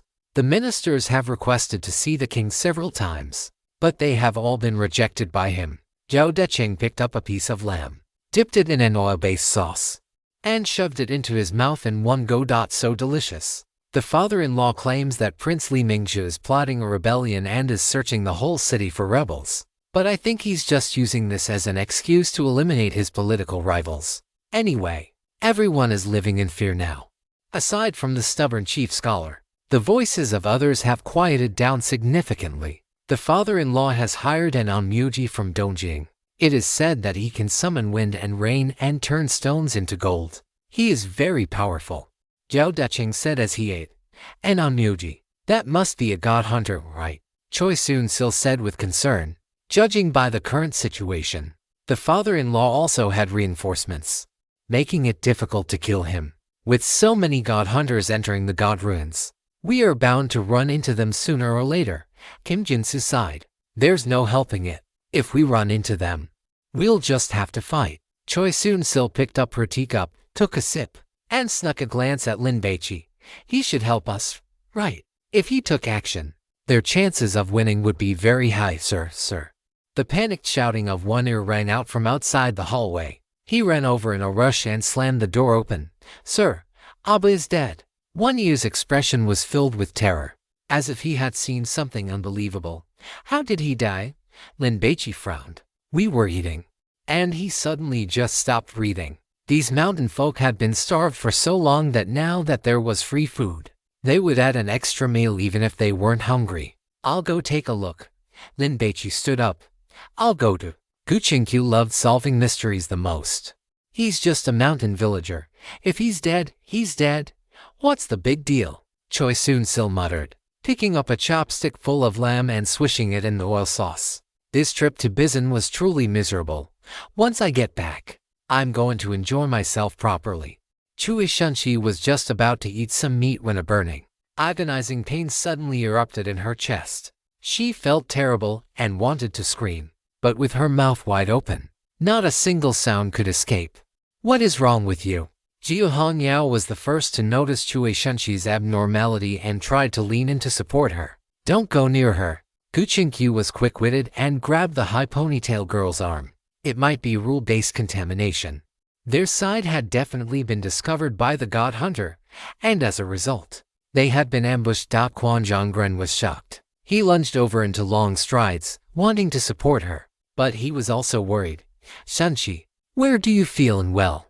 Chui Shunshi reached out her hand, unable to speak. Yes, that is exactly it. My tribesmen looked just like this before they died. One ear panicked. Gurgle. Lin Baichi's stomach growled. Please note, the contamination radiation is spreading. Lin Baichi's eyes narrowed, and he immediately ordered. You all stay here. Han Yao, Yaiji Sheng, you protect them. Quan Zhonggren. Let's go search Lin. Xiao Bai. Huo Yu stood up as well. It's too dangerous for you to go alone. Qin Yingjin volunteered. I will go with you. If you go looking for someone now, you will return empty-handed 9 times out of 10. Gu Qingqiu analyzed. Since the opponent dared to use a god-forbidden item to launch an ambush, they are confident they won't be found. The top priority is to find the cause of Chui Shunshi's sudden death. Gather everyone and go to the inn's lobby, Lin Baici commanded. This inn was the best in Hancheng. Aside from Lin Baichi's group, the workers including the manager, waiters, cook, and stablemen as well as over 30 guests and their servants, were all either wealthy or influential. Soon, the lobby was packed with people. What happened? I think I heard someone shouting that someone died. Woo-woo, my master is dead. The crowd was noisy and chaotic. Before Lin Baici could say anything, another wealthy merchant dressed in silk suddenly collapsed to the ground, clutching his throat with a pained expression on his face. A few seconds later, he was dead. At this, everyone panicked and rushed toward the exit. The inn's front door was knocked open, and cold wind mixed with snowflakes drifted in. Do not go out. Do not go out, the gluttonous god warned. 7 or 8 people, panicked and at a loss, rushed out the door one after another. They hadn't run more than a few steps before they fell straight to the ground. motionless. Those behind them saw this, were startled, and instantly froze in place. Little Lin, have you figured out the key point? With Lin Baici round, Jia Hongyao didn't bother using her brain and asked directly. Anyway, she wasn't as smart as Lin Baici. Even if she exhausted her brain power, she would still guess it later than him, so she might as well just slack off. Lin Baici looked at the wind and snow on the street and shook his head. My lord, is there a ghost? As soon as One Ear finished speaking, his eyes suddenly bulged, and his chest felt as if it were burning with pain. A ghost? There really is a ghost. One Ear fell to the ground and died. Chapter 301 Purification. The wind and snow swirled chaotically, like the brush of a god, defiling this world. Huoyu gasped and subconsciously leaned closer to Lin Baici. This is rule-based contamination, right? Ghosts definitely couldn't exist. But the fact that this mountain dweller with one ear died so inexplicably was even scarier than a ghost. Moreover, this rule-based contamination was an indiscriminate attack. Whether it was the natives in the god ruins or the god hunters, anyone caught in it would die. Currently, it seems that leaving this in results in immediate death. Time was tight. Gu Qingqiu first looked around, taking in the general situation, then squatted beside One Ear. After a rough examination of his body, she began to strip off his clothes. I should have chosen forensic medicine, Gu Qingqiu lamented. Performing an autopsy so hastily wouldn't yield an accurate cause of death. But it was better than just sitting around waiting. Little Lin, who do you think it is? Jia Hongyao wasn't panicked at all. She had experienced rule-based contamination for worse than this. Anyway, with Little Lin here, everything would be fine. The high ponytail girl's train of thought was different. First, figure out the origin of the enemy, then follow the trail. If she could find the enemy directly, that would be even better. The Japanese, Lin Baici said concisely. Why couldn't it be those Europeans like Jesus? Jin Zhenju questioned. That goddess of liberty team got off at the same station as us. Because among the imperial guards who went to the Jurchen village of Bazue, there was a Japanese person. And didn't Zhao Decheng say it? There is an Onmuji beside the father-in-law of the emperor, Gu Qingqiu explained. An Onmuji was a profession unique to the Japanese, similar to the Taoist priests of Kyushu. After hearing this, Jin Zhenju felt embarrassed and cursed herself for being stupid. She decided never to speak out of turn again. However, in such a desperate situation where people were dying indiscriminately, these Kyushu people could still remain so calm. Their ability to handle pressure was just too strong. Jin Zhenju had only admired Lin Baici before, but now she felt inferior, thinking she wasn't even as good as a newcomer like Gu Qingqiu. She could tell that. Except for the big-chested girl with the high ponytail, the others, although they were god hunters, had almost no experience exploring god ruins. They were all rookies. Envoy Zhao Decheng hurried over and anxiously urged Lin Baici. Why don't we find a way to notify the father-in-law of the emperor and have him send that Onmuji to try? I am the only cousin of the queen. Given this relationship, the father-in-law of the emperor should save me, save us. Whatever you want to do, you have to survive and get out first, right? Zhao Decheng tried to persuade Lin Baici. Shut up and get lost, Lin Baici scolded. God Lin, why aren't you panicking? Quan Zhonggren held back for a moment, but he couldn't help himself and asked the question. If he were to say that Lin Baici wasn't panicking because of his formidable strength, he could accept that. But why were the others so calm? Could it be that they had some exclusive training method? Quan Zhonggren wanted to steal their secrets. With little Lindsay here, why would I panic? Jia Hongyao's answer was incredibly simple and honest. Furthermore, she didn't feel that saying such a thing was embarrassing, because she and Lin Baici shared a bond of life and death that went beyond just having children together. However, given little Lindsay's conditions, he shouldn't have to worry about a lack of women, right? Jia Hongyao touched her belly with a hint of regret, guessing that she probably wouldn't have the chance to bear his children. So she would just have to raise his children for him instead. She would be irresponsible and dedicated, and Appa will solve everything. Jin Yingxin smiled slightly, recalling their experience at Longchen Temple. It was a pity. How wonderful would it be if this were a world for just the two of them again? The only thing to be thankful for was that Appa's body was in good enough shape that she didn't have to worry about not getting her share of milk. Well, you nodded, completely agreeing with the Korean girl's statement. Are these three women out of their minds? Kwon Jong-gren slandered them in his heart, though in reality, he was envious to death. He also wanted such devoted female followers. Then, he looked at Yi Jisheng. What's wrong? Yi Jisheng was completely confused. No, you. Kwon Jong-gren was left speechless by this guy, who was nearly 2 meters tall and as thin as a pole. He could be certain that this man, who wore a mask covering most of his cheeks, wasn't just putting on an act. He truly didn't care about this rule pollution. Of course Yi Jisheng didn't care. As a divine object created by a god's pollution, in a certain sense, he was immortal. It's snowing so heavily today. Yi Jisheng glanced outside and urged Lin Baici, team leader, can you hurry up and finish this? I want to go back and eat hot pot. Although he couldn't digest it, those animal organs were truly delicious. He wondered if the flavor would be even better if they were replaced with human ones. Kwon Jong-gren didn't know what to say. Are you not afraid either? Jin Zhenju asked Gu Qingqiu. I will try my best to find the answer. If I can't find it, then I'll just die. Gu Qingqiu didn't mind the filth and flipped over a corpse. Dying in rule pollution is still more interesting than dying of old age or illness. Kwon Jong-gren and the others exchanged glances. It was confirmed.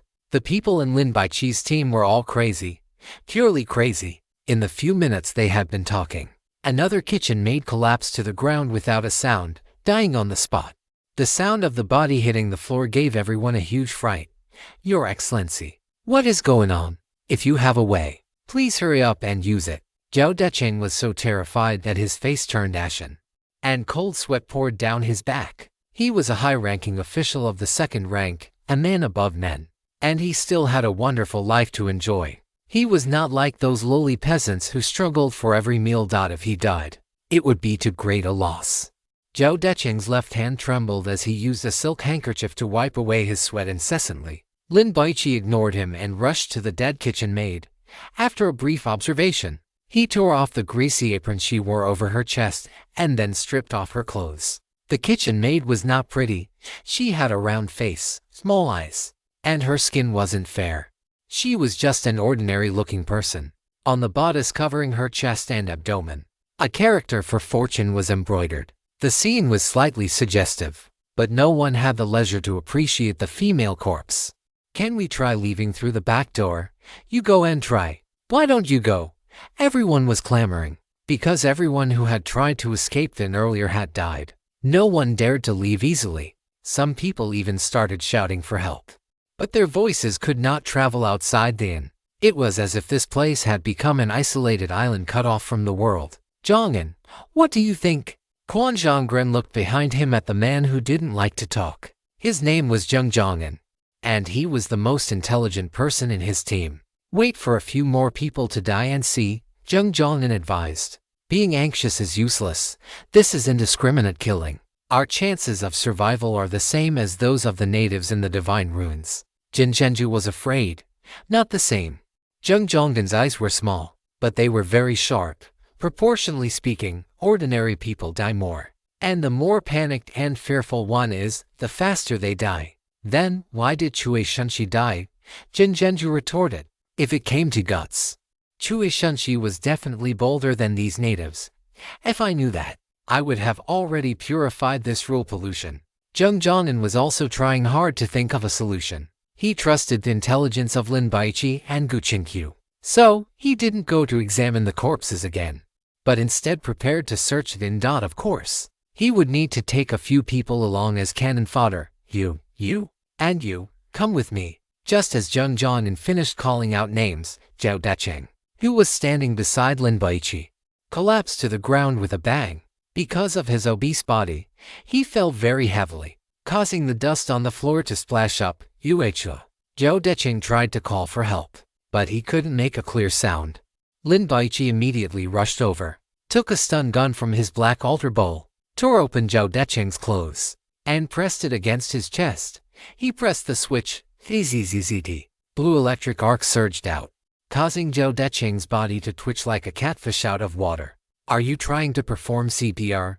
Gu Qingqiu was speechless. The man wasn't dead yet, but with that shock, he would be. Lin Baici tried a few times, and seeing Zhou Decheng's pupils gradually dilate, he reached out and pressed his fingers against the official's carotid artery. There was no pulse. He's dead. Lin Baici wiped his sweaty hand on Zhou Decheng's clothes. Just as he was about to stand up, a flash of inspiration crossed his mind. Lin Baici lowered his head and looked at Zhou Decheng again. Jiu Hongyao saw Lin Baici freeze and was immediately delighted. Did you find something? Lin Baici touched Zhou Decheng's skin, then forcefully pulled down his pants. After taking a glance, he returned to the kitchen maid's corpse, grabbed her bodice, rubbed it between his fingers, and then stripped off her clothes. Is it like this? Lin Baici pondered. After examining the corpse of the one-eared man, he ran toward the guest rooms. Everyone hurried to follow, especially Quan Zhonggren, who ran very quickly. It seems he found a clue.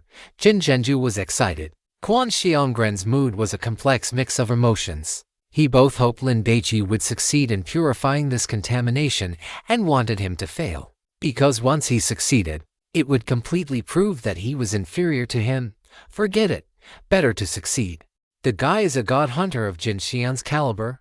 Comparing himself to him is just asking for humiliation. Lin Baici returned to the guest room, rushed to Chui Shunxi's corpse in a few steps, and tore open her clothes. Some of Chui Shunxi's fair, plump skin was exposed, and one could even see her patterned underwear. Lin Baici didn't stand on ceremony. He ripped off her underwear, rubbed it between his fingers a few times, threw it aside, and then touched her chest. Honestly, having a man treat a female companion's corpse this way was somewhat insulting. Quan Zhonggren wanted to stop him, but the words died on his lips, and he felt too embarrassed to say them out loud. Team leader, don't make trouble, Jin Zhenju advised. Not to mention that Chui Shunxi was already dead, even if she were alive.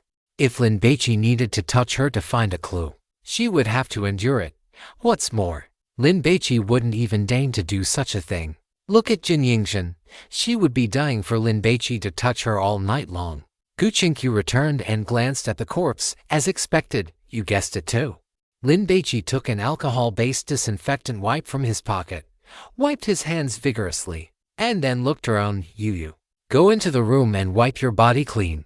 Lin Baici took out a pack of towels and tossed them to Huo Yu. What is going on? God Lin, I beg you, stop talking in riddles. Jin Zhenju pressed her palms together, pleading with Lin Baici. Go and close Lin's door, Lin Baici ordered. I'll go. Quan Zhonggren took the task upon himself. In the wind and snow, now Asami's team hid in the shadows, spying on the inn. Suddenly, the inn's front door closed. Baka, I can't see anymore. Ryu Shuang cursed and kicked the wall next to him. Yushi-kun, calm down. Furukawa Nashi comforted him. It doesn't matter if we can see or not. In an hour at most, they will all be dead, and we can just go collect the bodies then. Sato held a bag of shredded squid, chewing it unhurriedly. In his view, those people were dead for sure. In the guest room, Quan Zhonggren ran back in a hurry. Can you tell us now? Go wipe the sweat off your body. Otherwise the next one to die will be you. Lin Baici still needed cannon fodder like Quan Zhonggren, so he told them the answer to prevent them from dying. Quan Zhonggren was startled when he heard this. What? Because he had been running back and forth. A thin layer of sweat had formed on his body. The lethal rule of this god-forbidden game is determined by the moisture level on a person's body. The wettest one dies the fastest, and then it goes down the line, Lin Baici deduced. Of course, it's also possible that once a certain threshold is exceeded, it stops ranking and everyone just dies. After Lin Baici finished speaking, he looked at Gu Qingqiu. What is your take? The same as yours. Gu Qingqiu also believed this. The kitchen maid, Zhou Decheng, and that one-eared mountain man, all of their corpses had a lot of sweat on them. It should be cold sweat from being cowardly and afraid of death. As for those who died the moment they rushed out of the inn, it was because snow had fallen on them. Xiao Hongyao suddenly realized. So that's it. Then what about Chui Shunxi? She shouldn't have been afraid of death. She shouldn't have broken out in a cold sweat. Jin Zhenju questioned. Chui Shunxi was, after all, a god hunter who had seen all kinds of death. She was bold enough. She didn't break out in a cold sweat, but she ate hot pot. Zheng Zhongyan pinched the bridge of his nose, looking speechless. Chui Shunxi usually sweats a lot when she eats spicy food. Not to mention she loves eating hot food. Eating hot pot in the dead of winter would definitely make one sweat. Rationally, Jinzhenju had already accepted Lin Baici and Gu Qingqiu's deduction, but emotionally, she couldn't accept it at all. Just because she ate hot pot and sweated, she died. Isn't that just too worthless? No need to question it. Why not just test it? Quan Zhonggren was much more ruthless than Lin Baici as he spoke. He picked up a cup of tea from the table and splashed it onto the bearded man. It was the bad luck of this captain of the patrol that Quan Zhonggren felt this guy had been with them the longest and was more valuable to use for an experiment than the other guests they didn't know at all. Splash. The tea splashed onto the bearded man's face and flowed down onto his chest. The bearded man shivered in fear. He had heard every word of Lin Baiqi's conversation. How could you do this? Quan Zhonggren didn't respond, looking at the bearded man coldly. The bearded man was burning with rage. But the other party was too powerful, and he couldn't win a fight, so he could only endure it. Seeing that everyone was staring at him, he panicked, took a few steps back, and suddenly turned and ran.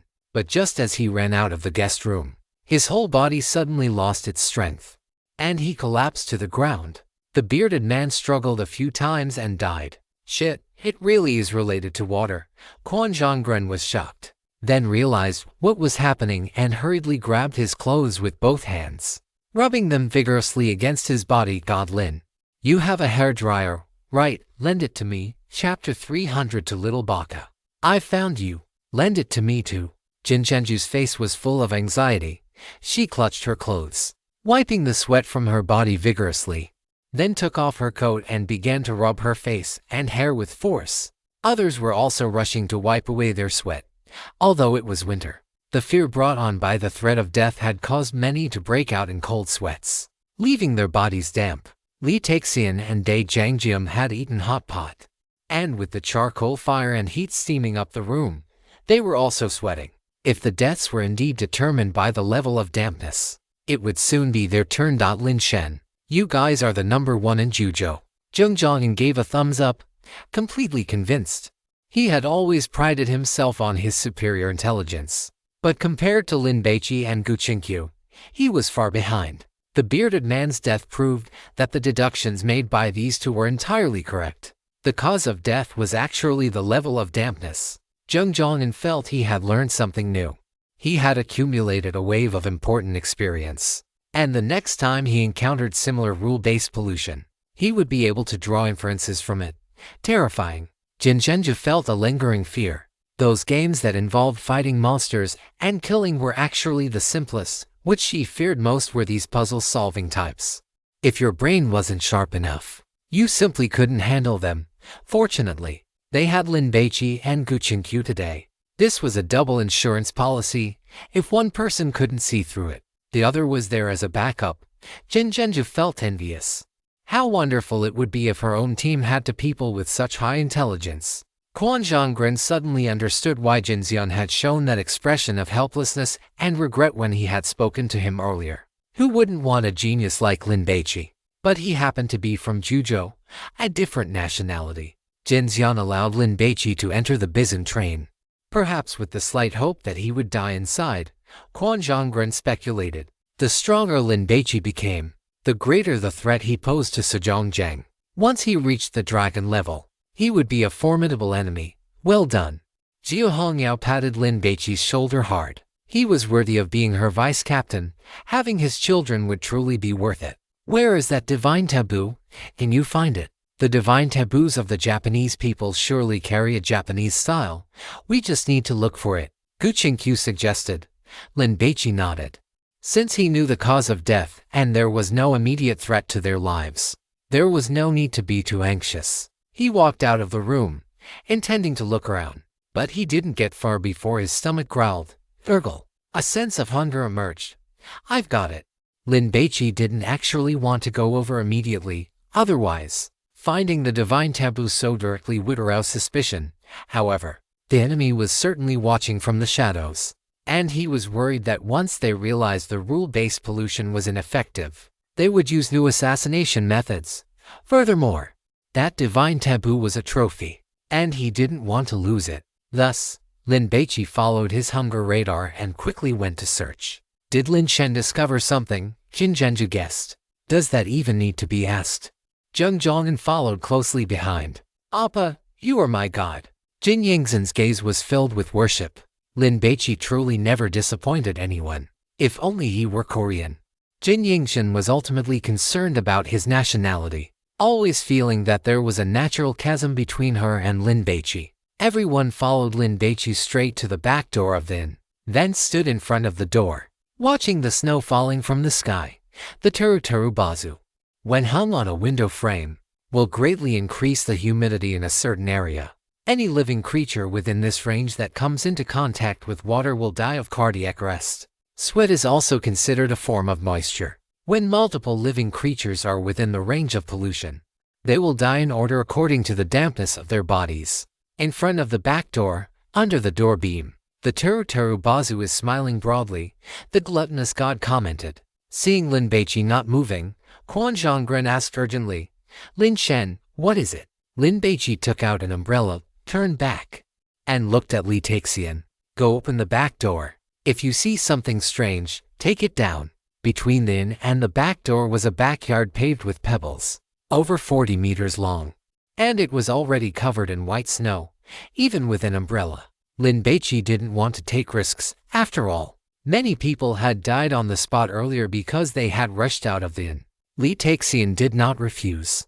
Lin Baici had helped him clarify the truth behind the villagers' deaths, and had even found the great physician. He wanted to repay Lin Baici. This tiger-catching army soldier took the umbrella, opened it, ran quickly toward the back door, and lifted the door bolt. Creak. The wooden back door was pushed open. Under the door beam hung a teru bazu. Its originally clean white fabric now covered in a layer of snow.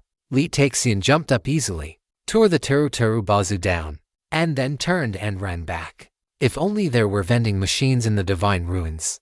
Nagoya saw he was wrapped in a down jacket, his mind wandering. At a time like this, it would be nice to have a can of hot coffee to warm up. Furukawa Nashi and the other two were also somewhat distracted, aside from the cold weather making it hard to keep their spirits up.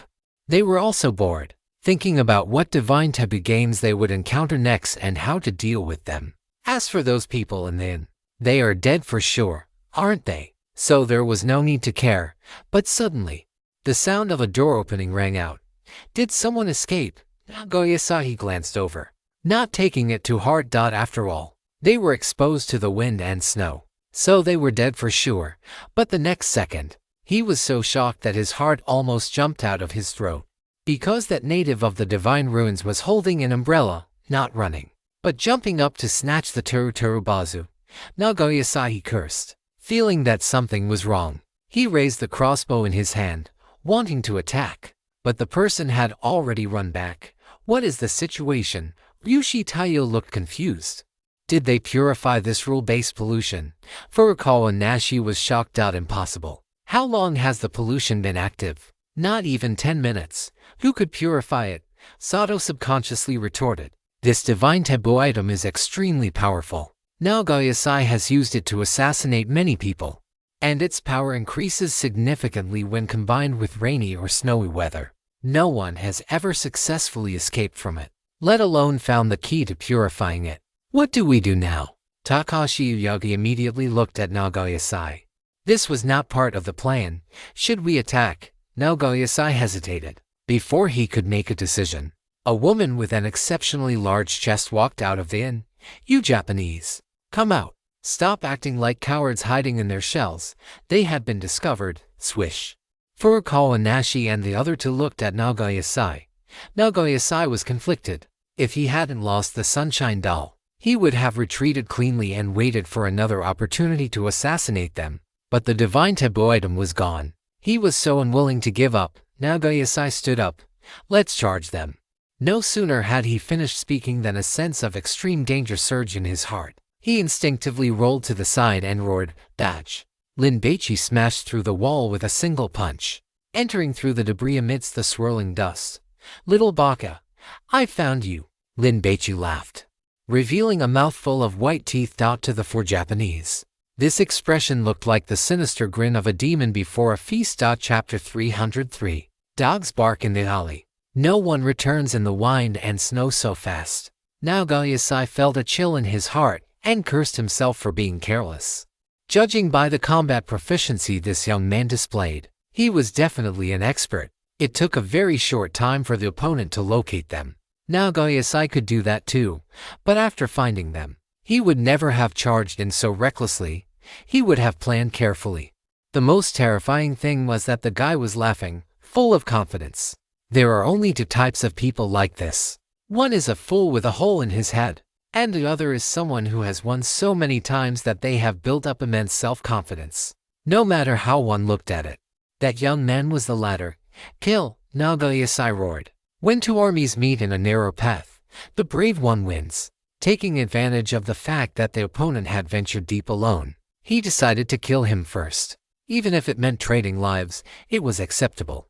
Lin Baici passed through the broken wall and scanned the room, taking in all the enemies at a glance. There were 4 of them in total, 3 men and 1 woman. The short man who had rolled away should be the leader. At this moment, the person closest to Lin Baici was the short-haired woman, and she appeared to be of average strength. Just as Lin Baici was preparing to activate lightning flash to kill her instantly, the short man not only shouted to command the battle but also activated a divine grace. A bolt of lightning shot toward Lin Baici. Lin Baici immediately changed his mind. Lightning flash. The pace of time slowed down instantly. Everything before Lin Baici's eyes seemed to have been put on slow motion. He darted out, dodged the lightning, and appeared beside the short man. This guy was worthy of being the vice leader of the Great Glory.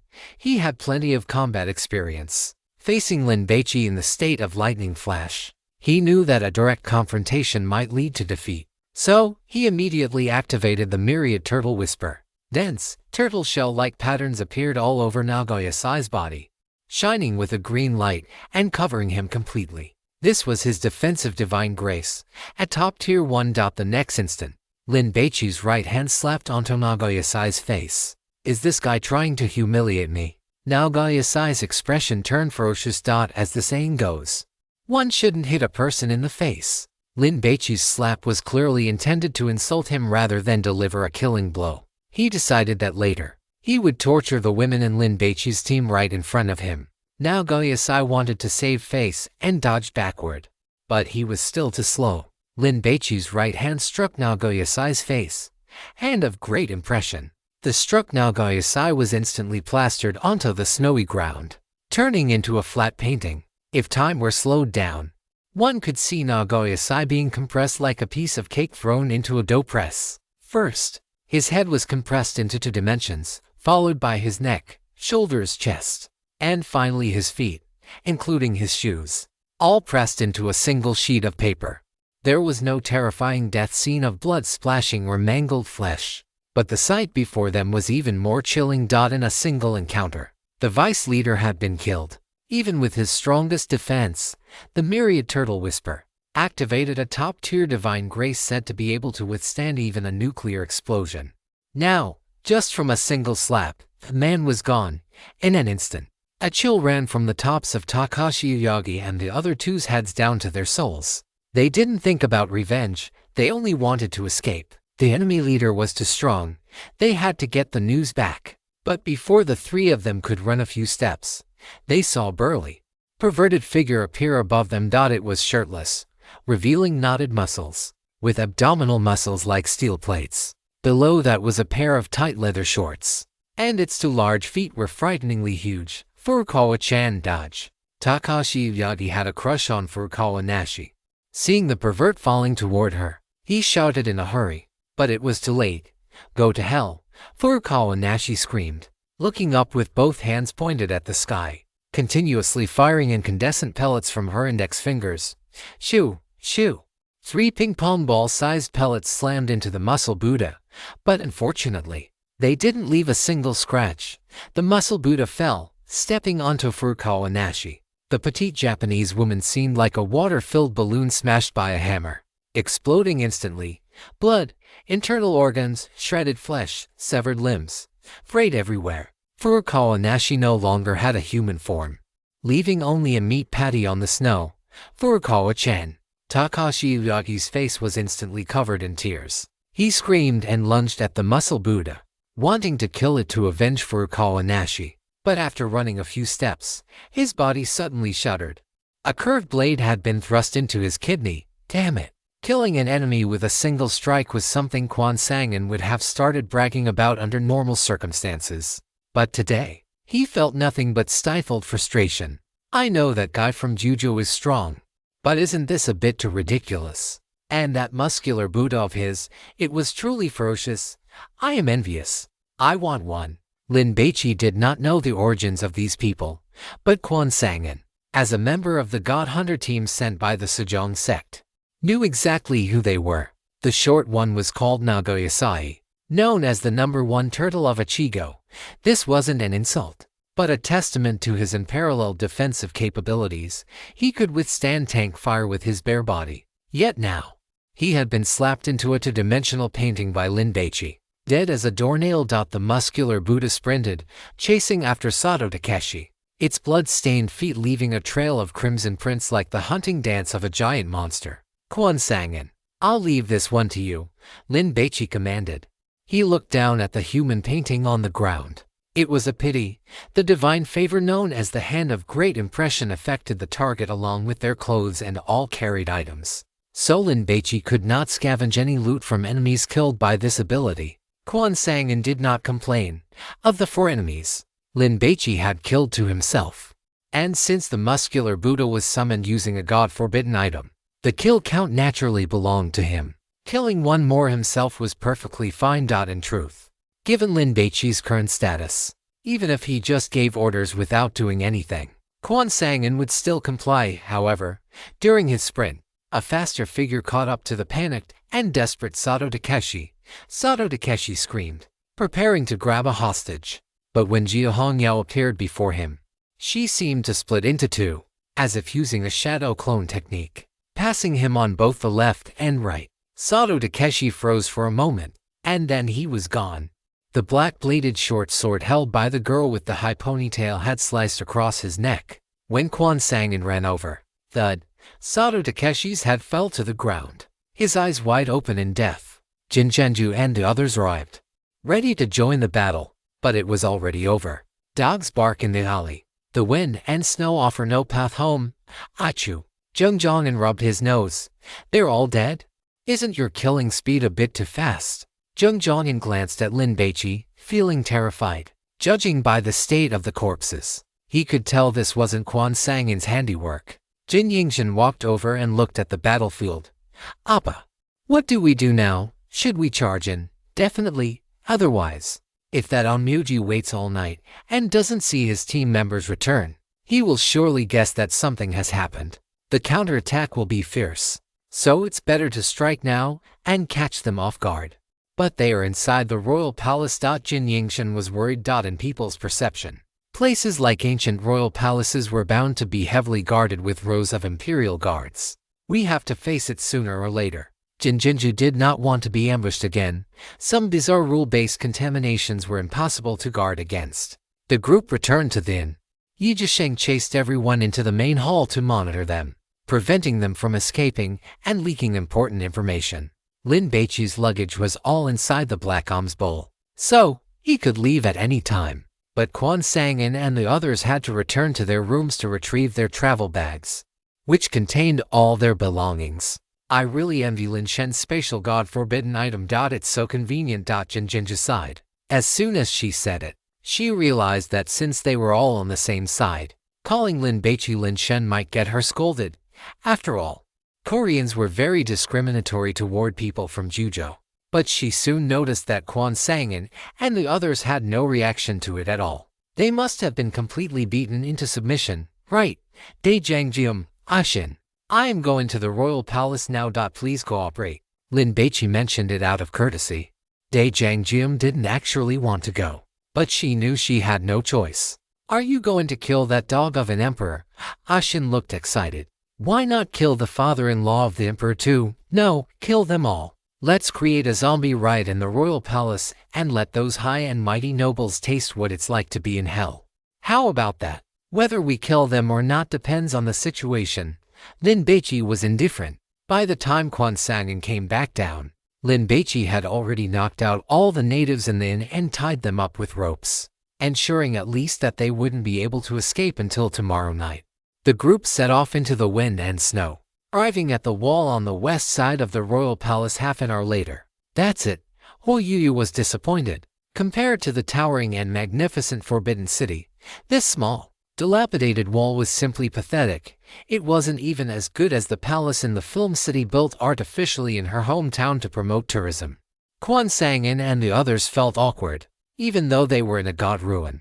The design of this palace looked no different from the royal palace in modern-day Korea. However, they couldn't refute Huoyu's assessment. When it came to ancient architecture, Huzhou, with its 5,000 years of history, was absolutely second to none. If you pried a brick off the Great Wall and took it to Korea, it might just be considered an antique. There was no helping it, the history was just too heavy. Quan Sang-in, the task of finding people is up to you, Lin Baici arranged. Quan Sang-in gave an okay gesture and climbed over the wall.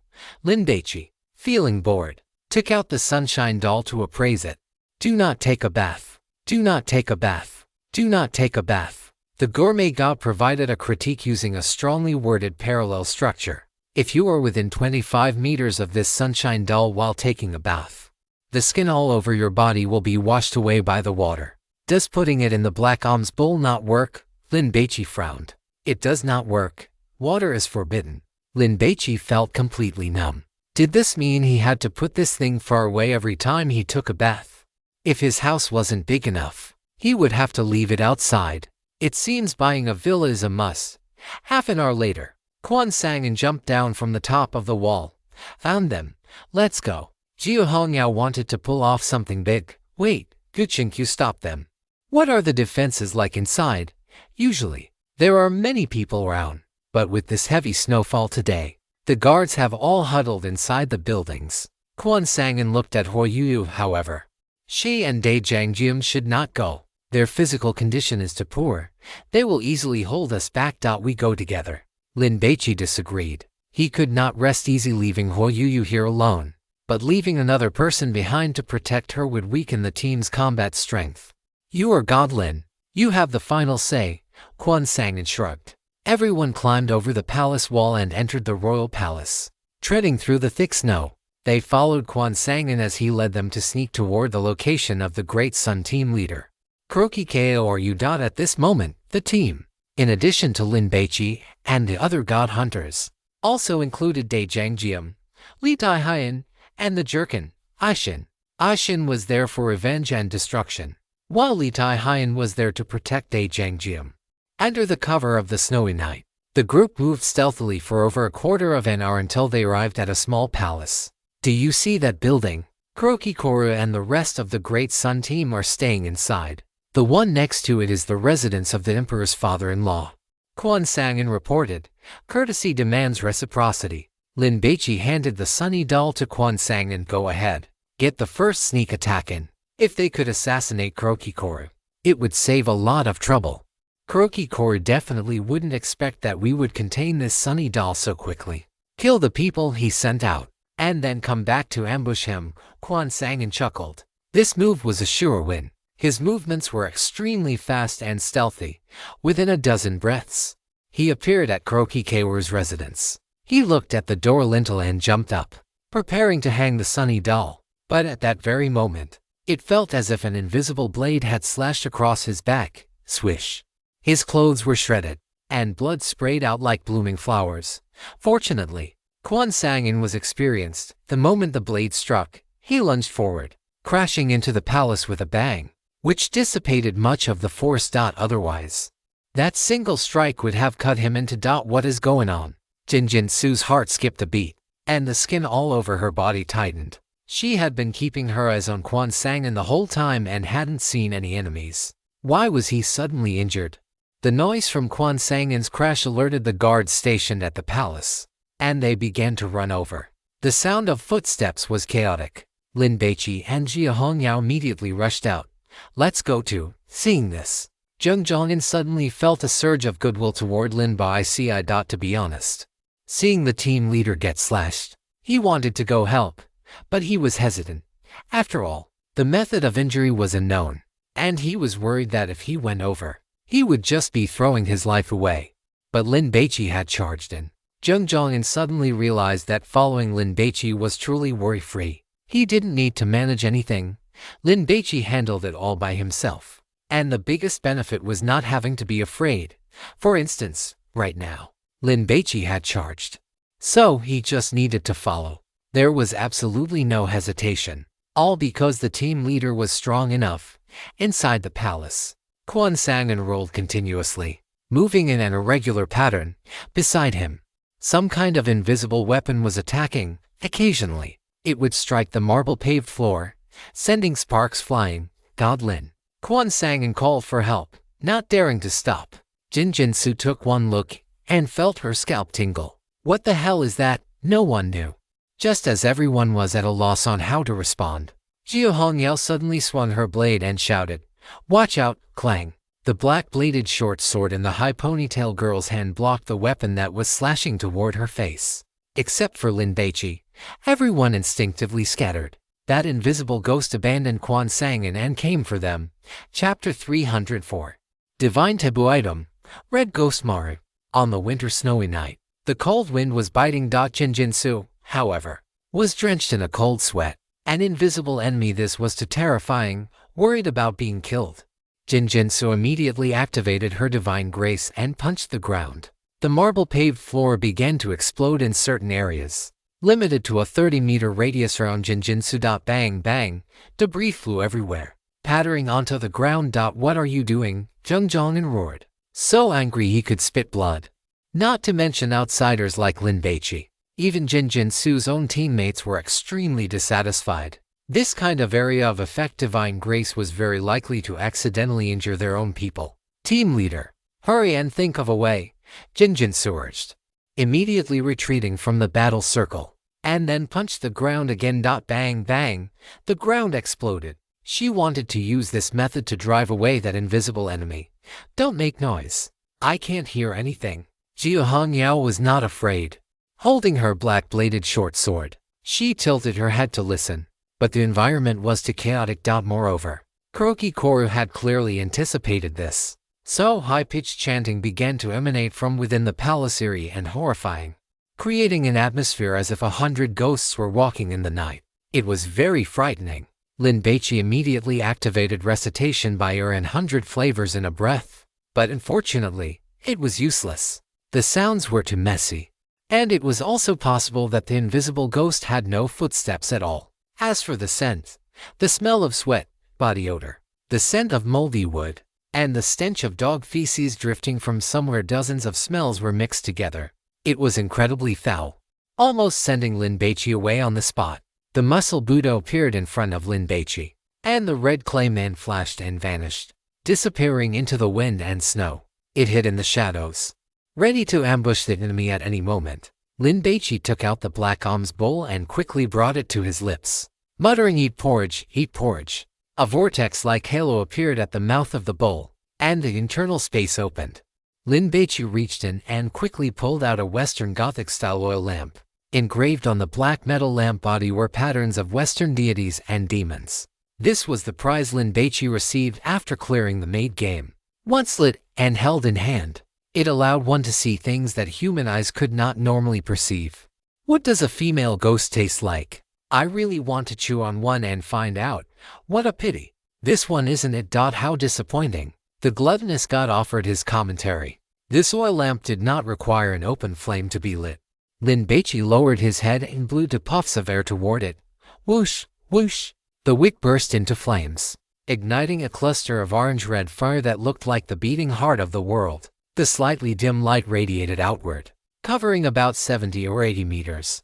Though visibility became poor beyond 50 meters, still, this distance was sufficient, as the light spilled out like a tide. A warrior clad in red Japanese armor appeared in Lin Baichi's field of vision. The warrior was gripping a katana with both hands, lunging straight at Jin Yingjin.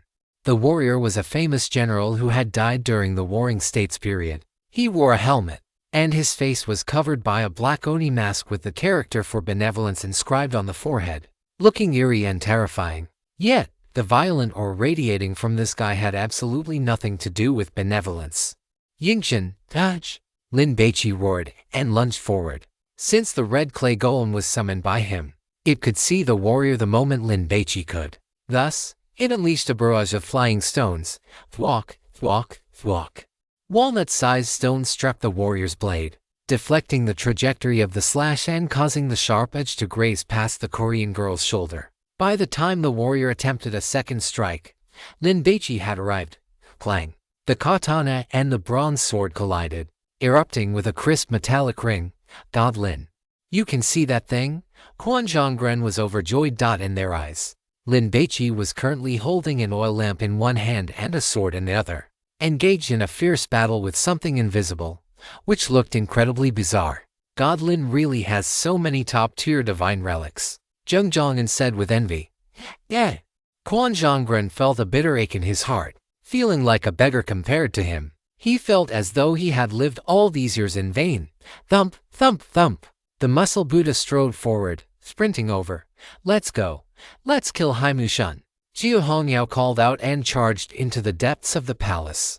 That ghostly thing was clearly summoned by the Japanese. She didn't know if Lin Baici could defeat it, but killing Haimushan would surely break the summon.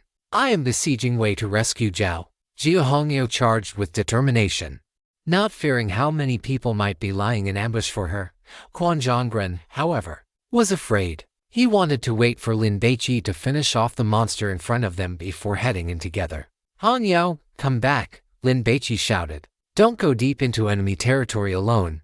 Though he said that, Lin Baici was deeply moved.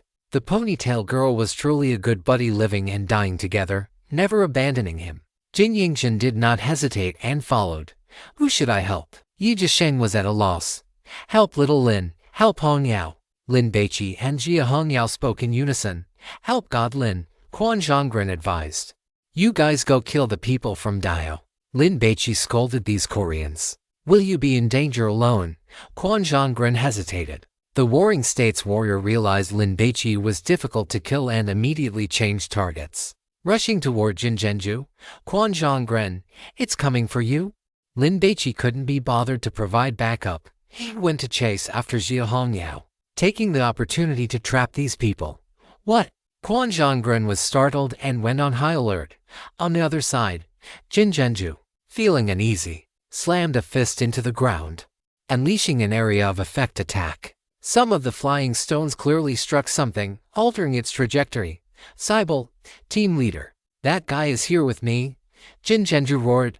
Move, move. Quan Zhonggren regretted his actions, cursing himself for being too calculating. In this situation, it was obvious they had to rely on Lin Baici, yet he had tried to play tricks on him. Wasn't he just asking for trouble? God Lin, please guide us, Zheng Zhongnan shouted. He is behind Quan Zhonggren, Lin Baici yelled. Quan Zhonggren swung his blade backward. Clang! A violent vibration traveled through his hand. I hit it. Quan Zhonggren's face showed joy. God Lin, is it injured? Lin Baici saw Jia Hongyao rush through the corridor and turn into a side hall, followed by the sound of cold weapons clashing. The chanting stopped. The Warring States warrior immediately abandoned Quan Zhonggren and rushed back, clearly intending to save its master. Seeing this, Lin Baici made a prompt decision to intercept the warrior. The moment it rushed past him, Lin Baici activated his divine grace. Lightning flash. Lin Baici moved, and then swung his sword. Flesh-shattering strike. Swish. Under the dim light of the oil lamp, the bronze sword carried a ghostly shadow, like a meteor streaking across the sky, slicing through the neck of the Warring States warrior. Sizzle. The warrior's head fell off, but its body continued to sprint forward. Cybele, it's still not dead. Jinzhenju felt his scalp tingle. It seems if we don't destroy the divine relic, this ghost thing can't be killed. Quan Zhonggren felt a headache coming on. Hongyao, be careful. Lin Baici followed closely. Inside the main hall, Jia Hongyao also discovered the returning Warring States warrior and had to temporarily avoid its edge, waiting for Lin Baici to arrive and reorganize the offensive. This was a bedchamber. Through the layers of curtains, one could see 3 Japanese people standing more than 20 meters away. The man in the lead was about 30 years old, wearing a black kimono and round-rimmed glasses. He had a small mustache under his nose, and his entire person exuded a rigid, conservative, and lifeless aura. He turned his head, glanced at the red Onimaru that had returned to his side, and frowned deeply. Then, he looked at the group of people arriving with Lin Baici. After his gaze swept over them, it landed on Lin Baici. "You injured my red Onimaru. As punishment, I will turn you into a specimen and soak you in formalin." Kuroki Keiwa's voice was raspy, and the words he spat out seemed to grate against the eardrums, causing a stinging pain. "You like making specimens too?" Yaiji Sheng's eyes lit up. "We should exchange some pointers." As soon as he finished speaking, he remembered that the person opposite him was an enemy. So, he quickly lowered his head and apologized to Lin Baici. "I was wrong. If this guy's corpse remains intact, I will allow you to collect his internal organs." Lin Baici killed people, but he did not believe in desecrating or insulting the corpses of his opponents. However, this time, he decided to make an exception. "Thank you, team leader." Yaiji Sheng was overjoyed, and the gaze he fixed on Kuroki Keiwa became filled with excitement. "Team leader, let me handle this person. If I let you guys get your hands on him, what if you ruin the specimen?" Kuroki Keiwa's thick, short eyebrows furrowed into a deep frown. He was a pervert who enjoyed tinkering with corpses, so his usual words and actions were quite terrifying, often causing physical discomfort to those who heard them. But today, he had encountered a guy who actually got excited by it. Kuroki Keiwa could tell that the Jujo man, who stood nearly 2 meters tall, was not putting on an act to deceive him. He truly loved corpses. "Bake." Kuroki Keiwa cursed under his breath, then took a deep breath, forcing himself to regain his composure to deal with the trouble ahead. "Nagai and the other 3, were they all killed by you? Just for pieces of trash?" Killing them didn't take any effort at all. Jinjenju showed off. The Koreans did not like the people of Jujo, nor did they like the Japanese. And whenever there was an opportunity to show superiority, they would never miss it. "Stop bragging. Someone like you isn't worthy." Kuroki Keiwa sneered, glanced at Jinjenju, and then stopped paying attention to him. Turning his gaze back to Lin Baici, "It was you, wasn't it?" Lin Baici shrugged his shoulders. "So young." Kuroki Keiwa sighed with emotion. He had already been very cautious, sending a full 4 people over, including the deputy team leader. Even if they couldn't complete the mission, they should have been able to escape back. But now, not only were they dead, but they had died so quickly. One had to know that Nagai Asahi had used a Teru Bazu to launch a sneak attack. Based on past experience, the rule-based pollution had barely started for 10 minutes before the other party had already cracked it. Strong, outrageously strong. After Kuroki Keiwa obtained this samurai sword named Red Demon Maru, he would summon Red Demon Maru, that is, the Warring States samurai, to stand guard every time he slept. Red Demon Maru was a ghost. Human eyes could not see it, and had to rely on certain divine artifacts. This time, if Red Demon Maru hadn't discovered these people in time, his side would definitely have been successfully ambushed. Kuroki Keiwa felt terrible. He had thought that by persuading the high-ranking imperial father-in-law, this match was basically in the bag. He hadn't expected the situation to take such a sharp turn for the worse. With 4 team members dead, what was he supposed to do about the upcoming divine artifact game? "I must think of a way." While Kuroki Keiwa was still thinking with all his might, Yaiji Sheng could no longer wait. This anatomical model, which had developed individual consciousness, charged forward, staring at Kuroki Keiwa. He closed his hands together and clapped them violently once he was within 10 meters. Rule-based pollution, activate, whoosh! An invisible energy radiated from Yaiji Sheng's body. Kuroki Keiwa and his 2 companions bore the brunt of it. They wanted to react, but suddenly discovered that their bodies were no longer obeying them. It was like a rusted mechanical clock. Fortunately, Red Demon Maru could still move. It was a ghost without a physical body, completely unaffected by Yaiji Sheng's rule-based pollution. However, just as Red Demon Maru was about to intercept, Lin Baici and Jia Hongya arrived in a flash. A sword and a blade struck Red Demon Maru's Japanese sword and shoulder respectively. This ghostly thing had lost its head, but its vision was completely unaffected, and it could still precisely track the movements of its enemies. Kuroki Keiwa was indeed a powerhouse.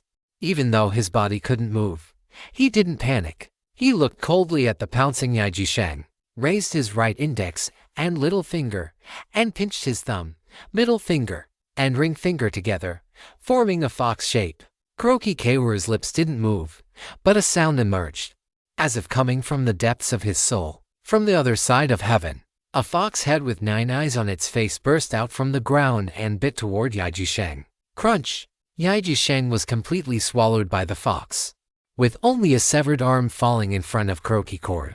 After that arm hit the ground, it suddenly lunged upward like a viper hunting its prey, grabbing Kuroki Keiru by the crotch. Crunch! The sound of something shattering echoed instantly.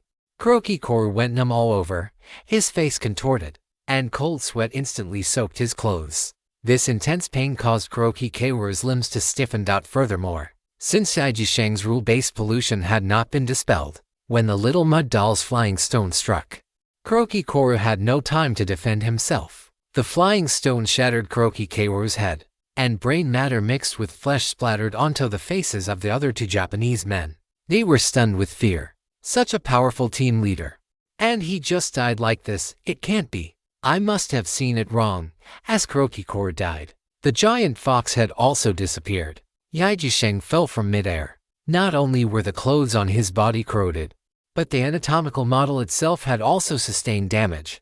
Motherfucker, Yaiji Sheng cursed, grabbed the arm that was still clutching Kuroki Keiru's crotch, pulled it back, and pressed it back onto his shoulder. Quan Zhonggren and the others, who had intended to help, were left dumbfounded, frozen on the spot.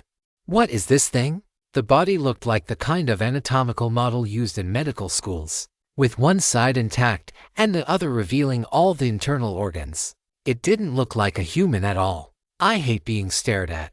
Yaiji Sheng stared at Quan Zhonggren, his gaze cold and his tone threatening. Sorry, Quan Zhonggren apologized quickly, a sense of respect growing in his heart. There was no helping it. That claw attack from Yaiji Sheng was just too terrifying. Quan Zhonggren admitted to himself that if he were the one suddenly facing such a situation, he would have been hit too. Yaiji Sheng was fierce toward others, but when he looked at Lin Baici, he was like a well-behaved child asking for candy. Captain, you promised me. As he spoke, Yaiji Sheng picked up the corpse, terrified that Lin Baici might go back on his word. Kill those 2 first, Lin Baici urged. Outside, the sound of footsteps was dense. The palace guards must have arrived. Chapter 305. National Preceptor Lin Baici. Salary of 2,000 Shiyu got it. Having received Lin Baici's approval, Yaiji Sheng was thrilled. His desire to perform reached its peak as he sought to prove his loyalty to his captain.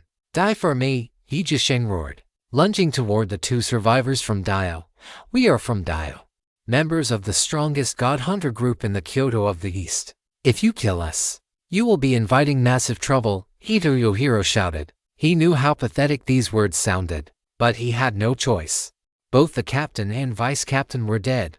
For the 2 of them to face so many people was pure suicide. Quan Sangin's footsteps faltered for a moment. Dio was formidable. A single team of theirs possessed strength equal to the Sejong faction of Goryeo. The group that had come today was merely one team under Dio's banner. But if Lin Baici hadn't intervened, Quan Sangin and the others would all be dead, and they would have died twice over. Whether it was the Sunny Doll or the Red Ghost Blade, both were rule-based pollutions that Quan Sangin and his group could not handle. However, in the next second, Quan Sangin began his charge. If the people from Dio came for revenge, he would just say Lin Baici did it. If this entire team was wiped out, wouldn't Dio know who did it? Quan Sangin was not that naive. With Dio's strength, finding the culprit would be easy. Not to mention that Yohiro and his companion were outnumbered. Even if Lin Baici or Jia Hongyao fought them alone, they could still kill them. The outcome was a foregone conclusion. Less than 3 minutes later, when a large detachment of armored palace guards surrounded the area, the battle was already over. Han Yao, clean up the battlefield, Lin Baici ordered.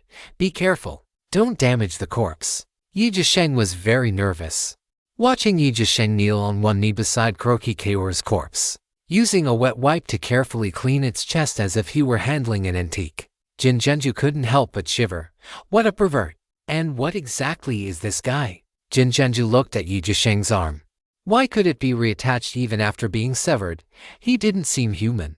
But if he wasn't human, what could he be? Lin Baici glanced at the palace guards, then ignored them. turning his attention to the Japanese sword that Jin Yingzhen had retrieved for him. It was the kind of katana commonly seen in films and animation. Lin Baici gripped the hilt with his right hand.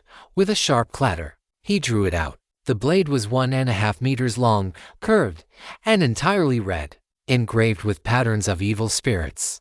The hilt was wrapped in red cord, and both the hilt and scabbard were a dark, blood-clotted red. It looked as if it were tainted by some kind of mental pollution. In short, it gave off an unsettling feeling. The tsuba was shaped like a round copper coin with a ghost face on it, making the blade look as if it were being spat out from the ghost's mouth. Overall, the design was quite sinister. Red Ghost Blade, the personal sword of a famous Warring States general. It once slaughtered 3,000 surrendered captives to nourish the blade. After activation, it can summon a ghost warrior clad in red armor. It cannot be seen by the human eye or electronic lenses. The ghost warrior will protect its master to the death, and the main body gains significant damage reduction against physical attacks. Cool. Before the food god could finish its commentary, Lin Baici whistled. With this sword, it was equivalent to having an extra bodyguard. If he had to spend the night in a god ruin, he wouldn't have to worry about being ambushed and could sleep soundly. In the god ruins, gunpowder weapons like firearms could not be used, so god hunters relied on cold weapons. Since this ghost warrior was highly resistant to physical damage, wasn't it essentially a natural counter? This red ghost blade was truly powerful. Kuroki Koru had been completely careless. The fox he summoned was a power lent to him by the Diamond Lord, which was extremely potent. Kuroki Koru had intended to kill Yi Jisheng in one strike to intimidate the enemy and crush their morale before moving on to the others. Who could have known that Yi Jisheng wasn't human? Even with only one arm left, he had managed a counter-kill. Or rather, Kuroki Koru died at the hands of Yi Jisheng, who defied human common sense. If he had known the origin of this mannequin and been more cautious, it wouldn't have been easy for Lin Baici to kill him. Lin Baici gripped the sword and swung it a few times. The feel was good. The center of gravity was very reasonable, making it well suited for slashing. Not bad. Lin Baici activated the red ghost blade. Dark red mist immediately began to permeate the blade, and the divine power within Lin Baici's body seemed to burst like a dam, rapidly surging through his right arm into the red ghost blade. Even more unsettling was a sudden, bone-chilling cold that washed over him, like walking into a graveyard in the middle of the night. The moment this sword is activated, it consumes a large amount of divine power and simultaneously causes the user to develop a fondness for human corpses. Over time, you will want to marry a corpse, have children, and live together forever. Lin Baici went numb, nearly dropping the sword. What the hell? Why was there such a negative effect? The sword was powerful, but if he used it too much, he would develop necrophilia. Who could stand that? Lin Baici still wanted to be a normal person. What's wrong? Gu Qingqiu didn't understand why Lin Baici's expression had shifted from delight to depression. This sword looks very beautiful, but it's too hellish. Lin Baici gave a brief explanation. Jin Yingzhen was stunned after hearing this, followed by a look of disgust. Quan sang and looked at the red ghost blade with greedy eyes, roaring in his heart. If you don't want it, give it to me. I'm not afraid of becoming a pervert. Jin Zhenju also felt that Lin Baici and his group were being too pretentious. Such a powerful divine taboo item. So what if it had a few flaws? How could they actually look down on it? Truly, the well-fed do not know the hunger of the starving. Zheng Zhongnan was sizing up Lin Baici, but he was considering a different issue. How did Lin Baici know the specific intelligence regarding this blade? One had to know. He had only just obtained this divine taboo item. Then, Zheng Zhonggan's face turned green. What is it? Jin Zhenju nudged Zheng Zhonggan with her elbow. You shouldn't be afraid of corpses, right? Yeah. Zheng Zhonggan gave a bitter smile, thinking to himself that he wasn't afraid of corpses. But he was afraid of Lin Baici. Judging from the situation since they had been together, Lin Baici was a very cautious person. Why would he leak such intelligence? There was only one possibility. He felt that their side was doomed, so there was no need to worry about them leaking secrets. This death could be Lin Baici killing them himself, or of course, it could be that he felt they were too weak and would die within the god ruins. Regardless of which one it was, there was only one subtext. The people on his side were just too weak. Zheng Zhongyan thought about a solution, and then fell into despair. If they left Lin Baici and ventured into the Bizan God ruins alone, they would die. Thinking of this, Zheng Zhongyan looked at Quan Zhonggren, his eyes filled with resentment. Why wasn't his team leader a top expert like Lin Baici? Lin Baici was indeed thinking exactly that. He casually handed the red ghost Mara to Gu Qingqiu. Although the blade was good, the negative effects were too terrifying. Just thinking about the other half sleeping in his bed being a corpse made Lin Baici feel like his little brother would never be able to rise again. Yi Zhisheng, do you want this blade? Lin Baici shouted out. Yi Zhisheng's performance had been diligent and uncomplaining, and he was also the main force in killing Kuroki Koru. So, he deserved a reward. Although he liked internal organs, that stuff didn't count as a reward. Jin Zhenju and her group were immediately envious. Wasn't Lin Baici being too generous? Such a top-tier divine taboo item, and he was just giving it to a teammate. If it were them, they would definitely keep it for themselves. Don't want it.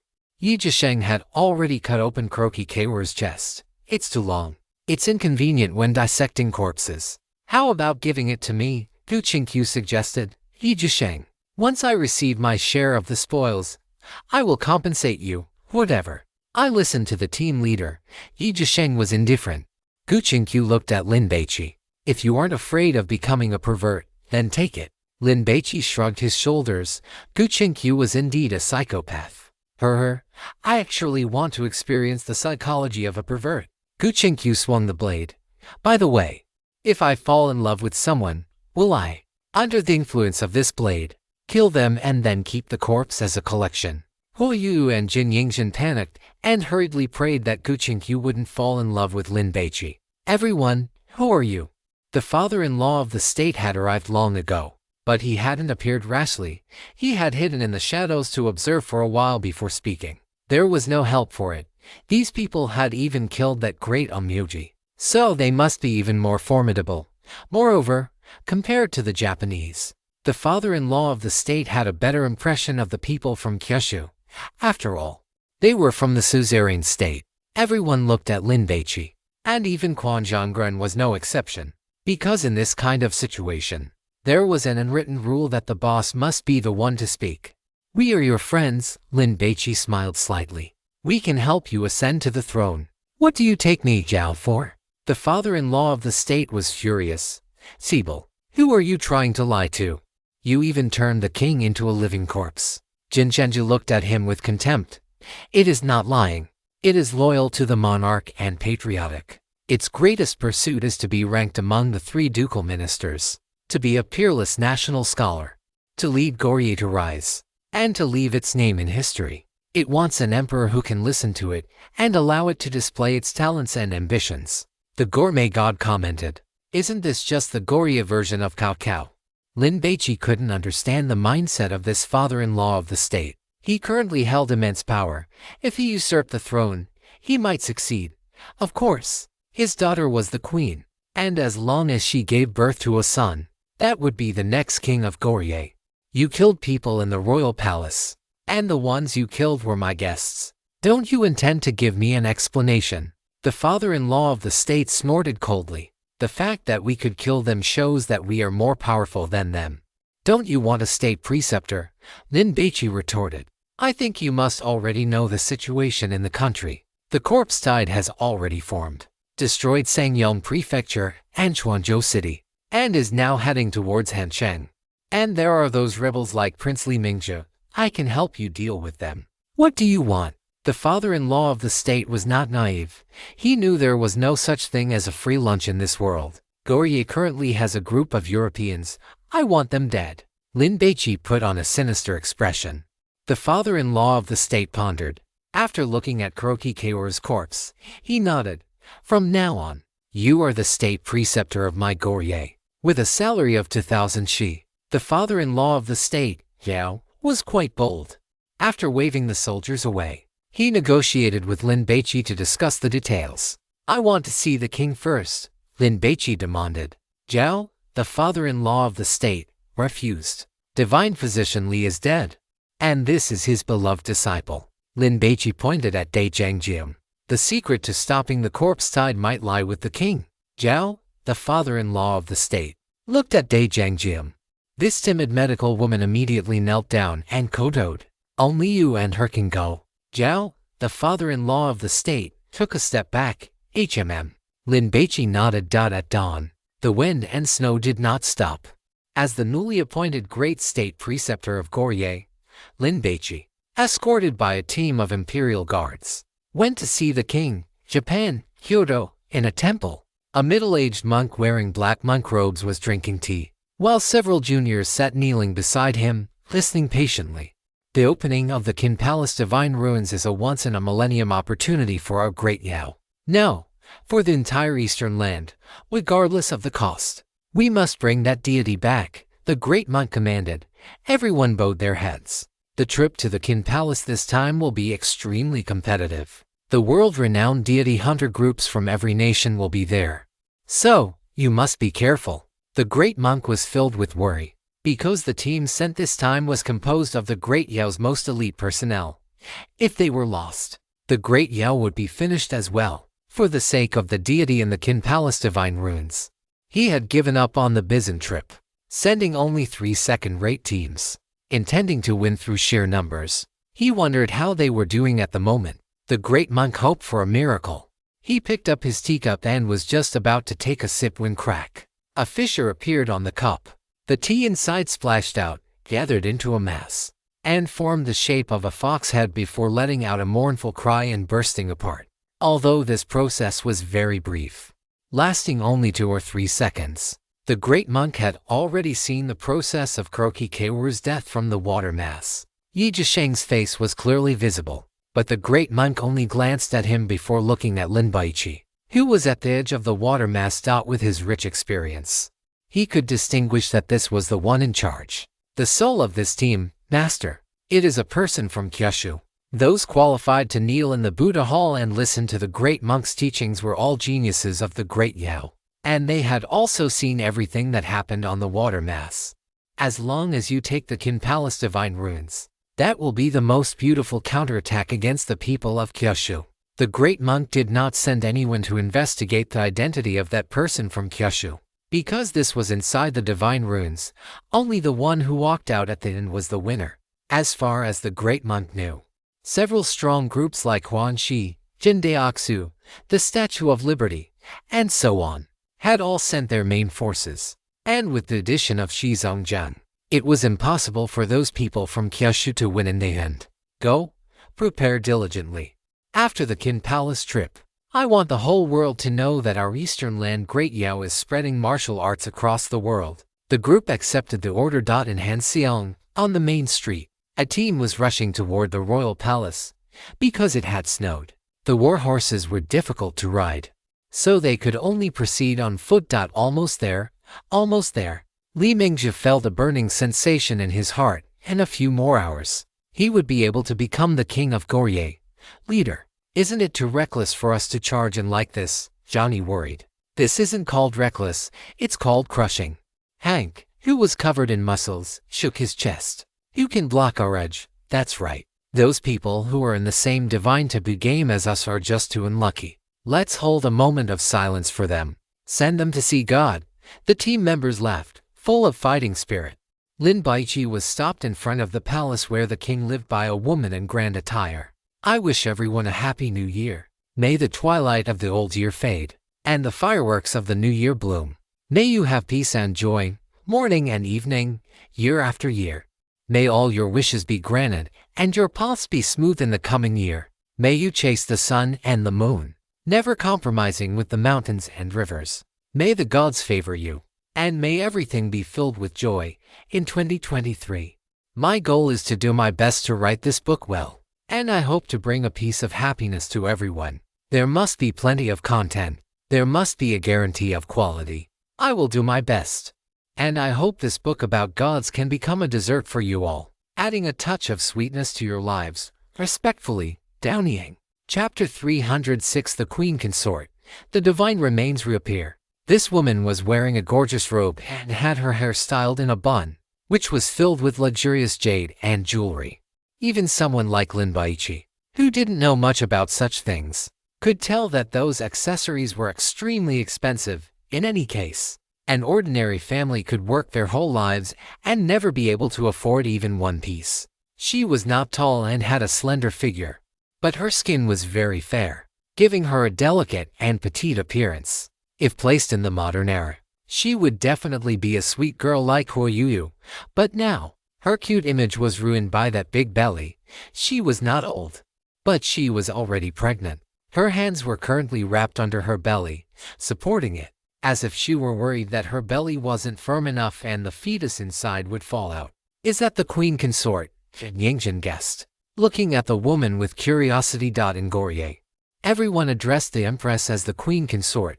Jin Yingjin, Quan Zhonggren, and the other Goryeo people had never seen an ancient empress, so they were very interested at this moment. "Father." Queen consort Zhao Chunyuan bowed to the father-in-law of the king, Zhao, and then looked at Lin Baici and the others, her gaze condescending and quiet and friendly. "Why are you here?" Zhao Guozhang frowned, staring at his daughter's belly. "Be careful not to disturb the fetus." "Can't I come to see my husband?" Zhao Chunyuan chuckled, her expression carrying a hint of disdain. Her father had favored boys over girls since she was a child, even after she married the king. She had never been respected by her father. His words now were not out of concern for her, but out of fear that something might happen to his grandson. Yes, it had to be a grandson. If it were a daughter, he would probably be afraid she would be thrown to the ground and killed. "The king is ill. What is there to see?" Zhao Guozhang scolded. "Go back and rest. Someone send the queen consort back to rest." A team of imperial guards immediately came over. When Zhao Chunyuan saw this scene, she became even angrier. The king had turned into a living corpse, so in this palace, it should be her, the queen consort, who was in charge. But why was her father the one giving orders? This isn't fair. Zhao Guozhang ignored his daughter and turned to look at Lin Baici. "The king is inside, because he is sick. His current appearance is a bit terrifying. I hope you are mentally prepared. Don't worry. Even if he turns into a pile of rotten meat, he won't be able to scare us." Gu Qingqiu played with the Eastern Land Sword Red Demon Blade and replied casually. "Speaking of which, Lin Baici is so generous to give away such a top-tier divine taboo item just like that." Gu Qingqiu felt somewhat shaken. She had joined this team because Jia Hongyao was a simple-minded woman who was worth befriending, and after the incident at the Haijing Museum God Ruins, Lin Baici had proven that his strength was truly exceptional. Being with a god-tier teammate would certainly make for a very comfortable gaming experience. Of course, there was one more crucial point. Lin Baici was handsome, even if she couldn't use him. Just looking at him was a treat for the eyes. Gu Qingqiu toyed with the red ghost Maru, feeling a bit conflicted, since he had given her such a top-tier piece of loot. How was she supposed to repay this favor? Money. Lin Baici wasn't the type to value money highly, and besides, he wasn't lacking in that department. Power. Her family could provide that, but wouldn't it be too tacky? What if she just let him have his way with her? She was in college now.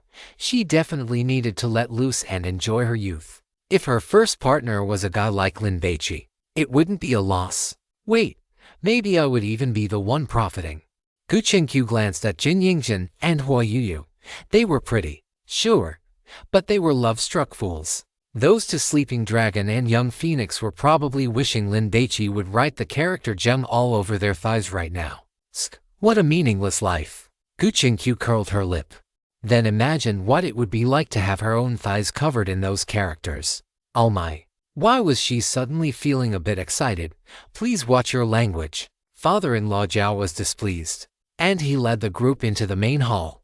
Whether it was to prevent prying eyes or because the living corpses feared sunlight, the windows of this bedchamber were all sealed shut. The room was illuminated entirely by beef tallow candles lit every 10 meters. However, the bedchamber was massive, even with candles as thick as a wrist. The light in the room remained dim, coupled with the fact that father-in-law Zhao had driven away all the palace maids and eunuchs. The silence was terrifying, giving the place a ghostly, ominous atmosphere. A woman oppressed to the extreme by patriarchy, yearning to rebel. The food god suddenly spoke up. Lin Baici was stunned for a moment before realizing that the food god must be talking about the queen consort. She isn't just holding the emperor hostage to command the nobles. She wants to ascend the throne as queen and make all the men in the world kneel at her feet. There is no fetus in her womb. What a pity. If you had come a few months earlier and gotten her pregnant, and if she had successfully given birth to a boy, he could have ascended as emperor. What the hell? Lin Baici instinctively turned his head to look at father-in-law Zhao. Did this guy know what his daughter was doing? A fake pregnancy. That was pretty impressive. Why are you looking at me? Father-in-law Zhao did not like the look in Lin Baici's eyes. Are you sure your daughter is pregnant? Lin Baici countered. What is that supposed to mean? Father-in-law Zhao was indignant. In half a month, the queen consort's due date will arrive. By then, she will definitely give birth to a crown prince. Hey! Lin Baici shrugged his shoulders. The group entered the bedchamber, where layers of white curtains blocked the view of what lay inside. Achoo achoo. Lin Baici sneezed several times in a row. He couldn't help it. There were over 20 incense burners in here, creating such a thick, cloying scent that even a normal person couldn't stand it, let alone someone like Lin Baici, whose sense of smell had been enhanced. Is this to cover up the stench of the rotting living corpse? Jin Zhenju speculated. The king is inside. Take 10 steps forward and kowtow. After father-in-law Zhao gave the reminder, he stood where he was.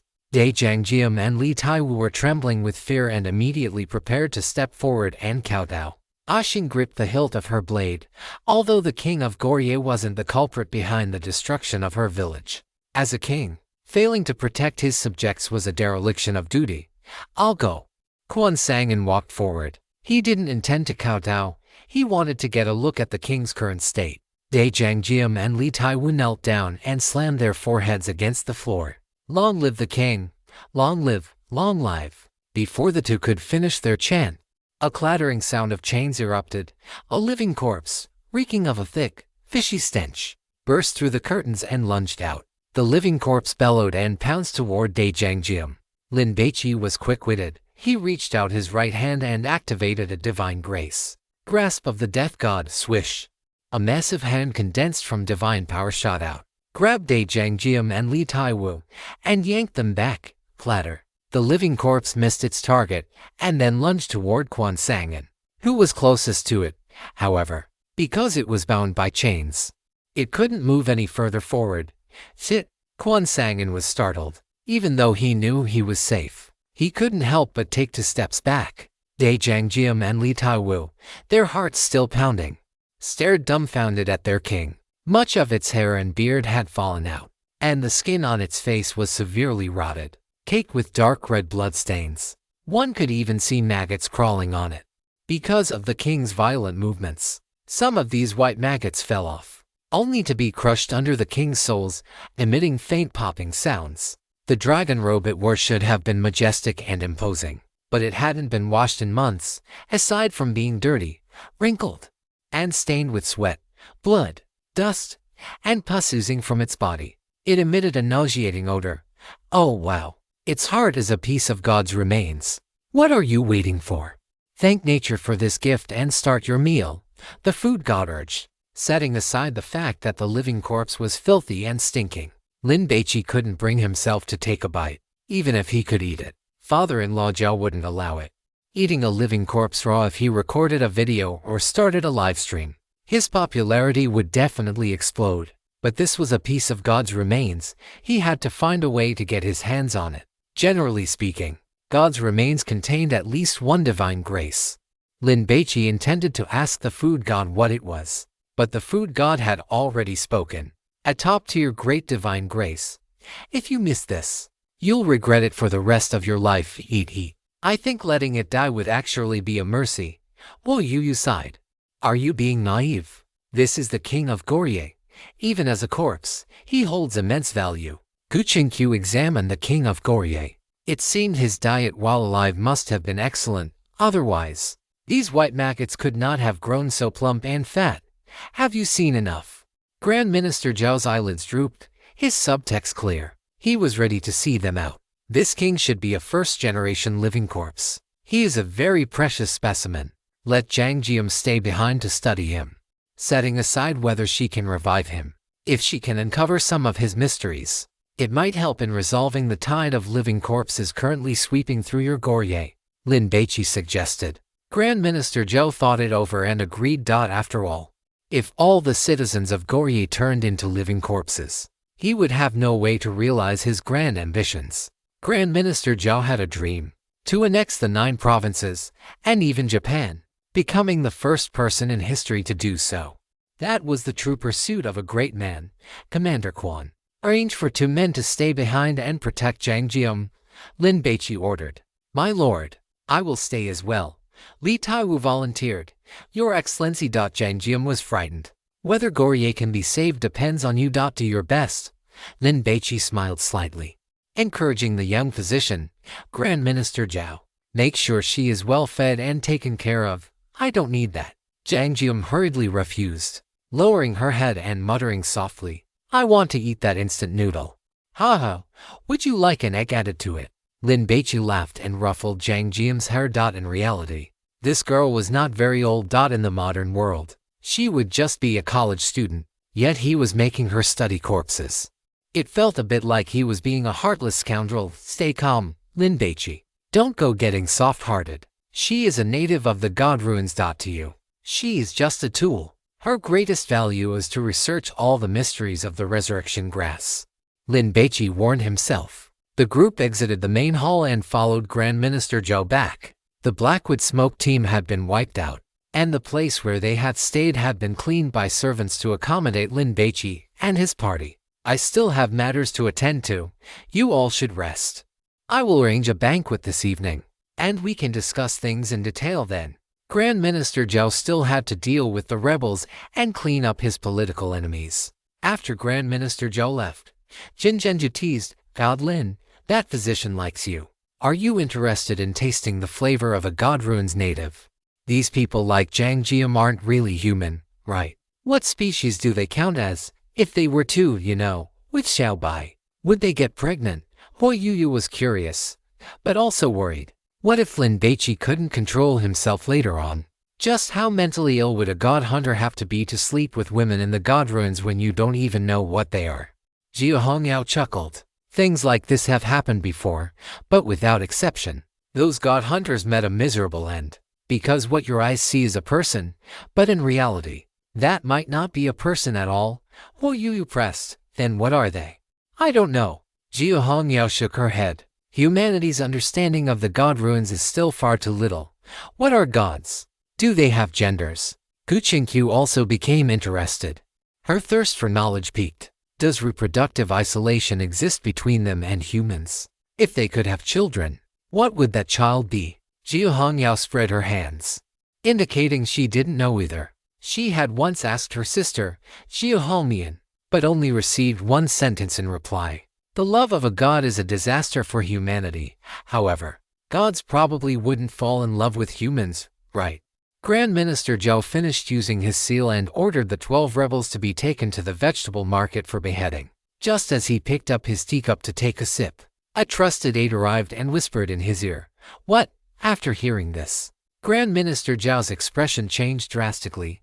Then, with a bang, he shattered the teacup, stood up immediately, and hurried toward the sleeping quarters of the queen. Zhao Chunyuan, disgusted by the stench of death on the king, returned to her quarters and immediately began to bathe. She washed for a full hour before coming out. After getting dressed, she sat down, found a book, and began to read. My lord, the queen is resting. You cannot go in.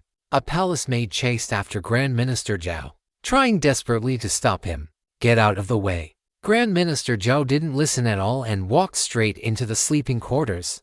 Father, why have you come in such a rage? A smile appeared on the corner of Zhao Chunyuan's mouth. She noticed that after her father entered, his first glance was at her stomach. So, it couldn't be hidden after all. Someone, bring tea, Zhao Chunyuan ordered.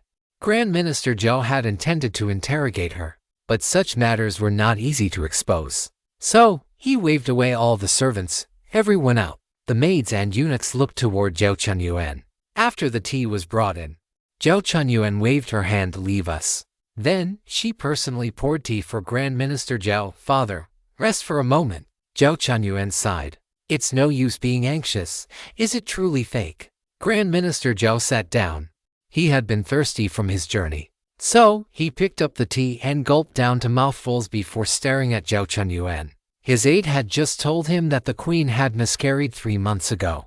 And recently, many pregnant women had gone missing in the capital, suspected to be linked to the palace. Yes, Zhao Chunyuan replied in a soft, thin voice. You. Grand Minister Zhao was so angry he threw the teacup at Zhao Chunyuan. You wretch! How could you hide such a thing? Then what was I supposed to do? Zhao Chunyuan retorted. Grand Minister Zhao's mouth twitched. He had originally planned to support the young prince, but now his entire plan was ruined. Not many people know about this, and the king is in that state anyway. Father has already killed many officials. As long as we find a child. Before Zhao Chunyuan could finish, she was interrupted by Grand Minister Zhao. Father-in-law Zhao scolded.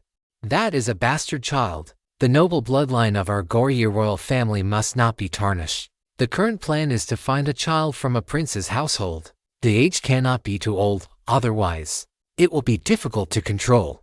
The first prince is definitely out of the question. Upon hearing this, the initial hesitation and regret on Zhao Chunyuan's face turned into determination. She picked up a cup of tea and took a sip. In the past, it was always my father making decisions for me. This time, it is my turn to decide for myself. Chapter 307 Armored Living Corpses, Destined to Rule. What did you say? Father-in-law Zhao heard this and was so furious that he smashed the teacup directly at Zhao Chunyuan. If his daughter were not the queen, he would have smashed the cup into her face. In the male-dominated society of Goryeo, Zhao Chunyuan's act of defying her father was simply rebellious and infilial. I said, this time, I will be the master of my own destiny. Zhao Chunyuan sat up straight, picked up her teacup, and took a slow, deliberate sip. In the bedchamber, white smoke curled from the incense burner. The expensive calming incense did not soothe father-in-law Zhao. He looked at his daughter's rebellious demeanor. His face flushed with anger. However, the top priority was not to discipline his daughter, but to kill everyone who knew she was faking her pregnancy. That person from Juzhou had incredibly sharp eyes. He had only glanced at his daughter once and knew she was not pregnant. Father-in-law Zhao had previously agreed to cooperate with Lin Baici purely as a pretense, intending to use them. After eliminating the first prince and resolving the corpse tide, he would definitely find a way to kill them all. But now, he suddenly felt that cooperating with Lin Baici was not entirely unacceptable. Compared to the Japanese, Juzhou was the suzerain state of Goryeo. So father-in-law Zhao looked down on Haimushan from the bottom of his heart. While deep down, he felt a sense of affinity toward the Celestial Empire. Reflect on your actions properly. I will come back to deal with you tonight. Father-in-law Zhao cursed and prepared to leave. But after taking only a few steps, a sharp pain suddenly erupted in his stomach, as if his intestines were being twisted together. In an instant, sweat poured out of him, soaking his clothes. Father-in-law Zhao staggered twice, failed to steady himself, and collapsed to the floor. Although he was over 50, given his power, he enjoyed the highest quality of food and medical care. So his body was well maintained and he would not suffer from such a sudden illness. That left only one answer. Someone had poisoned the queen. Quick, quick, call the imperial guards. Send men immediately to search for the rebels. Father-in-law Zhao shouted at Zhao Sichu and Yun. In his view, it must be the first prince's death squads trying to poison his daughter, hoping to cause a miscarriage if they couldn't kill her. There are no rebels. Zhao Chunyuan picked up the cup father-in-law Zhao had thrown. Is father feeling a stomach ache? It is good that it hurts. Zhao Chunyuan looked at father-in-law Zhao, who was sprawled on the floor, and gave a cold, mirthless smile. Because I poisoned you. Father-in-law Zhao was completely shocked. His entire brain simply crashed, unable to think. His daughter had poisoned him. How could she dare? Are you wondering how I dared to poison you? Zhao Chunyuan sneered. Father, you have always ordered me to do this and that, deciding my life. But you never once thought to sit down and listen to me. You never understood what kind of person I am at all. A flash of satisfaction crossed Zhao Chunyuan's face. The mountain that had pressed down on her for over 20 years had finally collapsed. She felt the world before her open up, clear and refreshing. Father-in-law Zhao was filled with both rage and anxiety. pointing his right finger at Zhou Chunyuan. He never imagined he would die at the hands of his own daughter. "Come, someone!" A soldier walked in. "Save!" Before father-in-law Zhou could finish shouting, he was stunned and speechless. Because the person who entered was in Jingshuan, according to custom, such a commanding general was not allowed to enter the royal capital without the king's summons, and this counted as deserting his post. Was in Jingshuan his daughter's secret supporter? And Jingshuan walked to father-in-law Zhou's side and, with a metallic clang, drew his sword. "Lord Zhou, have a safe journey." After saying this, and Jingshuan swung his sword fiercely at father-in-law Zhou's neck. Splat! Father-in-law Zhou's cervical spine snapped, and blood sprayed from his neck, drenching his head, which still stared with eyes wide open in death. Wiping his sword on the corpse's clothes, this lord and Jingshuan, who had a square face, looked dissatisfied. It was not yet the time to kill him. "I didn't want to wait anymore." Zhou Chunyuan stared at Jingshuan. "According to our agreement, I will become your woman, and you will become the chief counselor, one person above all others, and you must help my son obtain the throne." In their agreement, once Zhou Chunyuan conceived Jingshuan's child, they would depose the current emperor and make that child the king. However, Zhou Chunyuan would not be submissive. She intended to seize this moment to become Goryeo first queen, and when the time came, she would discard Jingshuan like a worn-out tool, dispose of the body, then rest in peace, and wait for the child to be born. And Jingshuan smiled slightly and turned to leave. He did not trust Zhou Chunyuan. He was merely using her status as the queen to clear the royal capital of rebels. "Even if my own biological son becomes king, it is not as satisfying as being king myself." And Jingshuan laughed heartily.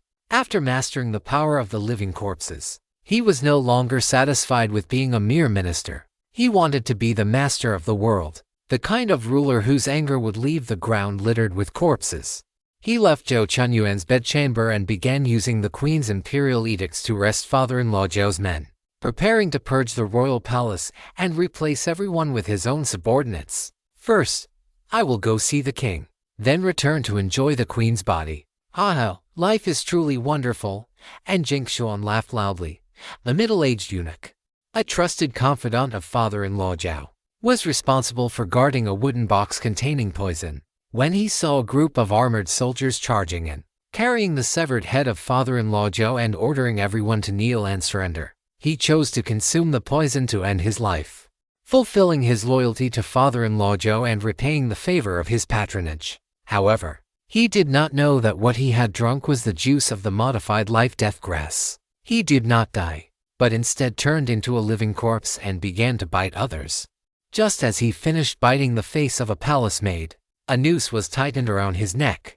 On the other end of the noose was a wooden pole, over 3 meters long and as thick as a wrist. The confidant had his freedom restricted by this tool. And in the next second, someone rushed over and chopped off his head. These armored soldiers were all private troops of Jingshuan, professionally trained and knowing how to kill living corpses most efficiently. "Do not waste the corpses.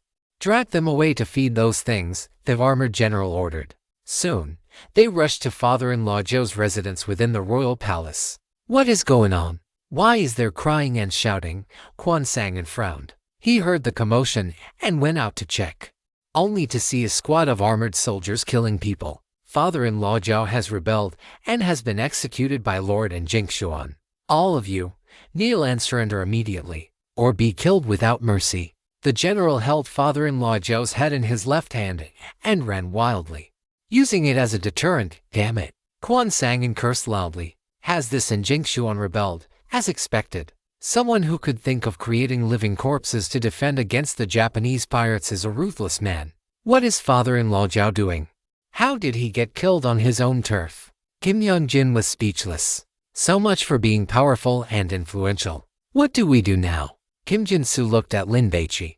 She was more pragmatic. Since father-in-law Zhou was dead, should they cooperate with someone else, kill these people, and then go kill the king? Lin Baici wanted to obtain the divine remains inside the king's body. He knew that father-in-law Zhou had kept the king for a great purpose. So, he hadn't mentioned this request. But now things were different. Get the divine remains first. And as for the rest, wait and see. Sigh, I have been the state preceptor of Goryeo for less than a day, and I am already exhausted." The slaughter erupted. These armored soldiers were elite, but they were no match for god hunters like Lin Baici. Only their long-range archery posed a significant threat. However, Lin Baici was completely unperturbed. He threw the bronze sword with one hand. The bronze sword, carrying a faint green glow, tore through the air, pierced into the chest of an armored soldier, and after punching through, shot toward the soldier next to him. Pucci, Pucci. One corpse after another fell to the ground. "Quickly go report to the Lord and ask the armored guard to step in." The general looked at Lin Baici with fear in his eyes and shouted urgently, "This person from Kyushu is too strong. They must use the secret troops." Just as Lin Baici was fighting these armored soldiers, Prince Li Myungchil used people from the Great Scholars faction to open the palace gates without any effort. "Hurry, go find my father. As long as we expose the fact that he is a living corpse, father-in-law Zhou and the queen will surely be defeated." Li Myungchil was impatient. This rule pollution is finally coming to an end. Johnny did not expect it to be so easy and was somewhat surprised. "When we go back, I must throw a bikini party. Don't be careless. Who knows what the next round will be?" Hank's gaze was cold, scanning the surroundings like a radar. "This is bad. Something has happened." Li Taiwu ran back in a panic. Dai Jiangjiam had collected maggots and flesh scraps that had fallen from the king to conduct experiments. Seeing Li Taiwu's panicked expression, her hand trembled. "What is it?" "Lord and Jingshuan has arrived. And by the looks of it, he does not come with good intentions," Li Taiwu urged. "Let's leave quickly." "But my experiment has just started to show some results." Dai Jiangjiam was conflicted. "There is no time for that." Li Taiwu looked at Zheng Zhongyan. "If it comes to it, I don't think Godlin will blame us. Let's retreat first." Zheng Zhongyan agreed. Dai Jiangjiam packed up briefly and followed Zheng Zhongyan, who was clearing the way. But they couldn't make it out of the palace gate before running into Jingshuan, who was coming from the opposite direction. "Hide first," Zheng Zhongyan whispered. But it was too late. "Who goes there?" And Jingshuan roared, and the armored soldiers behind him swarmed forward. "I am one of father-in-law Zhou's men." Zheng Zhongyan figured it wouldn't work, and sure enough, the armored soldiers opposite heard this and charged even faster, which made his expression change. "Fight our way out." Zheng Zhongyan's combat power was not as good as Lin Baichi's or Zhi Hongyao's, but against these ancient soldiers, he was still very sharp. In 10 seconds, he had cut down 5 men. And Jingshuan's eyes narrowed, and he waved his hand. Behind him, there were 50 soldiers wearing full armor, their heads covered with black hoods and their hands bound. The personal guards heard the order and immediately took out daggers, cut the ropes on their hands, and removed the masks. 50 living corpses with very low levels of decay appeared in everyone's field of vision. "Damn it!" Zheng Zhongyan was deeply shocked. "This native can command living corpses. Kill them!" And Jingshuan ordered. Those armored living corpses immediately roared and pounced on Zheng Zhongyan. This time, Zheng Zhongyan found it difficult to deal with them, and he didn't know what other cards the enemy had, so he panicked. Ignoring Dai Jiangjiam and the others, he fought and retreated on his own. "Let's go." Li Taiwu saw Zheng Zhongyan abandon them, cursed, and made a prompt decision to return to the palace. He wanted to take the king as a hostage. Those living corpses were wearing heavy armor, and their defense was extremely thick. Zheng Zhongyan's machete couldn't break through their defense at all, but fighting his way out was still not a problem. "Stop chasing. Get the king first." And Jingshuan rushed into the palace. Li Taiwu heard the footsteps approaching from afar and grew anxious. Risking everything, he moved to apprehend the king, but he had underestimated the strength the king possessed after turning into a living corpse. The king delivered a headbutt, slamming into Li Taiwu's chest, causing him to spit out a mouthful of blood. The king then lunged to bite Li Taiwu's shoulder. He dodged, but not entirely. His shoulder was bitten. Li Taiwu screamed, pulling out a short blade and stabbing the king repeatedly, but it was to no avail.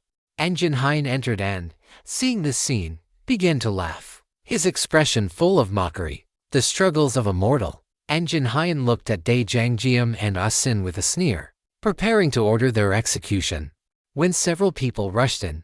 And Jin Hien, "What do you think you are doing?" Li Myungchil roared. "Upon seeing this prince, why have you not knelt yet?" Li Myung-cheol's gaze drifted toward his father, and as expected, he had already turned into a living corpse. HMPH, you are merely lucky to have been born into the royal family. In terms of talent, you are worth less than dog excrement. And Jin Hyun looked down on Li Myung-cheol. Without him, this country would have been finished long ago. To be king, one does not need talent, one needs luck. Li Myung-cheol was full of confidence. This is what is called the mandate of heaven. Is that so? Then let me show you what the mandate of heaven truly looks like. As Jin Hyun spoke, he suddenly drew his sword and slashed at the chain tethering the king. Clang! Amidst a spray of sparks, the chain snapped. Eat them, and Jin Hyun commanded. He had accidentally discovered that he could command the living corpses. He did not know the reason for this, so he took it as a divine favor bestowed upon him by the heavens. The desires in his heart began to swell infinitely, and the thought of regicide and usurping the throne to become the king of Goryeo took root. The king kept his head lowered, gnawing on Li Taiwu like a starving wild dog, completely ignoring Jin Hyun, and Jin Hyun frowned. Ha! Li Myung-cheol laughed loudly. Are you playing the clown? Jesus had no patience for their nonsense. He needed to quickly purify this rule-based contamination and move on to the next station. Slaughter them. The Statue of Liberty team launched a full-scale attack. A blonde youth lunged toward the king. I will take this head. Before he could finish his sentence, the king swung a palm, striking him across the left side of his face. The blonde youth's head was blown apart.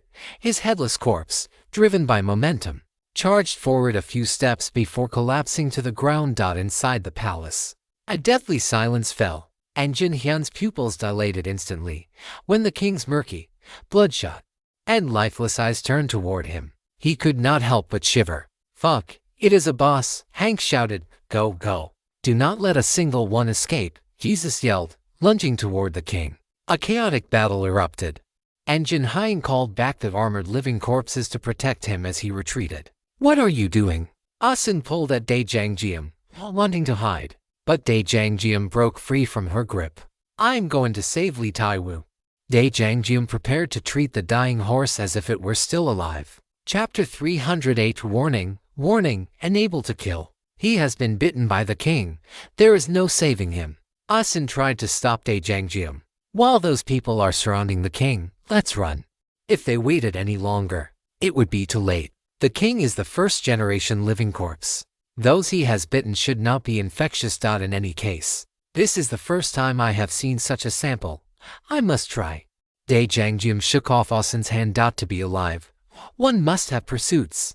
And Dae Jangjeom's pursuit was to become the great physician and save many, many people. You will die if you do this, Asin screamed.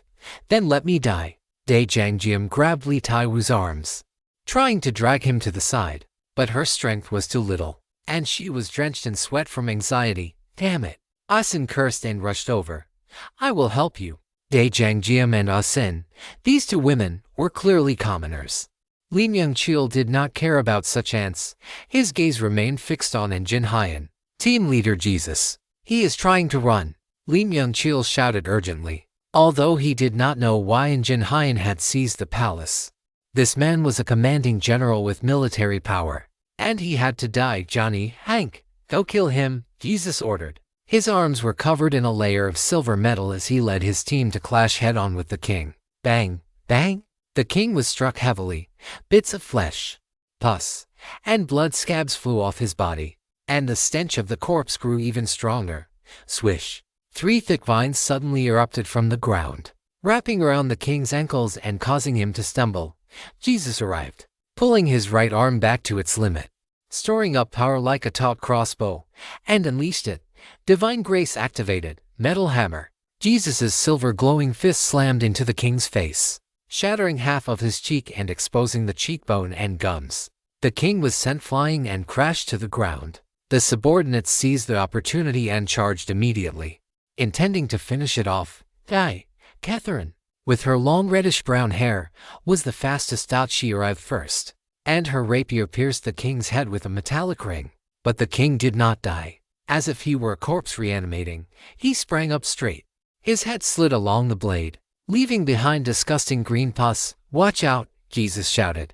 Catherine exerted force with her right hand and slashed horizontally. Swish! A gash was cut into the king's head, but he did not die.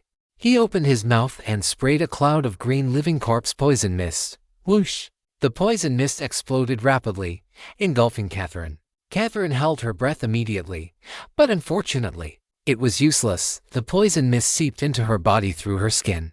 The king pursued to kill. Catherine retreated rapidly from the poisonous mist. "Are you all right?" Howard looked at Catherine with concern. He liked this woman, and in order to save her, he had been the fastest to charge in. "I'm fine," Catherine responded. "You step back. I'll handle this." Howard moved to intercept the great king. Hearing Catherine's voice, Jesus frowned. A sense of discord welled up in his heart. Catherine was usually very enthusiastic, always smiling before she spoke. But her voice right now was cold, almost mechanical. Could it be? "Howard, get out of the way," Jesus shouted. Whether there was a problem or not, it was better to be on guard. Get out of the way for what? Howard did not understand the reason for this order, but he trusted Jesus. Just as he prepared to put some distance between himself and the monster, a sharp pain suddenly struck his back. Squelch! A rapier pierced through his chest. White Howard looked down, his face pale with shock. This blade was clearly Catherine's. Swish! Catherine pulled the sword out and struck again, piercing Howard's head. Then, with a flick of her right hand, she threw the corpse toward the rushing Jesus. Jesus didn't need to warn them anymore. Everyone saw this scene and quickly moved away from the expanding green poisonous mist. This thing could control people. Catherine began attacking the others. "Leader, what should we do?" Everyone was at a loss. They couldn't just kill Catherine, could they? After all, there was still a chance to save her. But if they kept fighting like this, they were being too passive. Statue of Liberty, never retreat, Jesus roared. Kill them? This great king had such strong combat power that it was clearly the final boss. Killing it would grant them the tickets to the next stop. Besides, if they retreated now, they would have to face it again later. So they might as well push through. "Johnny, Hank, hurry up and finish that guy off," Jesus urged. Li Mingche was terrified by his father's appearance. He hurriedly retreated, intending to take his men to hunt down Jinhyan and, incidentally, escape the bloody battle here. However, after only a few steps, a feathered arrow shot silently through the air and pierced his thigh. Li Mingche screamed and fell to the ground. It was that lowly woman dressed in tattered animal skins, looking like a hunter, who had wounded him. Watching her rush toward him, he panicked. "What are you doing, Your Highness?" The subordinates Li Mingche had brought with him all charged toward Ashin. "I'll kill you to avenge my people." Ashin gritted her teeth, firing arrows in rapid succession. She was determined to trade her life for his. So, this guy was the prince. The armored living corpses created by Jinhyan were all selected for their burly and strong physiques, fed with human flesh. They were clad in heavy armor from head to toe, wearing helmets, with only the mouth area left unarmored to make it easier for them to gnaw and tear at humans. Even the Korean army was no match for them, but today, they were facing god hunters. For Johnny and Hank, although these armored living corpses were powerful, they did not pose a threat. As long as their divine grace was activated, they could begin a massacre. And Jinhyan hadn't run far before he was caught up by Johnny. Whoosh! Johnny's great sword swung with a sharp whizzing sound, hacking toward Jinhyan's shoulder. Swish! And Jinhyan was cleaved into by the sword, his internal organs and blood gushing from his abdominal cavity and spilling all over the ground. And Jinhyan's chest burst open, and 3 blood-stained cards popped out, each the size of a playing card. Johnny had excellent eyesight and saw the word Jeju written on the cards. Tickets. Johnny was overjoyed and bent down to pick them up. But a large hand, like a goshawk catching a rabbit, suddenly reached out and snatched away Jinhyan's corpse and the cards. Fuck! Johnny was furious. He looked up and saw Lin Baici's face. "You again? Give me back the tickets." Johnny roared and charged at Lin Baici. Divine Grace, Chariot Charge. Johnny left a trail of afterimages as he slammed into Lin Baici. The muscular Buddha standing behind Lin Baici took a step forward, blocking in front of him, and then threw a Buddha punch. Johnny was sent flying and rolled away. The muscular Buddha did not pursue, because the others were surrounding them. Team Leader Quan, What are you standing there for? Do something, Lin Baici urged. The muscular Buddha's punch had stunned the others. You despicable robber. We killed the monster. The tickets belong to us, Hank accused loudly. What did you say? Lin Baici picked at his ear. I can't hear you. Johnny and Hank were about to be driven mad by Lin Baici. They glanced at that muscular Buddha. This thing was too strong. Johnny and Hank had always looked down on Asians. If it weren't for the muscular Buddha, and the fact that Lin Baici's scene of slapping Rafinha to death at the airport was too shocking, they would have already moved to tear Lin Baici apart. This is a god ruin. It's all about strength. Jia Hongniao was speechless. Were the people from the Statue of Liberty really such sore losers? When they could win, they used their fists. When they couldn't, they started talking about logic.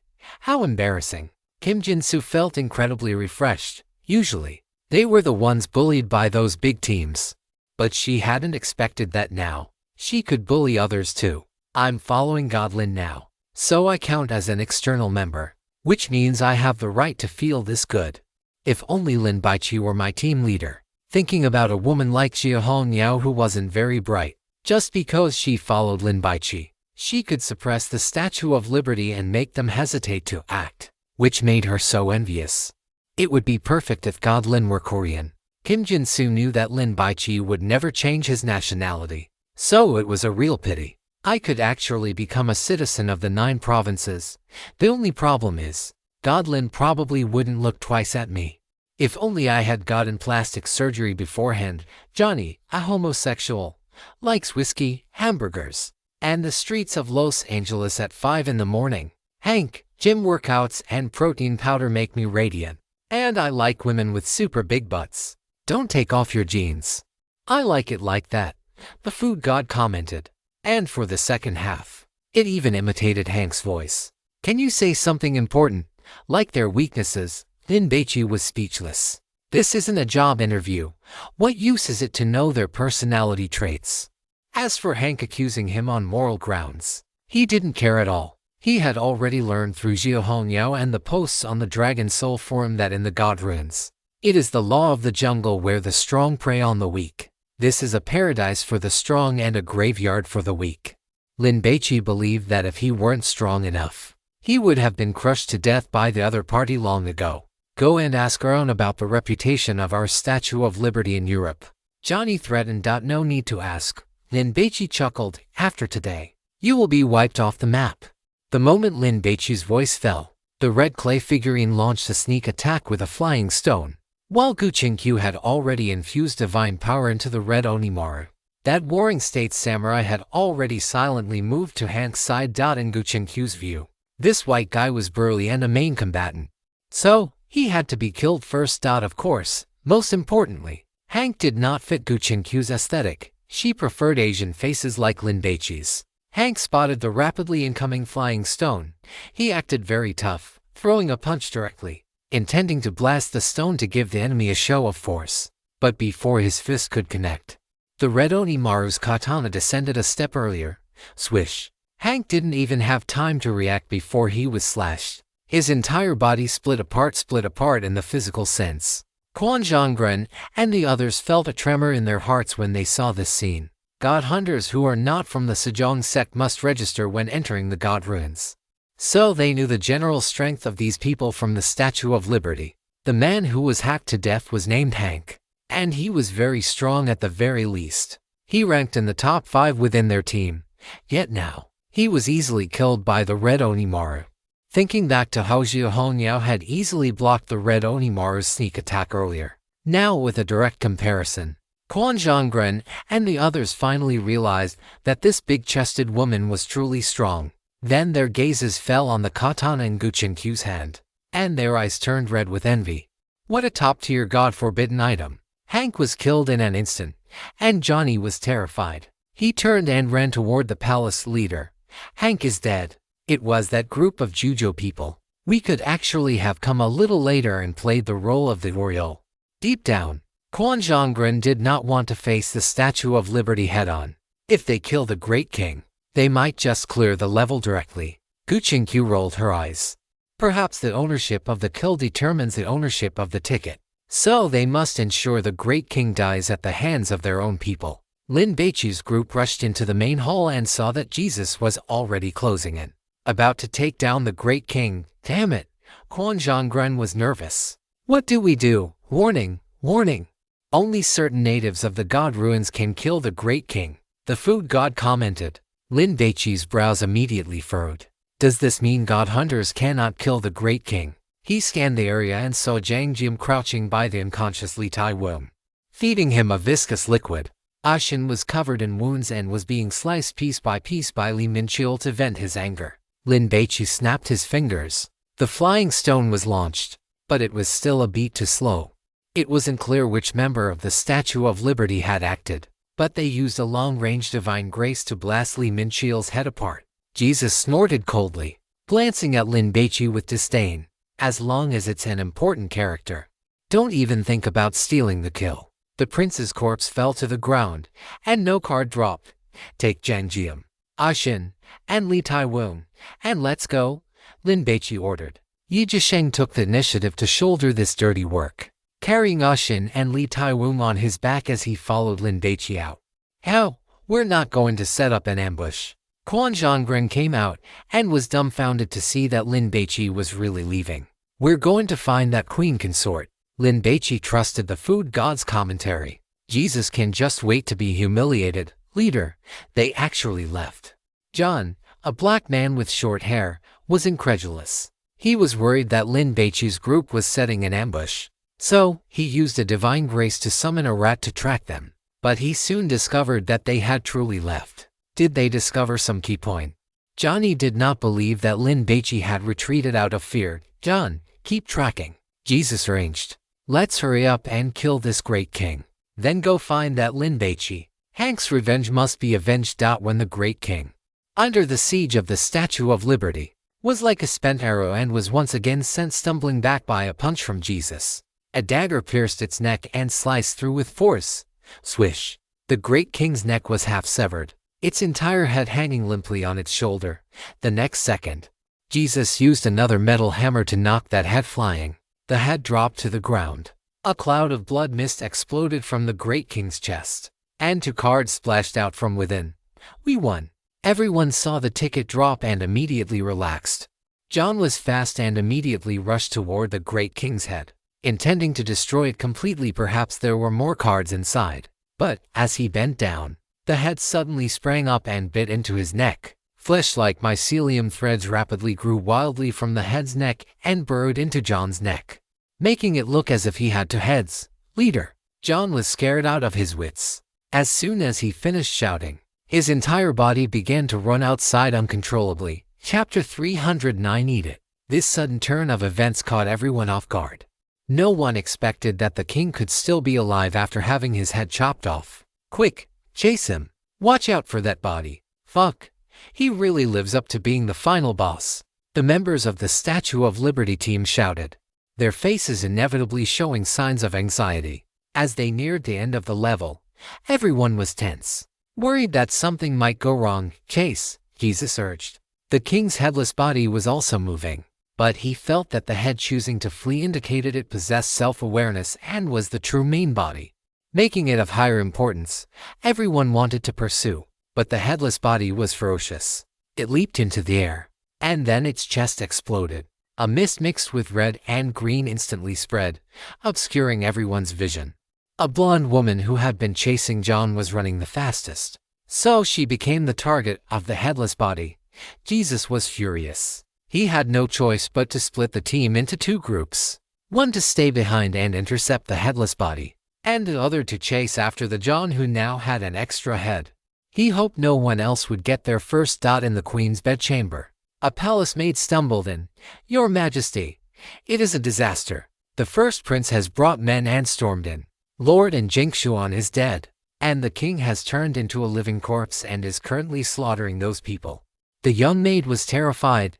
Zhao Chenyuan, who had been leaning against a cushion, sipping tea in a leisurely manner while dreaming of becoming the empress, sat bolt upright. Did you see this with your own eyes? The young maid nodded repeatedly, trembling with fear. Will the first prince kill us? In the young maid's deeply ingrained perception, if the king, the imperial father-in-law, and lord and were all dead. Then the queen had completely lost the qualifications to fight for the throne for the child in her womb. As for Zhou Chunyuan becoming the empress, she had never even considered it. Hearing this, Zhou Chunyuan was enraged. She grabbed her teacup and smashed it against the young maid's face. "Drag her away and behead her, Your Majesty. Have mercy," the young maid pleaded. Two eunuchs entered, but their faces were also filled with panic. "Nanny, nanny," Zhou Chunyuan shouted. Soon, an old palace maid hurried in. "Nanny, what is the situation?" Zhou Chunyuan asked urgently. This old maid was her wet nurse and held her deep trust. "And Jingshuan is dead. I am afraid you can no longer control the imperial guards, Your Majesty." The old maid was worried. As long as the first prince raised his voice in a call to arms, there would certainly be people who would defect. After all, in name, he was the only one qualified to inherit the throne. And Jingshuan really is a piece of trash. Zhou Chunyuan's face turned ugly. She clenched her fists, then loosened them, and finally gritted her teeth. "If I cannot have it, no one else will." After saying this, Zhou Chunyuan walked outside. The old maid led a dozen maids and eunuchs to follow quickly. After walking for a while, she looked at the direction Zhou Chunyuan was heading and suddenly understood what she was about to do. The royal palace, dungeon. The lighting here was dim, usually used to imprison concubines who had committed faults but were not guilty enough to die. However, recently, it was filled with living corpses. When Zhou Chunyuan opened the dungeon door, before she even stepped inside, a pungent stench hit her, making her retch and almost vomit. "Nanny, go and open the cell doors." Zhou Chunyuan suddenly did not want to go in. "Your Majesty, let me handle this. Why don't you go and hide first?" The old maid understood Zhou Chunyuan's plan. Use the living corpses to take out Li Ming's people. If their side was unlucky, then everyone would perish together. If they were lucky, they might just survive until the end. Wet nurse, be careful. Zhou Chunyuan was ultimately someone who cherished her own life. She instructed the two young eunuchs, "You to stay here and follow the nanny's orders." Zhou Chunyuan left, and the old maid endured the stench as she walked into the dungeon. Because the living corpses were kept here, for the sake of secrecy, no jailers were stationed to guard them. The old maid took the keys from a wooden rack and was preparing to open the dungeon when a young eunuch behind her suddenly exerted all his strength and punched her in the back of the head. The old maid fell to the ground instantly, screaming in terror. "What are you doing? Are you rebelling?" "It is not a rebellion. It is taking you to claim a reward." The old maid was Zhou Chunyuan's loyal dog, willing to die with her. But this eunuch who struck her was not. He did not dare to use the queen as a bargaining chip, but he dared to kill the old maid and ruin their plan. Moreover, this old maid usually threw her weight around, relying on being the queen's wet nurse, and they had long wanted to teach her a lesson. After the young eunuch finished speaking, he kicked the head of the old maid, who was trying to crawl up, with all his might. After a few kicks, he knocked her unconscious. It is done. The young eunuch fantasized about rising to power. He turned around, ready to go and report the secret, only to see a monster with two heads charging into the dungeon. The young eunuch's legs shook immediately, and he collapsed to the ground. The king had arrived. Like an eagle catching a chick, he easily grabbed the two young eunuchs, followed by a fierce tearing and biting. After eating some flesh and blood, he charged into the dungeon. Roar, roar. The living corpses imprisoned in the dungeon were all roaring. If it were not for the cell doors blocking them, they would have run out long ago. The king grabbed the chains with his bare hands and pulled them apart with force. The living corpses immediately swarmed out. A eunuch who was sweeping the courtyard heard the sound of dense footsteps. He looked up in confusion, and after waiting for a few seconds, he suddenly saw a group of concubines covered in blood and filth, with disheveled hair, rushing in. They were baring their fangs and brandishing their claws, looking like evil ghosts. The eunuch was scared out of his wits and turned to run.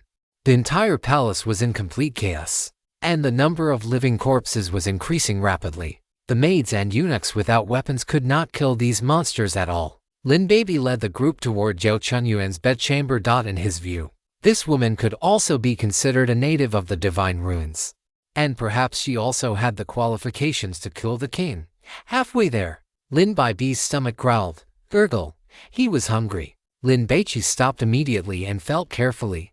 What is it? Quan Zhongren was puzzled. To the right. Lin Baici changed direction. Where are we going? Quan Zhongren pressed. Stop talking nonsense and follow quietly. Lin Baici had no time to explain to Quan Zhongren. After running for about 5 minutes, a group of living corpses dressed as eunuchs and palace maids suddenly appeared in front of them, numbering about 50 or 60. What is the situation? Xia Hongyao looked bewildered. Did someone spread a virus in the palace? Charge through. Lin Baici held his sword in his right hand, his pace never faltering.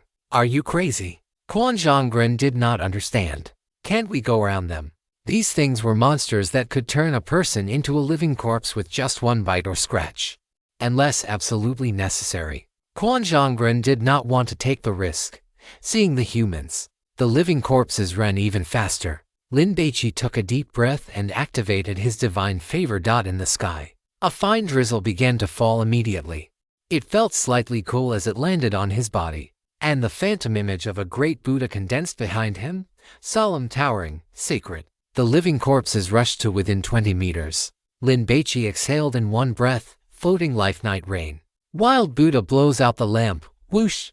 As the wind and rain swept over these living corpses, their running movements suddenly stiffened. Many of them were like people struck by a heavy club, falling to the ground on the spot. Seeing this scene, Quan Zhongren and the others directly cursed. Scheibel, this is too strong. If we had known you had such a powerful area of effect kill skill, why were we running? We could have just crushed them. The few Koreans exchanged glances tacitly, all seeing the fear in each other's eyes. Scheibel. They had originally thought this Jujo person was already very strong, but they hadn't expected him to be hiding an even more formidable divine favor. This is the rhythm of becoming invincible in the world. Be careful. Lin Baici was not as optimistic. In the past, when he used this divine favor, after the night rain fell, a flame of the soul would ignite on the person's head like a lit candle. But this time it did not. Could it be because the living corpses had no souls? Sure enough, those living corpses whose bodies had stiffened began to move again. And those that had fallen to the ground were not dead either, starting to crawl back up. Kill! Lin Baici quickened his pace, his bronze sword dancing in clusters of light, taking advantage of the fact that the living corpses' bodies were still somewhat stiff. He slashed at them, swish, swish, swish. One sword strike per head, making them fall like ripe persimmons from a tree. Thud, thud. The ground was covered in rolling heads. Lin Baici led the group and fought his way through the living corpses. After running for another few minutes, gurgle. Lin Baici's stomach growled even louder. It should be nearby above. Jiu Hongyao shouted. On the roof to the left, the king, who had occupied John's body, jumped down from the tiled roof. Dust billowed on the ground. Holy crap, 2 heads. Yi Zhisheng's eyes lit up with joy. I like this one. Team leader, can you let me have it as a collectible? Be careful. That is the king's head, Guqinkyu warned. Compared to John's, the king's head looked a bit skewed, but the eyes were sharp and spirited, while the guy from the Statue of Liberty had a face full of sweat and a panicked expression, clearly having lost control of his body. Warning, warning, only specific people can kill it. Don't think about a one-hit kill. Chop off its limbs, Lin Baici shouted, lunging at John without fear of death. Meat grinder strike. Quan Zhongren did not understand the meaning of Lin Baichi's combat command, but he was not stupid. He instantly deduced that Lin Baici might have discovered details he had not. After all, Lin Baichi's judgments had never been wrong so far. Scheibel. Quan Zhongren was very irritable. Following such a team leader meant not having to use his brain. He just had to fight with all his might. It was very worry-free and effortless. One could say that fighting monsters had become a pleasure, but the problem was, the man was a Jujo person. The stronger Lin Baici was, the more painful it was for Quan Zhongren. Don't slack off, give it your all. Quan Zhongren roared at Zheng Zhongyan and the others. If his side did not put on a sufficiently excellent performance, he would be too embarrassed to follow Lin Baici. The slaughter erupted. The king's original body was very tough, but now that it had been replaced by John's, its combat power was greatly reduced. It could be said that Lin Baici had picked up a bargain. In the main hall, the king's headless corpse had been knocked down. It was missing an arm, and half of its chest was rotten, revealing white ribs and some damaged internal organs. Is it dead now? Stop talking nonsense. Hurry up and burn it. Then go support the team leader. A white man took a bottle of whiskey from his backpack, took a sip, and quickly poured it over the headless corpse. Then he lit a match and threw it on. The corpse caught fire. A blonde white woman was still not at ease. She took out a piece of fire-starting tinder the size of a fingernail and threw it onto the corpse. Flames soared into the sky, burning even larger. There's no need to waste the tinder, right? Someone felt the pinch. This piece of tinder was a divine taboo item. It did not need an accelerant. It could be used to start a fire directly, causing the fire to grow rapidly and the temperature to reach 5,000 degrees within seconds. Cut the weeds and dig up the roots. The blonde woman stared at the corpse. She would not be at ease until this thing was burned to ashes. Suddenly, the corpse began to twitch, its movements growing larger and larger. It's not dead yet. Killing this monster probably requires certain specific conditions. Definitely. The group from the Statue of Liberty felt their heads spinning. Before they could decide what to do, the corpse suddenly jumped up and ran away. Quick, chase it. Everyone hurried to give chase. Even though the headless corpse had suffered severe injuries, it still ran at a high speed. It leaped onto the rooftops, passed through the grand hall, and took shortcuts along the way, quickly arriving at the rear garden of the royal palace. It was the dead of winter, and the flowers in the rear garden had already withered. On the northwest side lay a large lake. If it were summer, it would be filled with blooming lotus flowers, and the lush, overlapping lotus leaves would form a beautiful emerald carpet. However, at this moment, everything had frozen into ice. The headless corpse rushed onto the ice in one breath, because of the flames still burning on its body. The layer of ice beneath its feet melted in the blink of an eye. Splash! The headless corpse fell in. 10 seconds later, it climbed back out. The flames were extinguished, and its entire body was dripping wet. The corpse walked across the ice and arrived at the octagonal pavilion in the center of the lake. After waiting for a few seconds, it punched one of the pavilion's pillars. The pavilion collapsed, and chunks of stone fell onto the ice, smashing through it to create holes. Jiao Chunyuan, who had been hiding behind a pillar, screamed in panic. She ran out and tumbled onto the frozen lake. The headless corpse walked toward her. Jiao Chunyuan was so terrified she wet herself, her body trembling uncontrollably. This headless corpse was even more terrifying than a living zombie. The charred, headless corpse closed in on Jiao Chunyuan. Just as it was about to kill her, a knight's lance shot through the air, piercing the headless corpse's chest and pinning it to the ice. It was the people from the Statue of Liberty who had caught up. Whoosh! A black man looked at Jiao Chunyuan, who was dressed in elegant, noble attire, and let out a hooligan whistle. This woman must have a significant status. As he spoke, he reached out to grab Jiao Chunyuan. Get away, you lowly Kunlun slave. Jiao Chunyuan did not want to be touched by such a base commoner. The black man understood the Korean language and was enraged by her words. He slapped Jiao Chunyuan across the face, then grabbed her collar and yanked it hard. RIP. Her clothes were torn open, revealing her snow-white skin. Is this woman one of the emperor's consorts? The black man chuckled. He didn't care much for ordinary women, but an emperor's consort was a different story. He absolutely had to have a taste. Time is tight. Don't cause extra trouble, the blonde woman complained. Wait until we kill the great king. Then you can do whatever you want with her. The black man curled his lip and threw Jiao Chunyuan onto the headless corpse. Come on. If you can eat this monster, I will let you go. They had never considered the natives of the divine ruins as human beings. At this moment, they didn't care at all about the grieving Jiao Chunyuan. They were all racking their brains, trying to figure out how to completely destroy this headless corpse. Seeing that Jiao Chunyuan didn't move, the black man immediately swung the whip in his hand and lashed out. Crack! A whip mark was branded onto the body of the consort. Eat it quickly, the black man roared. Chapter 310. My appetite is famished and impatient. God hunters exploring the divine ruins constantly walk on the edge of life and death, facing bizarre and terrifying rule-based corruption at every moment. Over time, some people develop psychological issues, and it is inevitable that some perverts are born. The black man forcing the beautiful Jiao Chunyuan to eat the charred, headless corpse was subjectively, a way to vent the pent-up malice in his heart, but deep down, there was also a tiny bit of testing. Since this corpse could not be killed, would it work if they broke it apart and ate it? The others had the same thought. So they did not stop the black man's abuse, watching Zhou Chunyuan with cold indifference. I will give you money, a lot of money. I will grant you official titles. Zhou Chunyuan pleaded through her tears. When faced with the end, she was still afraid of death. After all, the sunlight was so beautiful and the flowers so vibrant, she hadn't seen enough of them yet. The black man swung his leather whip and lashed it against Zhou Chunyuan. Crack, crack, crack. Every lash was delivered with the intent to kill, striking Zhou Chunyuan's body. It tore her clothes to shreds, ripped her skin open, and left behind bloody welts. Zhou Chunyuan had never suffered such torment in her life. After receiving a few lashes, she was completely broken. Stop hitting me, stop hitting me. I will eat it. Under the black man's coercion, Zhou Chunyuan had no choice but to submit. She reached out with trembling hands, wanting to tear a piece of flesh from the corpse. Hurry up, the black man urged, his patience limited. Stop tearing at it. Crawl over like a dog and gnaw on it.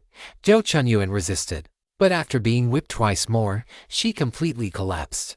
She crawled onto the headless corpse and took a bite. The meat of the charred corpse was very tough, like charcoal, and a mixture of stench and burnt odor drilled into her nasal cavity. Zhou Chunyuan vomited. There was no help for it. The texture was truly terrible. You are not allowed to vomit. Eat it quickly, or I will make you eat everything you just threw up, the black man threatened. And he lashed another whip at Zhou Chunyuan's buttocks. This consort was terrified, forcing herself to endure the nausea. She gnawed on the corpse. After a few bites, a strange, fragrant flavor began to explode in her mouth. Although the texture of the meat was still terrible, it was so delicious that it made Zhou Chunyuan's mouth water, and a sense of hunger suddenly surged. Gurgle, Zhou Chunyuan's stomach growled. She no longer needed the black man to urge her. Driven by this hunger, she began to ravenously devour the headless corpse.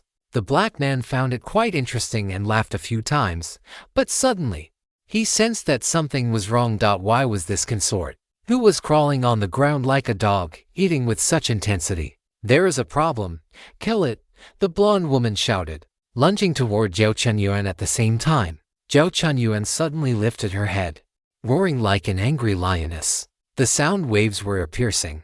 The ice layer on the lake's surface also rapidly developed spiderweb-like cracks amidst a dense series of crunching sounds. The nearby ice shattered. The blonde woman and the others, who were standing on the ice next to the lake pavilion, had nowhere to brace themselves and all fell in. Splash, splash. In the dead of winter, the icy water was bone-chilling.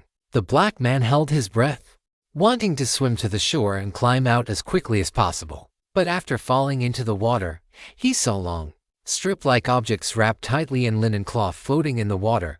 Corpses. The black man was struck with horror. These mummies were all standing upright, bobbing up and down with the ripples of the lake. Judging by their height and build, it was almost certain that they were human beings wrapped inside. Roughly estimated, there had to be over 300 of them. The black man had guessed correctly. These bodies wrapped in linen were all palace maids and eunuchs. Some had been accidentally bitten to death by the great king, while others had been fed to the great king as food. Their corpses were then tightly wrapped in linen and sunk into the lake in the back garden. At this moment, these corpses began to writhe, struggling to break free from the confinement of the linen. The black man cursed, using both his hands and feet to swim toward the shore as fast as he could. However, after only a few meters, he felt his ankle being grabbed.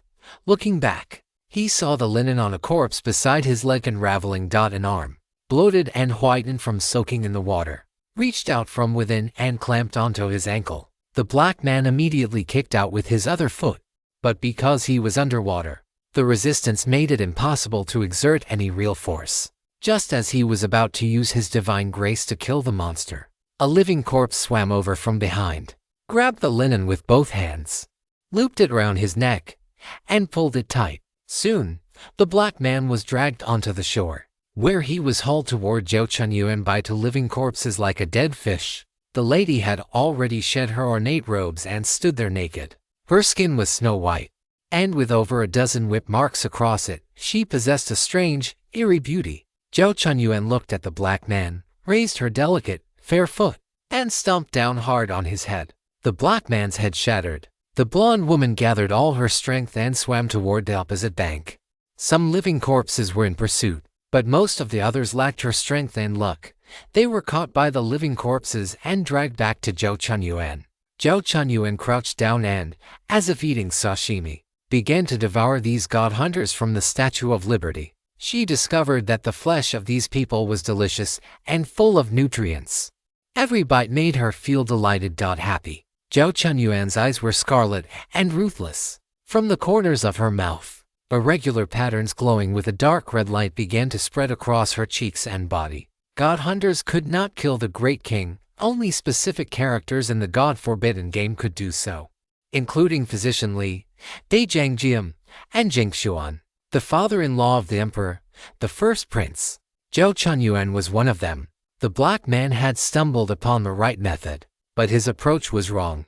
If Zhao Chunyuan had used a blade, she could have completely killed this headless corpse. But because she consumed it, she evolved into a hidden boss after swallowing the divine remains. The royal consort, Zhao Chunyuan, began a slaughter. John was pinned firmly to the ground by Lin Baici and Yi Zhisheng. Roar, roar. The great king roared, trying to fight like a trapped beast. But this body of John was far inferior to its original form and could not withstand the siege from Lin Baici and the others at all. In just 3 minutes, it was beaten into a tattered mess. Splurt. The red ghost blade plunged from top to bottom into the Great King's already heavily damaged skull. The Great King was still howling, its body still struggling. Yi Zhisheng threw a punch. The Great King's head was smashed to pieces. John's dormant consciousness quickly awakened, and upon seeing Lin Baici and the others, he immediately called for help. "Help me, save me, please." John's eyes darted around. Not seeing Jesus, his heart instantly turned cold. Lin Baici had found the Great King's head. This was the rhythm of their side being intercepted. Rationally, he should shout to notify Jesus to hurry over and snatch the kill, but emotionally, he did not want to die. "Please," John pleaded, his tone humble and desperate. "TSK. You look really ugly like this," Jin Zhenju teased. "I still prefer your previous arrogant and unruly self." Why waste words with him? Zheng Zhongnan was worried that John would attract more enemies. Whether to kill him or not was up to Lin Baici. So he could only suggest, "God Lin, hurry up and finish it." "No, I can tell you all the secrets of Jesus and his group." John was anxious. A traitor. His words are not to be trusted. There was no need for the gluttonous god to comment. Lin Baici did not believe John's words either. "God Lin," Jin Zhenju was shocked, because on the ground, the pieces of flesh that had fallen from the Great King's skull were gathering together under the influence of some mysterious power. "It is going to resurrect." Gu Qingqiu frowned, thinking of a way to kill the Great King. "Dai Jiangjiam, Axon, hurry over here and smash this head," Lin Baici urged. Dai Jiangjiam had long since listened to Lin Baici, and because Lin Baici had helped her take revenge and saved her, Axon wanted to repay him. At this moment, she was no longer afraid of the monster. She immediately rushed over, pulled out the dagger at her waist, and stabbed it into the skull. Splurt, splurt. The Great King's head, which had just recovered halfway, was stabbed full of holes again. The skull shrieked. Dai Jiangjiam took out a small porcelain bottle, pulled out the cork, and poured a yellow, viscous liquid that looked like phlegm onto the skull. Sizzle. The skull was immediately corroded, emitting white smoke. "What is this?" Gu Qingqiu asked curiously. "It is a mixture of the maggots from the Great King's body and the juice of the life-death herb," Dai Jiangjiam explained. "Is it useful?" As soon as Jiao Hongyo finished asking, the skull exploded with a bang, and a stone the size of a child's fist flew out. Meteorite. Jin Zhenju had sharp eyes and was immediately overjoyed, reaching out to grab it. "Is it dead for good now?" Quan Zhonggren glanced at that meteorite. It was truly large, but unfortunately, it belonged to Lin Baici. Snatch it. Was he tired of living? Careful, it might still recover. John reminded them to farm for favorability. But the king's head was now thoroughly dead, which left him struggling to understand. "Why, my team leader just smashed this head to pieces several times a moment ago." It seems the king must be killed by a specific person. Gu Qingqiu guessed the answer in an instant. She glanced at Lin Baici. He couldn't have known this from the very beginning, could he? He brought along the natives like Zhang Jiam, Xin, and Li Taiwu purely as a precaution, right, for some reason. Gu Qingqiu always felt that Lin Baici was hiding something, a specific person. John was dumbfounded, looking at Zhang Jiam and Xin. Is it really that reeked, God Lin? Although Jin Zhenju was extremely reluctant, she still handed the meteorite to Lin Baici. Lin Baici took it and tossed it into the black alms bowl. Split the loot equally. That does not exist without him. How could Quan Sangin and the others have cleared the level? They would have been dead long ago. These Koreans also understood this point. So they were all very sensible and did not dare to ask for a share of the loot. Why didn't a ticket drop? Is it inside the king's corpse? Xia Hongyao was puzzled. The head had already been smashed to a pulp. There was no need for an autopsy to see that there was nothing inside, due to certain accidents. A hidden boss has appeared. Please kill it within half an hour, otherwise, it will be judged as a failure, and you will be trapped in this world forever, cycling infinitely through this living corpse disaster. A voice suddenly rang in everyone's ears, like the whisper of a god. Someone is talking. Did you guys hear it? Huo Yuyu was startled. It said there is a hidden boss. Is it a god? Gu Qingqiu looked excited. A hidden boss? What the hell is this now? Jin Zhenju looked desperate. We have already killed all the big shots with names and titles, haven't we? The crowd's gazes subconsciously fell upon Xin and Zhang Jiam. Is it the two of them? Quan Sangin's expression turned ferocious. It is the queen. Go hunt her down immediately. My appetite is already starving and impatient. Want to eat, want to eat. The gluttonous god urged. The divine remains were the most valuable loot, and Lin Baici was a bit annoyed that he hadn't found them. He hadn't expected there to be a boss. And with a time limit added on top of that, damn it. Lin Baici stood up and scanned his surroundings. Gurgle, his stomach growled, and the hunger was so intense that he felt he could eat an entire yak in a few minutes. It's this way. Lin Baici spent a dozen seconds finding the direction. I'm going ahead. Jin Zhenju, you protect Jin Yingchen and the others. Lin Baici needed to race against time. After standing up, he snatched the satchel that Zhang Jiam was carrying. He had seen earlier that there were still some bottles and jars inside. John was trying to find a way to save himself. But Lin Baici swung his sword casually. Swish. John's head was sliced in two, and he died on the spot.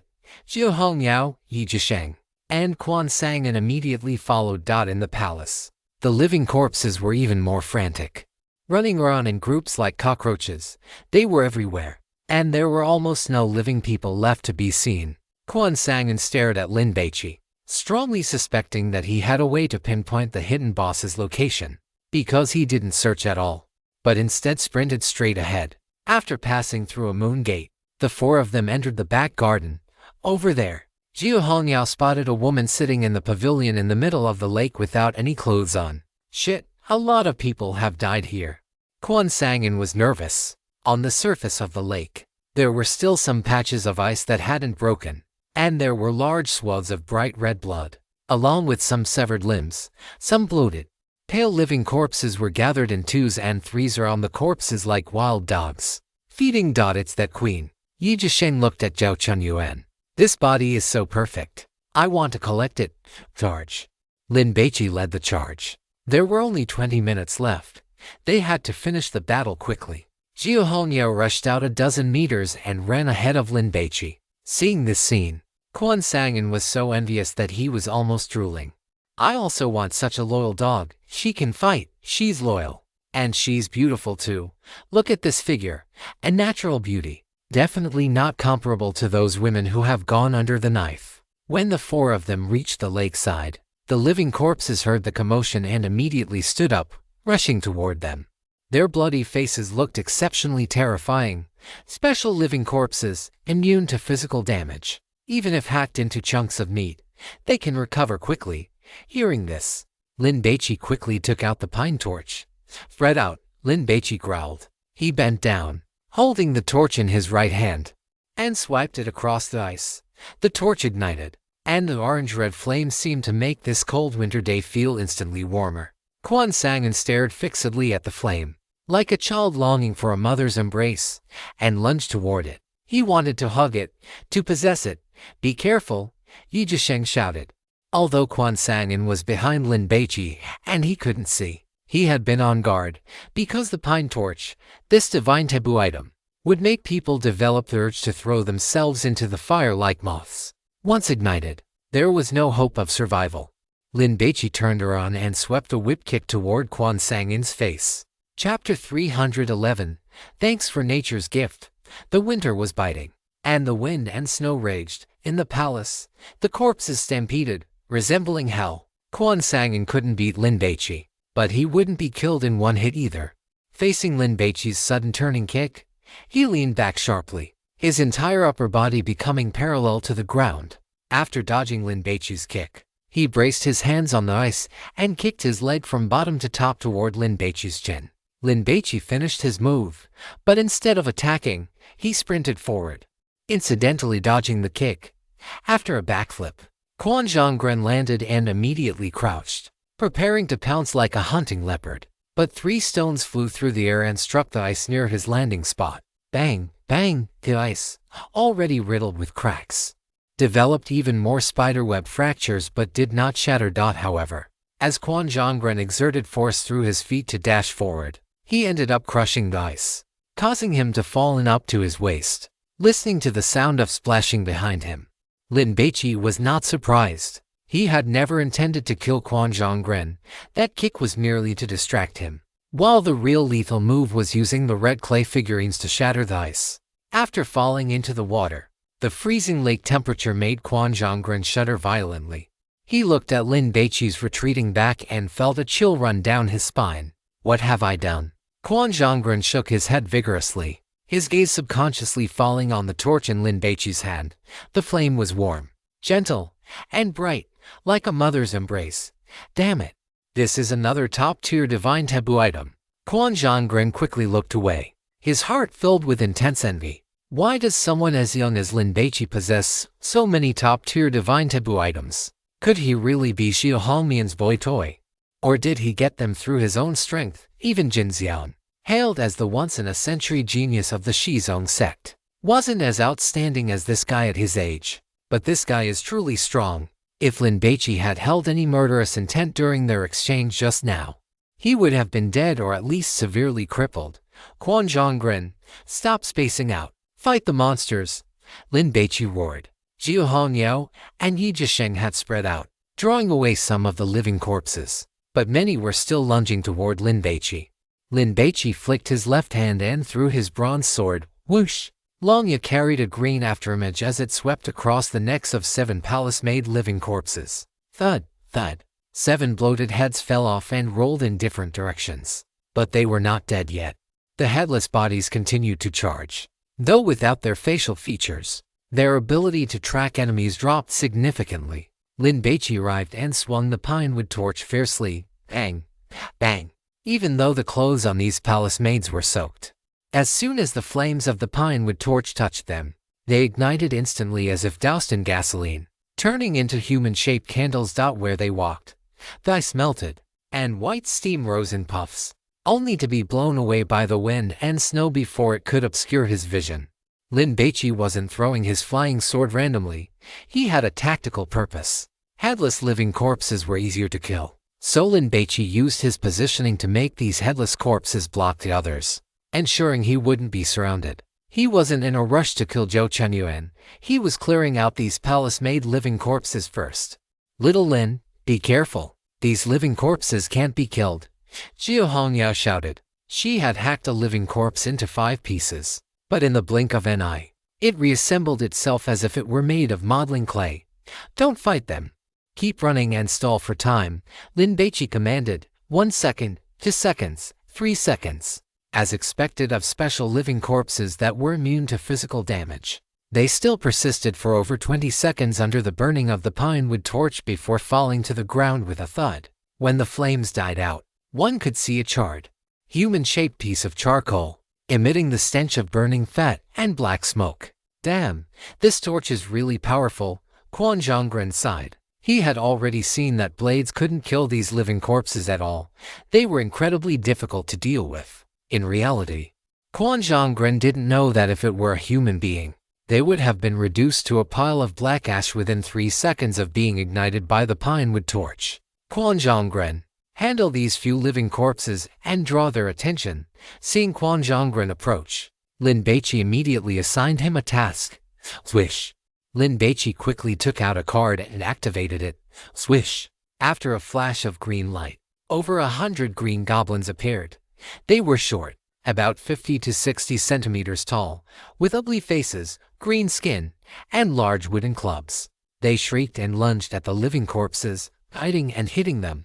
However, 10 of them were exceptions. They were nearly 2 meters tall, burly and robust, wearing only leather skirts. Their weapons had been replaced with larger, thicker maces, with bits of flesh still hanging from the heads of the hammers. Orc. These goblins roared and charged at the living corpses without fear of death. Damn, what is this now? Quan Zhonggren was stunned. Just how many good things does Lin Baici have on him? Why are you spacing out? Lin Baici scolded, reaching out to catch his bronze sword with a snap. Quan Zhonggren agreed readily and hurried to contain the living corpses. It was clear that Lin Baici intended to challenge the final boss, and this courage and boldness alone made him admire him. If he had Lin Baici's strength, he would definitely have forced cannon fodder to test the boss's combat power first. After Lin Baici rushed to within 30 meters of Zhao Chunyuan, he leaped directly toward the pavilion in the center of the lake. Thump thump! Lin Baici's heart pounded violently, and a sensation of dry-mouthed agitation spread through his chest. He felt an urge to vent, an impatient desire to ravage Zhao Chunyuan. Zhao Chunyuan stood there naked, originally calm and composed, but for some reason, looking at Lin Baici's bloodshot, feverish, and manic eyes, she suddenly began to tremble. She felt a deep-seated fear, the kind a herbivore feels when facing a predatory beast. Lin Baici landed and slashed with his bronze sword. Zhao Chunyuan's fair, delicate foot flew up and kicked Lin Baici's wrist. A massive force struck, nearly causing Lin Baici to lose his grip on Longya. Swish! The muscle Buddha appeared silently behind Zhao Chunyuan and threw a punch. Zhao Chunyuan took the hit and tumbled away, her body covered in dust. Gurgle. Lin Baici stared at Zhao Chunyuan, feeling an intense, gnawing hunger. What is going on? Lin Baici realized his condition was off, and after a moment of thought, he suddenly understood. That card was named King of Goblins, a divine taboo item he had obtained from participating in the Crazy Maid game.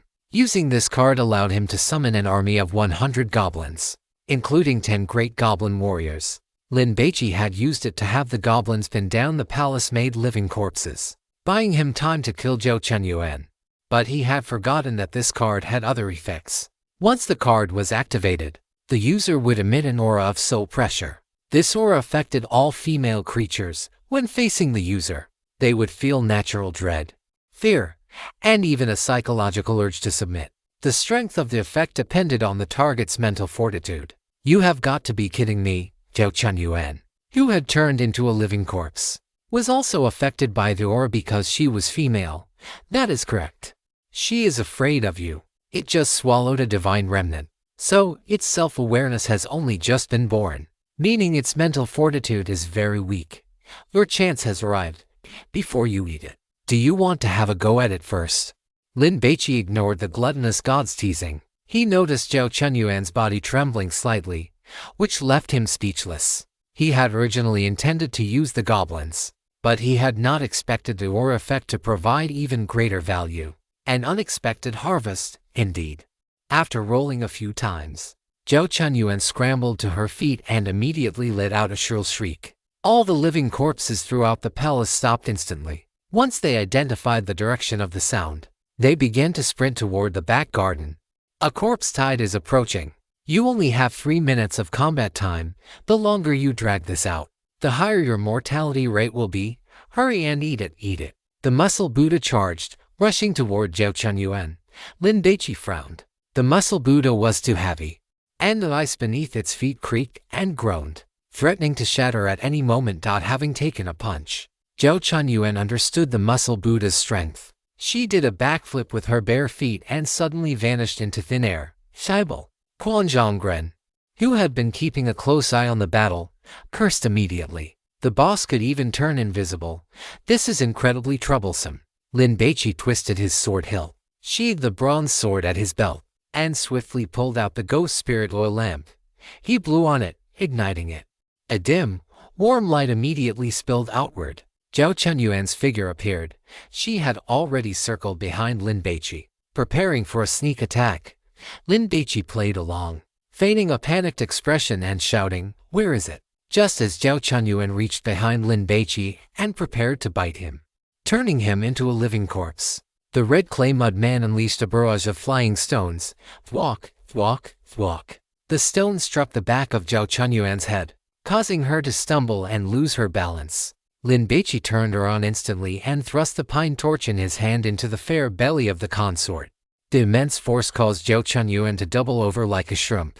Though the torch failed to ignite her, Lin Baici's pupils contracted sharply. He had assumed Zhao Chunyuan was a special boss who, like the palace-made living corpses, might be immune to physical damage, which was why he used the pine torch as his primary weapon. He had not expected it to fail to ignite her at all.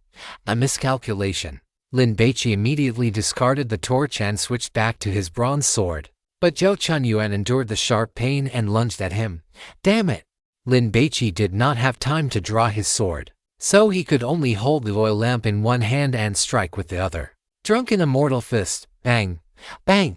It was Zhao Chunyuan's misfortune to be too close. Lin Baici's flurry of punches all landed on her, although none hit a vital point. He won through sheer volume, even as a living corpse with high damage resistance. Zhao Chunyuan was dazed by the beating. Just as she prepared to retreat and reorganize her assault, Lin Baici reached out with his long arm, grabbed her beautiful hair, and yanked her back with force. At the same time, Lin Baici lunged forward with his head. Explosive headbutt. Lin Baici's forehead slammed heavily into the bridge of Zhao Chunyuan's nose. Swish. Nosebleed sprayed into the air, blooming like flowers. Taking advantage of Zhao Chunyuan's dizziness, Lin Baici swiftly drew his sword and delivered a killing blow. Swish. A flash of bronze blade light swept past. Zhao Chunyuan's neck was severed, and her head rolled off her shoulders. We won. Seeing this, Jiu Hongyo let out a sigh of relief. These palace-made living corpses were too difficult to deal with. Not only did they regenerate after being killed, but the most troublesome part was that being bitten by them would turn one into a living corpse, which greatly reduced the efficiency of the high ponytail girl. Yi Zhisheng had it worse. He had already been bitten several times, but fortunately, he was not human, so he was fine.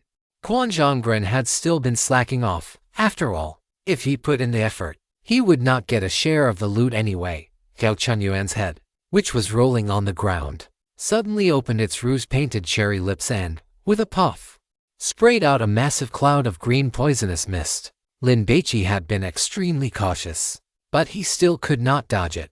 Half of his body was engulfed in the green mist as Zhao Chunyuan's headless corpse lunged forward, its arms wrapping around him like a python. Knowing she could not defeat Lin Baici on the ground, Zhao Chunyuan immediately stomped her feet with all her might. Bang, bang! After just 2 strikes, the ice shattered, and she dragged Lin Baici down into the lake water. Splash! The lake water surged, pouring into his mouth and ears. Zhao Chunyuan's long black hair grew rapidly, shooting toward Lin Baici like water weeds, wrapping around him and pulling his head toward her. Crunch! Zhao Chunyuan bit into Lin Baici's shoulder, tearing away a chunk of flesh. Delicious. It tasted so much better than the ones she had just eaten. Lin Baici grabbed Zhao Chunyuan by the head and used brute force to rip it from her body. He watched as her red lips continued to chew, her scarlet, hideous eyes sneering at him. Lin Baici was already burning with rage from having suffered such a massive loss. And seeing Zhao Chunyuan's expression, combined with the fear of death and the difficulty of struggling while his body was pinned by her headless corpse, he decided to give as good as he got and bit back. If he was going to die anyway, what was there to care about? Lin Baici bit into Zhao Chunyuan's left cheek. His 2 rows of hard, white teeth tore off a chunk of flesh, and without even chewing, he swallowed it straight down, mixed with the lake water. After that first bite, A ravenous hunger suddenly surged within Lin Baici, as if he had been struggling to survive in the wilderness for over half a year without ever having a full meal. Thanks to nature for the gift. I am starting to eat. Little Lin, Jiu Hongyao grew anxious. She stopped caring about her own safety, trading injury for injury. By the time she spent several dozen seconds quickly clearing out those living corpses, another massive wave of them came rushing over. At least 4 or 500. They were the living corpses summoned by Zhou Chenyuan's cries. The ones closest by had finally arrived. Jiu Hongyao glanced at them but ignored them. Sprinting toward the spot where Lin Baici had fallen into the lake, "Little Lin!" Jiu Hongyao shouted and jumped in with a splash. The situation had been so favorable. They were about to win. So how had the battle turned so sharply for the worse? The lake water was bone-chillingly cold, filled with floating ice, blood, corpses, and scraps of cloth. It was a chaotic mess. Before Jiu Hongyao could even spot Lin Baici, the ice layer cracked, crack, crack, with so many living corpses rushing onto the surface. The already damaged ice could not support the weight and collapsed. The living corpses all fell into the lake, struggling and swimming, churning the water and making it even harder for Jiu Hongyao to find anyone. Little Lin. Jiu Hongyao had just opened her mouth when she gulped down a mouthful of water. Chapter 312. Congratulations, Mr. Lin. You have cleared the game and become the winner. Hundreds of living corpses fell into the water like released fish fry, thrashing violently and kicking up massive splashes. Damn it. Is God Lin done for? Quan Zhonggren, who had also fallen into the lake, was panicking. He had never wanted Lin Baici to die so he could pick up the scraps. Because even if he managed to scavenge something here, what would he do next? This was only the first stop. And it was already this difficult. Who knew how terrifying the subsequent rule contaminations would be? Without Lin Baici, Quan Zhonggren no longer had the confidence to clear those God-forbidden games. Damn it. He would never enter a divine ruin where gods existed again. It was simply not a place for a small fry like him to explore. Quan Zhonggren looked at the living corpses around him and immediately dove toward the bottom of the lake, intending to bypass them and save Lin Baici. The living corpses were still frantic in the water, but their threat was much weaker. After all, the resistance of the lake water was high, making it difficult for them to move freely.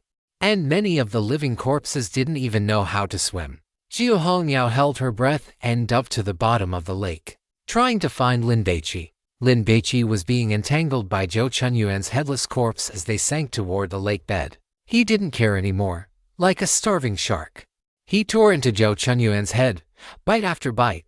Crunch, crunch. Lin Baici's hard white teeth even crushed the bones of this royal consort. Some brain matter spilled out. The intense hunger drove Lin Baici to eat frantically. Hungry, extremely hungry. Lin Baici reached out and plunged his hand into Zhou Chenyuan's skull, scooping out brain matter like tofu and stuffing it into his mouth. As this brain matter went down, a wave of heat immediately spread through Lin Baici's stomach. By the third bite, boom, it felt as if his brain had been struck by a thug with an iron hammer. The pain was excruciating, and following it, some mysterious knowledge was branded onto his neurons. A divine grace had been born. The great king had divine remains in his body, and after being consumed by Zhou Chenyuan, the consort's brain matter had evolved into divine remains, naturally carrying divine grace. Now, as Lin Baici ate, he swallowed this divine grace. It's a pity there's no dipping sauce. It's a pity this royal consort isn't pretty enough. It's a pity the dining environment isn't elegant enough, the gourmet god commented, sounding somewhat dissatisfied. After Lin Baici ate most of the brain matter, his sanity recovered slightly. He looked at the mangled head in his hands, roughly understood what had happened, and immediately felt nauseous. Lin Baici retched, but unfortunately, he couldn't vomit anything up. His powerful stomach had already digested everything he had eaten. Damn it! Lin Baici cursed in his heart. The living corpses around them wanted to come and help Zhou Chenyuan, but in the water, their limbs were clumsy, and they couldn't swim over.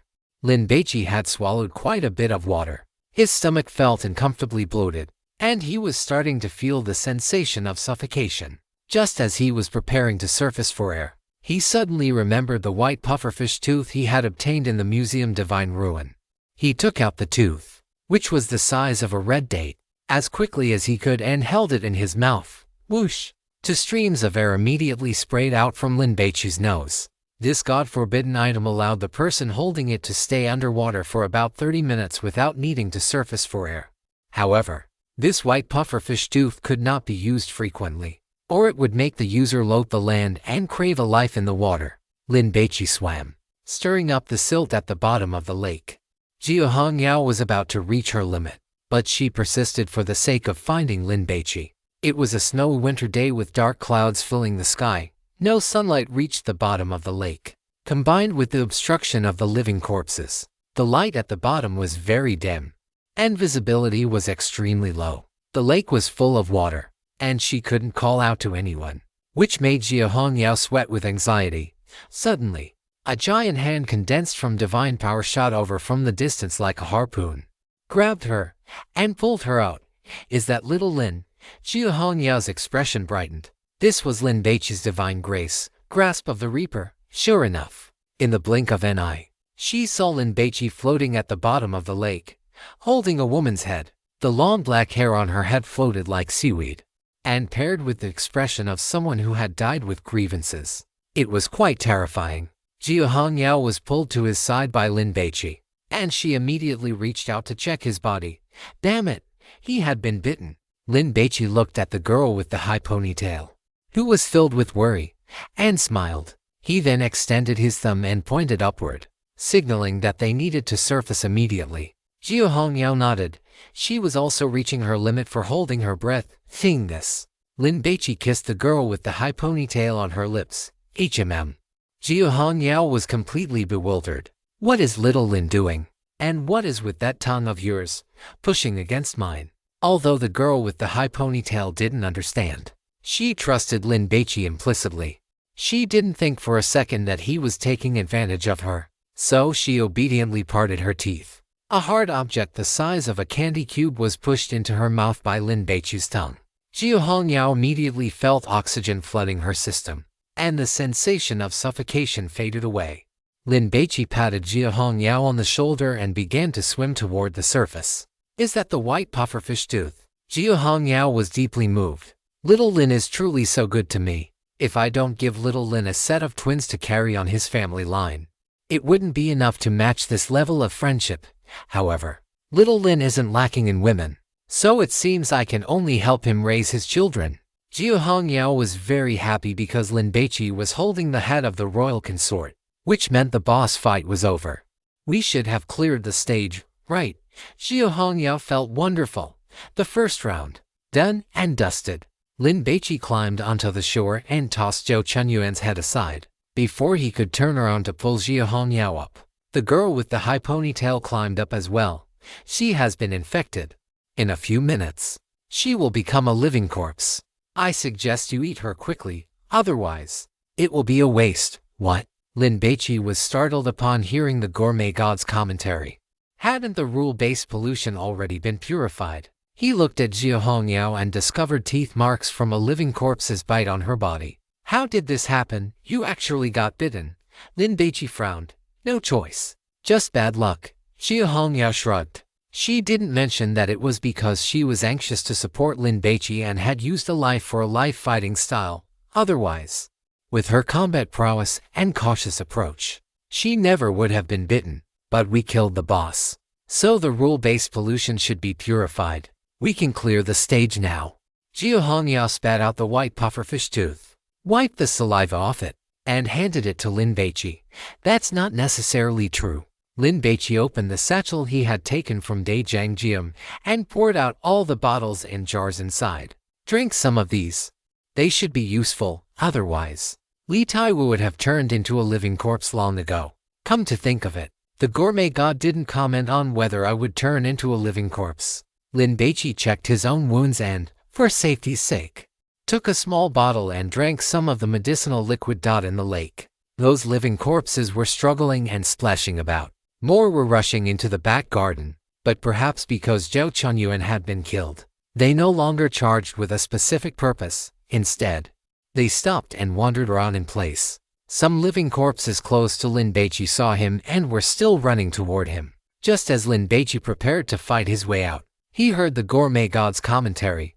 The head, although it was only 2 words, without a beginning or an end. Lin Baici reacted immediately and picked up Zhao Chunyuan's head again. When those living corpses ran to within about 3 or 4 meters of Lin Baici, they all stopped. They didn't attack, but they didn't leave either. They just stared at him. Lin Baici's courage had been tempered to be quite large, so he didn't care at all. Let's go. Get in the water and drag the consort's body up. Jesus and his group were following the living corpses as they ran. That sound must have been made by the boss. Johnny looked anxious. It seemed someone was fighting the boss, and he didn't want to be beaten to the punch. Soon, the running living corpses suddenly stopped.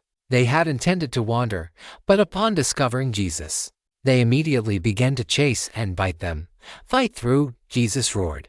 By the time they killed these living corpses and charged all the way to the back garden, the living corpses that had gathered there heard the commotion and began to pounce again. Fuck. Jesus scanned the area, saw no one, and moved on again. Quan Sangin was clever. The moment he saw people coming, he slid into the lake to hide. As for Lin Baici and the others, they were already in the water. Lin Baici swam to Zhao Chunyuan's headless body, grabbed its wrist, and prepared to drag it back to the shore. But he had only swum a short distance. The corpse's chest exploded, and an old-fashioned 1980s-style videotape burst out from the chest cavity. Lin Baici raised an eyebrow, quickly swam over, and took it into his hand. Congratulations. You have killed the final boss, the royal consort, and cleared corpse abuse in Goryeo. Becoming the final winner, the Bizen Express continues. You and your team will receive tickets to the next stop. Please proceed to the main hall immediately to board the train. We wish you a pleasant journey. The mysterious voice that Lin Baici had heard once before suddenly rang in his ears, declaring the end of the game. This videotape was the proof of completion. In the lake, Jia Hongyao happily raised her hands toward Lin Baici and gave him 2 thumbs up. She had heard it too. Lin Baici made a let's go gesture and swam toward the shore. He would first go to reunite with Jin Yingchen and the others, and once they were on the train, he would play with his spoils and divine grace. Quan Sangin had also heard the announcement. He stood in the water with an anxious expression. I'm also part of Godlin's team. He looked around, hurriedly searching for Lin Baichi's trail. He saw him. Godlin, wait for me, Quan Sangin shouted. Tell that mysterious voice quickly that I am also your team member. Somewhere in the palace, Jin Yingchen and her group were having a headache over not being able to find Lin Baichi's trail when they suddenly heard the announcement. Appa won. The Korean girl was overjoyed. Definitely. Hu Yu beamed with delight. Jin Chenju and Zheng Zhongin exchanged glances, both seeing the worry in the other's eyes. Could they still be considered part of Lin Baichi's team? Quan Zhonggren, you really let us down. Let's go to the main hall. Gu Qingqiu took the lead. Her memory and sense of direction were excellent. She could remember any path she had walked once. By the time they reached the small plaza in front of the main hall, they found that apart from a high-speed train parked there, Lin Baici and the other 3 had already arrived ahead of them. Xiao Bai. Hu Yu wanted to run over and give him a hug, but she was petite with short legs. Jin Yingchen, whose long legs were wrapped in jeans, ran much faster than her. Jin Yingchen shouted, rushing into Lin Baichi's arms. Unable to contain her emotions, she planted a sweet kiss on him. Appa, you are my god. It is so great to know Lin Baici. Hu Yu curled her lips. Impressive. Gu Qingqiu looked Lin Baici over, noticing the bite marks on his body and how he was soaked through. It was clear he had been through a bitter battle. What a pity. I ran too slowly and missed it. Next time, I must not miss the boss fight. Lin Baici, please proceed to VIP carriage now. The place seemed to have turned into a station platform. A pleasant female voice began to broadcast, repeating the message 3 times to ensure Lin Baici could hear it. Quan Zhonggren and the others were immediately envious, then began to worry. We should have tickets, right? Jin Zhenju was very panicked. The train is about to depart. Other passengers, please board as soon as possible. Go on. Jia Hongyao patted Lin Baici on the back and was the first to walk into the carriage. Let's go together. Lin Baici smiled and followed. The VIP carriage might have special services. Why don't you go check it out? It would be a huge pity if you missed it. Jin Zhenju teased, even giving him a wink. That's right. We don't even have the qualifications to go even if we wanted to. Zheng Zhongyan flattered him, though it was also his honest thought. In the God ruins, rule-based pollution was impossible to guard against. In a situation like this, without permission, they would never dare to wander into the VIP carriage. They might suffer some kind of punishment. After everyone had boarded the train, Lin Baici looked around and smiled. I'll go over and take a look. I'll be back in a moment. Opportunities were rare, so Lin Baici definitely wanted to gather some intelligence. And by the way, eat the meteorite stone to level up quickly. Speaking of which, I gained 2 more divine favors. How delightful. Mr. Lin Baici has killed the final boss, cleared the game, and obtained a ticket to the next station. The sudden voice made the group led by Jesus, who were still searching for the boss, freeze. And then they began to curse. I'm going to slaughter that guy. Johnny was so angry he felt like vomiting blood. But what made him feel even worse was yet to come. As losers, you players now have 2 choices. 1. Be hunted by living corpses until you die. 2. Use a part of your body, such as an eye, tongue, hand, or foot, as currency to purchase a ticket and continue the journey. Please make your choice as soon as possible, the voice urged. The living corpses that had been chasing and biting Jesus and the others all stopped. The remaining members of the Statue of Liberty group had their expressions change instantly. They were unwilling, but they were helpless. A bet is a bet. We lost this round. Jesus took a deep breath and shouted, "Can you tell us which body parts can be used as currency?" He wanted to find the one that would have the least impact on his body even if lost. The sweet female voice immediately listed a long string of organ names. Johnny wanted to choose a finger, but that wasn't an option. The appendix wouldn't work, and removing a part of the liver wasn't allowed either. I choose my left eye. As the team leader, Jesus possessed a certain ruthlessness and resolve. The moment he finished speaking, a sharp pain shot through his left eye, and then he couldn't see anything at all. Your payment has been received. Please proceed to the main hall entrance to board the train as soon as possible. I wish you a pleasant journey. Jesus touched his left eye. It was empty. The eyeball was gone. Is my next station the same as Lin Baici's? Having suffered such a huge loss, he had to get it back. It is the same. Very good, Jesus grinned hideously. Chapter 313 Counting the Spoils. The train was moving at high speed, very smoothly. If an ordinary person didn't have as high a perception as Lin Baici, they wouldn't even notice the slight swaying. The train windows were wiped clean, spotless. But no scenery could be seen because the outside was shrouded in thick white fog, with visibility not exceeding 3 meters. The layout of the ordinary carriages was all the same, because there was no one there. It was as quiet as a graveyard at midnight, to be honest. It was a bit creepy. Lin Baici walked to the connection point of the VIP carriage. On the strip-shaped screen above the carriage, a line of red text was displayed. Welcome Mr. Lin Baici to this train. We are very happy to serve you. This line of red text kept scrolling and looping. It looked quite high-end, but unfortunately, there were no passengers, and no one else could see it except Lin Baici. Lin Baici looked at the glass door in front of him, trying to find a way to open it. When the glass door opened automatically. At the same time, a piece of music with a distinct Jujo style began to play. Suono, Pipa, Gujang. It was actually quite pleasant to listen to. It was a pity that his phone couldn't be used, otherwise, he would have wanted to record it. Lin Baici walked into the VIP carriage and scanned it. The carriage was over 30 meters long, with very few seats, only for every 7 or 8 meters. They were luxurious and elegant, with excellent privacy. There were no passengers here either, so Lin Baici picked a seat at random and sat down. The leather seat was incredibly comfortable, feeling as if one were being held in the arms of a plump young woman. Just 3 seconds after Lin Baici sat down, the automatic massage system activated. Lin Baici immediately slumped back, feeling no desire to get up. On the table in front of him, a monitor rose up. He turned it on, and a menu of various programs appeared. There is even live streaming.